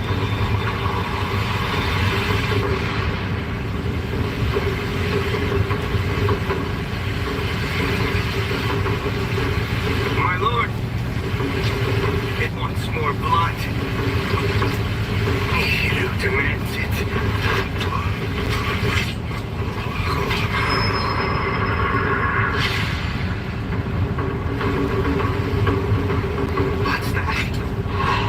You want even more? Leave it to me. I'll soak you in it. As much as you wish. It is here now. Don't go! Please, Sanosuke. Osushi. What are you doing? Stop it! It's me, can you tell? Damn it!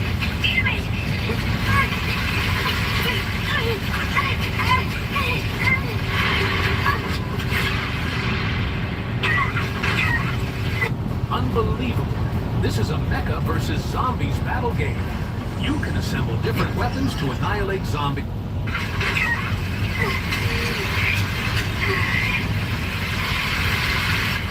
You need to let go of me, Osushi. Please, I'm begging you to stay. Please, brother, don't leave me. Let go. Get out of my way.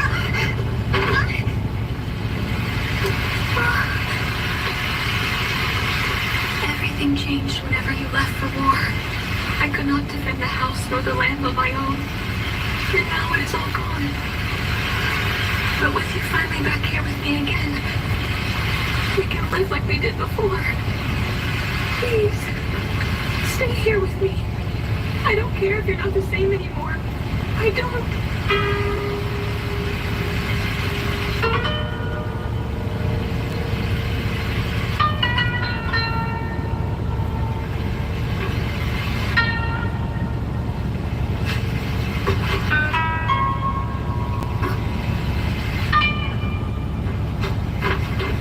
Will you please stay?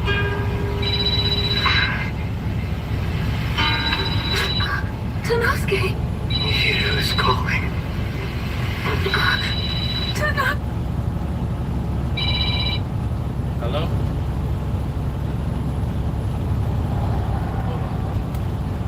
Hello? Ask who's calling.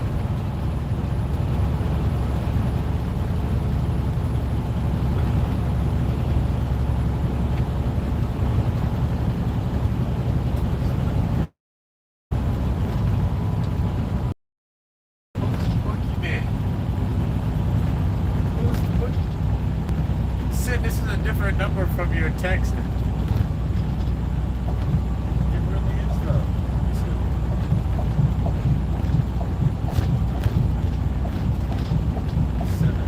Oh, it is 7226. My bad. I'm driving, so I'm not really looking.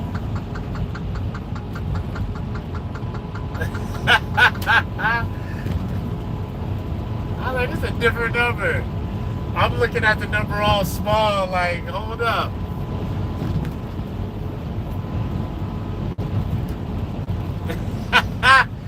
Like, who did I just call?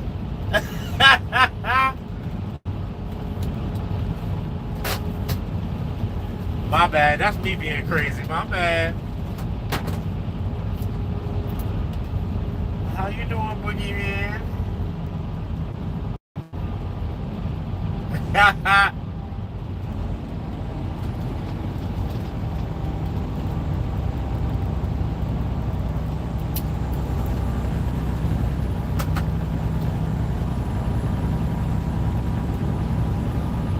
Oh, that's what's up.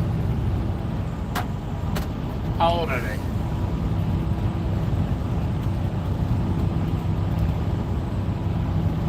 Oh, high school graduation. Oh, they grown now. Oh, shit.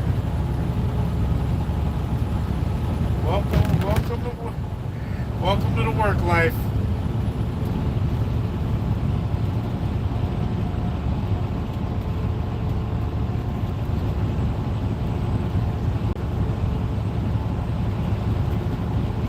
Oh, your niece made you an auntie?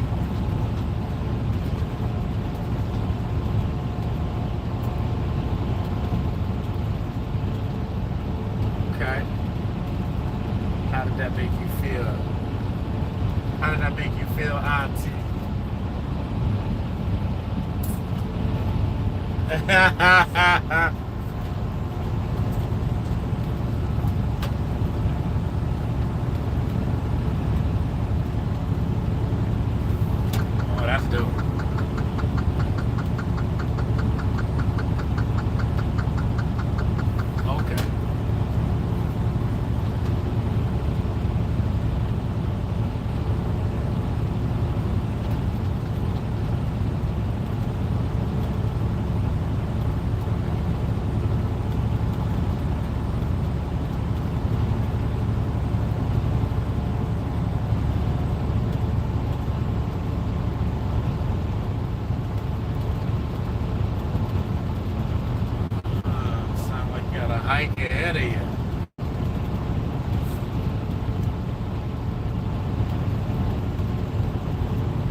Yeah, so I drive tractor trailer. Yeah, I drive all over the country, all over around, so I'm always working.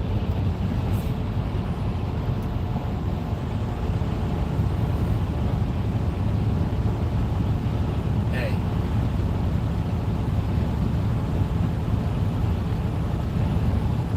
Yeah, I got A with all the endorsements. I can drive anything.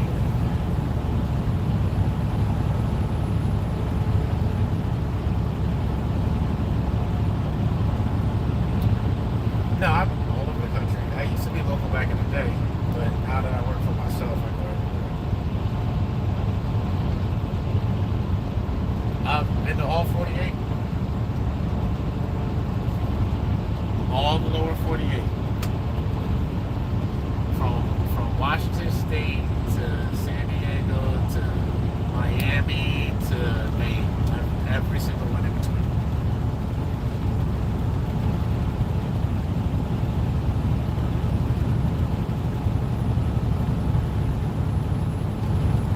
Well, we could drive 11 hours during the day and work for 14 hours, and then we have to take a 10-hour break. And then every 70 hours, well, yeah, we could drive 8 hours. We could drive 7 hours and 53 minutes straight, but we got to take a half-hour break somewhere in there. And then the rest up to 11. Then we gotta have a 10-hour break, we gotta show on the clock, and then after 70 hours, we have to take a 34-hour break.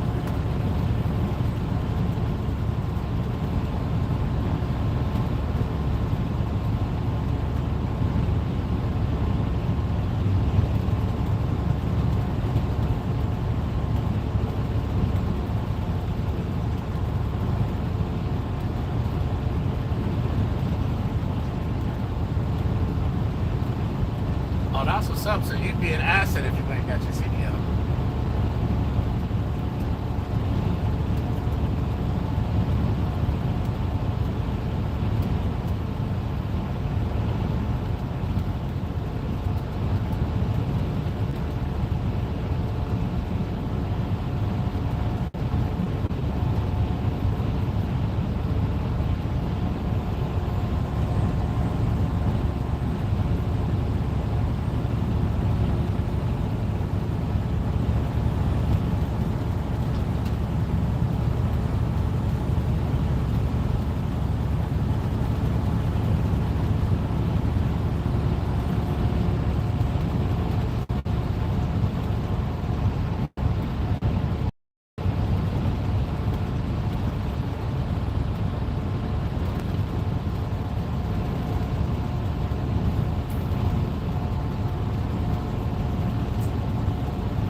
Oh, I can appreciate that. Gotta stay fit.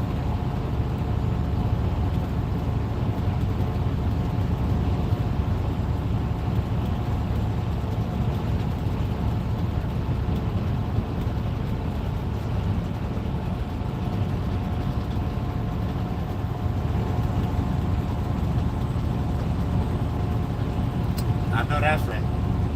And we like to be able to pick somebody up.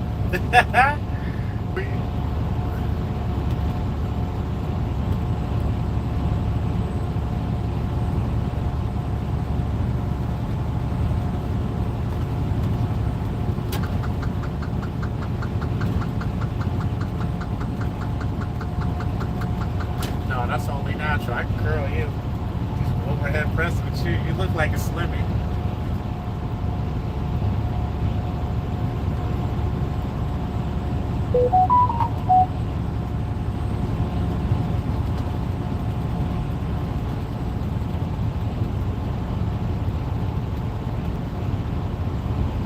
Used to be 300. Well, congratulations on putting the work in, or did you get the surgery? Or both?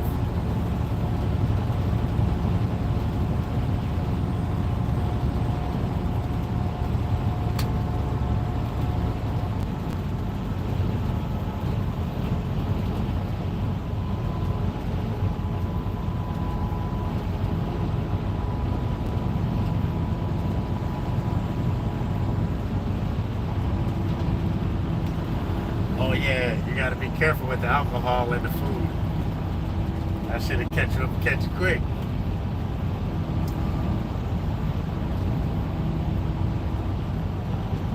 Yeah.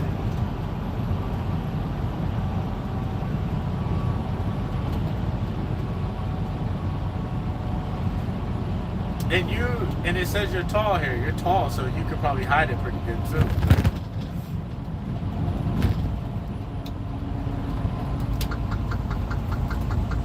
Yeah.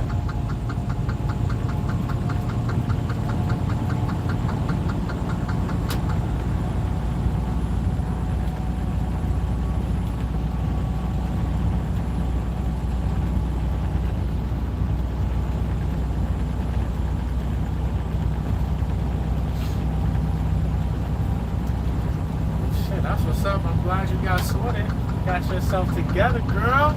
I like that. That's right. You did have to. Now, I'm glad you see it like that. You did have to. A lot of folks don't.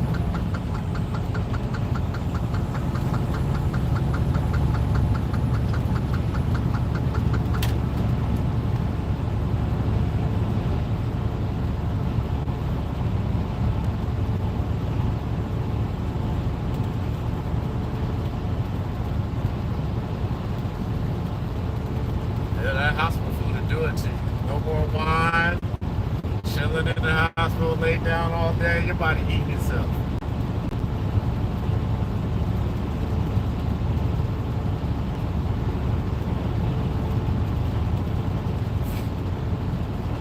Yeah.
Ultrasound IV.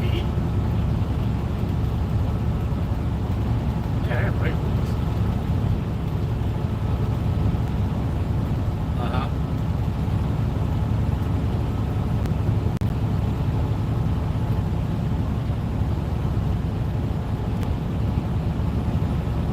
Well, damn. They turned into a whole big cushion. Okay.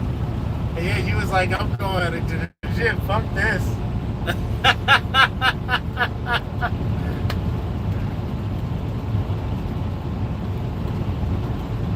Yeah.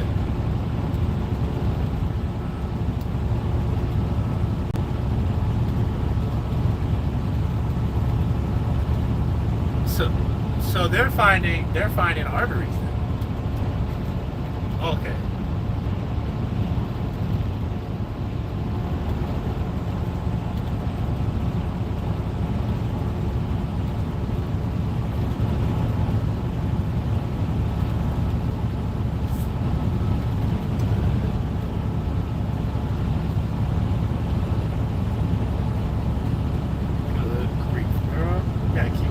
Shape. Don't you worry, I don't play that. We go to the gym, we work out, we got some fun, keep it fit and healthy and happy.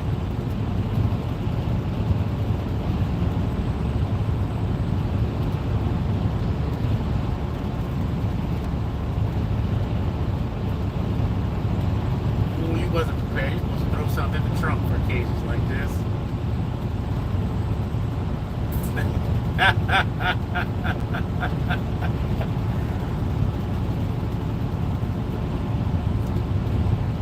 that's all right. They just want you there, girl. They just want you there.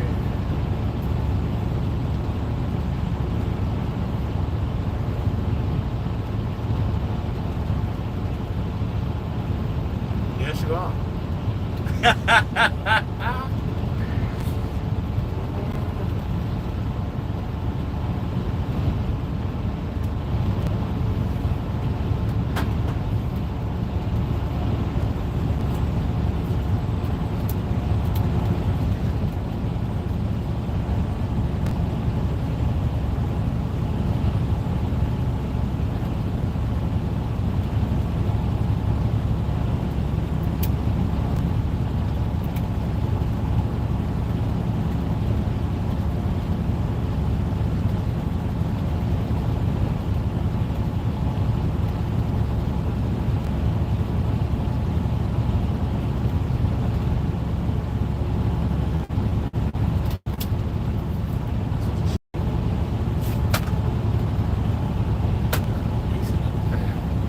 Lighter pants.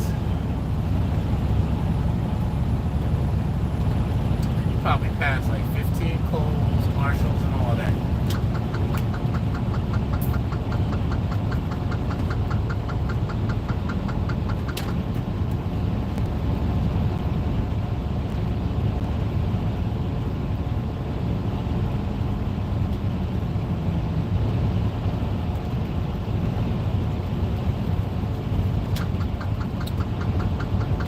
Alright.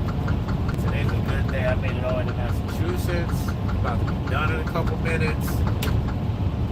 And then I'm gonna go to the grocery store and get me some spaghetti sauce. I want some pasta tonight. Spicy pasta.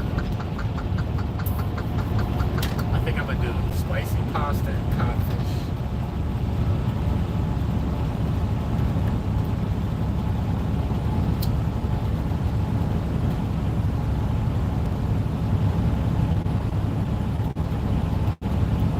Slap it in your ear like,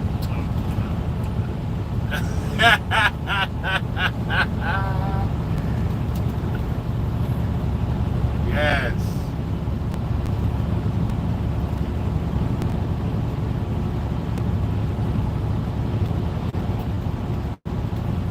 Okay, all right, okay. Getting it together.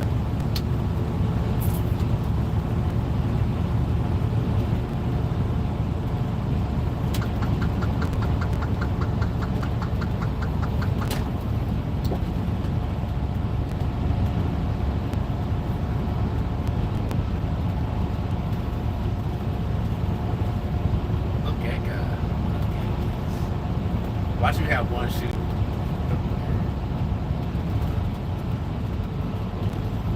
Oh,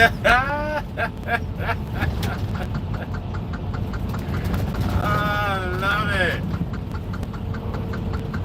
Oh, I love the chaos. Oh.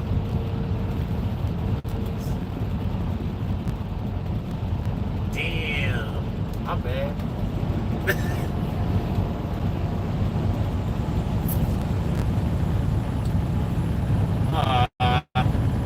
He was gonna remember me forever.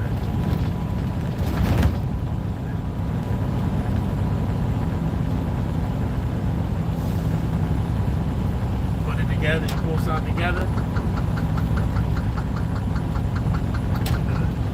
Pull something out the trunk. Pop the trunk on your ass, I'm ready to go. That's a fact. You gotta have some extra draws on it.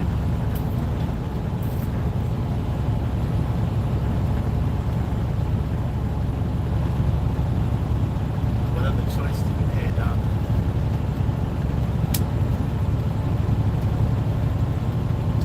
Perfect. It's hot outside. It's hot outside. You in Philly? People do that shit every day.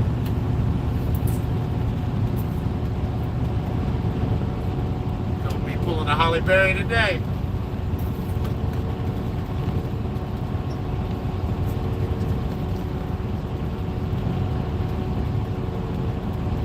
Ooh. I come out here with a hot coochie, girl. You terrible.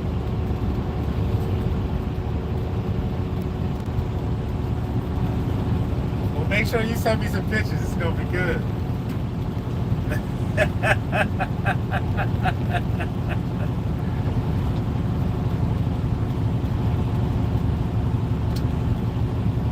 Better keep your work clothes on and call it a day.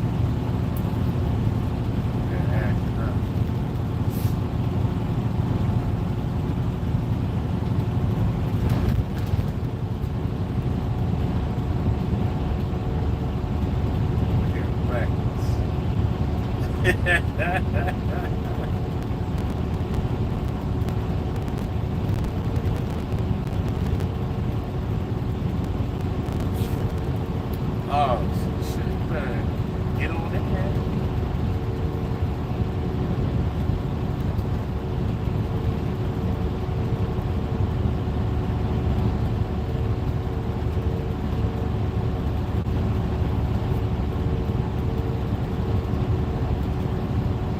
Okay, got a shot real quick. I like it.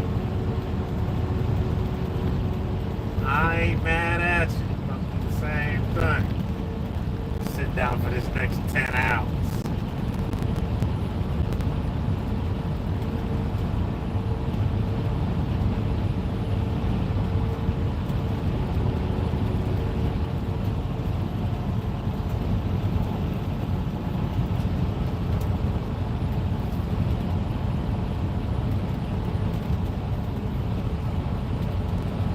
Sound like a problem solver to me. Oh.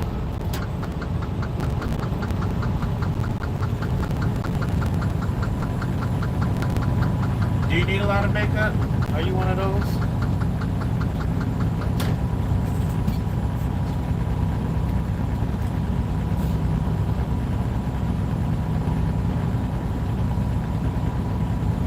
Listen, 'cause I wear nice shirts that need to go to the cleaners. But you know now. You don't be messing up my expensive ass nice shirts. Besides, I'm trying to see who I'm dealing with. Who is you?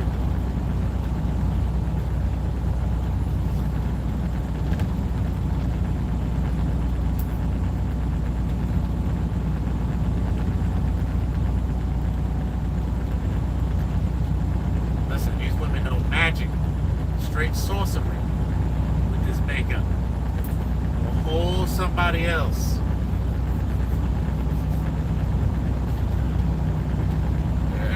Come outside with a whole different attitude and everything. This is not you, sweetie.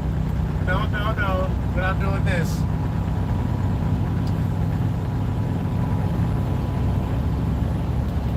I don't like it either. These pistachios out here lying. Masters of the skies and shit.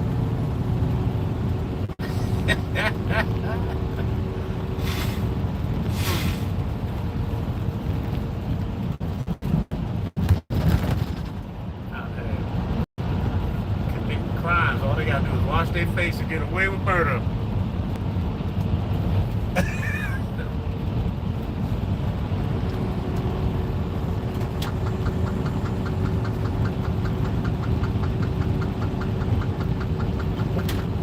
Yeah, it's hot. Make sure you stay hydrated with them drinks.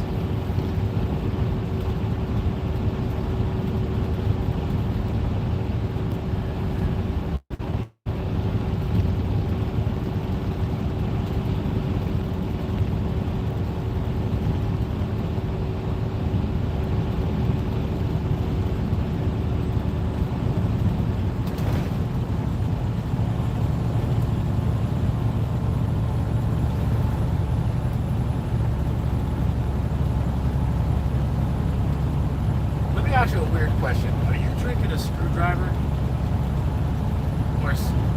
Or something with like a citrusy in it? Or something like that citrusy? I don't know, like when you said your drink, I all of a sudden got like this. I just felt like something was citrusy. So like, let me ask you.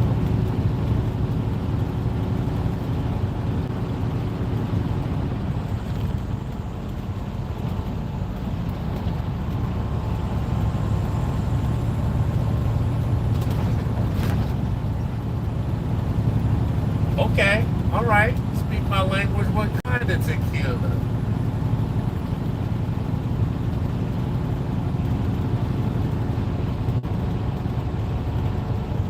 Oh shit! Oh my God! Stop talking to me like this. You cursing at me right now? Don't curse at me, girl. I am a Cuervo and a Terramana guy. Cause I don't want to spend a lot of money, but I'll spend a couple dollars, so it's not terrible.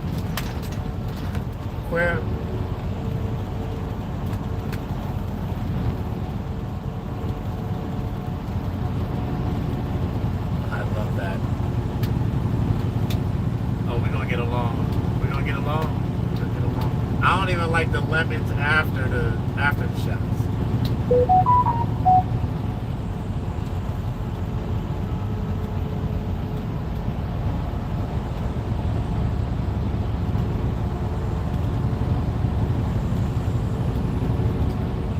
Yeah, sweet liquor. I don't like sweet liquor. That's because the sugar messes you up. I'll drink some tequila. I might drink some water with that. But I do like grapefruit soda though.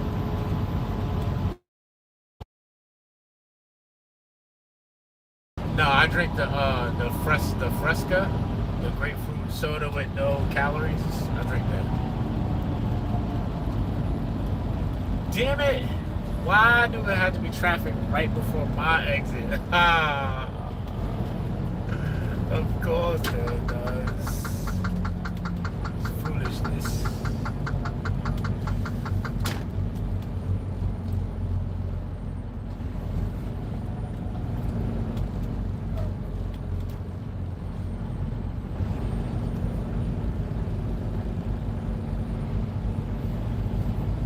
I got 16 miles and 45 minutes. I should be good. What time is it? 6 o'clock?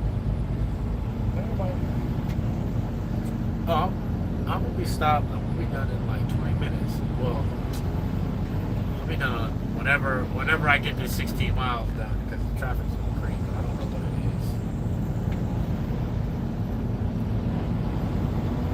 is. No, go ahead, love. Hit me up when you're free.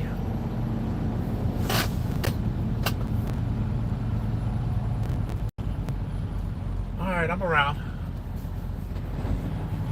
All right, bye. Baba Yaga.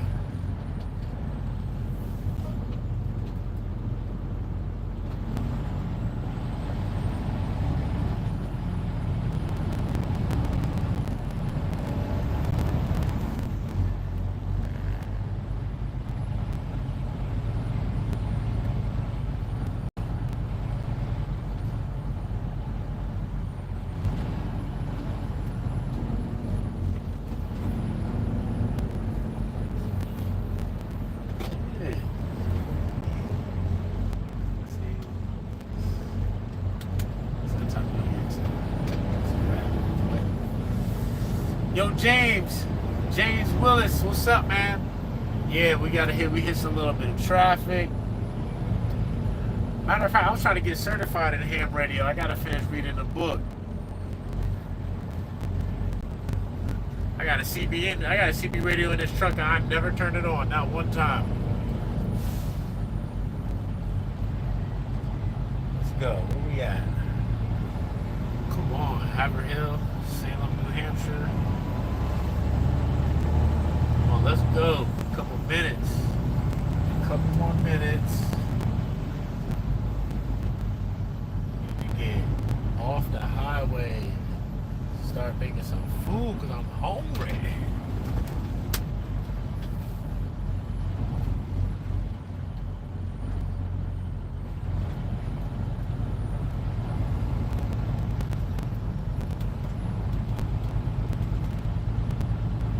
Oh, the driving disturbs you? Oh. This is a shame.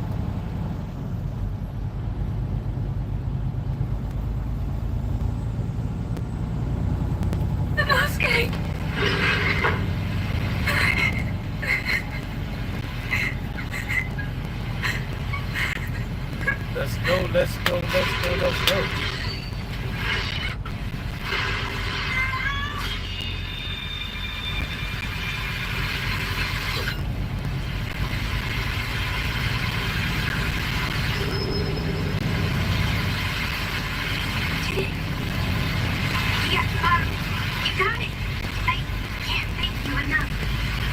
I'm so exhausted.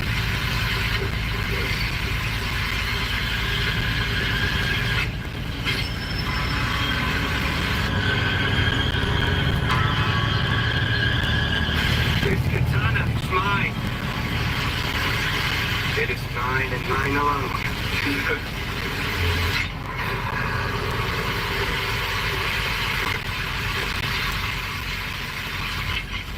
Why didn't you kill me before? Because now you won't be given the chance. It feels good to have you back, Nihiru.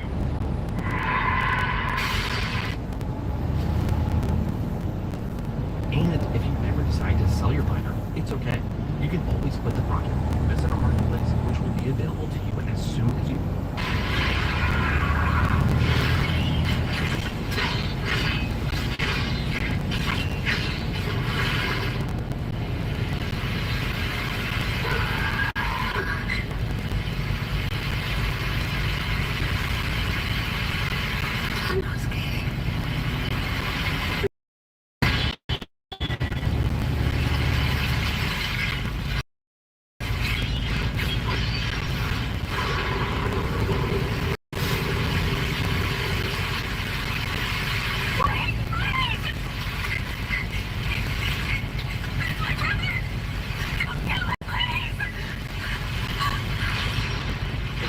Go.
We have searched everywhere, but could not find the whereabouts of the midwife.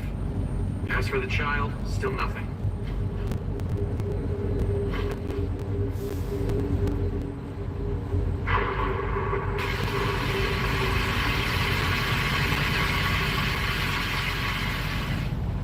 The Tale of the Nanny's Song, Part 1.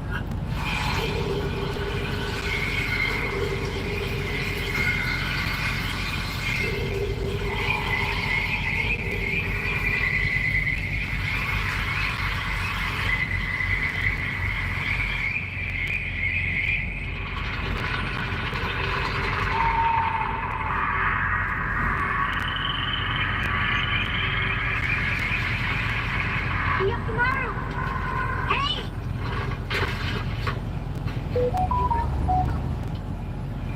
You okay? It's too much for you leaving out here?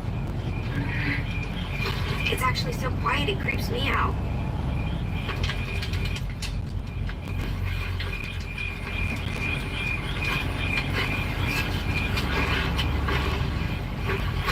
Sound. It was the most shocking sense Yakimaru had recovered thus far. It was relentless. He did not know how to process the innumerable waves and vibrations surrounding him. He was drowning in an overwhelming cacophony, a raging flood of noise. So, I guess we should give up on this next yokai slaying, huh? There's a fancier word for it, but you're in no shape for that right now. What's there?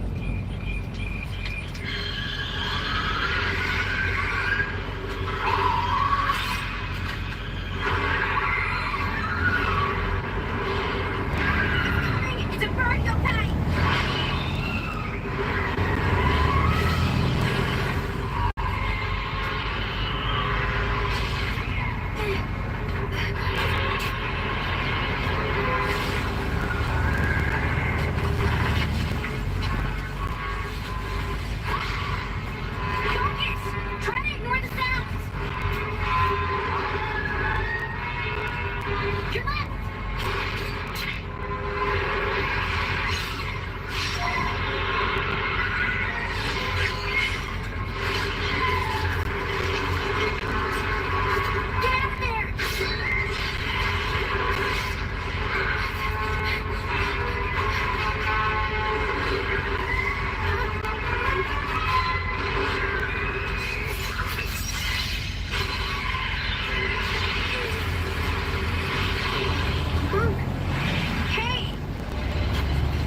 If it isn't you two boys again, what a coincidence.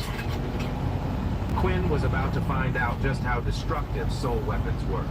Momo raced forward, cracking his flaming whip out.